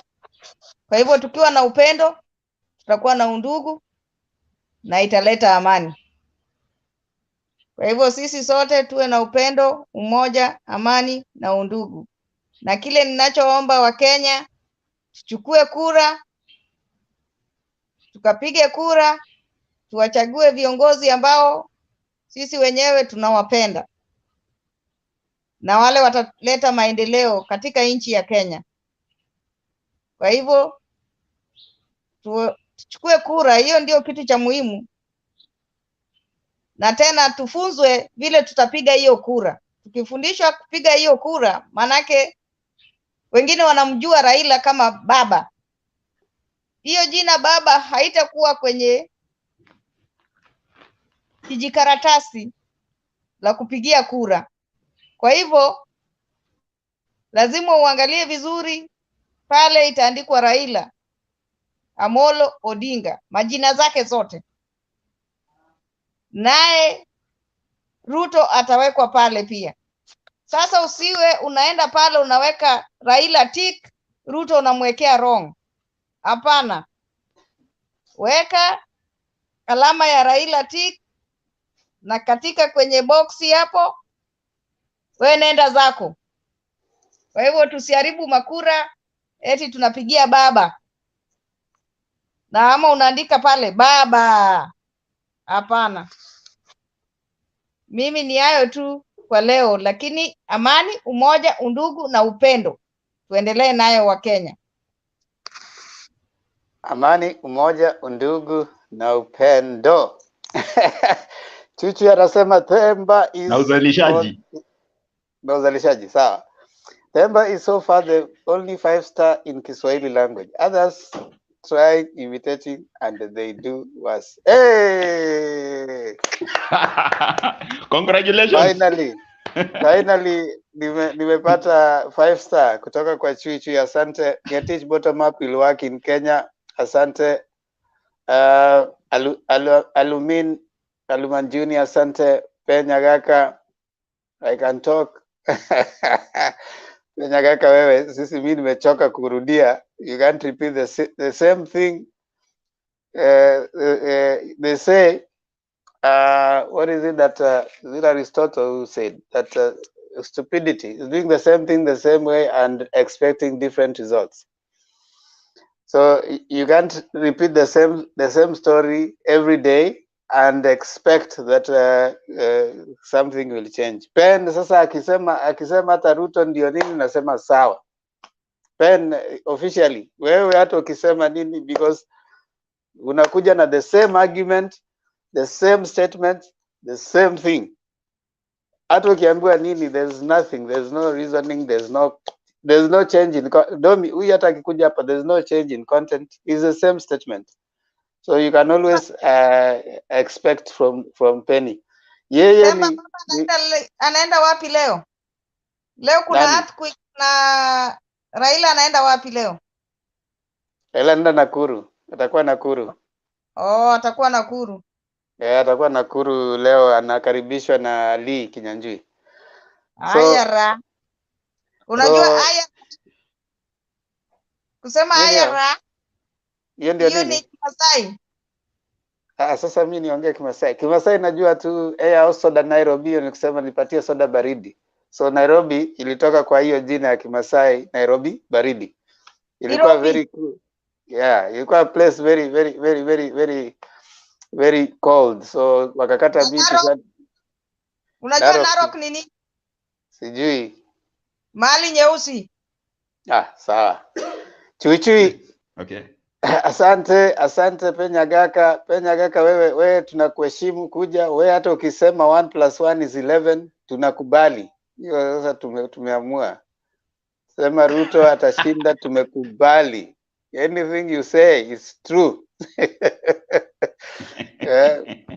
Mimi nimesema officially sitajaribu kupingana na Penyagaka tena kwa hii mtandao. Na Ziana uwe my witness na Domi. I will not respond to Penyagaka again. I have finished. Na Domni, umesubscribe kwa Themba? Tafadhali subscribe everybody to Mutembee TV, alafu msubscribe kwa channel yangu Themba Ondiege TV. Tafadhali enda pale, subscribe, like, share, and even click on the notification bell so that wherever we drop a video. Yeah. Bonyeza kengele. Itafuta, wacha nikuandikia hapo kwa chat so that uione. Usisumbuke sana. Wacha nikurahisishie kazi.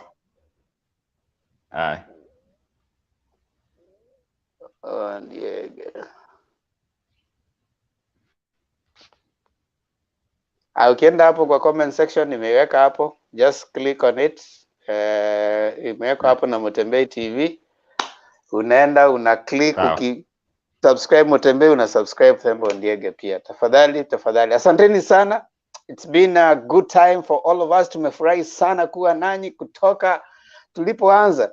Si mimi nilianza na kupeperusha haya matangazo kutoka Kenya. Tulianza na Bernard akaachia Wekesa akaja akaniachia. No, Bernard akaniachia. Nafikiri nilichukua usukani baada ya Bernard. So it is always that way. It is what it is. Kila siku naanza na Bernard saa 2. Kesho baba yuko Nakuru, anakaribishwa na Liki Nyanjui. Alafu kesho kuna earthquake pale, earthquake inaitwa nini? Mtetemeko wa ardhi. Takuwa na mtetemeko wa ardhi pale Bomas. Tafadhali kama uko maeneo ya Nairobi, jaribu kama unataka kuwa sawa mahali ambapo patakuwa na usawa na wanaita nini? Na usalama, ni mahali moja peke yake pale Bomas.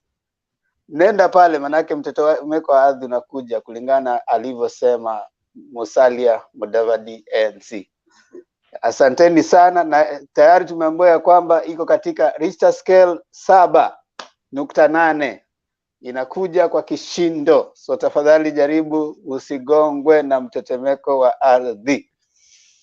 Niliona barabara zingine zimeanza kupasuka, kunaanza kuwa na mwanya. Kwa hivyo kumeanza kuwa na mwanya pale, barabara zimeanza kupasuka. Kwa wale ambao mnaamka, tafadhali msiende makanisa, mkienda mtachelewa. Ni leo, mtu ananiambia kwamba ni leo. Kweli Kenya ni leo. So tafadhali kama mnaenda makanisani, mjaribu sana muwe shwari na usalama pale Bomas. Lakini kwa wale ambao vizuri bwana. Anaitwa his earthquakeness. Yes, earthquake. His earthquakeness ni mwingine. Yeye ndiye anatabiri earthquake inakuja. Sasa yeye mwenyewe atakuaje earthquake? Earthquake yenyewe inakuja hapo. Mtetemeko wa ardhi inakuja. Okay. So poleni sana kwa wale ambao watagongwa na mtetemeko wa ardhi, lakini tunawatakia kila laheri. So tutaongea hapa baadaye kwa wale ambao tutawapatia maripoti kulingana na vile tunaambiwa kwamba hali ya hewa tayari imeanza kuwa kutanda.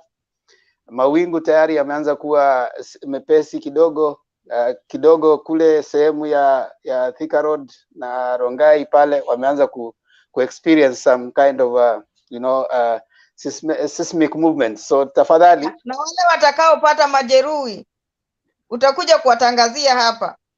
Hivi leo baadaye jioni tutawatangazia vile ambavyo kunaendelea na majeraha ambayo yatakuwa yametokea pale. Tafadhali kaeni ndani ya Bomas of Kenya ili muwe salama.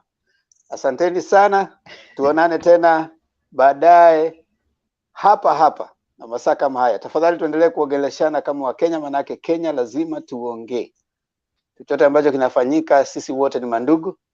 na lazima tuweze kubadilishana mawazo. Asanteni sana kwa wale wote ambao wametujumuika pamoja nasi. Aluman Junior, asante sana. Hilary Nesbitolonga, tunashukuru sana. Ediep Kiras, asante sana, unasema kwamba unafurahia sana matangazo yetu na majadiliano yetu. Tafadhali hata wewe mwenyewe unaweza kuja hapa ili uweze kubadilishana mawazo pamoja nasi. Mungu aweze kuwabariki na walinde na wakirimie. Kwa Waislamu tunasema inshallah. Kwa Wakristo tunasema Mungu awe nanyi. Tuonane tena majaliwa. Kwaherini. Kwaherini.